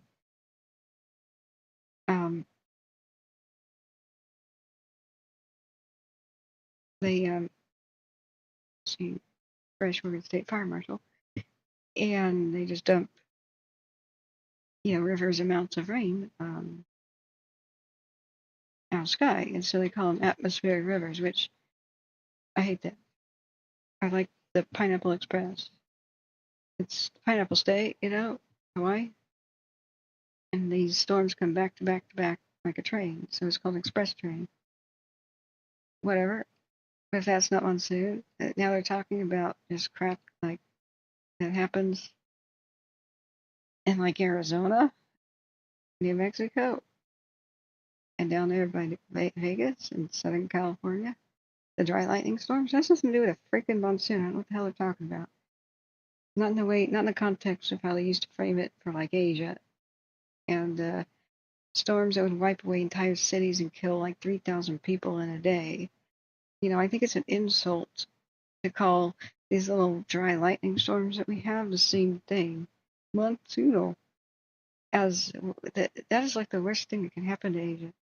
Like literally, there are like 10,000 people dead in their monsoon season sometimes throughout those countries. But yeah, they say these are monsoons. I want to throw a Rotten Tomato at the screen. Just shut up. Are you calling this monsoon? What the hell's wrong with you? Well, sometimes there's flash flooding caused by these in the desert. Okay, it's nothing like Asia. You know, it doesn't put cities under 10 feet of water and drown hundreds of babies at a time. You know, because a 500-mile radius is under 10 to 20 feet of water. Nick Giles says, although they don't grow pineapples in Hawaii anymore. Yeah, they do. Do you think so? Yeah, they do. Dole still owns much of Hawaii.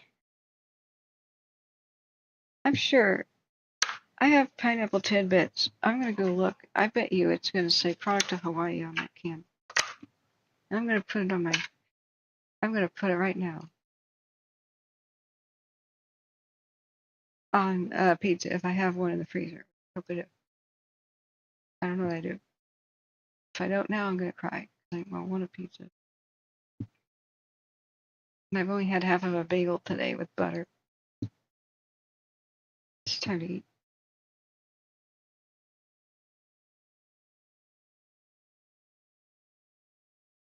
I'm gonna look quickly at Shelly Fire.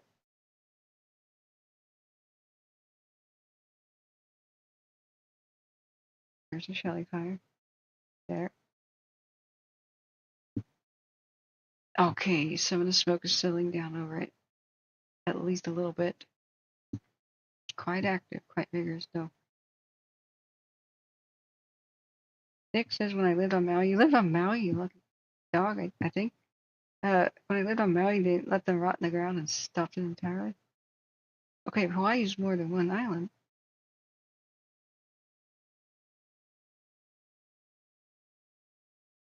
I know that.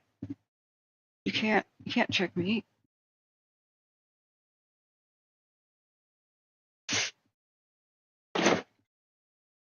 All right, pineapple tidbits.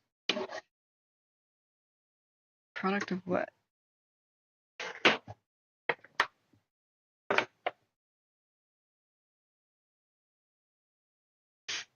Ingredients: pineapples. Thailand. What? What? I don't want no Thai pineapples. I want American. America.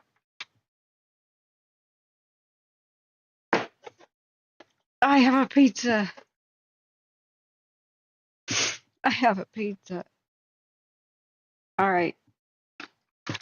Yes, it's time for a pity pizza.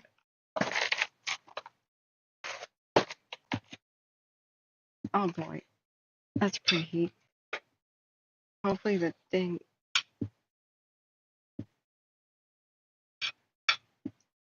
You know, smoke alarm likes to go off in the middle of the night. Doesn't do that.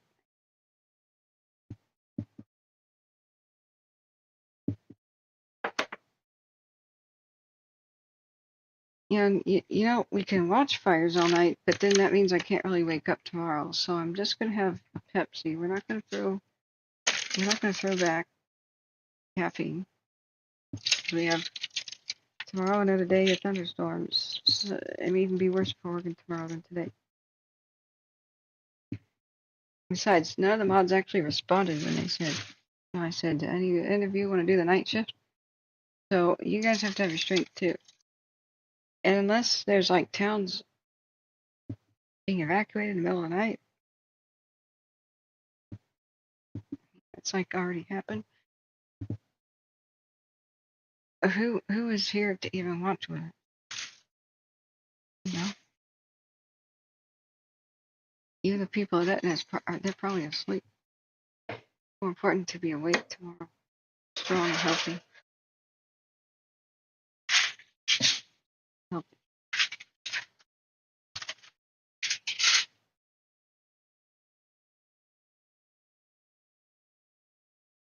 All right, let's go.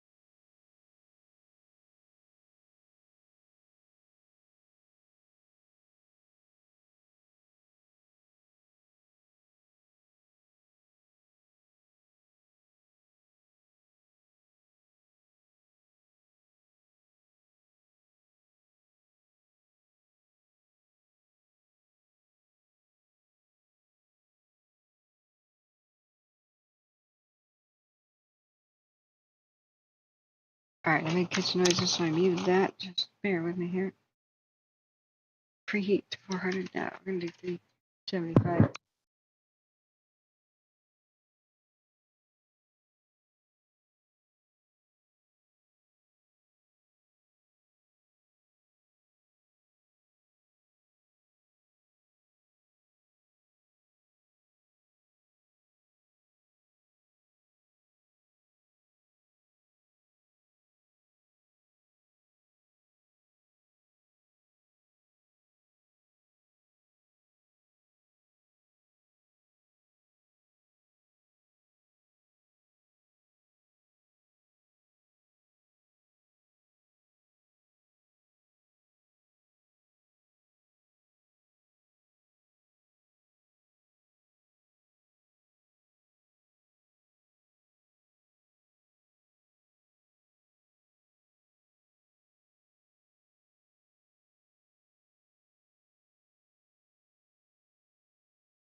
All right, we're preheating that air fryer. Got me. We're gonna keep monitoring this. Our show's not over. Have to be confident that we're able to go to sleep. Now that there's nothing, you have to sit here and monitor. We can't hear anything. We can't hear anything at night. I just sort of watching cams. Well, we can have a replay of that in the morning. It seems like things have quieted, I think.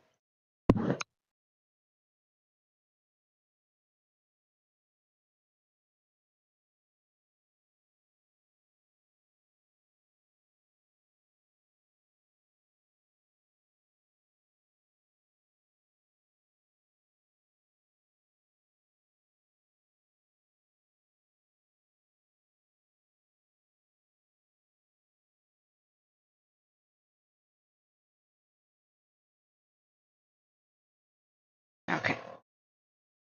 Add the extra mozzarella.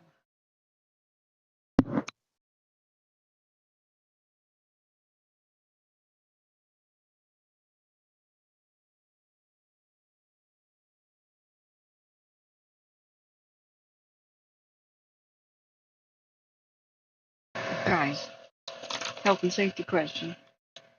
How long does an open can of canned pineapple last in the fridge? I want to poison myself. It's quite acidic. And it's like a fruit juice. I think it's been more than almost 2 weeks, though, open in the fridge. I mean, is that too long? There's no scuzz on it. It smells normal.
Okay, I'll come back and find the answer if anybody's awake now. I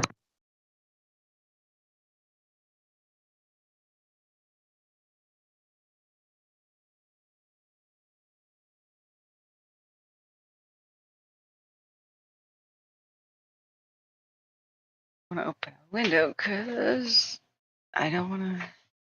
Jerry Brady, good morning. Whoa, whoa, whoa. Whoa, whoa. This is a politics-free zone. Calm. Calm, be calm. We're trying to unite the left and the right to pressure all of our politicians and leaders to do something about these wildfires.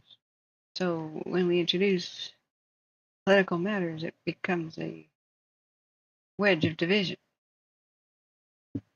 We only have to sometimes. I mean, sometimes we have to discuss, like the policies of such and such who is in charge are good or bad for fires. Yeah. But I understand what you are saying. It's very common for governments to totally lie to the public about radiation dangers until a lot longer, much later. You know, the wind scale disaster in England, they told the public in England, you don't need to evacuate. You can just sit here, eat food out of your garden, and drink your water. It's fine. They still say the milk is safe to drink in Belarus. It's not. It's still tainted by the Chernobyl stuff. The wildfires in by that nuclear power plant that they had near in LA County. That place was contaminated since 1959, and so the wildfires burned up the leaves and stuff, and they found it spread nuclear fallout, nuclear radiation. You know, so yeah, the Shelly is very vigorous right now. This is it's bad news that it's vigorous, but it can burn as much as it wants as long as it doesn't cross too many lines. I mean, we knew we'd lose a chunk of the forest. We knew we'd lose that because of, well, just the terrain and difficulty in access. So many dead trees all over the place that never got removed. We knew that. Yeah, I stopped completely drinking milk, 100%. Anytime there's a nuclear accident, you must not drink milk. hyperconcentrates reactive iodine, and that gets stuck in your thyroid. So, like when Fukushima happened, I just did not drink milk for a couple of years. That's just the way it is. The camera freaking rotates. I'm just trying to get an idea of the smoke movement and whatnot. There's still, you see the stars and the planes going up on the upper atmosphere. We could see too much of the sky, so that means that the wind is blowing the smoke away, which means it's not going to settle down and smother the fire like we want. That's why it's so vigorous. It's getting fresh air. It's not high wind, so it's not blast furnace effect, but it's breathing again. It's very challenging for them up there. Yeah. The other morning, broadcast before last, the entire morning, for more than an hour, I spoke about how wildfires could spread radioactive fallout, because it's in the what plants do is they have to have minerals, right? They suck up minerals into themselves, and so radioactive minerals are just so. You got your cesium and your uranium and your radium and your blah blah blah, right? And so what plants do is they suck the contaminated soil particles up into themselves, and then if they burn, even if they just die and burn, like shed dead leaves, or if they're alive and then burn, I mean they are contaminated. They are contaminated plants. So then what is smoke?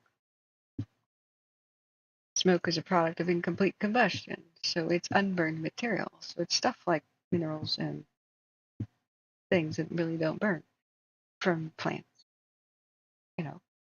That's what it is. Carbon and other things. So it drifts in the air and falls back down because it's heavier than air. It's called fallout. Wildfires, if they burn any radioactively contaminated areas or plants, then they deposit it downwind somewhere. So we just went. Is that a new one, Smitty? Oh, Kern County Plains Spotting says, I guess they were quite accurate with the long-term incident thing. Oh yeah. I mean, we knew that from the beginning. Just there's a wilderness called Marble Mountain Wilderness, which makes it hell to fight a wildfire. Sorry, my oven preheated. Let me get back to it. You're not allowed to build roads, including fire access roads, in a wilderness. And when the fire crews go in there, they're not allowed to use chainsaws. They're not allowed to use bicycles.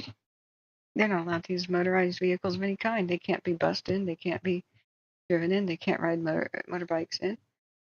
Because the idea of the wilderness is the pleasant peacefulness of the area will not be shattered by sounds of motorized things. What a wilderness is it's the last areas untouched by man. We should leave them untouched by man and touched by industry, especially. Oh, whatever. That's racist. Like Indians haven't been wandering around here for 25,000 years, taking care of that wilderness with their own prescribed ferns and, my God. Everywhere man goes, man does evil, so man should just stay out of the wilderness unless man can walk in very carefully. No technology beyond 1900. If you have to make a trail in there, the Forest Service, you must use mules. You must log with mules and horses. You must use a handsaw, the crosscut saw, which is called a misery whip. I mean, people get paid the same wage per hour, so this means that, like, they're just wasting the taxpayer money like hell because they can't build a trail with motorized equipment. Are you freaking kidding me? There's no logging period, not even to remove dead trees to make the landscape fireproof. Wilderness, the rules about it are utter insanity. So what is next to this Shelly fire is a Marble Mountain Wilderness, and it's already kind of moved in there. So it's going to be incinerated. Fire crews can't do anything in there, so they'll man the roads that are on the outside of the wilderness, let the fire come to them, because what the hell else can they do? Let's see, how many minutes? Let's just try 8. Yeah, I've been learning a lot about things. Broke Fishing, he's a veteran of Biscuit Fire, Oregon's biggest fire ever. Got that way because it was in a wilderness and thick forest, and now it's a desert. And then once the fire kind of eliminates great portions of the forest, you can't salvage log, which means salvage the situation. It doesn't mean, oh, we get to make money off of dead trees. Like, they're pretty mostly worthless. Like, it's unless you pay loggers a little bit extra, like they count the beams and it costs more money to remove dead trees than to what you make. And many of them are extremely hazardous. They're half burned up. Like when they go to cut them down, they shatter apart and fall on loggers. Like they don't want to do it. But you have to at least get them on the ground. A wood chipper, even if the wood has no value, it's a shame. I mean, it will have value on the good trees. They're dead, but mostly intact. They'll have good value for only about 2 years. Then they're full of rot, bugs, and worthless. And dangerous. You have to immediately hit it with everything you got, as many loggers as you can, to make the forest safe again. Because standing dead trees are a thing that create a worse forest fire. People don't realize forest fire number 1 is the mild one. Okay, like the Dixie, that was mild. The Caldor, that was mild. Compared to the Dixie 2 and the Caldor number 2 that are going to happen. Because the first time the forest fire comes, it kills the tree, but it's only burning off the limbs. The tree is full of water. Hundreds of gallons of water. Maybe thousands, depending on size. Trunk can't burn. You give it 3 to 5 years to dry out. And the brush to grow back at the base, which can be on fire. Get some lightning storms up through there. You're going to have a super holocaust. Anything that was growing back is now incinerated to white ash. Because now the trunks can burn, so it's a much worse fire. We learned this on the Tillamook burn. As bad as that was, one of the worst in America, that inspired Bambi. You know, the forest fire scene of Bambi.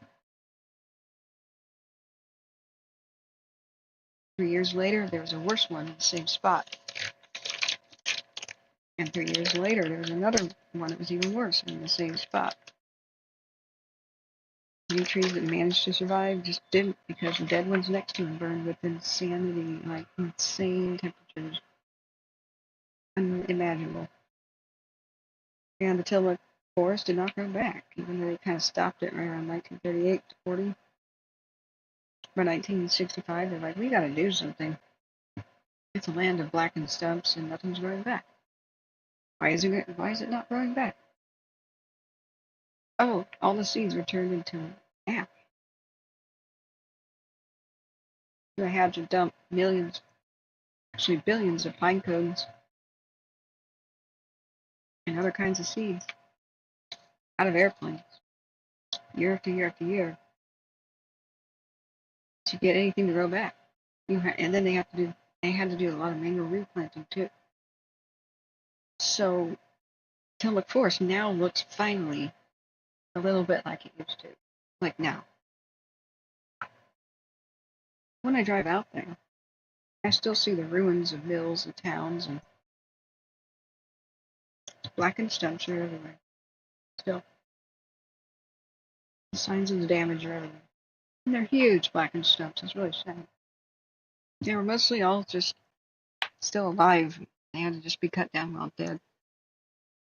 Oregon's biggest stand of intact old growth. Completely wasted to nothing. Because of a high wind event. The kind you don't see except for once in a lifetime. Last time we saw it, 2020. Basically like Santa Ana's for all western states. Happens, you know, once every 100 years or so. Lucky us. So, all of the burned up forest, there's going to be Beachy Creek number 2, Riverside Fire number 2, Dixie Fire number 2, Caldor Fire number 2. They'll all be worse because they're not freaking salvageable. Forest Service is dragging their heels on it and just kowtowing to enviro nuts. I am an environmentalist. I'm not a nutcase. I'm pretty centered. I don't want old growth trees to be killed unless there's like a compelling reason. It's dying or infected or bleeding or damaged. Like, leave them alone. Unless you're making the forest safe. Somehow, you know, like by getting rid of disease. Or some other reason like that. But they outlawed salvage logging basically in Oregon, and so there's just dead trees all over the landscape ready to endanger everyone again, but worse this time. So all those trees that are trying to grow back, they'll be incinerated and will not be able to survive the heat of the next forest fires that come along when the trunks can burn. Well, now, it's 2020 and 2021. They're priming and drying out just about now. As soon as the birds start pooping, you know, weeds out, seed weeds now, all over the landscape, they start growing up at the base of the dead trees. Look out. One lightning strike and windstorm away. A complete and utter holocaust where the Caldor, the Dixie, Beachy Creek, the Lion's Head, Riverside, and Oregon, all these other horrible fires have already happened. The Sequoias already happened, P&P, all those places they got standing hard. But I am very, very sad that we just haven't learned our lessons. We already learned that in the 30s. But the nutcases, the extremists, they hate loggers so much that they lie about things and say roads are bad. And what they're just trying to do is shut down mills and shut down loggers. They just hate them and blame them for everything. Great amount of the wildland firefighters right now are loggers. They're pretty much all volunteer firefighters. That's pretty much all the way it's been. They drop everything to protect their forest when it's on fire. They don't just keep logging going, there's a fire in distance. But if you keep educating people, the hate will end, you know. We can see eye to eye. We can reach across the aisle and we can just mute the stupid extremists. Those who want to clear cut everything and those who don't want to cut anything down. And the anti-road nutcases. But it'll take a while to get the word out and get people to understand that we don't do something, if we don't unite, we're going to lose everything. Not that much more California left intact. Those for the Cascades too, unfortunately. But you're right. Policy change. We can stop a lot of these wildfires. Just gotta tell the extremists to shut the beep up. Alright?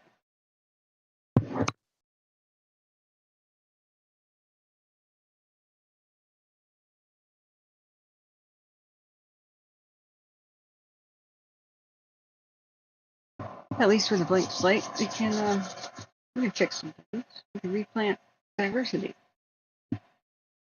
A mix of fire-resistant trees like cedars, Goya, redwood, next to the fire promoters like the Douglas firs and pines and stuff. We get specific yew trees back. They're critically endangered, but they have anti-cancer properties.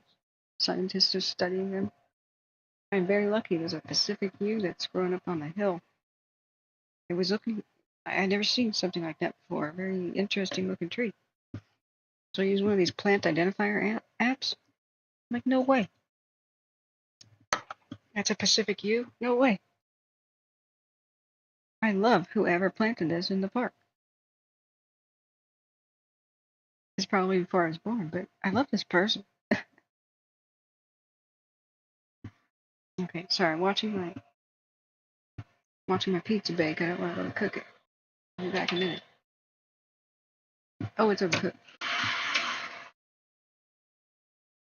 Yeah, it's overcooked. Whoops. Alright, stop.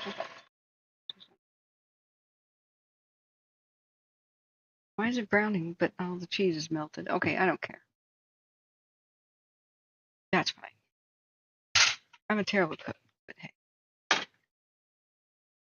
I thought putting foil under it would be a good idea. Now, apparently, it just concentrates all the heat on the top and you start overcooking the crust.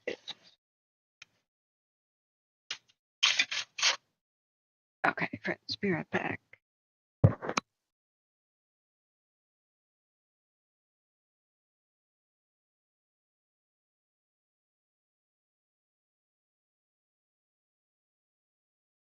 Oh, what the heck nonsense thing did I leave here? Sorry. I was going to leave with one of the compelling, like, cameras about to burn over images. I'm sorry. Is CRD back in action? Oh, CRD back? That was incredible today. Holy crap. Look at McKitterick Summit South. Oh. Sorry, friends. I keep chat. I thought I left you something better to look at. Buena Vista Kern. We were seeing it trying to eat a town. Rampaging around. Yeah. Me too, Popo. Tribalism and size and extremism. Like, oh my god. Remember how briefly we united as Americans after September 11th? We just embraced each other. We're like, this is awful. Yeah, that was always politicians. Just. That was a glorious time. My dad, and that's how it was like in World War II. Kid growing up. Excuse me, World War II. The southern one, McKitterick North. What is? Oh, it's rotating. No, I swear there's something crazy looking on. Oh, Summit South. Look at that. Yeah, I thought I had this on my view. So we're looking at the hurricane fire that's threatening some towns right over here.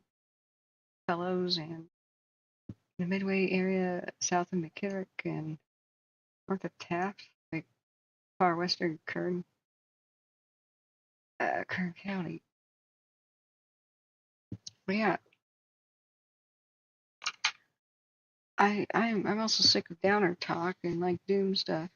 If we don't cut carbon or something, everything is just going to get worse. No, climate's a condition, but mostly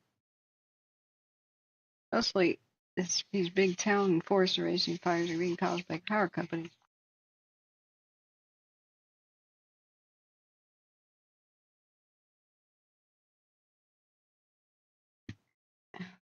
And then even when lightning hits the sequoias like it did in 2021, and it was just a polite fire up in the top of the mountains.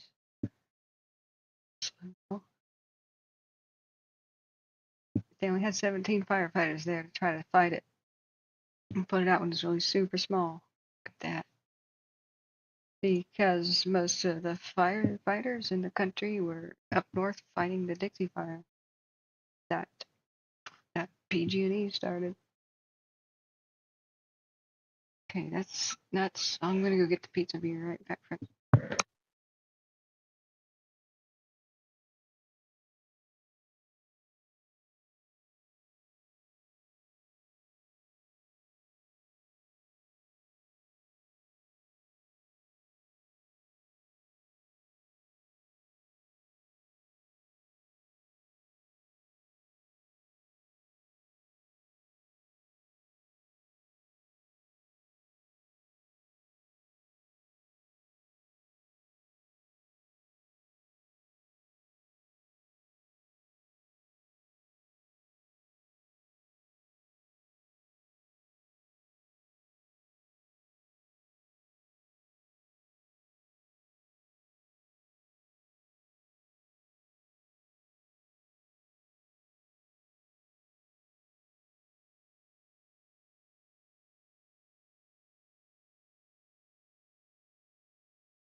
Okay, I'm refreshed. Let's cut up this pizza a little bit. Okay. With the highway being there, I'm not too concerned for the buildings down there. I think it's pretty easy to defend a grass, brushy fire coming towards,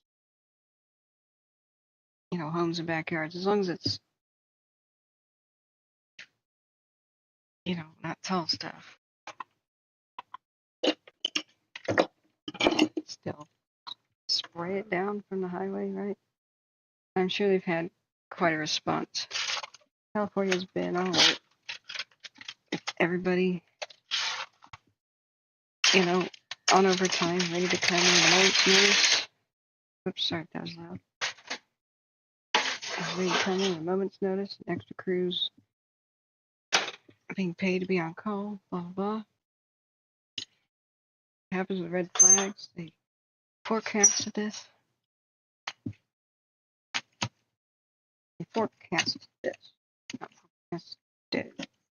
Yeah, they forecasted this. Yeah.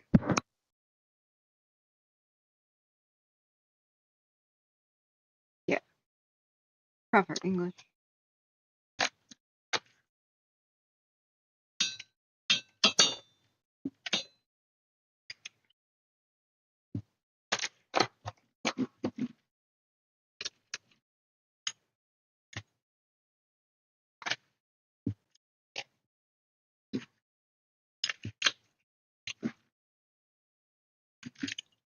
Okay. Oh, this pizza's gonna be so good.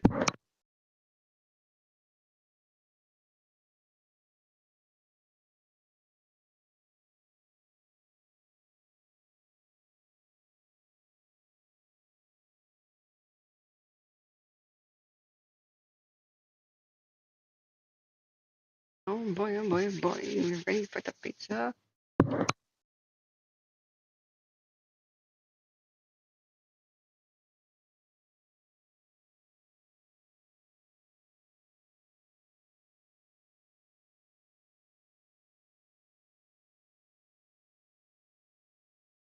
I'm gonna take my time and eat large amounts of pizza. Oh, yes.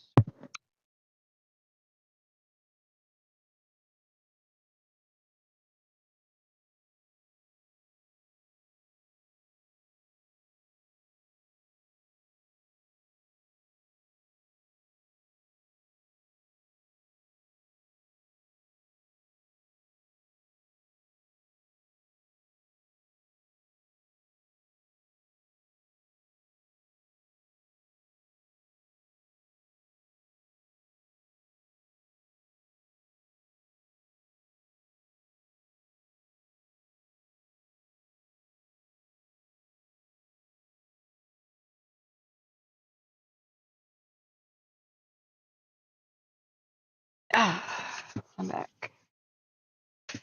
Ah, yeah. Yes. I got my pizza.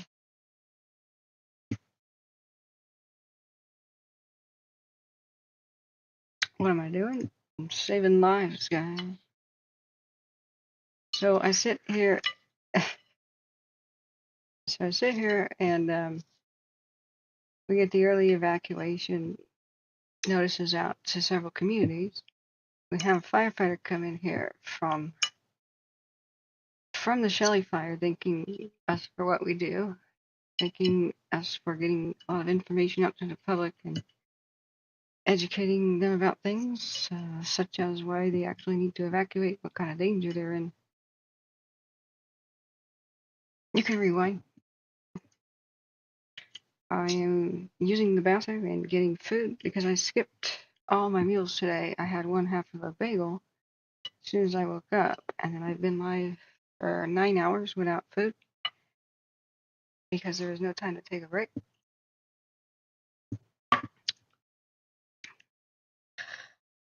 So I'm eating my first real meal of the day. But that's not good enough for somebody. You just have to laugh at their stupidity, that's all. What is she even doing anyway?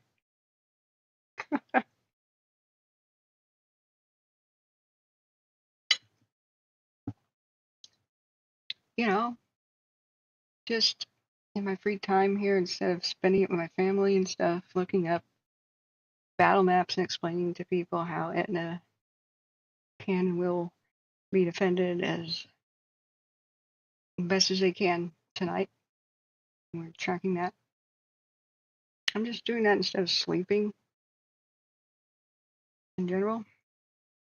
We're just ready to go 24 hours a day. If it gets out of hand in any of these communities and they have to evacuate at night, we'll just be there to tell them where to go and what to do, because the authorities oftentimes tell people the wrong information or they just can't make it to them. We're just, doing stuff like that.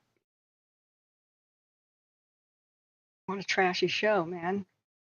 Why isn't she doing makeup tutorials, man? Like, oh my god, like if I did makeup, I could I could be this influencer and I could be like, dude, you could put this eyeshadow up here and this mascara.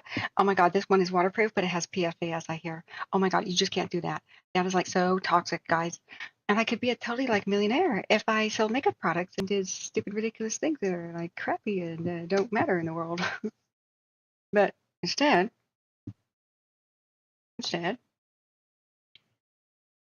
we're doing this. And we've got multi-camera views where the fires are, what they're doing, and where they're going. Sharing all the, look in the channel description. You'll see all the evacuation information you could ever want, except for why I wasn't able to fit in. I used every single character. We've got the lake fire bottom left. Shelly Fort Jones region upper left. Fort Jones 2 with a view of the actual Shelly fire right now upper right. Signal Peak, Nevada. We should probably replace that one. That was the Royal fire. We did have abundant lightning up there today. So I was worried that it might be fanned up, but there was a lot of rain, so maybe the Royal actually got a little bit rained out. And this one here, this is the ever expanding, enormous Cow Valley fire. Hey, RJ, I think she was at that meeting yesterday. Yeah. A lot of people don't have social media, so we have a Facebook and Twitter account because that's where the officials are putting the evacuation info, and they're starting to scratch their heads and they're wondering why. Why at the community meeting of the Shelly did an older gentleman raise his hand and say, I never got told to leave by anybody. I never knew I should leave, and I didn't know why my neighbors were packing up and leaving. When were you going to tell me that I was in a mandatory evacuation zone? And they were like, oh, God. He had slipped through the cracks. That's what happens. That's why people keep dying and coming in here and telling me they never were told what to do. You have to log into Facebook and see evacuation info. There's a whole lot wrong with that. Especially people who've never had a computer, don't want a computer, and don't know how to use a computer. Oh, just learn real fast. Like my dad's in his 80s, and he's going blind. Like, how would he know to even do anything with a cell phone? Going blind faster than he can.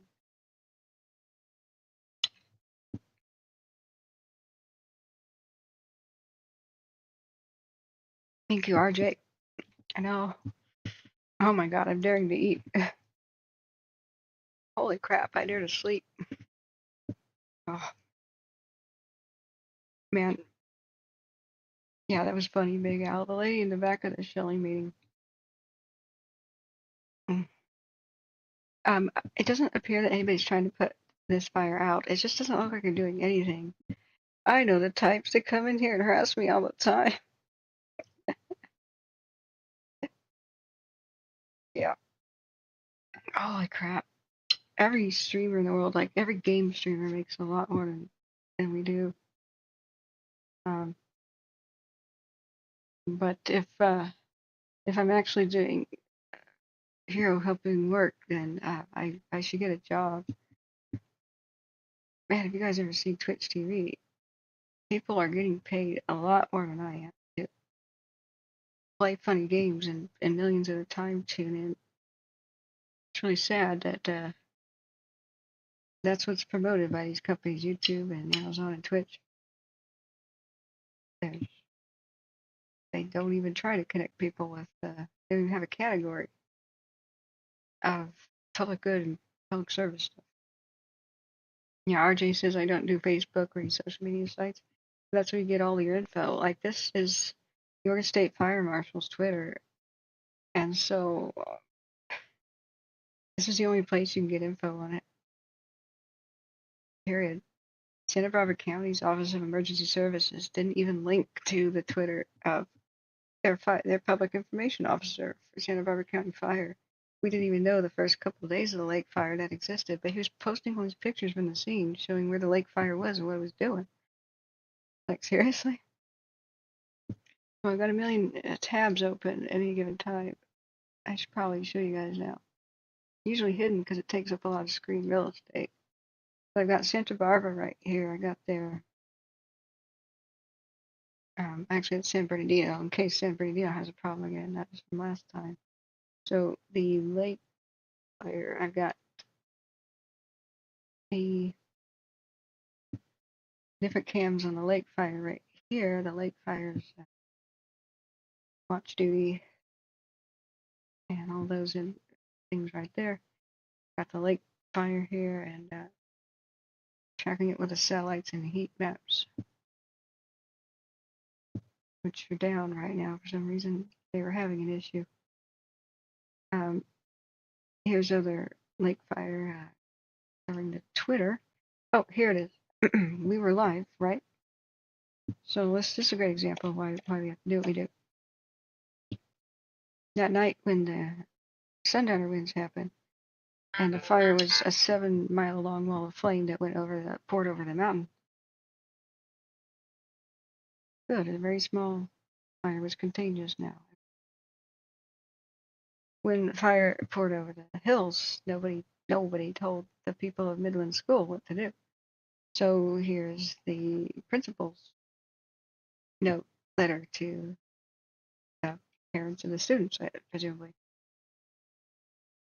On July 5th, the fire started and moved southwest towards Midland. As the fire moved closer, we made the decision to evacuate horses and cattle. Just after 8, Midland was put on evacuation warning, 8 p.m. But at midnight, we decided to take the conservative approach and evacuate the campus before an official evacuation mandate was announced. It never was announced, even though the fire was coming straight for them and they were in danger. There was a 7-mile long wall of fire coming towards them. They weren't told what to do, so they just left without being told what to do, which is the best thing somebody can do. So they evacuated campus and livestock before an official evacuation mandate was announced. Earlier this morning, Grass Mountain began to burn, which is close to Midland School. As of 6 a.m., the fire is still burning northeast of our campus. The area has not been even put on any official mandatory evacuation. The forecast winds show winds shifting towards the fire in our favor, but as the fire continues, we'll update our community via email. So they didn't know what the hell to do. Nobody told them to. So we were like, oh, saying exactly where it was coming, who was in danger, and how. Here's Scott. Here's more tabs open for all the information about the lake fire. Putting evacuation maps on social media, which a lot of people will never know to look for and don't even know how to do. Many people have a flip phone, and that's it. They have a call center, and it closes at 7. And they didn't have a call center for more than 48 hours after the fire began, and it took them more than 36 hours after they even called for evacuations to even have an evacuation map on Santa Barbara County. So I told people where they were under evacuation orders, even though there was no map. I kind of drew it out for people. So then I showed people what the potential was for the fire and all the different videos here, where it was going, and the official fire sources here, and how it began. Getting down to the bottom, they were pretty amazing. Showed the fire where nobody was able to see anything. way down here. Sorry. It was like July 5th, yeah. So there's been a lot of posts by San Bernardino, or Santa Barbara fire, excuse me. I don't want to show homes burning down. Unfortunately, there's structure fires too. So then I had to check for the other bits of fire info, the Los Padres National Forest. We had to look at their Facebook, so I have to have that tab open because it's partly in the Fedland. Then, oops, I have two different Los Padres fire tabs. Oh, I can close one. Awesome. So then, to figure out where the fire was, if the Sedgwick Reserve was still around, we had to click on their Facebook page, and they had pictures. Now that was saved. Thank goodness, because we saw the heat detection moving over. People were very, very concerned, but thank goodness. It's like a very special place. So then, this is all they had. This was their Office of Emergency Service had this. That's their special lake fire page, and it doesn't really say anything. They finally got around to putting up an evacuation map. I should have just made one and handed it to them and said, "You should be doing your job." But maybe they just didn't have 24-hour staff. As the fire approached Figueroa, we saw Figueroa on fire already before it was on fire before they actually issued a mandatory evacuation. But I told people about 6 hours before it reached Figueroa that it was coming. You plainly could see it on the cams. And then we tried to look around and see what kind of vegetation was there, and then we saw this awesome cat. That's so cool. Sometimes there's positive things on the stream. Oh yeah, and here's a place they saved, the Sedgwick Reserve. Close one. That was a close one. I have all those tabs open still, ready to moment's notice for anybody to come in here and get their information. Now, the French fire, we told the entire town of Mariposa to be ready to go and asked people in chat to call people in Mariposa because it was in danger. We gave people 4 hours or 4.5 hours advance notice before the officials got around to it.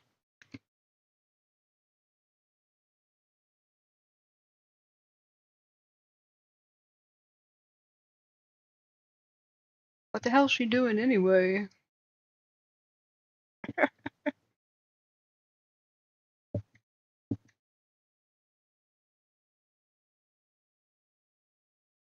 Oh, you gotta love trolls.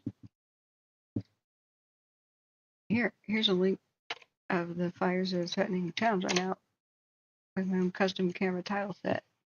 You can hit this button, play a time lapse, and just watch the craziness unfold. Really hope the battle there at Kern County is doing well. We gotta eat up and get a rest because of the new thunderstorms occurring. And we also tracked the weather for everybody too. And I texted a bunch of people that there was thunderstorms coming your way. Take shelter. What the hell's she doing anyway?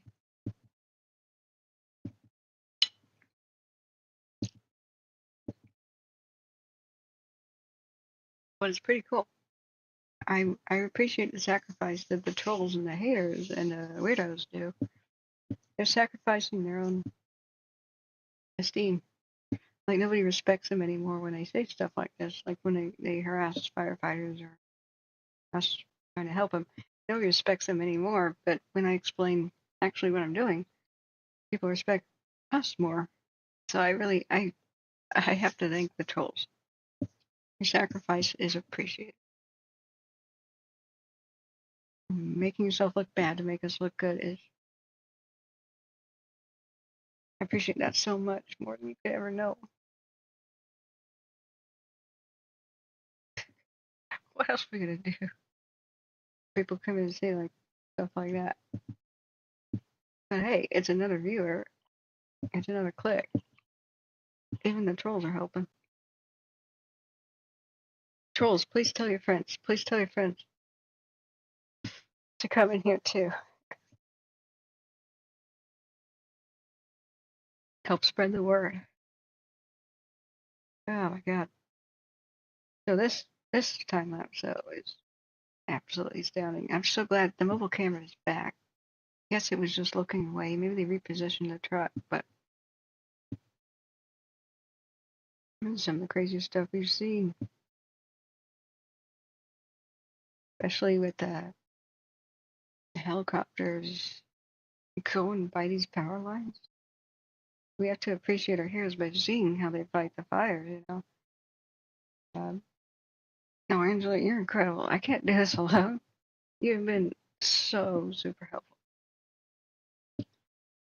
I wish I was incredible. I wish I could actually be a first responder. My health doesn't allow that. But we do what we can. Better to light one small candle in the darkness than curse it. I never thought I'd be able to. I never thought I'd be able to learn all these things. I never thought real firefighters and fire captains would take me under their wing and educate me and encourage me. They do. I'm just super, super humble and grateful. It's like I started it with like I don't know how to fight fires or how they behave except for the basics. People like Cognito, real firefighter, comes and said, "We'll be there. We'll be there to catch you if you make any mistakes." And then learning on job is best. He said it ain't rocket science. You just need to know the basics, and so do people. So you don't have to teach firefighting because the people don't need to know how to do firefighting. They need to know basics of fire behavior and if they're in danger. And so that speech by him that made me want to continue. You know. And then I said, I can't handle this though. The amount of people coming in, just juggling everything.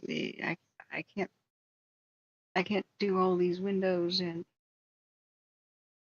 I can't afford better equipment, and I can't do all these windows and do the communications part of this, and still have the time to research what's going on with the fires. Like other people have to inform me what's going on with the others when I'm looking at this one, and help me police the crazy and insane people and the trolls.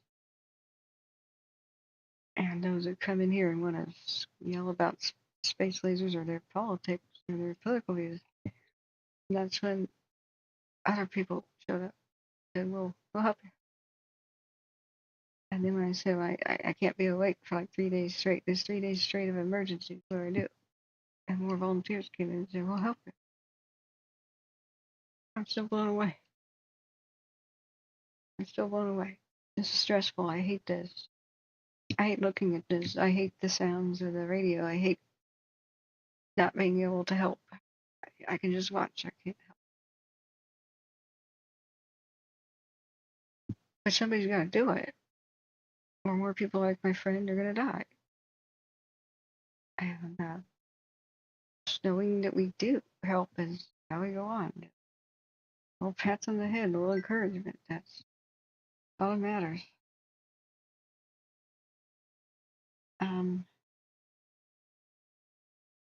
Yeah. Hey, Angela, welcome back. By the way, a lot happened while you were sleeping. There's Kern County had one getaway. I mean, well, there's 3 that are serious with level 3 evacuations. This one,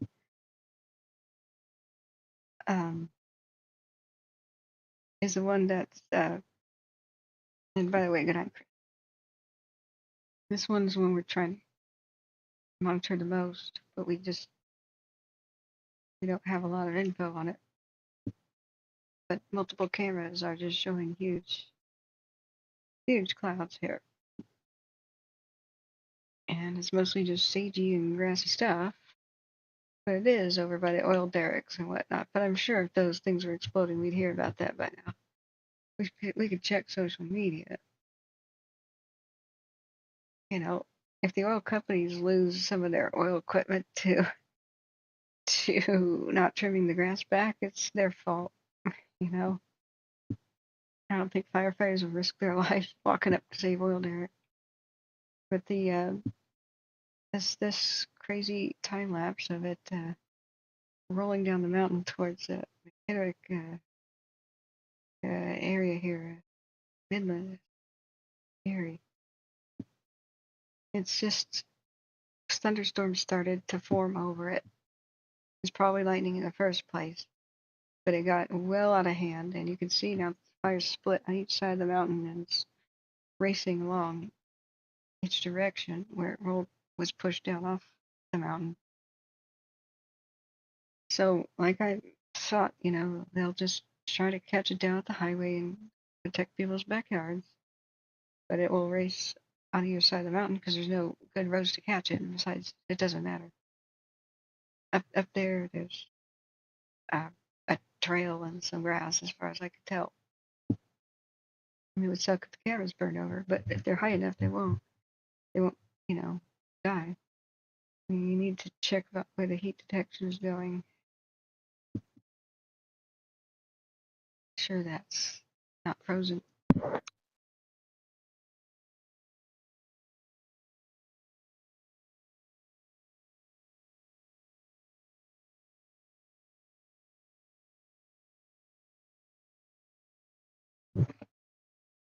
Yeah, it's not even the crazy one, Angela. Dude.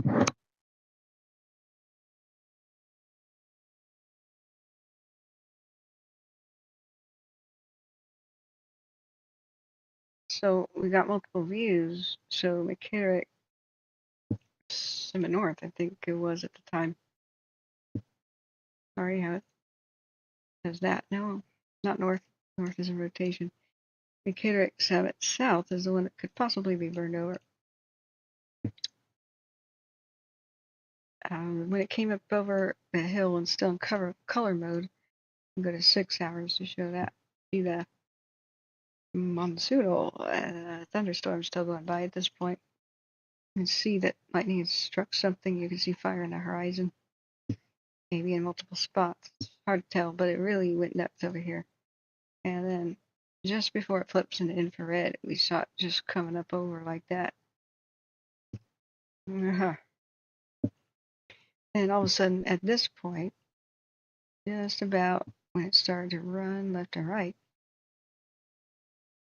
they said level 3 evacuations. Let's go. You can transport it like so.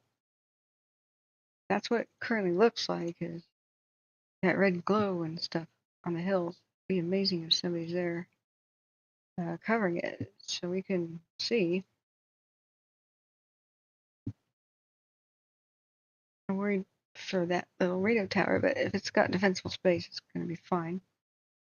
Never grass and stuff just goes real quick.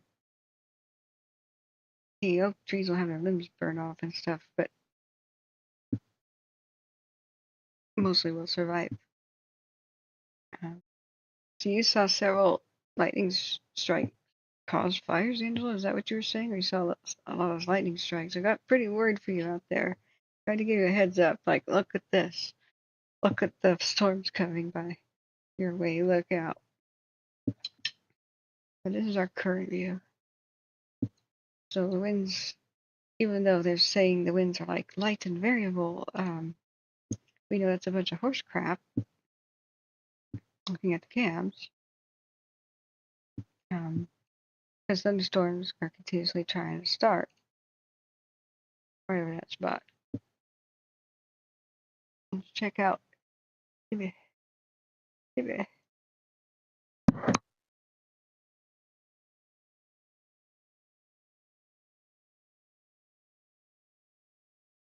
Oh God, sorry, I sneezed. I muted it at least so it didn't destroy your ears. See, this is live in radar. The thunderstorms are forming over where this fire is, so it's just pushing these erratic wind gusts towards it. So we're gonna have a lot of these hills here just burning. But I hope Ladybird. I mean now it's a bit it's a bit less frantic. I could tell you now a lot more about the laptop funding goal, but not when it was insanity earlier. If you ask any question you like, I've been pretty disheartened, but somebody tried to Venmo scam me. I was thanking somebody for their $98 donation on Venmo, and it turned out to be fake. So, I mean, I was about to say it, but it's fake. So I was pretty spooked out because Gmail said it was a verified email address of Venmo, that it was really from them. So I wonder how many people Gmail is helping get scammed right now, because Gmail says verified. What the hell? I think I need to stop using Gmail. I've never said that before. It's usually the good system that weeds out the fakes, the phonies, the frauds, the spam. It's changed. Since I thought that it did that pretty well. I mean, Gmail and Google, they all own YouTube, right? I once got this email that said there's a copyright issue with one of your videos. I get copyright issues with my videos all the time. I watch somebody else's video, a little bit of music plays, and all of a sudden they want to take my video down and put ads on it, take all the money.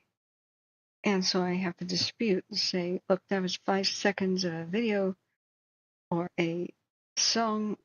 No, you don't have the right to claim it as my 12-hour broadcast is yours and put ads on it. That's fair use. It's accidental, whatever. You know, I have to constantly behind the scenes battle and write these essays defending my own videos. One time a rap artist song was matched to my video and it was just firefighters talking. No, that was not a rap song. It's a screwed up system. So, did my heads up actually help? I hope so. I would have hoped that your Angela's that like you have emergency notifications at work, but a lot of people stay on their phones. They just don't. We have to do what we do. I don't know, Lady Bird, if you're still here. We could totally discuss it's a bit calm. Just how much it'll take and what kind of laptop is necessary. Oh.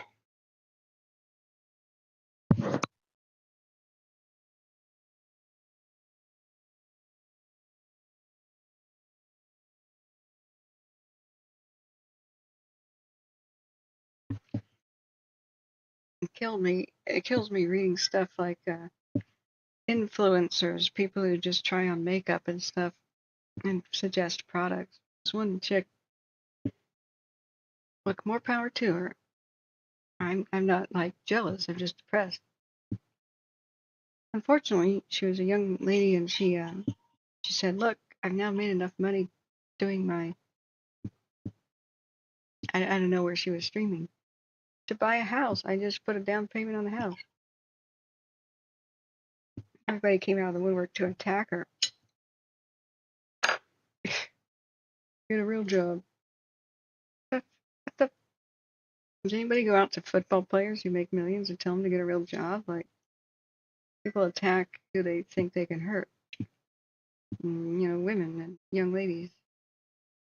Nobody would attack a football linebacker and say, get a real job. They get pummeled into a pulp. So I tell her, you stand tall. There's freaking haters, man. People make stupid crap, and that is their job. Most jobs are meaningless. The monkeys could do them. The real job.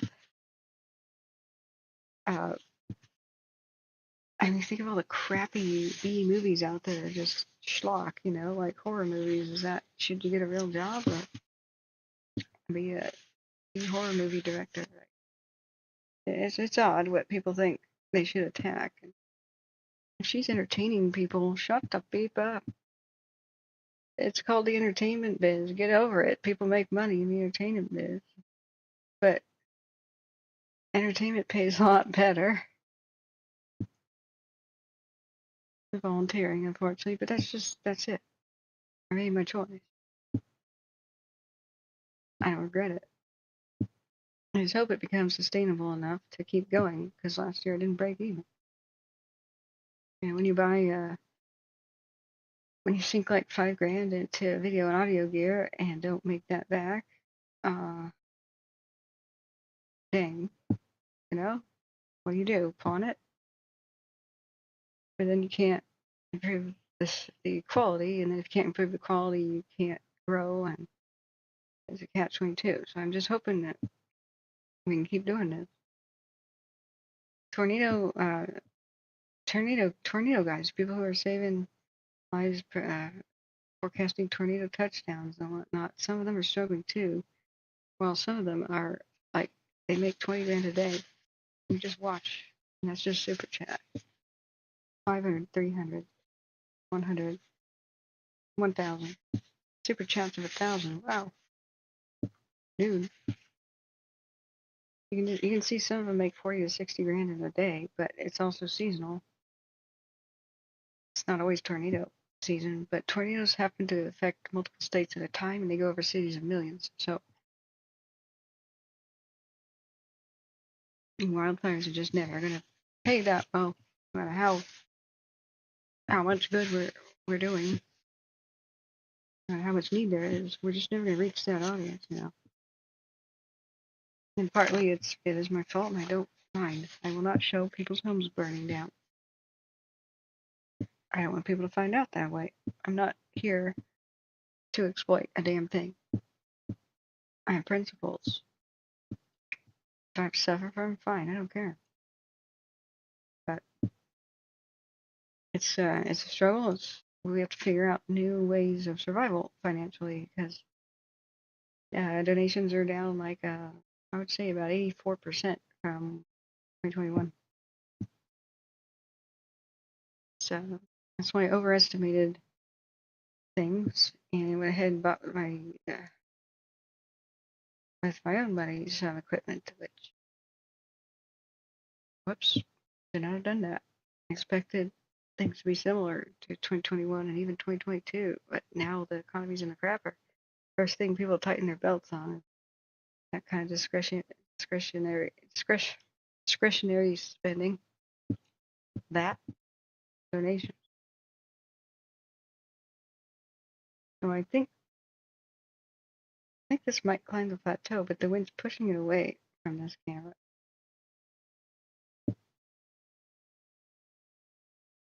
And where the fire is,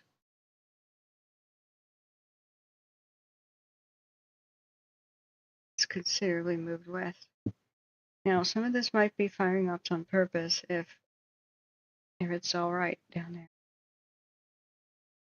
I'm looking at the Oregon's huge Cow Valley. Let's look back at California. There's ways, you know, there's different things we can do. Do merchandise or something. Okay, why is that not what? Is that not looking at the fire?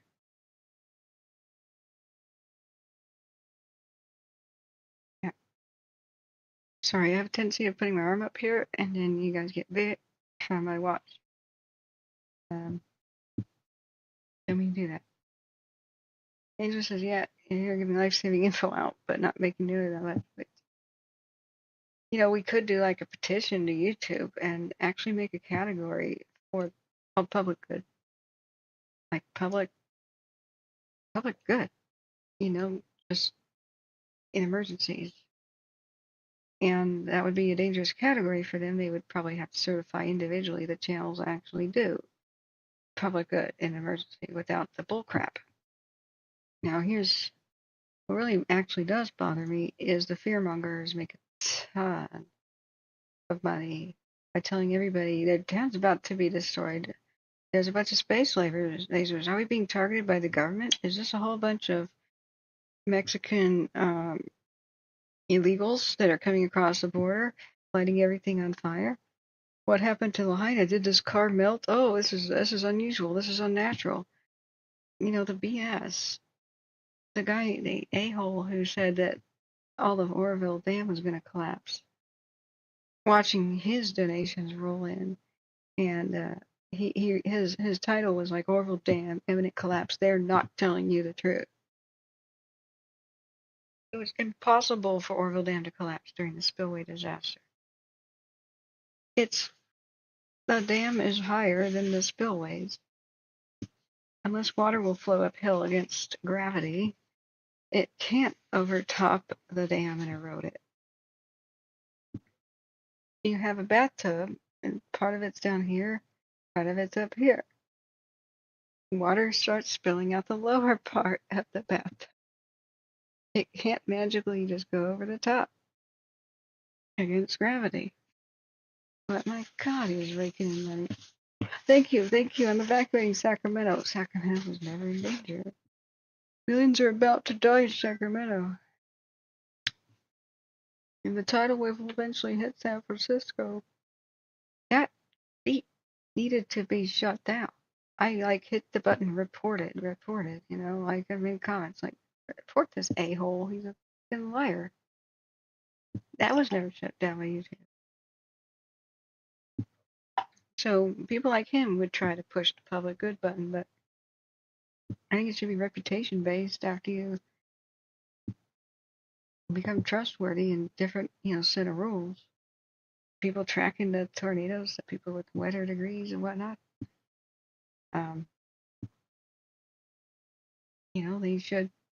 They should get a special little badge, a special category, so you're not seeing the BS, the weird speculation stuff.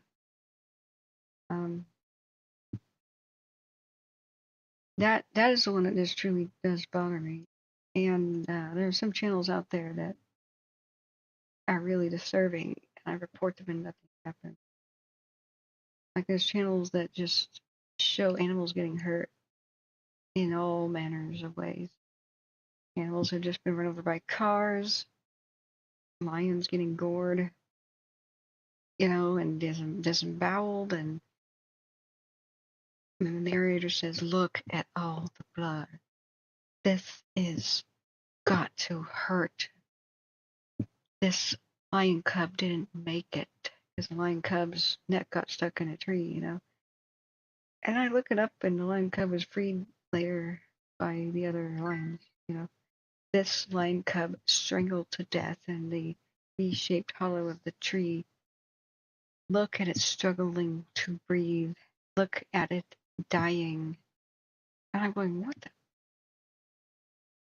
the hell? And I realize it's an animal snuff video. It's people who are excited by watching animals suffer watching this content. Oh, God. Like X-rated, disgusting. Wow.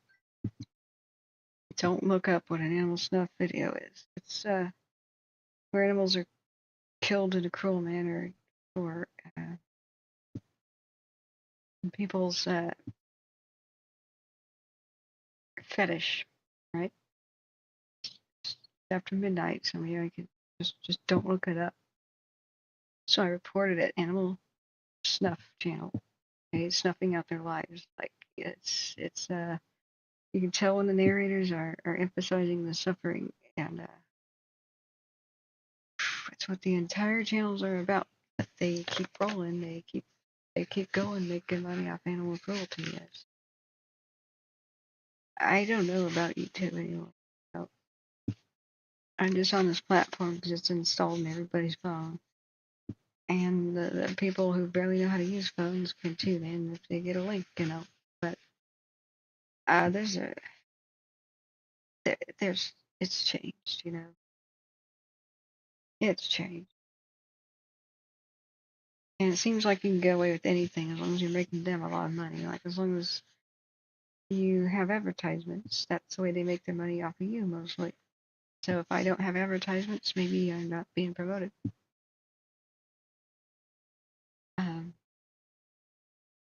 But I'm disturbed by a lot of what goes on in the streaming world. Twitch is turning into a porn thing, so it's not like I could switch to Twitch. Besides, the elderly would never know what that is or how to most of them don't even know how to go to an app store and install an app. So telling people, oh, go get Twitch. Oh, and register and watch on your cell phone. What is it? Oh, it's how you watch people play games. What games? You know, like some people do emergency broadcast streaming on Twitch. I don't know how successful that is, but I don't have a lot of options. There's little bright nuggets in the bad story. Let's go back to Kern County. The live view of what's going on with the hurricane fire. It's aptly named. I mean, it's twirling around like a hurricane for sure. And it's trucking from horizon to horizon now. It's like trying to circle the mountains.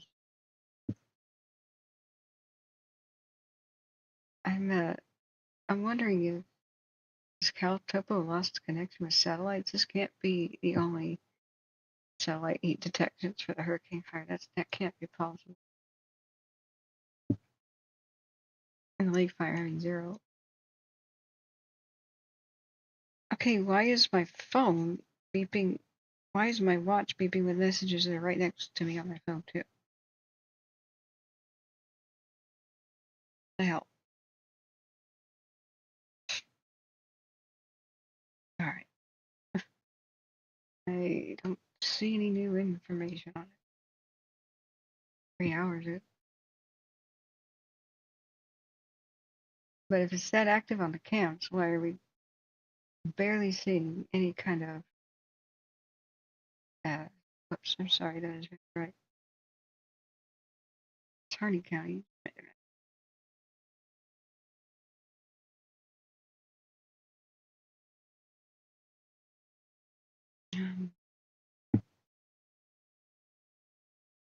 Why would there be no flared up heat detections? Look, the flame just traveled around the mountainside to the north. So,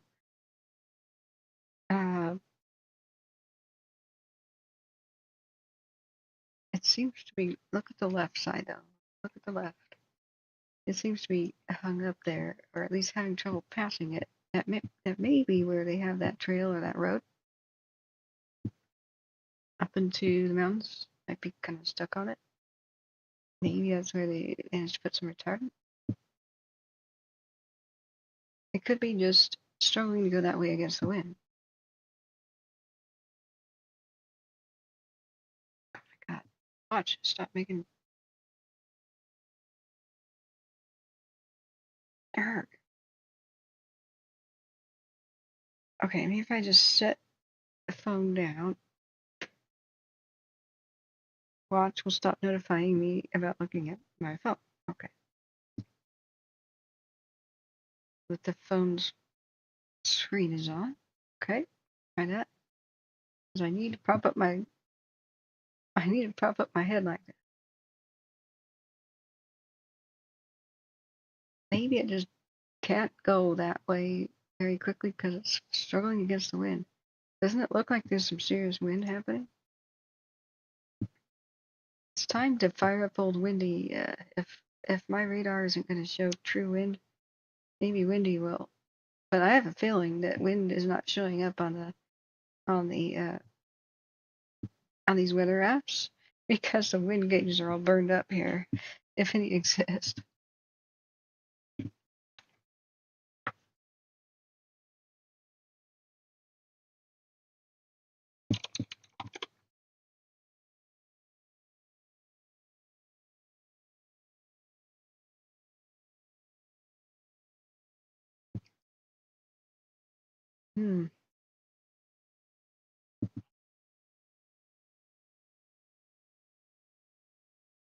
Right? Good old Windy. It doesn't seem to show much either. Santa Maria. Lancaster tap. See how it's saying that that's 3 miles an hour, the wind? BS. Alright, let's put in gust view. Barely remember how to use this one. It's pretty, but it's really takes a medical degree to learn how to use the damn app. I really don't need it to be this fancy. Yes, we're on wind. You. Alright, wind gust mode. It's still saying it's less than 6 mile an hour wind gusts. Are you buying this crap? Because I'm not. I absolutely am not. Right here are the fires. Up here in this plateau. I'm not buying that crap.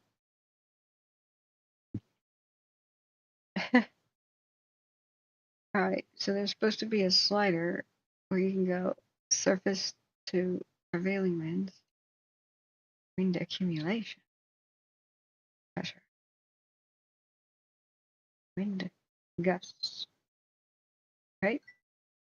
I know if you press one of these buttons, you can go higher and lower towards the surface. Each one of the buttons you need to press. Oh, and different forecast models say completely different things, so I don't even like that. Like, I don't care. Just whatever one's the most accurate for the spot I'm looking at, please just show me that. I don't care. That's why I don't like this app. You gotta have a medical degree to even figure out which buttons are great. HRRR, icon, NAM, ECM, and WF. Okay. Is it a little easier? Oh yeah, I remember this one. Thanks, Big Al. I'm sorry, I don't mean to be whining. I fully understand whining. Okay, that's more like it. That's more like it. Finally, the truth, as we were seeing in the cams. The truth. Thanks, Big Al. So this one's on HRR mode, right? Is that the good one? Oh, it's one for USA. Great. See, this is good web design. That's what I went to school for. So when I see a poorly designed, really confusing website, I am very critical because they just didn't put a lot of effort into making it user-friendly. If your product has a user manual, but it's aimed for the general public, you screwed up. You should just be able to press buttons and figure it out. There should be a mouse over that explains what every button does and how to do it. Or a long press. It's called a tooltip. So the reason I don't like that is I'm already really tech savvy, and if it takes me a lot of effort and frustration to do something, but I can't convince the older generations that technology benefits them, and I can't get my dad, would benefit so much from this. He's so isolated. The last friends he has alive are like far away, and they could video call together. They could do things, and everything is just too hard. It's press that. He goes, I did, but it didn't do it. Oh, you didn't press. Roll your fingers slightly more to the right and press like a fraction of a second longer, Dad. Oh, that button is way too small, but why don't you get a magnifying glass out to look at it? He's like, I give up.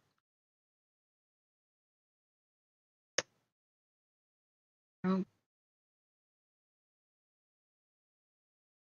I even made a Discord room for him and his car buddies to join and share car photographs and chat all the time. He can't figure out Discord without me being there telling him what buttons to push, because Discord is so freaking hard to use. It's like Skype, but it's harder to use. It's easier. It's got a nicer voice clarity, but it's so hard to figure out. And Angela says my mom's the same way. That's because of fear. They have technology fear. You actually have to make it easy to get people to want to get over their fear. But it's a stick up their ass, arrogant kind of attitude that developers mostly have. If I took the time to program this, people could take the time to read a manual about how to use it. Well, screw you. You just, and there doesn't need to be a dark mode. People could deal with it. No, there has to be a dark mode because people going blind like my father can't see white. It just overwhelms his eyes. A-hole. Well, maybe he shouldn't go blind then. Okay, say that to my face. That is the stuck-up attitude of a lot of developers.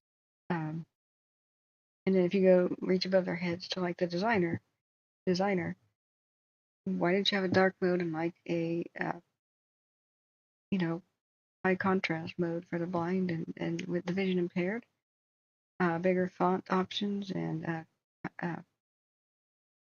like these words are in white, but if you put black outlines around them, then even if you go over a white area, you can still read the words, right?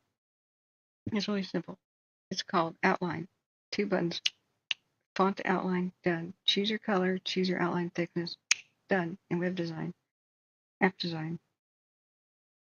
I don't know that altering that is a budget priority for us right now.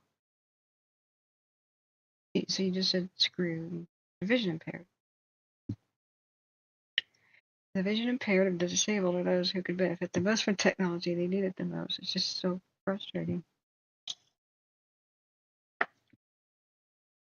And guess what? They're just shooting themselves in the foot.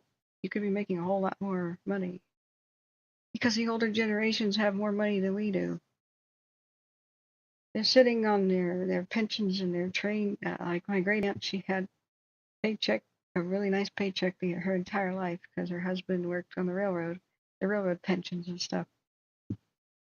Man, hey, good night, Smitty. That's what makes me so frustrated. All right. Oh, this is even better. See, I like this. I saw a button that says wind animation.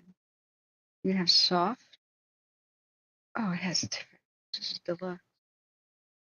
I'm gonna promote this one. Fast motion wind animation. Okay, that's a little bit too messed up. Wait. Tell me they have an automatic dark mode. I'm gonna love this to death. Ooh, explore. Is there a dark mode?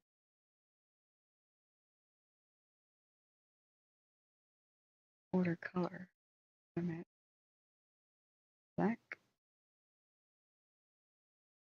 Wait, I'm not sure what that does. Fahrenheit. Good. Weather fronts. I don't see a dark mode, but oh well. Still, this is much easier to use than most things. So, normal wind animation.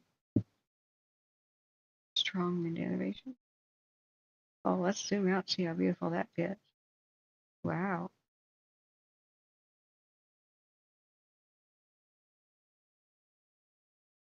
Well, I mean, it's just showing you on stage. That's okay. There's a premium version now. I'll show you more. That'd be worth it. Because now we finally know what the heck's going on with the crazy. That kind of explains,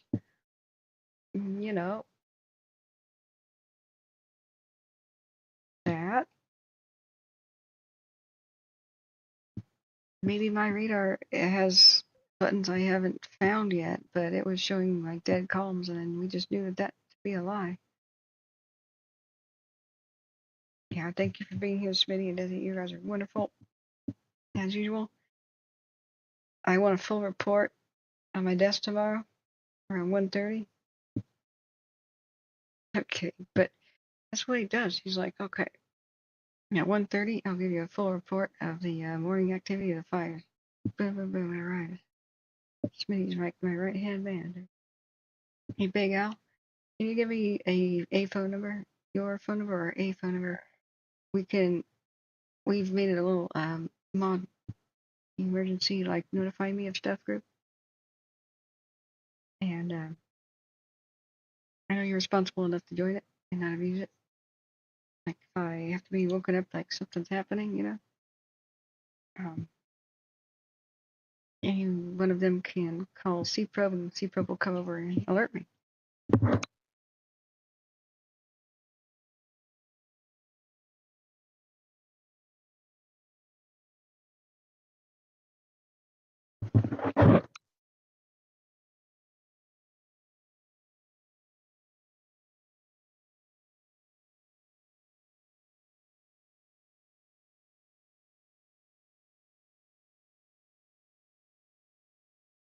Ooh. If you select GFS model, you can see different altitudes for the winds. Oh, we can go back in time and do an animation too. Okay, where's the altitude button?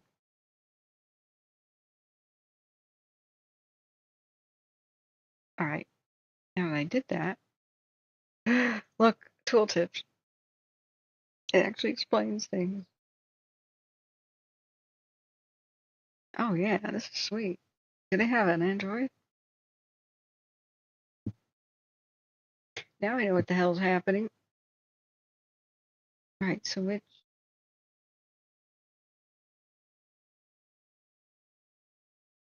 normal? So which oh, right there, altitude. I was testing you out. 100 meters above the ground. 10,000 feet above the ground. Nope, totally different. So just 10 meters ground. This is what matters for 5. And if we go back to HRR, that's even more accurate somehow. It's showing that little greenish 25-mile-an-hour wind gusts pouring straight over towards the Lost Hills. Do we have a way to see heat detections?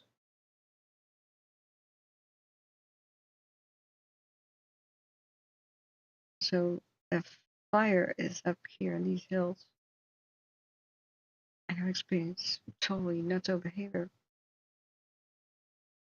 Thunderstorms. Well, what is CIN, index of thunderstorm?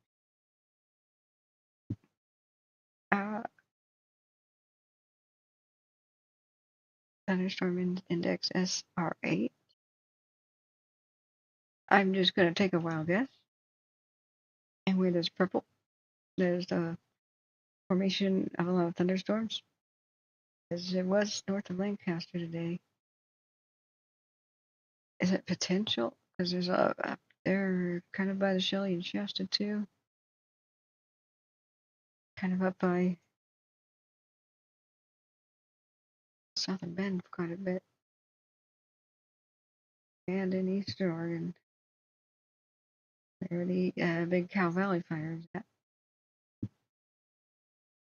There's no heat detections on Ventu Sky. Oh man, that's what they need. That would be the bee's knees. So the ocean winds are being sucked in, coming in right past San Luis Obispo.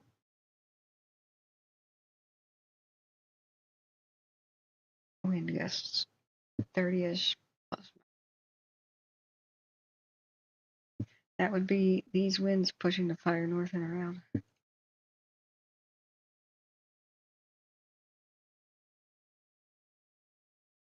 Okay.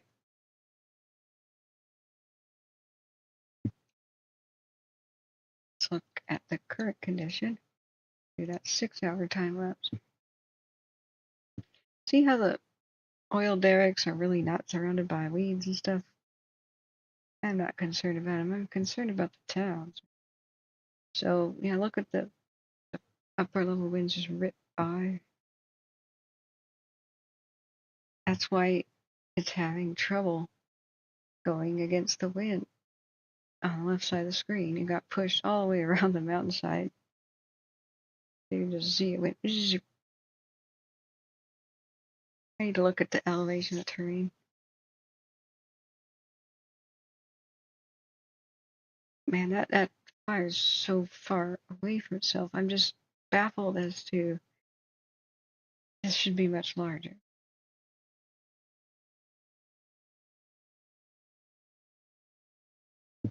Let's put a shade of relief on it. So it's just going to go trucking,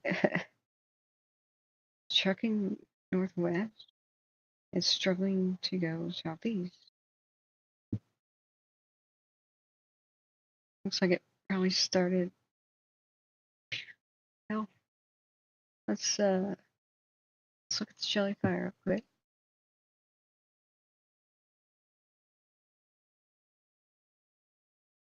And this is a cool cloud progression thing you did. So you used the NVIDIA capture software, and when it came with it, to make that video. That's cool. There's something east of Weed. Global Ranger. And he went over. Oh god. A place called Dixie on the map. I don't like it. He went and checked out Little Valley. That's also a bit concerning. That one is the rim. The rim fire. So maybe he'll give a report and we'll get a new update on the rim.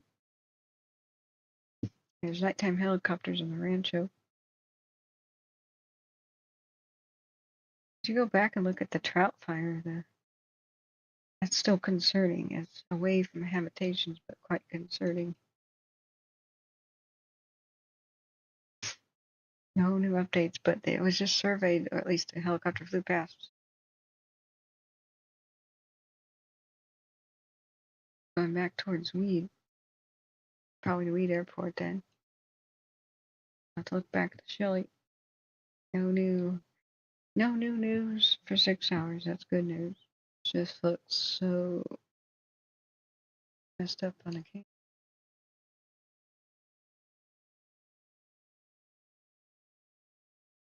It's so active, but we tried to warn people and we knew it would happen. If that it was on best behavior because the wind died down at night.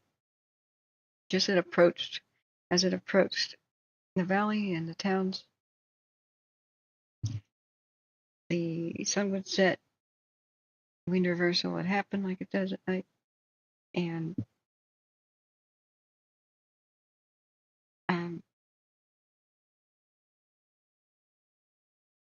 it bought everybody time. Then the smoke settled in. Why is it not looking at the fire? The fire's glow is in view, but it's not looking at it. Fortunes 2 is a panoramic.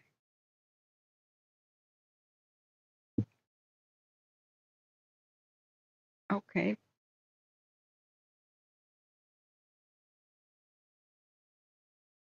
Kern County's evacuation map. Well, let's just cruise around. Let's cruise around with Caltopo and see anything has a big flare up anywhere, like with the GOES detections.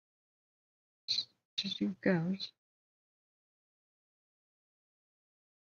I mean, here's the big Cow Valley, right?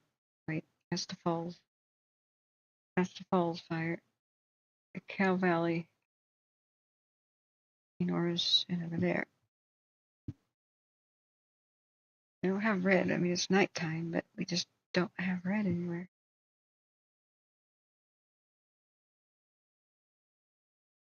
Alright, normal zoom view.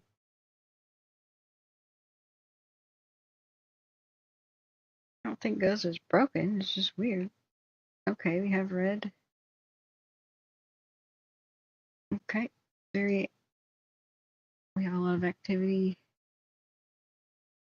on the, let's see which camera looks best at it.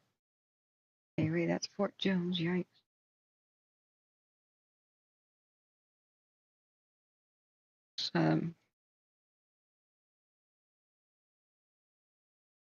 Take a look, see at I keep wanting to call it the Apache fire. For some reason. The,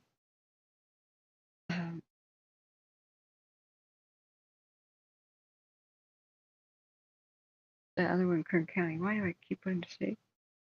It's that. What's this?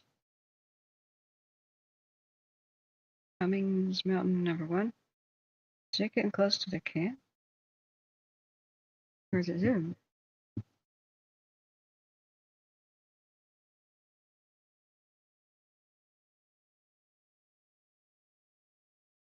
Oh. All right. It's the ups. That's the Wildfire coming up towards the camp. The opposite direction from the mobile. I didn't time up this one for the day. Let's try it. So the Wildfire is still making its way up the hill. All right, flashing light warning. I don't know what it'll be like. 3, 2, 1. Close your eyes. Yeah, I had a pretty decent view of the Wildfire coming at it. Oh yeah, that's very zoomed. Beautiful rock formations there. Look how quickly that just went.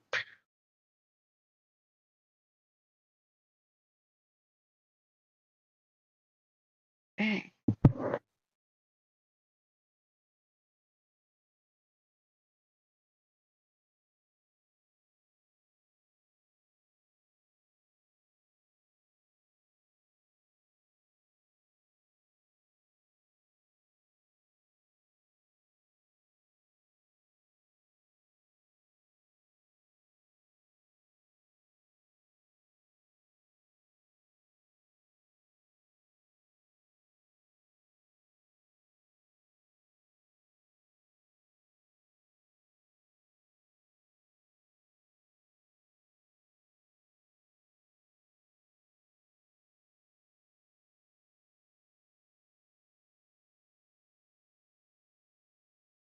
I'm mesmerized. I don't know if you guys are. I'm always. Yeah, you never get used to this. Just what fire can do and how fast it moves. I'm always surprised. I'm always in awe. It's kind of like how I had interest in volcanoes. Whoa, that's like a twisting funnel cloud effect. That is freaky.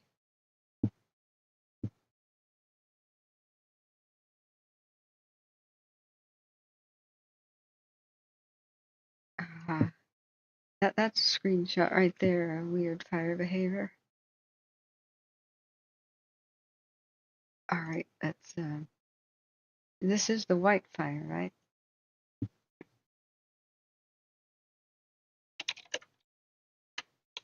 I think I just got an email. Gotta save that as eerie fire behavior. Yeah, it began that twisting pattern as cyclonic. Okay, fast forwarding it. So here we have the straight column. It finds an enormous new fuel source. The heat rises so tremendously, it begins to twist. And then probably, oh my God, it's in 2 of them. It's like the dead man walking tornado. Okay, look guys. A new heat source, probably some trees. Next frame, next frame. When heat rises ultra quickly, I think that was an email. When heat rises ultra quickly, it is forced into a twisting pattern because there's no other way that it can go up to the sky that fast. This is a double twist. One to the left, one to the right. Like the dead man walking tornado, the tornado with legs. But it's a fire. That is what, oh my God, look at the other one. That is what they, in firefighting classes these days, and I've seen some online. Some of them were posted online. I wasn't supposed to have access. I stumbled my way in. I'm just sitting there watching going, whoa. When you see even it starts as small twisting fire devils, knee high, you know, just as high as your knees, then as high as your waist. See them higher than a person, the crews need to back the heck off. Retreat a bit, get away, because that's unstable air. It means that the fire's got a lot of fresh air coming to it. And the individual little flames and things on fire are starting to burn at like maximum temperatures. And then that's an indication of the overall condition. That if that's happening, little spots on the ground everywhere, overall, it creates so much heat rising so fast that you get spinning vortexes that can form. Now, they're vortexes if they don't move, and they have speeds of over 71 miles an hour. I mean, that doesn't have to be that fast, but if it's up into the sky and over 71 miles an hour, it's still not a tornado. It's called a vortex. Tornado has to move. But if a vortex can form, so can a fire tornado, a true F1 fire tornado. So it takes time to get the crews away.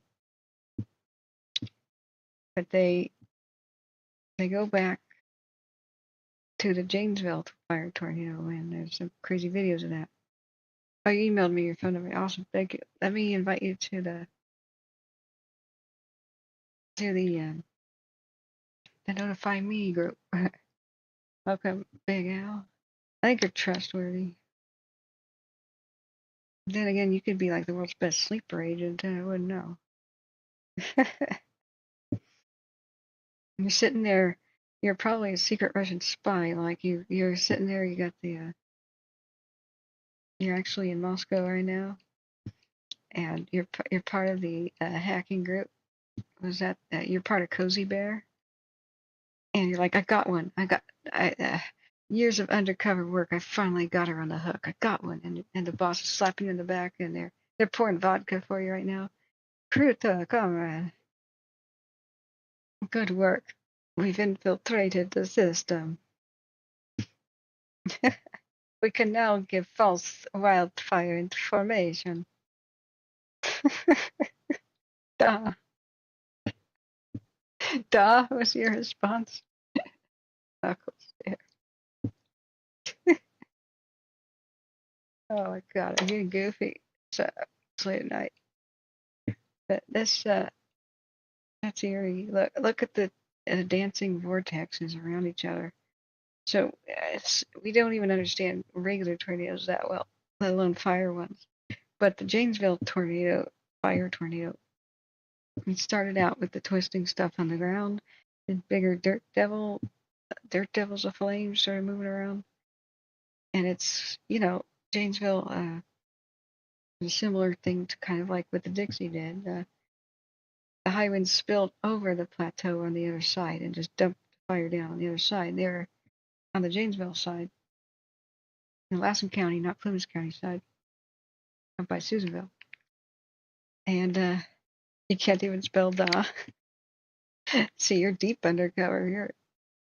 You're wow. I'm more impressed. So but the Janesville fire tornado formed, and they lived to tell about it. That was unusual.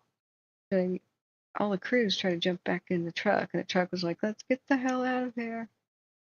And as they tried to flee, like 3 of the firefighters were picked up by the tornado and tossed. Can you imagine swirling around in a tornado with flames in it? I think they lived, but they got thrown and they were critical. I believe it was bad. So we now know that fire tornadoes can happen. Nobody can really explain the dead man walking tornado very well, but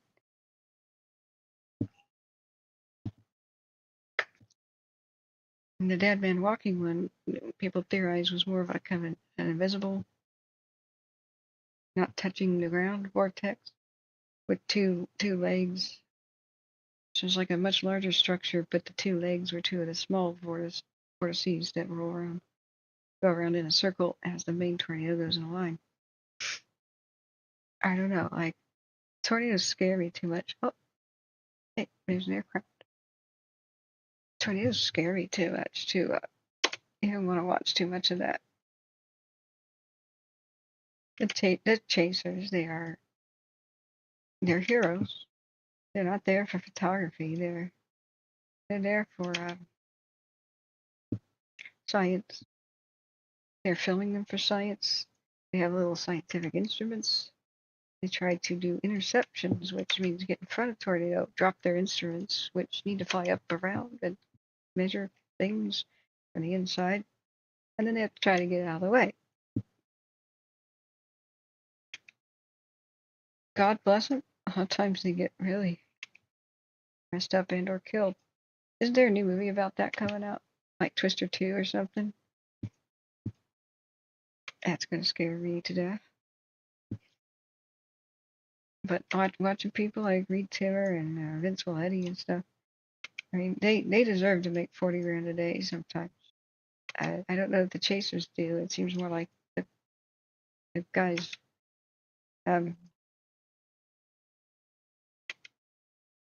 just doing a lot of the weather forecasting stuff do, but I think they affiliate with each other and share revenue somehow. I don't know how that works.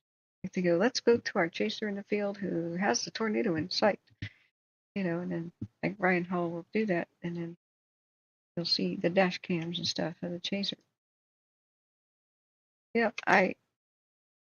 In their off season, I should probably try to approach some of them and say, how do you set up your car to do a good live broadcast of things? That would be like a way. Sorry, I'm taking a series of screenshots, guys. That would be a great way to get advice from them, like just what works and what doesn't, what gear works.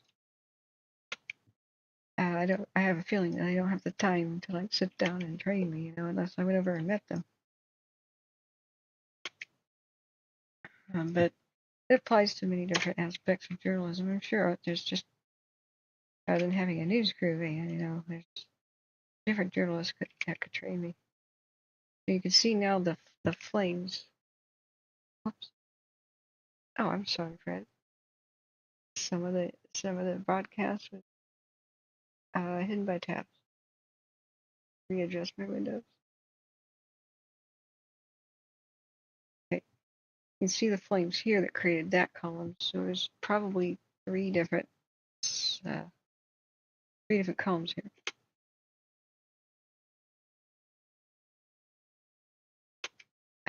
I have to do a frame by frame. Sorry, Red. Sorry, guys. To make my own little animation, because this could be a good fire training thing. Doesn't matter what the source. If firefighters look at it, they go, huh. So what the trend is on online now, how it used to be considered disrespectful to like film a house burning down? Oh, put your camera away. Well, now they want you to film it.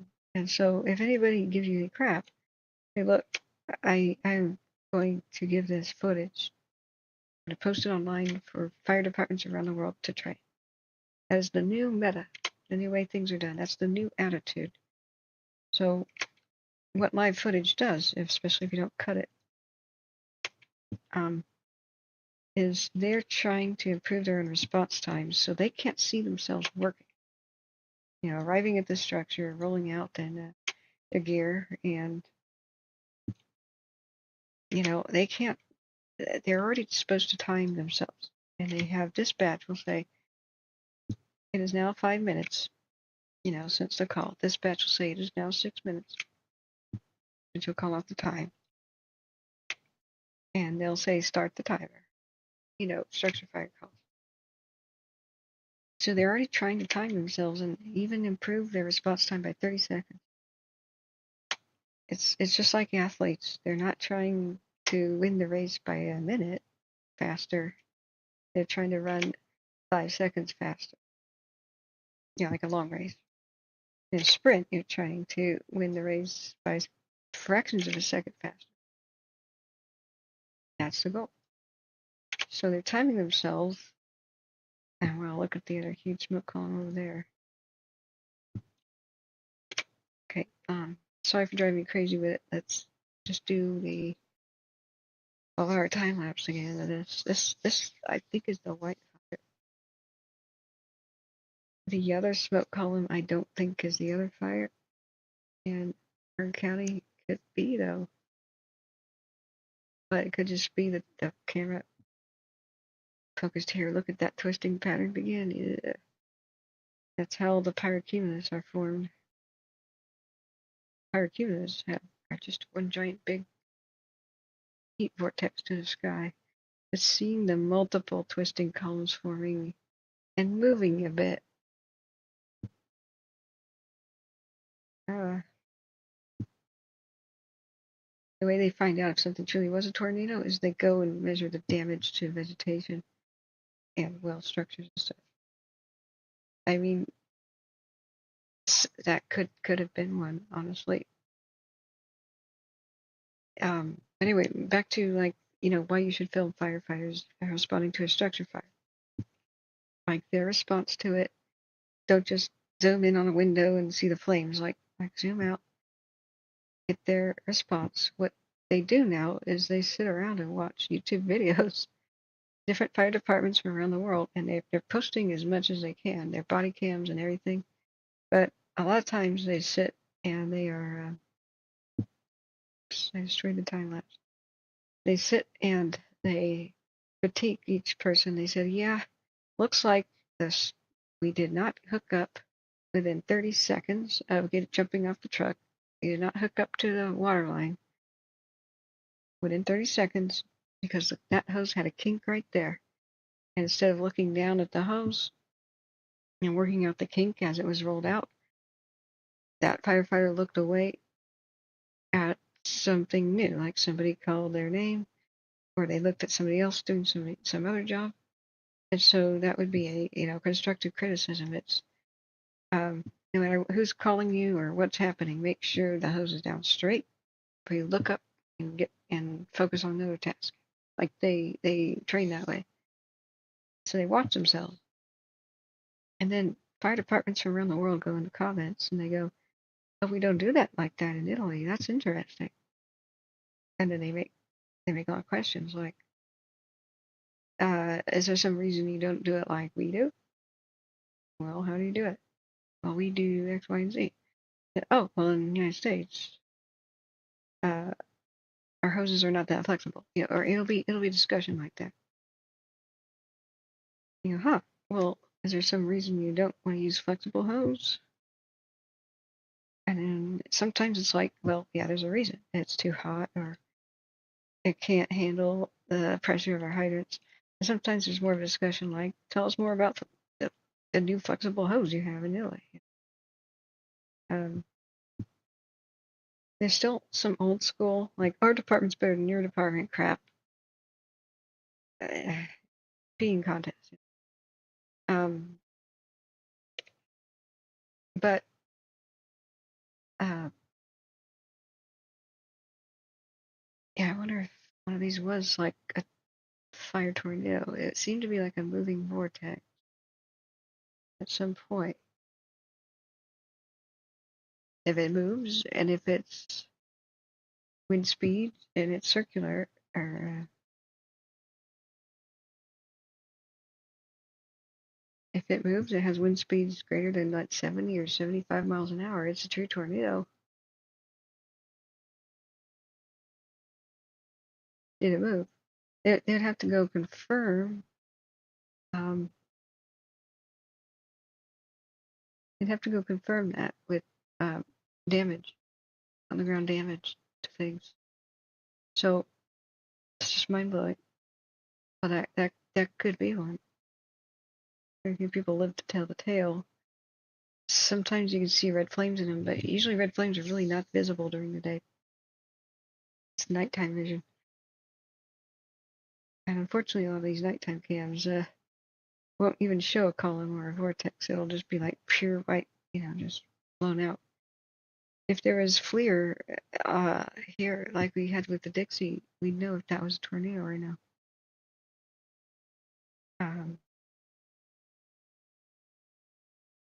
But you know that there's heat and there's some fire in it. It doesn't have to be flames from the top of the from the bottom of the hill to the sky. It doesn't have to be like that. It just has to be winds generated in a cyclonic action beyond 70 or 75 miles an hour, and it has to move. That's it. They say some tornadoes form from the ground up. I don't know how that works, but dang. So, yeah, Angela, doesn't it look tornadic? It's they would have to go test, but if nobody knows about this, if tornado researcher types do not know about this footage, then they can't go out and look, and this footage goes away. I don't think there's any archives of these things. That's why I do a lot of I'm filming, I'm recording right now, and I should go clip some things. Like maybe they never went on Dyer Mountain to see if some of those spinning vortexes that went over Dyer Mountain were tornadoes, because maybe nobody informed a tornado researcher about the concept. We kept seeing it just going up and over Dyer Mountain, just spinning cyclonic this in the FLIR cams. You would only be able to tell by, the damage to the trees, where they like ripped from their roots. Tell all kinds of wind speed damage. That's unreal. I'm glad I randomly clicked on that. So I'll make I'm gonna replay this 12-hour time lapse. I'm gonna hit the clip button right now. I'll make a 5-minute video clip. See if this is possibly a fire tornado caught on camera. This is the Cummings Mountain 1 camera. What, 1730 starts the action. So that's 5:30? 17:30, 5:30 p.m. And boy, look at that.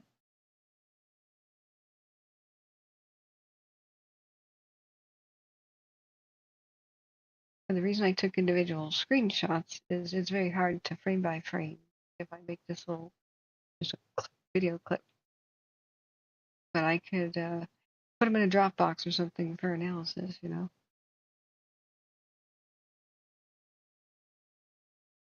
So, okay, I just made a video clip. Look at the smoke dance and stuff. So where was the camera looking at the time? That's the hard thing. I mean, it's got X, Y, Z coordinates down there. Should be good enough. Elevation 7,746 feet.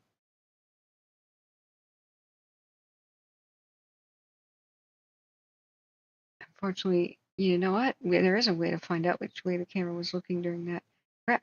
I destroyed the time lapse. Whoops. Let's redo it. Aha. Let's use my brain. We go to the Cummings Mountain 1 cam.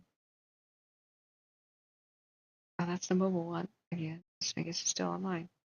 All right. Do a little on here. We go to Alert West and we find out where the beam was. You can pause it during a time lapse.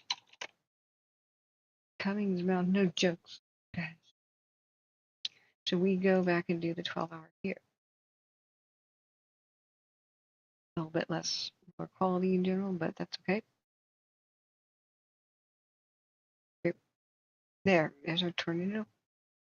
Put it in there. There. It was looking right there.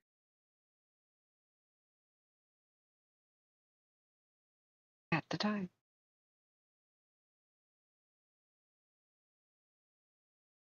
Nice. Because, and we can test this, like later when it moves around.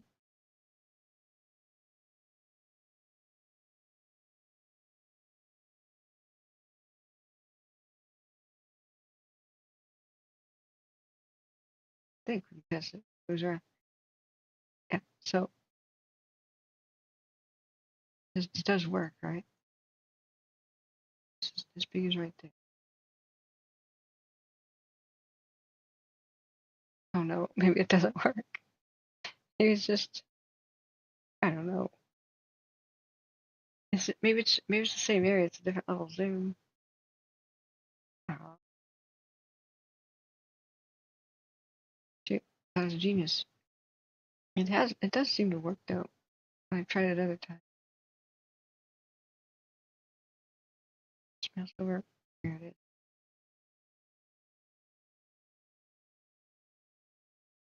All right, let's get a good frame. And when that action starts, right there. Here's our column. Screenshot at X 130.24 degrees T, Y minus 4.02 degrees. But isn't that already in the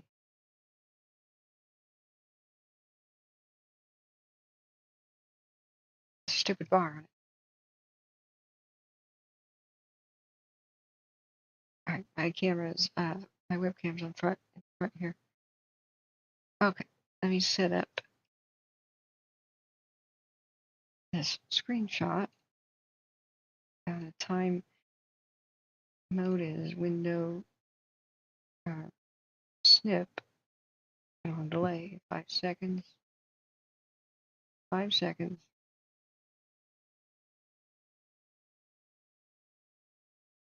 Take the screenshot.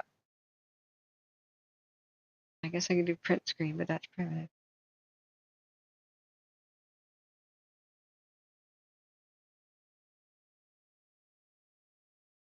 All right.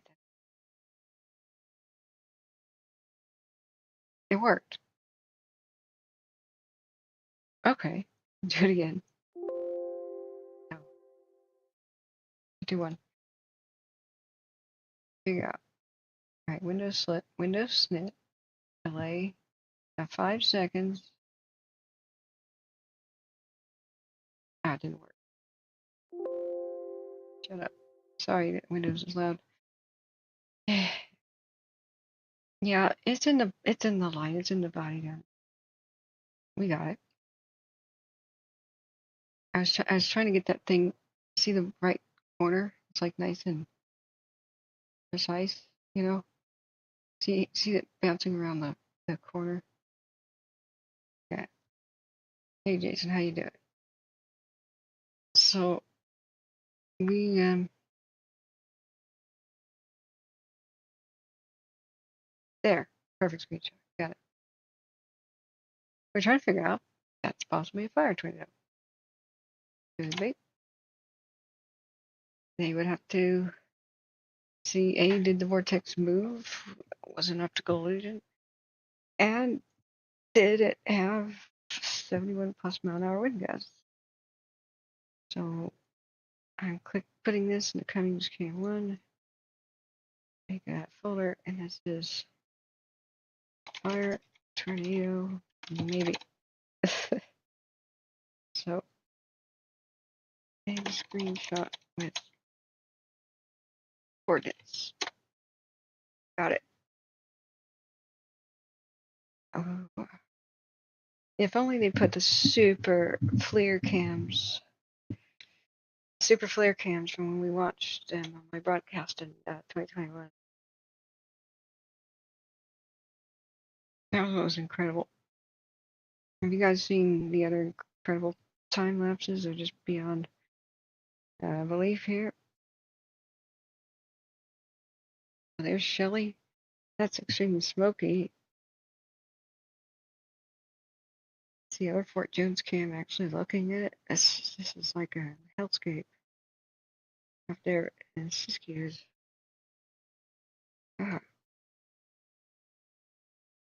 Okay, so if anybody who didn't see the possible formations of some fire tornadoes, most flames are invisible. I mean, there's no flames that you can really see during daylight hours. There's a magical dusk where the flames really become visible as there's a little bit of darkness. nighttime, of course, really, really good visibility. It's somewhat unusual to see a lot of the open flames. It's just masked by the smoke. So if a fire tornado were to happen, there'd just be tremendous amounts of smoke that would be generated, because that's maximum, that's blast furnace. That is maximum rate at which fire can consume material. It's how fast is wind and how much oxygen is getting to it. In wintertime, this is why everybody really is terrified of the Santa Anas and Diablo winds. Cold air, it has more oxygen. So some of the structure fires around Christmas and such, especially if there's a back door open and like a theater fire, like the Iroquois Theater fire was wintertime in Chicago. Biggest loss of life, I think, in any structure in the United States.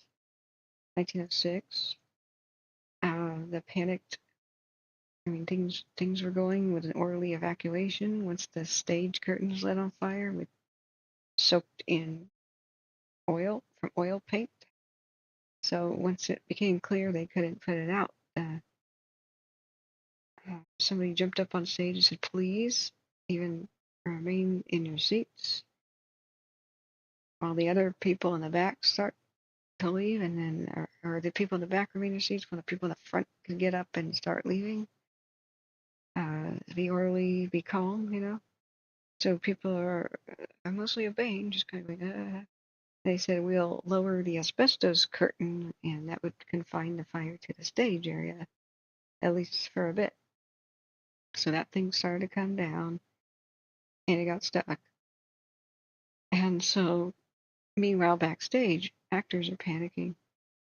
And so everything was getting surreal and freaky, and they had like standing room only, and they allowed kids, and it was mostly kids and women, child's entertainment show in the audience, and so they sold extra tickets, and so people were sitting in the aisles, like it was packed. So they start moving towards exits in the back. Panicked actors opened the back door to the stage, the back double doors, to the winds of Chicago in Christmas time. Just oxygen-rich, icy cold air. Once that happened, and because the back doors were open for evacuation, there was a wind tunnel effect, and it blew. It was a blast furnace. So all of the stage curtains with oil paint on them caught at the same time, and a fireball engulfed everybody in the balcony. Some people were just instantly killed by that. And then the panic, trampling ensued and all that. But you don't create a draft. You don't open a back door when there's a front door open in a structure fire. You just don't do that. A lot of people don't get it. Nature of draft. So as bad as the summertime fires are in California, the Diablo winds and the Santa Anas blow October through January.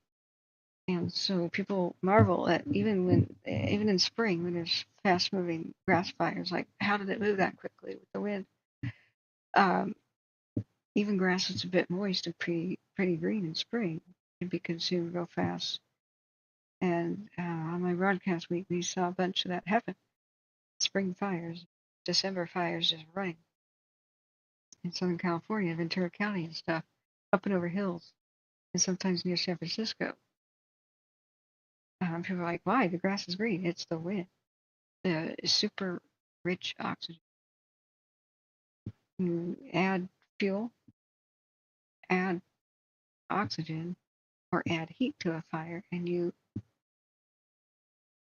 beef it up in either way. But fuel is actually not the main one. If there's not much wind, not much oxygen, not much happens. Oxygen-rich wind is the super killer. It's the sleeper, and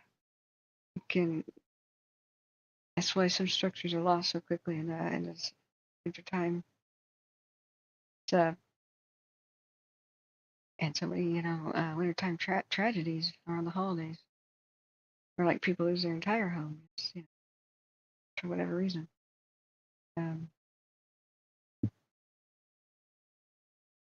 That's the reason. You know how I found that out? Why I put that together? It's not like I read a book on fire behavior. I read a book on how to make steel, inventions of the 20th century, and our modern world. How was our modern world invented? It's called the Bessemer steel process. Steel used to be really expensive to make. Bessemer steel process. I was just reading random history stuff. So it changed. It enabled the modern world. You know how, like, before the Bessemer steel process, most things are cast iron. Like the Eiffel Tower is cast iron. Very strong and sturdy, but can't flex. Cannot flex at all. So you can't make a ship out of it. Well, you can, but it's stupid.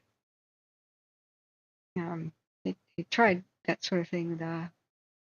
They had to put it over a skin of wood, like, iron sides, like old iron sides, USS Constitution. The wooden sailing ships with the iron plating, Steel was too expensive to make. But then, genius. One guy realized, this Henry Bessemer guy, oh, you don't need to spend a lot more money on coal and stuff to stoke the fires to get them hot enough for steel. You pipe in icy cold air, cool the air, it's more oxygen rich. Oh, so he basically was the father of the blast furnace. Oh, and that's how all modern steel is made. That's why steel's cheap. So we have cars and trains and steel buildings and skyscrapers. What do you meant? Greetings from Portland, Oregon. How are you in Colorado? What's it like there? I'm in love with this new weather thing.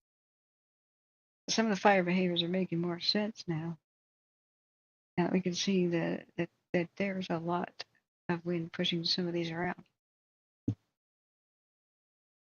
So we can animate this a little bit different. Now this is the bee's knees. So let's look at Colorado. Man, Colorado has their problems with fires. You guys have your own certain types of similar fires that rush off your Rockies, You have your seasonal ones. I think you have those in January too. Remember that January 1st crazy fire that started from a mine? The first day of 2022, I believe. Like a mine fire. And that was devastating. See a lot of the delta breezes coming in. This is it's too windy up here at the Shelly. See if we can still get a better view of the Shelly. We're speculating this might be a fire tornado. Now it had twisting cyclonic action right here. So I just did a series of screenshots. I'll try to make a little video. Like, what was that? There. What was that? If it moved and it had wind speeds higher than 75 miles an hour, it was for a fire tornado. If it did not move along ground, it's your run-of-the-mill scary vortex, but you have more than one candidate. It was eerie the way it looked, like a walking, double-legged tornado. We have another candidate right here to the right. It makes its own cyclonic action right there. Once it finds that new fuel, it doesn't move. This one may have moved. The one on the right that's dark, that seems like movement. Even if it's real brief, that's a very rare phenomenon. That moved. That might be a fire tornado. Well, rarely seen and understood. But see how it's like the dead man walking tornado with the two legs? Maybe people don't know what I'm saying. That was one of the frightening I ever witnessed. It looked like somebody walking.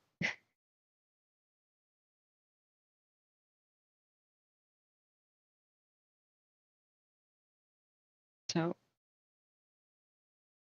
that was, when was that? When did that occur? And supposedly it was 1987 Central Texas outbreak. Had some weird one. May 27th, 1997, so Memorial Day weekend. Yeah, there's been books and plays and stuff, but no, not the film. Yeah, concept. Yeah, tornadoes. The 1987 Gerald F5 that's used to describe others, and they have like two columns. At least briefly. Two different vortexes, whatever you want to call this.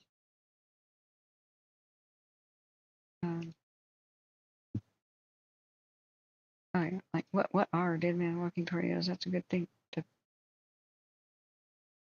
A multi-vortex tornado. I don't know if that's real. It says National Geographic. Yeah, it is the optical illusion of walking. Because there's a central like spin, and then two different vortexes like go around opposite each other like so.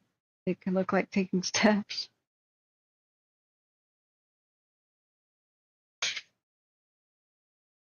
And I don't believe this, but it's and that says one of them was lifting up off the ground and sucking back up into the sky. One was breaking apart. But I do believe that's actually real footage. And nature's scary. Nature's super scary. I'm not man enough to live out there. I'm just putting it out there. I'm not man enough to live in tornado country. I went and visited my relatives in Oklahoma. I can't handle it. I live underground in a sod home and in a bunker, and that's about it. I become a basket. I become a basket case.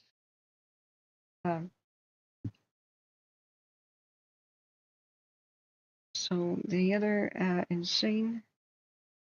Okay, this is the one that they had the last level 3 evacuations, but it's almost 3 in the morning. It's hot, Colorado. Yeah, is it kind of humid? It's humid up here in Oregon and hot too.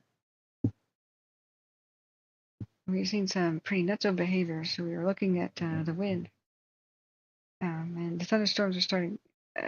Lightning started this one, and thunderstorms are still trying to form over the area and nearby, and that's what explains some of the crazier behavior of this, is it's wrapping itself around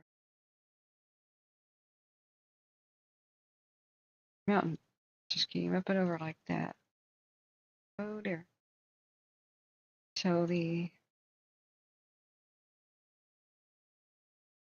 up there at Fort Jones. Yeah, I think timestamp this. 10 hours and 40 in the broadcast. Fire tornado, question mark.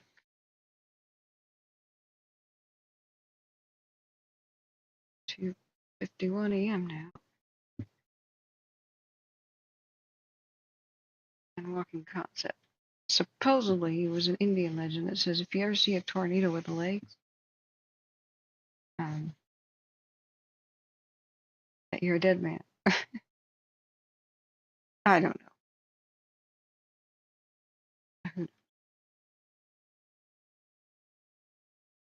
So, Al,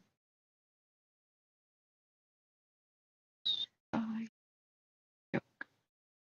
Prior to that, well, I have multiple pages of the events of the day. This is one crazy day. Attempted assassination. Dr. Ruth died, which is really sad. Simmons died, which is also pretty sad. Crazy lightning storm outbreak today. Possible fire tornadoes. And what was the other cam?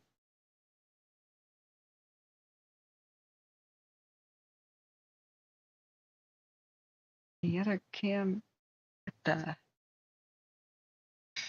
very messed up time lapse. Buena Vista Kern one. Did it look away? You can see the thunderstorms rolled in, and they did the lightning effect. You can see the clouds forming in the distance, and lightning just ripped through California today and into Nevada. So you had a bunch of new ones. Only a couple got away from them, but mostly in Kern County, which got totally pummeled today. They have mandatory evacuations in 3 different areas, 3 different towns. This is the Buena Vista Kern 12-hour time lapse. And then here's the monster ripping off the hillside and roaring down towards the towns. And then you just see how quickly the clouds are moving up above it. And it goes and travels. One splits off to the north, which is the right.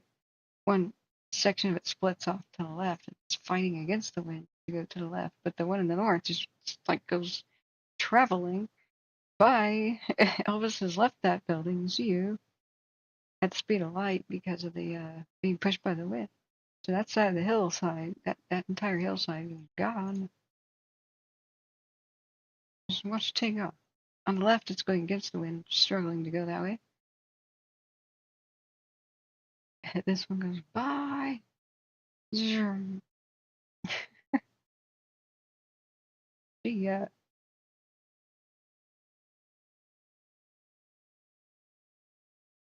Maybe it's not just the wind holding it in place. It could be holding it in place at this one little trail that's on the left side of the screen. Like there is a trail / road somewhere up there.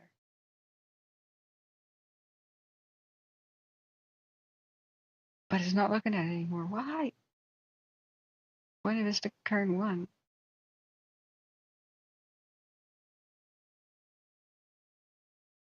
So hopefully Taft and Fellows and McKittrick, it took off running along the telephone hills here.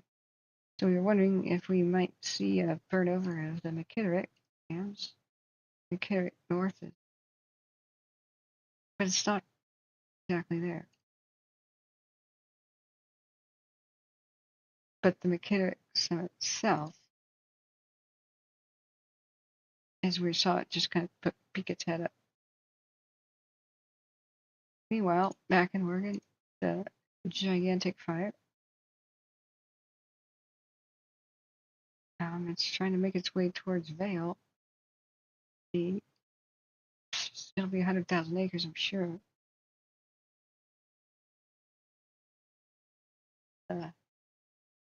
Yep, it's up on the hill, still racing around the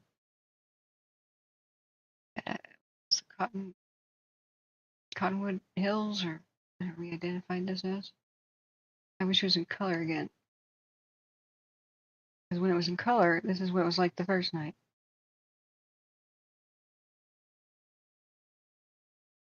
Melatonin's kicking in, heading to bed. Night all. Okay, thank you. Sorry, I will invite you to the group, Big Al. Thank you. Sleep well and rest up for tomorrow. Okay, I think I'm going to do a wrap-up last call because we don't have any new information about any of the fires. Like 8 hours ago, update from Malheur County on the Cow Valley Falls Fire, which had new evacuation orders 7 hours ago.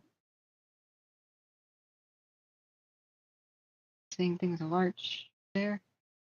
Shelly looks ferocious, but no new evacuation orders. No way to monitor that because we lost one of the radios, and the other one didn't do anything. Palin fire. No new information on that. Oh, I did want to check on the trout. The trout that's up there, and I think it's in the sequoias. That's what we started out the broadcast with. Bald Mountain Sequoia one.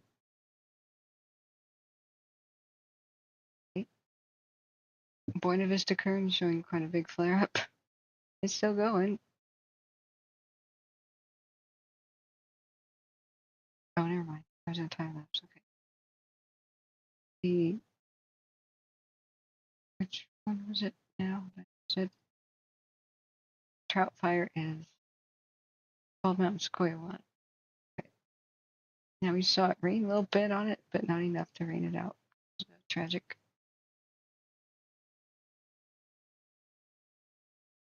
Let's check on it.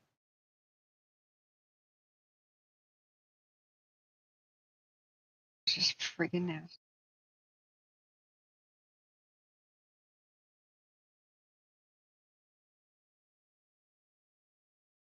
Okay, last call for info in the fires. What are your questions? What do you want to look at? And then some sleep.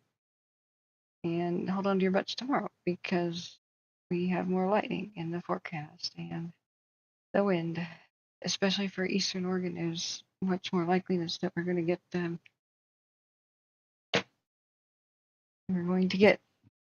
thunderstorms in Eastern Oregon where the gigantic Cow Valley is, and Oregon's under a state of emergency due to that. Oh no, it's not rained out at all. This is terrible. Damn, it's just being absolutely fueled by it. And I don't know why the camera looked away from it. Why? What is your problem?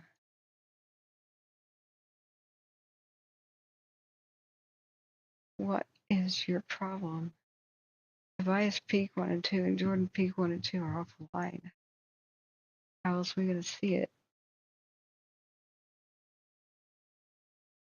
Long distance.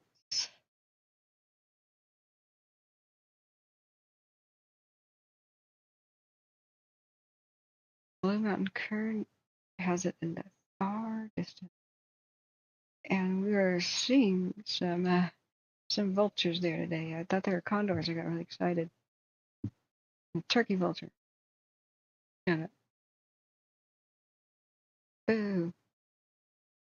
I love them too. It's just we're so blessed by seeing 8 California condors sitting on these cams one day. And just sitting there in front of them all day. Where they live. They released a bunch of them. Sometimes some of those are probably condors. Birds flapping and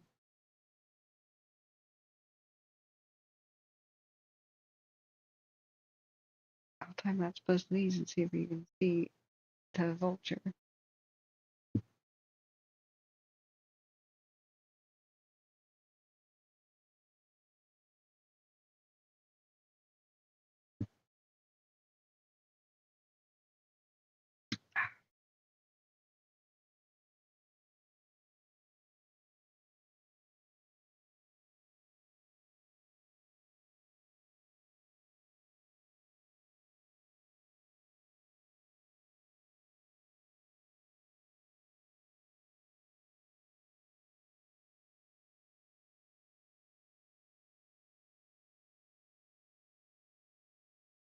Okay.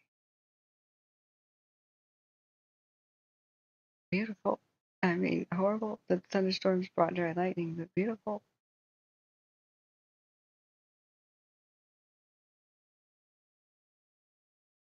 California is a wonderful place. Kind of ruined by management, but all right. So that one's Blue Mountain Kern 1. Let's try Blue Mountain Kern 2. 12-hour. I can't time lapse it. Not no more. Because it's in panoramic. I don't know why you can't. Why can't you? time lapse to panoramic mode, but yeah.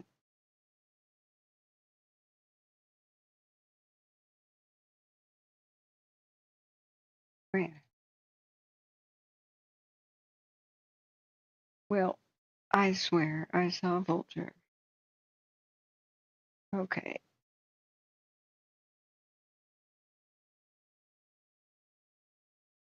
Okay. All right, friends.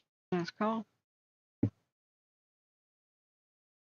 We have a lot of bad weather in the forecast, a lot more storms in the forecast. Tomorrow. It's another, it'll be lightning hell day too, is what we'll name the broadcast. So if you just found us today, don't forget to subscribe. It'll be very hard to find if you don't. The ringing bell should notify you whenever we go live. Unless there's something wrong with your setup with the YouTube buttons or with new red flag warning issued by Sacramento. Yeah, that's not unexpected.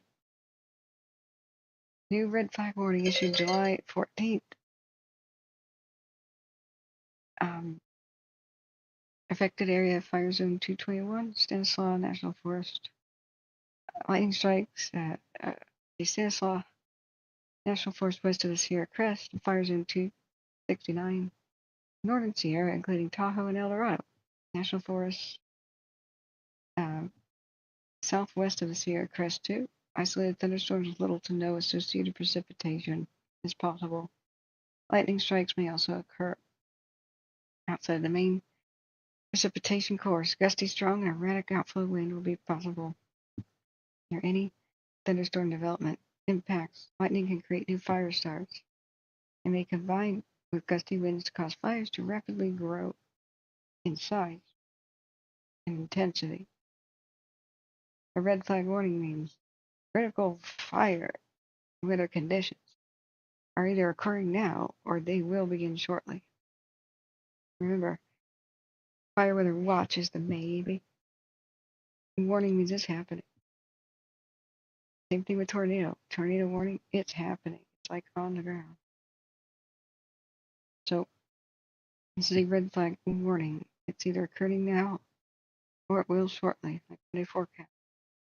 A combination of dry lightning, strong outflow winds, low humidity, and warm temperatures can contribute to extreme fire behavior.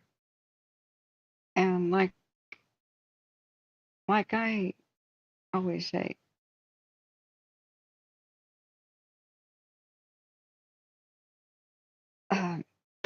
hey JB, I was just ending. I'm so tired.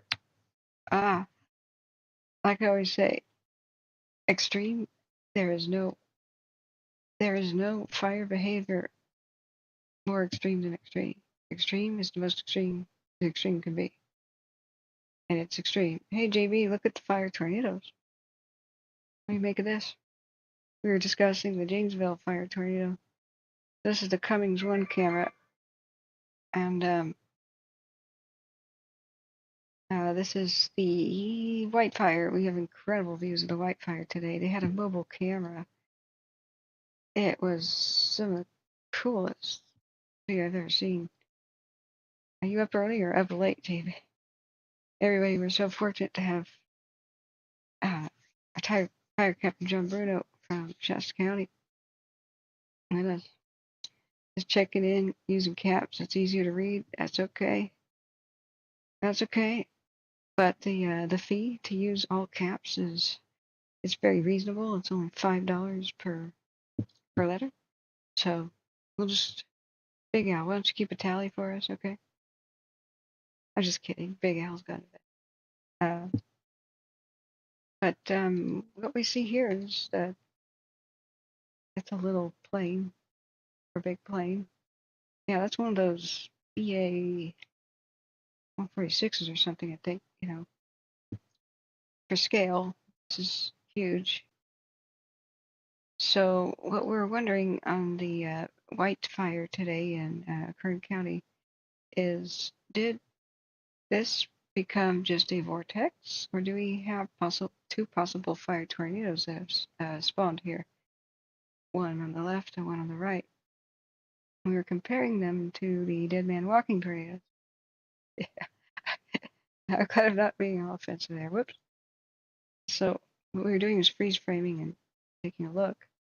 I didn't know that this camera view existed, but you see the twisting pattern begin of the whole 9 yards, like the whole smoke column, right?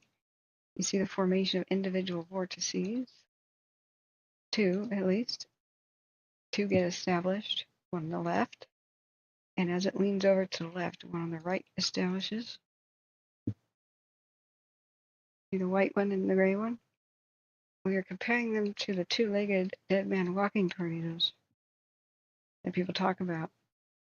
So, and look at this third here, begins to twist, but the third one moves. So if it moved and it had wind speeds higher than 71 miles an hour, it would be considered an F1. But if it doesn't move, it's not a tornado. We were trying to replay this a little bit to see, do they actually move? One on the right, maybe. But it may be that none of them move. And who knows what the wind speed is. They would have to go out there and measure damage to vegetation like people who know about tornadoes, but it's eerie. So I just closed the window. Let me find it. The dead man walking tornadoes of the 90s Texas outbreak. This is real footage. It's an optical illusion of a tornado walking because there's two different spinning vortexes. But that's a National Geographic. I think I watched that, so I think I just remembered that that's real. And one of the legs, they don't last very long. So one of the legs is being sucked up into the sky, making it look like a knee cap kind of a thing, you know. My voice is a whisper. Oh, yeah. Closed captioning should be on. It's not. That's news to me. Yeah, Patricia, I apologize.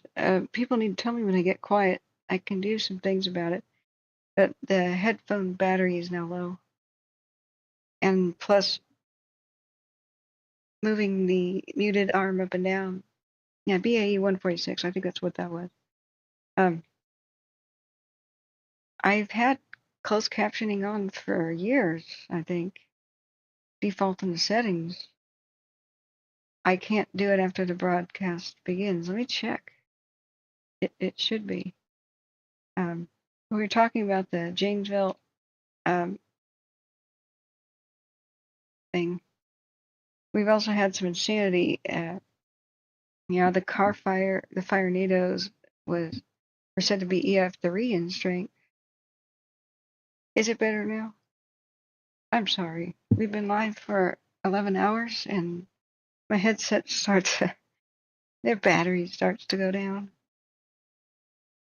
I was trying to go to sleep, but yeah, this is good to talk to JB here, who took me under his wing and taught us so much about fire. If you guys have fire questions, guys, JB is here. Quickly, I need to go to sleep sometime. Quickly ask. But yeah, this is one of the things I was going to show you. So the full 12-hour time lapse, but there is pretty unreal. This is the Wildfire. The lightning storms are ripped. Yeah, sorry about that. Just all you guys got to do is let me know. It's when I get my desk fixed. It's not L-shaped anymore because the centerpiece is broke. I need some new legs. I will have three monitors, and I can easily see the volume slider thingies bouncing.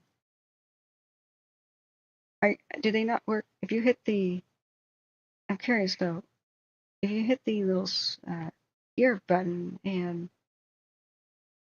does closed captioning not happen? It's supposed to auto-generate, which is scary. But yeah, John, JB, I want to show you more. There's been some insanity. Have you seen today? They evacuated people off the Shelly because the column got to be 25,000 feet. Yeah. So right now in Kern County, they have 3 evacuations going. So the some of these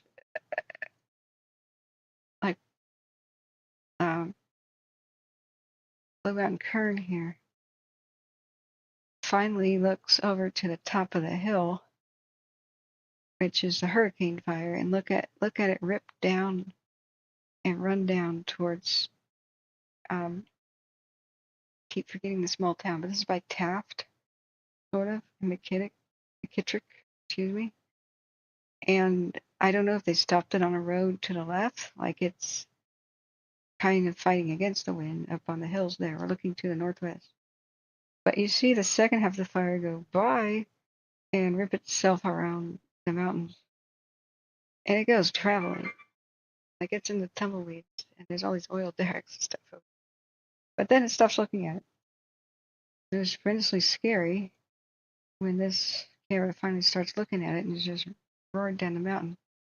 We couldn't understand it, but then we found out that it was supposed to be 3-mile-an-hour wind gusts, 3-mile-an-hour winds, and maybe 10-mile-an-hour gusts. Yeah, right.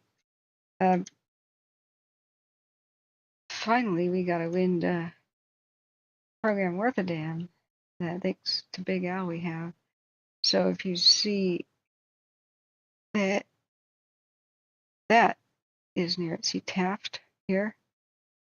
There's Taft, a small community that's trying to eat. It's called Derby Acres in between McKittrick. And here's our camera view from one of them looking on the summit, and we wondered if there'd be a can burn over. It just comes up over the hill. But what we saw was the fire rushed down the hill towards Derby Acres. So with the formation of the thunderstorms trying to be right on top of it, and then the wind just gets pushed up here, that's where more thunderstorms are trying to start, northwest of Bakerfield. Oh, finally, the behaviors explained. You know, because that is not what happens with 10-mile-an-hour winds. Sure. So that's been nuts. But the strange thing is I can't get a heat detection where the fire took off to the north. The heat detection stayed kind of where the main view is. But clearly it's off there traveling. And then you get a big blow up over there because of the crazy erratic winds. So when we first saw it come down, I was like, that's a firefighter's nightmare. It was totally erratic, just going left, right, up, down, down, left, right. A, B, start, select, start. That's an old Nintendo game, Zelda, way to unlock a secret. On your controller, you go up, you go north, north, south, south, west, west, east, east, west, east, select, start, and boom, you unlock the secret in the game, right? But that's the direction this fire was going. It was just like, left, I'm going to go left, I'm going to go right, I'm going to go left, I'm going to go right. Okay, let's go up the hill, let's go down the hill. The Shelly had a power cumulus 25,000 feet tall. They evacuated the interior crews by helicopter. They put Etna northwest and the west section of it on level 2, be ready to go at a moment's notice. And then they went door to door trying to carry out anybody who needed to be carried out when the fire at the Shelly crossed.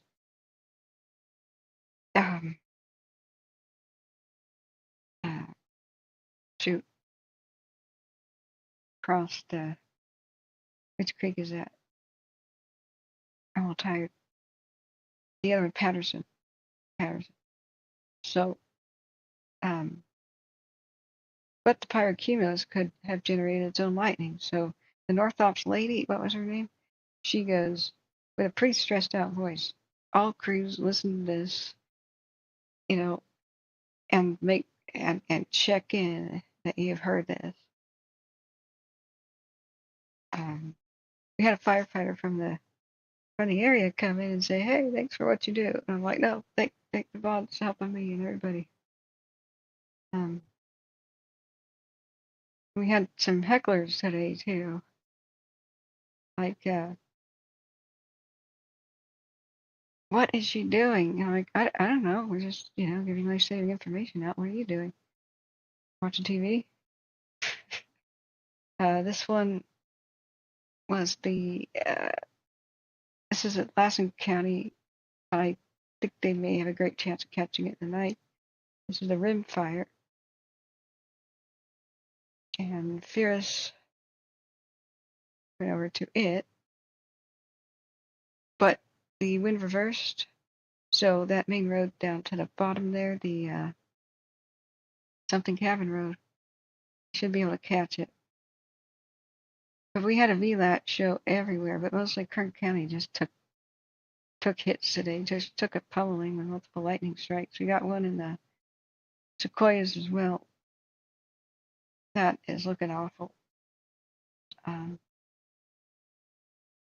The Trout, and ironically, some rain hit it, and we saw some white smoke, and rain hit the camera at the fire lookout tower, but not enough to do anything. And then, of course, the winds picked up and fanned it uphill.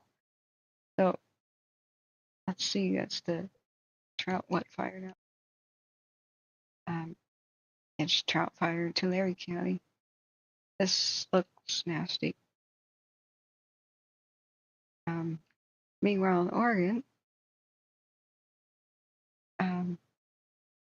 this is our live view of the Cottonwood cam, but none of the cams are looking at the largest fire in Oregon right now, the record breaker. I think it might break records. It's over 115,000 acres. It helps if I click buttons.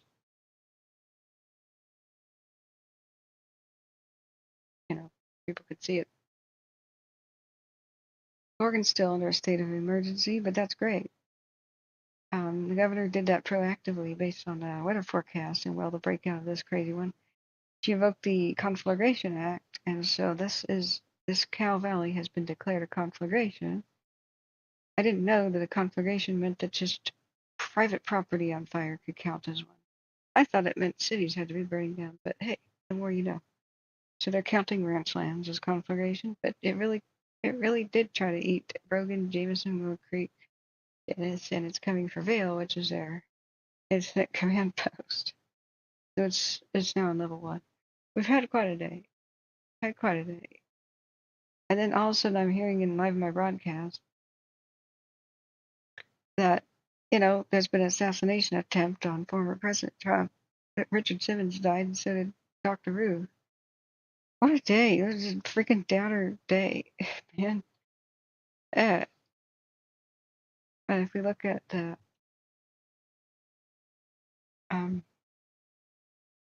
what was the one with the Trout fire on it? A lot of these cams are offline. I don't know why. Storms, something. Yeah, Cummings Mountain 1 is now offline. The one that I just showed you the fire tornado things with. So it's all around Tehachapi, the white fire. Oh, you gotta see this. The mobile cam, the time lapse of that. JB says U.S. Forest Service Region 5 and 6 getting drawn now. What's that mean? To help California? Like somewhere else coming to help California? Or are they pulling crews off of existing fires? That's bad. Foyo F-150 says Shelly Duvall passed away yesterday? Yeah. Oh, and last week, one of my beloved actors,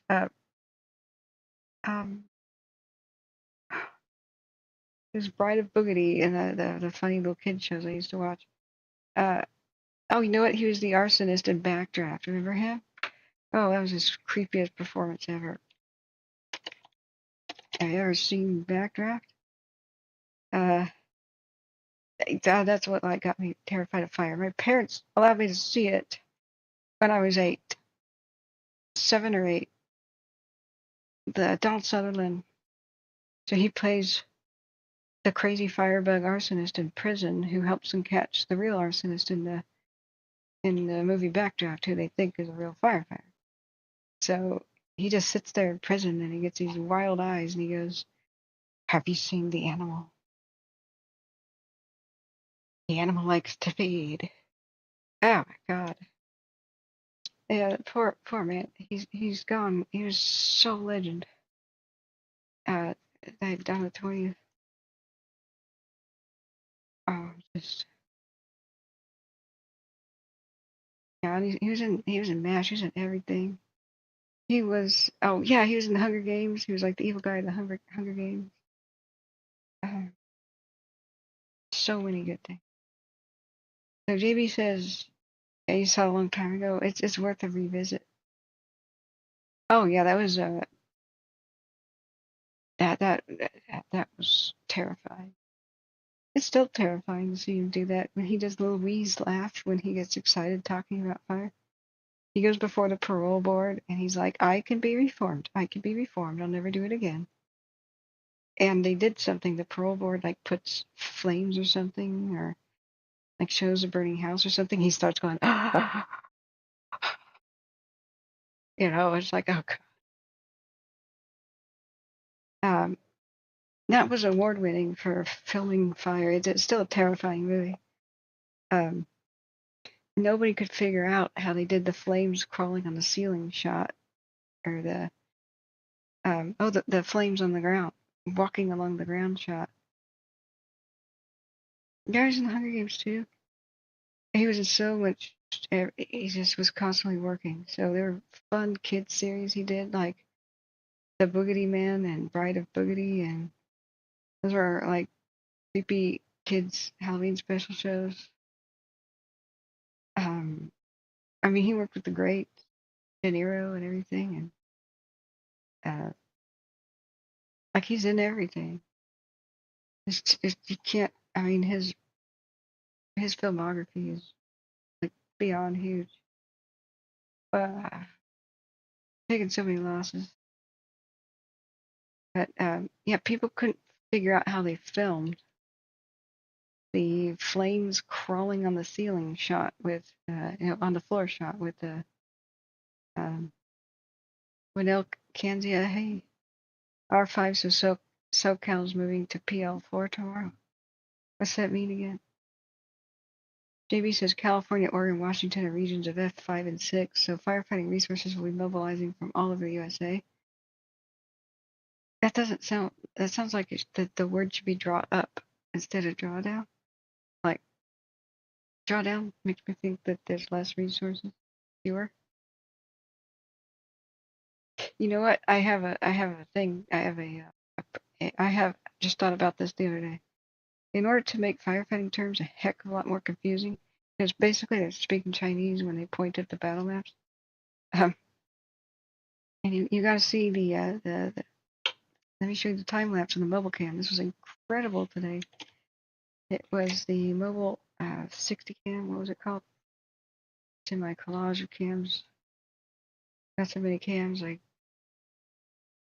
can't remember where they are. Where's my collage of cams? Okay, that's my old collage of cams. That's my new collage of cams.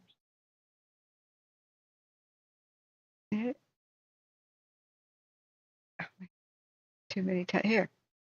Mobile camera CDR 60. You got to see this.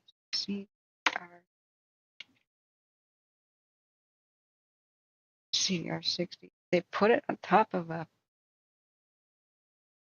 That's not exactly where it is. They put it on top of a truck today, and this is the Wildfire. This epic battle. This It was just nuts. You see the low swooping of the helicopter right next to the power lines. You may even gone underneath the power lines. It's really hard to say. Don't ask me why they pixelate fire crews, but whatever. What the heck was that on top of that car? But the fire tornado shot, the possible fire tornadoes were the white fire, but once it ran up this hill. So the white gave them hell today. There's still mandatory evacuations on the other side of the mountains, west of Tehachapi. Was the other lightning strike fire that did mandatory evacuations. I keep forgetting his name. Yeah, I think that's a LiDAR laser thingy off of that. When they pulled up, it's just incredible. This, like seriously, he's almost on the power lines. It's frightening. It's not illegal to film fire crews, so why did they pixelate? Like, whatever. We need to see them doing their thing.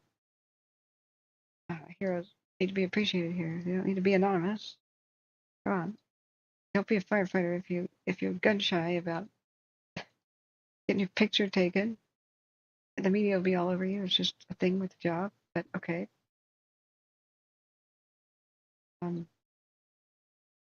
I want to, yeah. See the big laser thing on the top of the truck? I think it's a LiDAR mapper. What do you think it is, JV? I wish we could see it better. But isn't that like a mobile 3D mapper? I know LiDAR can see through smoke and vegetation to do maps, so you could see right through it, see roads and stuff on the other side and whatever. The radar mapping planes have a green laser too. It's like a laser pointer. It's not hot. But I would love to know all about this gear. I'm like the Joker with Batman. Where do they get these wonderful? So like mystery laser thing.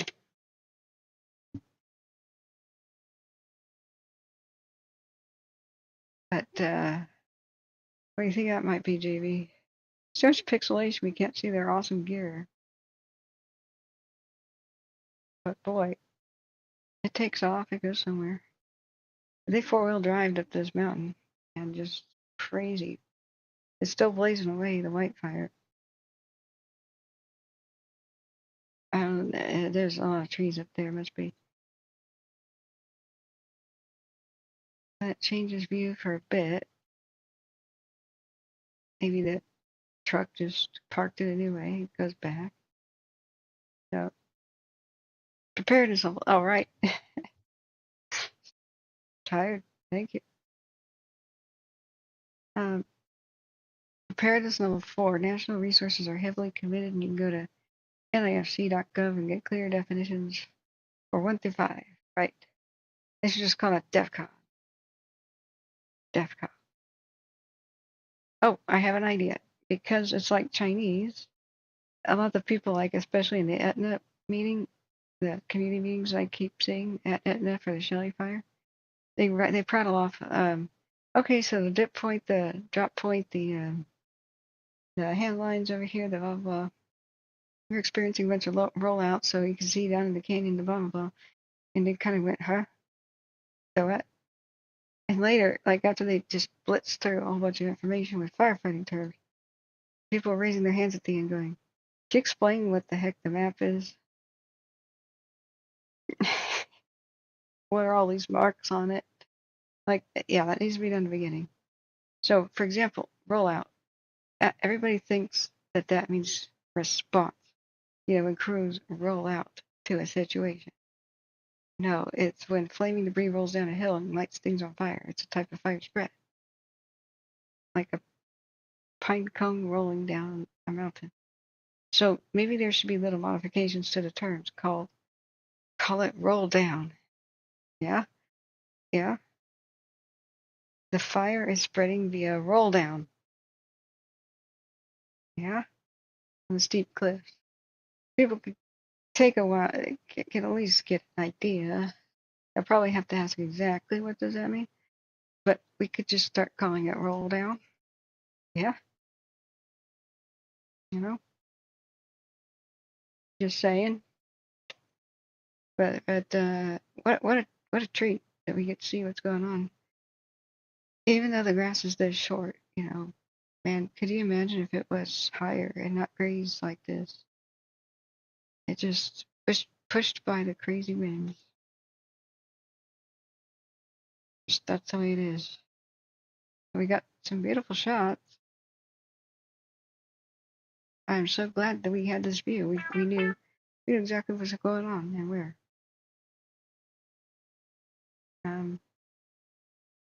Multiple different ways of tracking the Wildfire here. But I believe it's a laser. I mean, I think it's. I mean, it could have camera gear too. There's probably a dual component to that. But what the laser does is it bounces off the terrain and back. So it has a strobing flash effect, I believe. I can't remember. Like we could just Google how does LiDAR work. The planes do it the most, but it's typically green. How does LiDAR work? So it's the way that they can see through the canopy. So it's a ranging device which measures the distance to targets. And we've always had rangefinders, like, you know, even if you're from sniper to hunter, or just somebody who needs to know how far something away is, like little rangefinder monocles, like they're not binoculars, but the single ones on your eye can find the distance. And so everybody on a sailboat has that to figure out how close they are to rocks and shore and whatnot. So LiDAR is doing one better, like a beam that fans out and it goes up, down, to do a 3D scan. So you get up-to-date, instantaneously created 3D maps. So that's what these mapping planes are doing over the fires at night, and that helped fuel the conspiracy theories of lasers starting wildfires, because people saw the mapping planes going over. They saw the green laser flashes of light. They don't realize that they don't make any heat. They're like laser pointer. But they revolutionized mapping.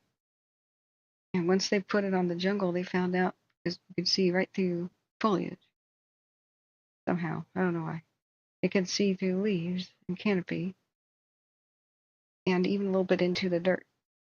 So, like in Caltopo, if you zoom in on anywhere, and you crank up the shade of relief, like these are new LiDAR created shade of relief maps, you can see ancient roads to mines and stuff that no longer exist. And wherever mining activity happened, you know. Everything from ancient Indian paths and whatnot. Even if the trees have started to grow back over the roads, here's one hugging, and you can see ground disturbance. So there's a structure here. It's probably still existing, like the best defined are still existing roads. But you can see even little trails where there may be a mule trail from the 1800s. It may not visually exist. You could drive there and not see it. And to the old mines, you can see that a lot. So, I mean, this is open desert where you could still see a lot of stuff, but you could see this in the forest. So when I was in the Yucatan as a wee child on vacation at Chichen Itza, I was speaking to the archaeologist, and I said, how many other Chichen Itzas might be hiding out there in the jungle? And they said hundreds. What? What do you mean hundreds? Haven't we found all the temples in the Mayan jungles? I mean, in the Mexican and Guatemalan jungles? I mean, what? Did you just say hundreds? Hundreds. There's hundreds of temples and perhaps cities out there. I said, what are you talking about? And they showed me this like map from above, from the air, like a airplane map. And they said, there's no mountains here, but it looked like there's hills everywhere. They said the jungle is taken over, but each one of these is a very tall temple, a pyramid. And there's just hundreds, you know. So they said we have just scratched the surface about finding the pyramids of the Mayan, empire. I guess you call it empire. They were not really city states, but there was like Greece, city states. Aztecs had an empire, technically different, but you get the idea. So I said, really, yeah, they said the geologist said that this is a flat land, the area they were showing me.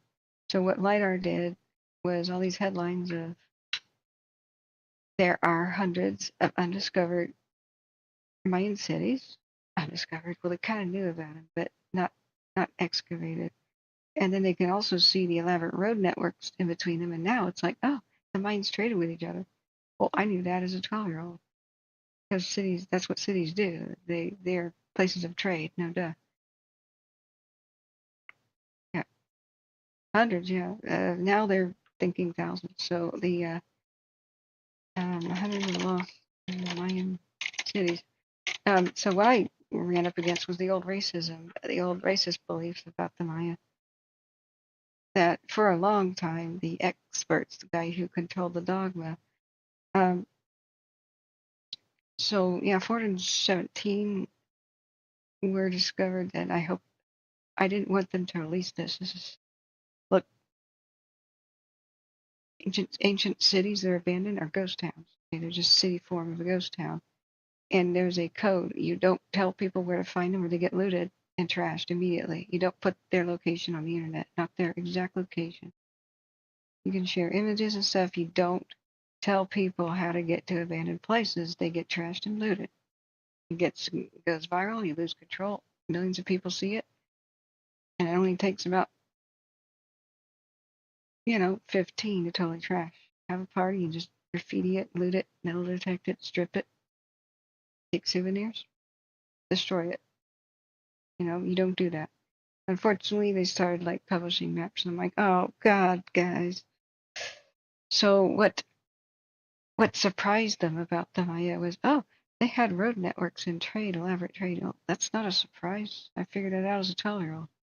That's what cities do. They're places of commerce and trade. That they're hubs of trade. Okay, that's what they're about. Towns grow food. Cities are places of trade. You have a middle class there because you have a lot of trade. You have money and stuff exchanging hands, currency. And you can support the middle class, which makes the buildings, which makes the art, which makes temples. Towns make food, cities make commerce. But this old racism, like first the guy who was like the foremost expert, so I believe that's a LiDAR member. And we can see, what is a LiDAR? Vehicle mounted LiDAR. Huh. Some of them are as small as they can fit on your bumper. So what they do is they measure distance to objects, and then the 3D mappers do the nice elaborate scans. So sometimes you can go around mapping, get stuff on your car, mostly, Google car type stuff. So some of them are elaborate, make 3D maps of cities and towns and whatever you want to do, canyons. But the tiny versions of it that's starting to show up on advanced cars control auto braking because it'll be on your bumper, and even if there's fog and traffic is stopped ahead, it can see through the fog and it'll start braking the car for you, even though you don't know that what's there. Or if you're distracted, like the auto car driving stuff, the LiDAR thing on the bumper can figure out the distance between you and whatever object. There's all sorts of new uses. It's a incredible new technology. So I guess it comes in a lot of looks. They put it on drones too, put it on the bellies of airplanes. So when they surveyed the Mayan Guatemalan jungles, well, they just confirmed what like people who already knew. Yeah, there's a lot of cities there, not undiscovered, just unexcavated. But the sad thing is the reason archaeologists haven't gone to them yet is it's deep in drug cartel territory. The drug cartels are looting them. It's unbelievable. Like we are losing so much knowledge of of the ancient world before we ever get a chance to look at it. I mean, what if we got to Tutankhamun's tomb and there's nothing there? I mean, that's what grave robbing and looting is.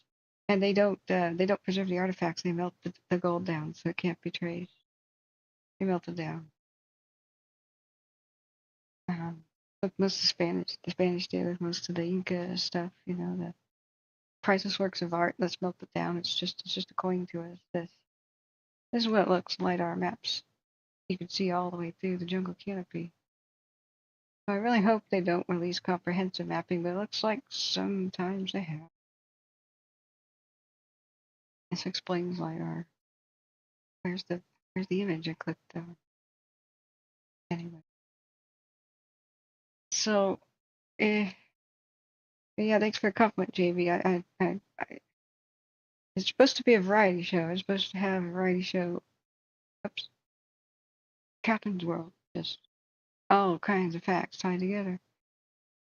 Yeah, at least now the officials. I would like to think that Guatemala and Mexico could send the military to protect these sites or something, but they really can't. But I'm convinced that the cities of gold exist in the Brazilian Amazon. When gold is so abundant like it is in the Amazon, it's easy. You just get it out of the rivers. And placer mining, you know, with like the pan and stuff. It just washes out a hillside. It's just so easy to get. Gold was too abundant in the New World to be a currency. Currency has to be rare to have value. They didn't really know what to do with it, so they made neat objects. They gold-plated everything.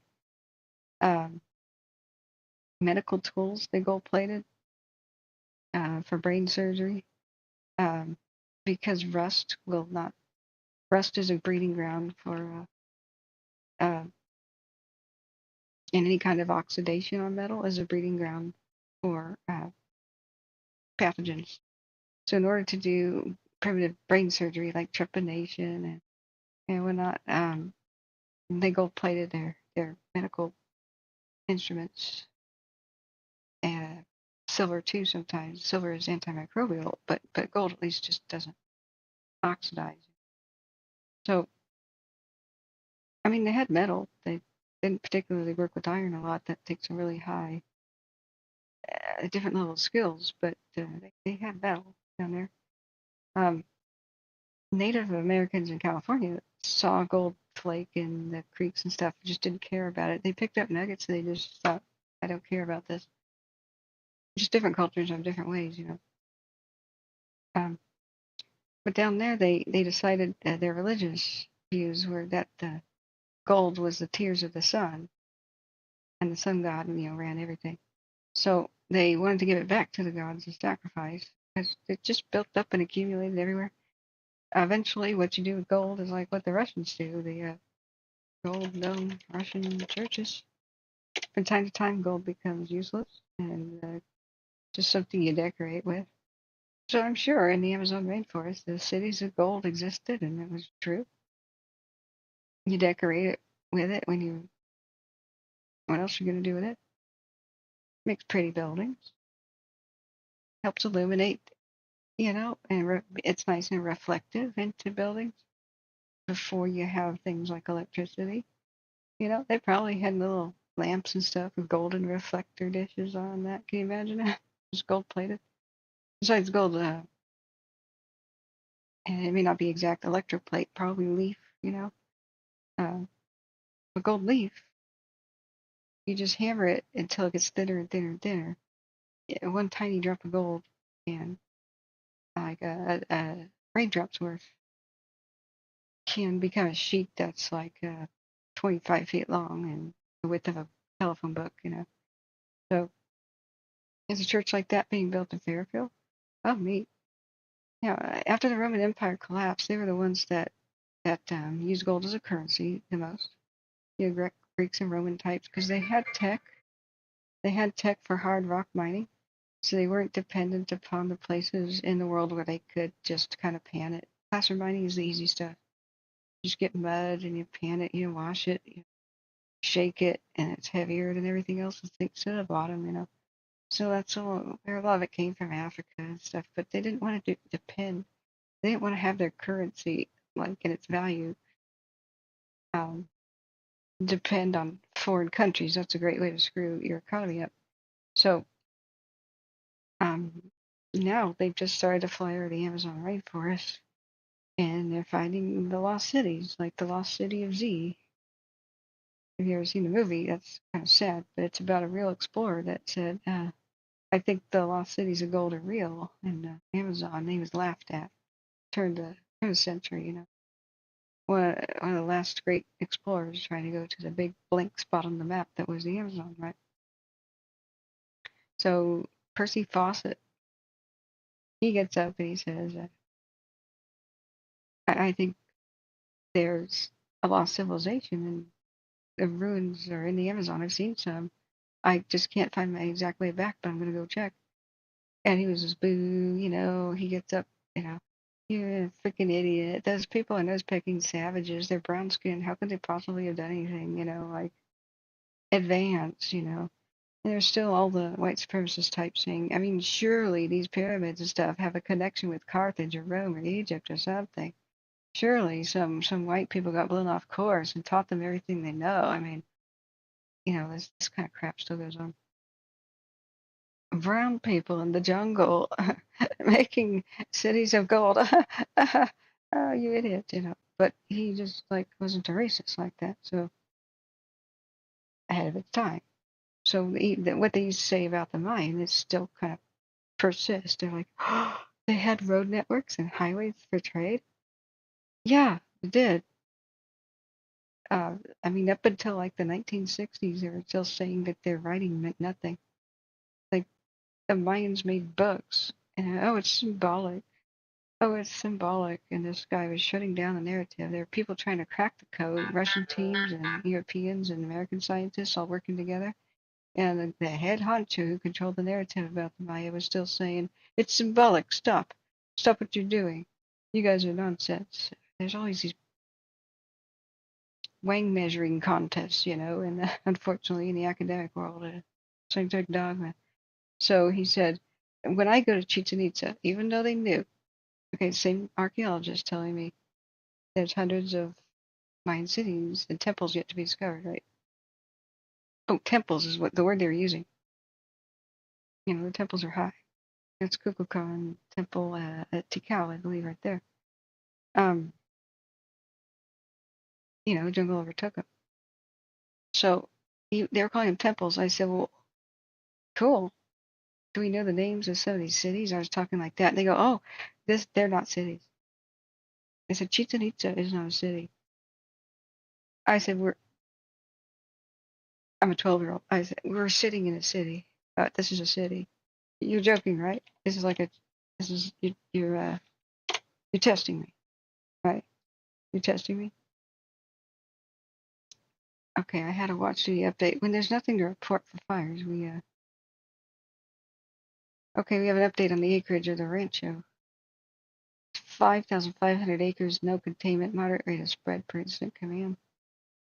Okay, so that's about all we can see with the rancho. We got some cameras, but at least it's not rip-roaring crazy rate of spread. So this is Chichen Itza. This is where I was at. I've talked. The tour guides are actual. Like here's a zoomed out view. They're still uncovering parts of it, right? It's got a huge cenote, which what screwed the Maya was all their rivers are underground. So this is the cenote. This is the water source, and you can jump in them and in some of them, and we did. You you take a life vest and you go floating down earth. And thanks JB for the. JB says there's multiple starts existing fires, and most fires are understaffed with the resources right now. Yeah, they're getting a handle on some at least. They've pounced on some, but I'm worried about like the Shelly and stuff. And Trout. So this is a cenote. It just means they're underground rivers or in caves. It's a volcanic thing, you know. Don't ask me why. It's just that's the way that those stuff. Guatemala and southwestern Mexico is. There's no above ground rivers. Long the asteroid that destroyed the dinosaurs crashed, not too far away. Kind of disrupted the topsoil, you could say, Anyway, but there's other geologic factors.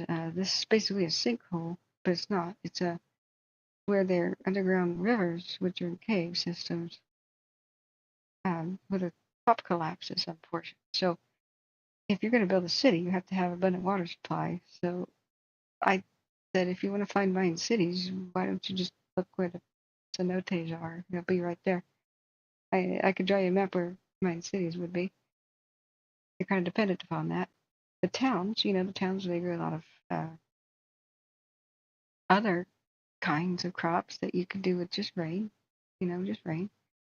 They could be elsewhere.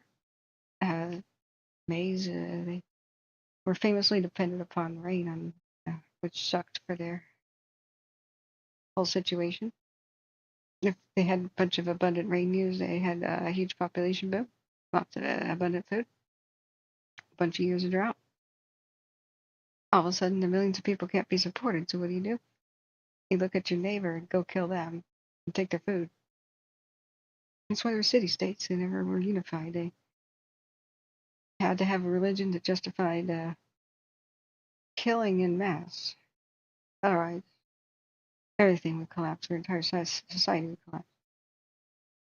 Geography determines culture sometimes. In fact, that's how culture is now defined. Culture is a people's,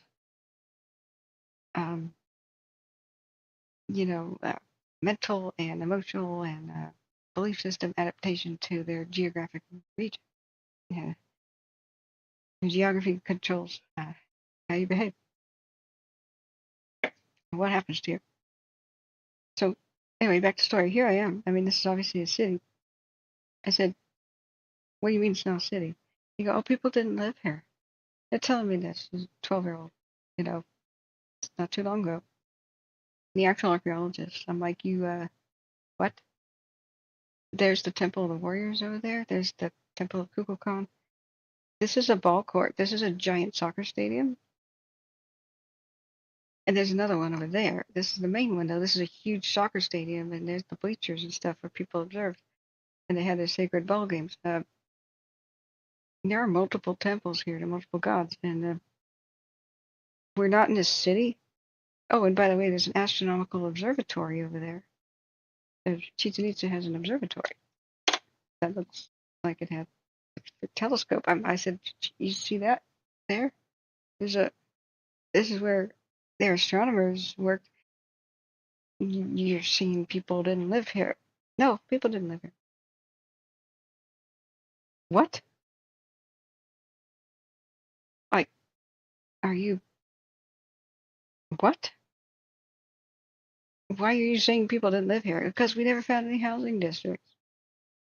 So what they did is people came here, and we are not sure how many eons it took, but they would come here occasionally, and for some unknown reason, they would stack these rocks up together, and they would build these temples, and they would have ceremony, and then they would disperse back into the jungle to live a life of hunting and gathering, and scraping by on their little individual maize farms. What? Yeah, the Mayans didn't build cities. They were not sophisticated enough to build cities. They're not sophisticated. And I realized, oh God, the racism. Just the same people just learning and just latching on to the same racist dude who said that their writing meant nothing. So imagine the embarrassment when they cracked the code and it was an incredible, detailed, incredible system of writing. And it's all over everything. There's writing on everything. We can read it now. They named a lot of their cities like City of the Monkey and City of the Plumed Bird and the City of the Quetzal, and they had like patron gods and stuff, just like in Greece. And but this is how they did their. They charted the stars They had elaborate calendars. They knew when there would be eclipses. They knew what day of the year it was. They knew where the sun would be on the horizon from, astronomical observatories like that. 50 years from now, 250 years from now, their calendar went up to 2012. This, the whole 2012 doomsday thing. They just weren't done making it yet when their civilization collapsed. It was already collapsed by the time the Spanish and stuff were arriving. So there's no resistance. The Mayan people still exist. They still speak their Mayan language. I was on a boat off Mexico. Yeah, here's the Temple of the Warrior there. I was on a boat going to one of the islands, the Island of Women, which is supposed to have ruins on it when we got stranded because the motor quit and the sail didn't work because we didn't have the right wind. So we literally lost at sea adrift, trying to wave at other people, trying to say, "Hey, help us! We are without enough water. We're lost." And drunk people in motorboats went by, raising their beers to us. No, we're not waving at you. We need help. So I fell asleep. I passed out from kind of dehydration. I woke up and a Mayan girl had braided my hair. I never got to know her name or anything. I was trying. I'd love to have known what happened to her. We bonded at sea, it was pretty cool. But up until recently, that's why they're saying with LiDAR, they're flabbergasted that there's highways that connected these cities. They're just now kind of realizing that they made cities. It's oh my God. So, volcanic. Now you're super curious. Oh, sorry. When did I say volcanic? Oh, the volcanic nature of the geography. Volcanic. Yeah. So now we know actually what ended their empire too. It was speculation of did they all kill each other? Was there a mega drought? And yeah, there's evidence of mega drought. They dug down into the soil. I mean, it wasn't really an empire. It was a collection of city-states. Greece. If Aztec was Rome, they were Greece. Never united. Always hating each other. Always, they'd trade when the times are good. They'd fight when the times are bad, and maintain alliances and balances of power and stuff. But so what happened? Now we know what ended the Mayan Empire. This is a lot like what Chichen Itza used to look like. That's what the after they cleared the jungle and stuff off of it, like the old images of Chichen Itza. When they were clearing the jungle, it's crazy. Their slideshow, but they very very carefully put it back together. And there's theories on what it looked like. It was not a true dome. I was trying to figure out, was this a true dome? It was more like that they think. But it has, even every temple had these little slots in it, their little holes. And at certain times of the year, the sun will be there or certain stars will be there. Everything is a big calendar, and they align everything to solar and lunar movements, right? And then what's cool is you see this serpentine pattern here on the stairs that go up there. As the sun sets, shadows on it, especially certain times of the year, will make that look like a wriggling serpent moving up and down, like a huge serpent going up and down. The mega temple has that too, this one.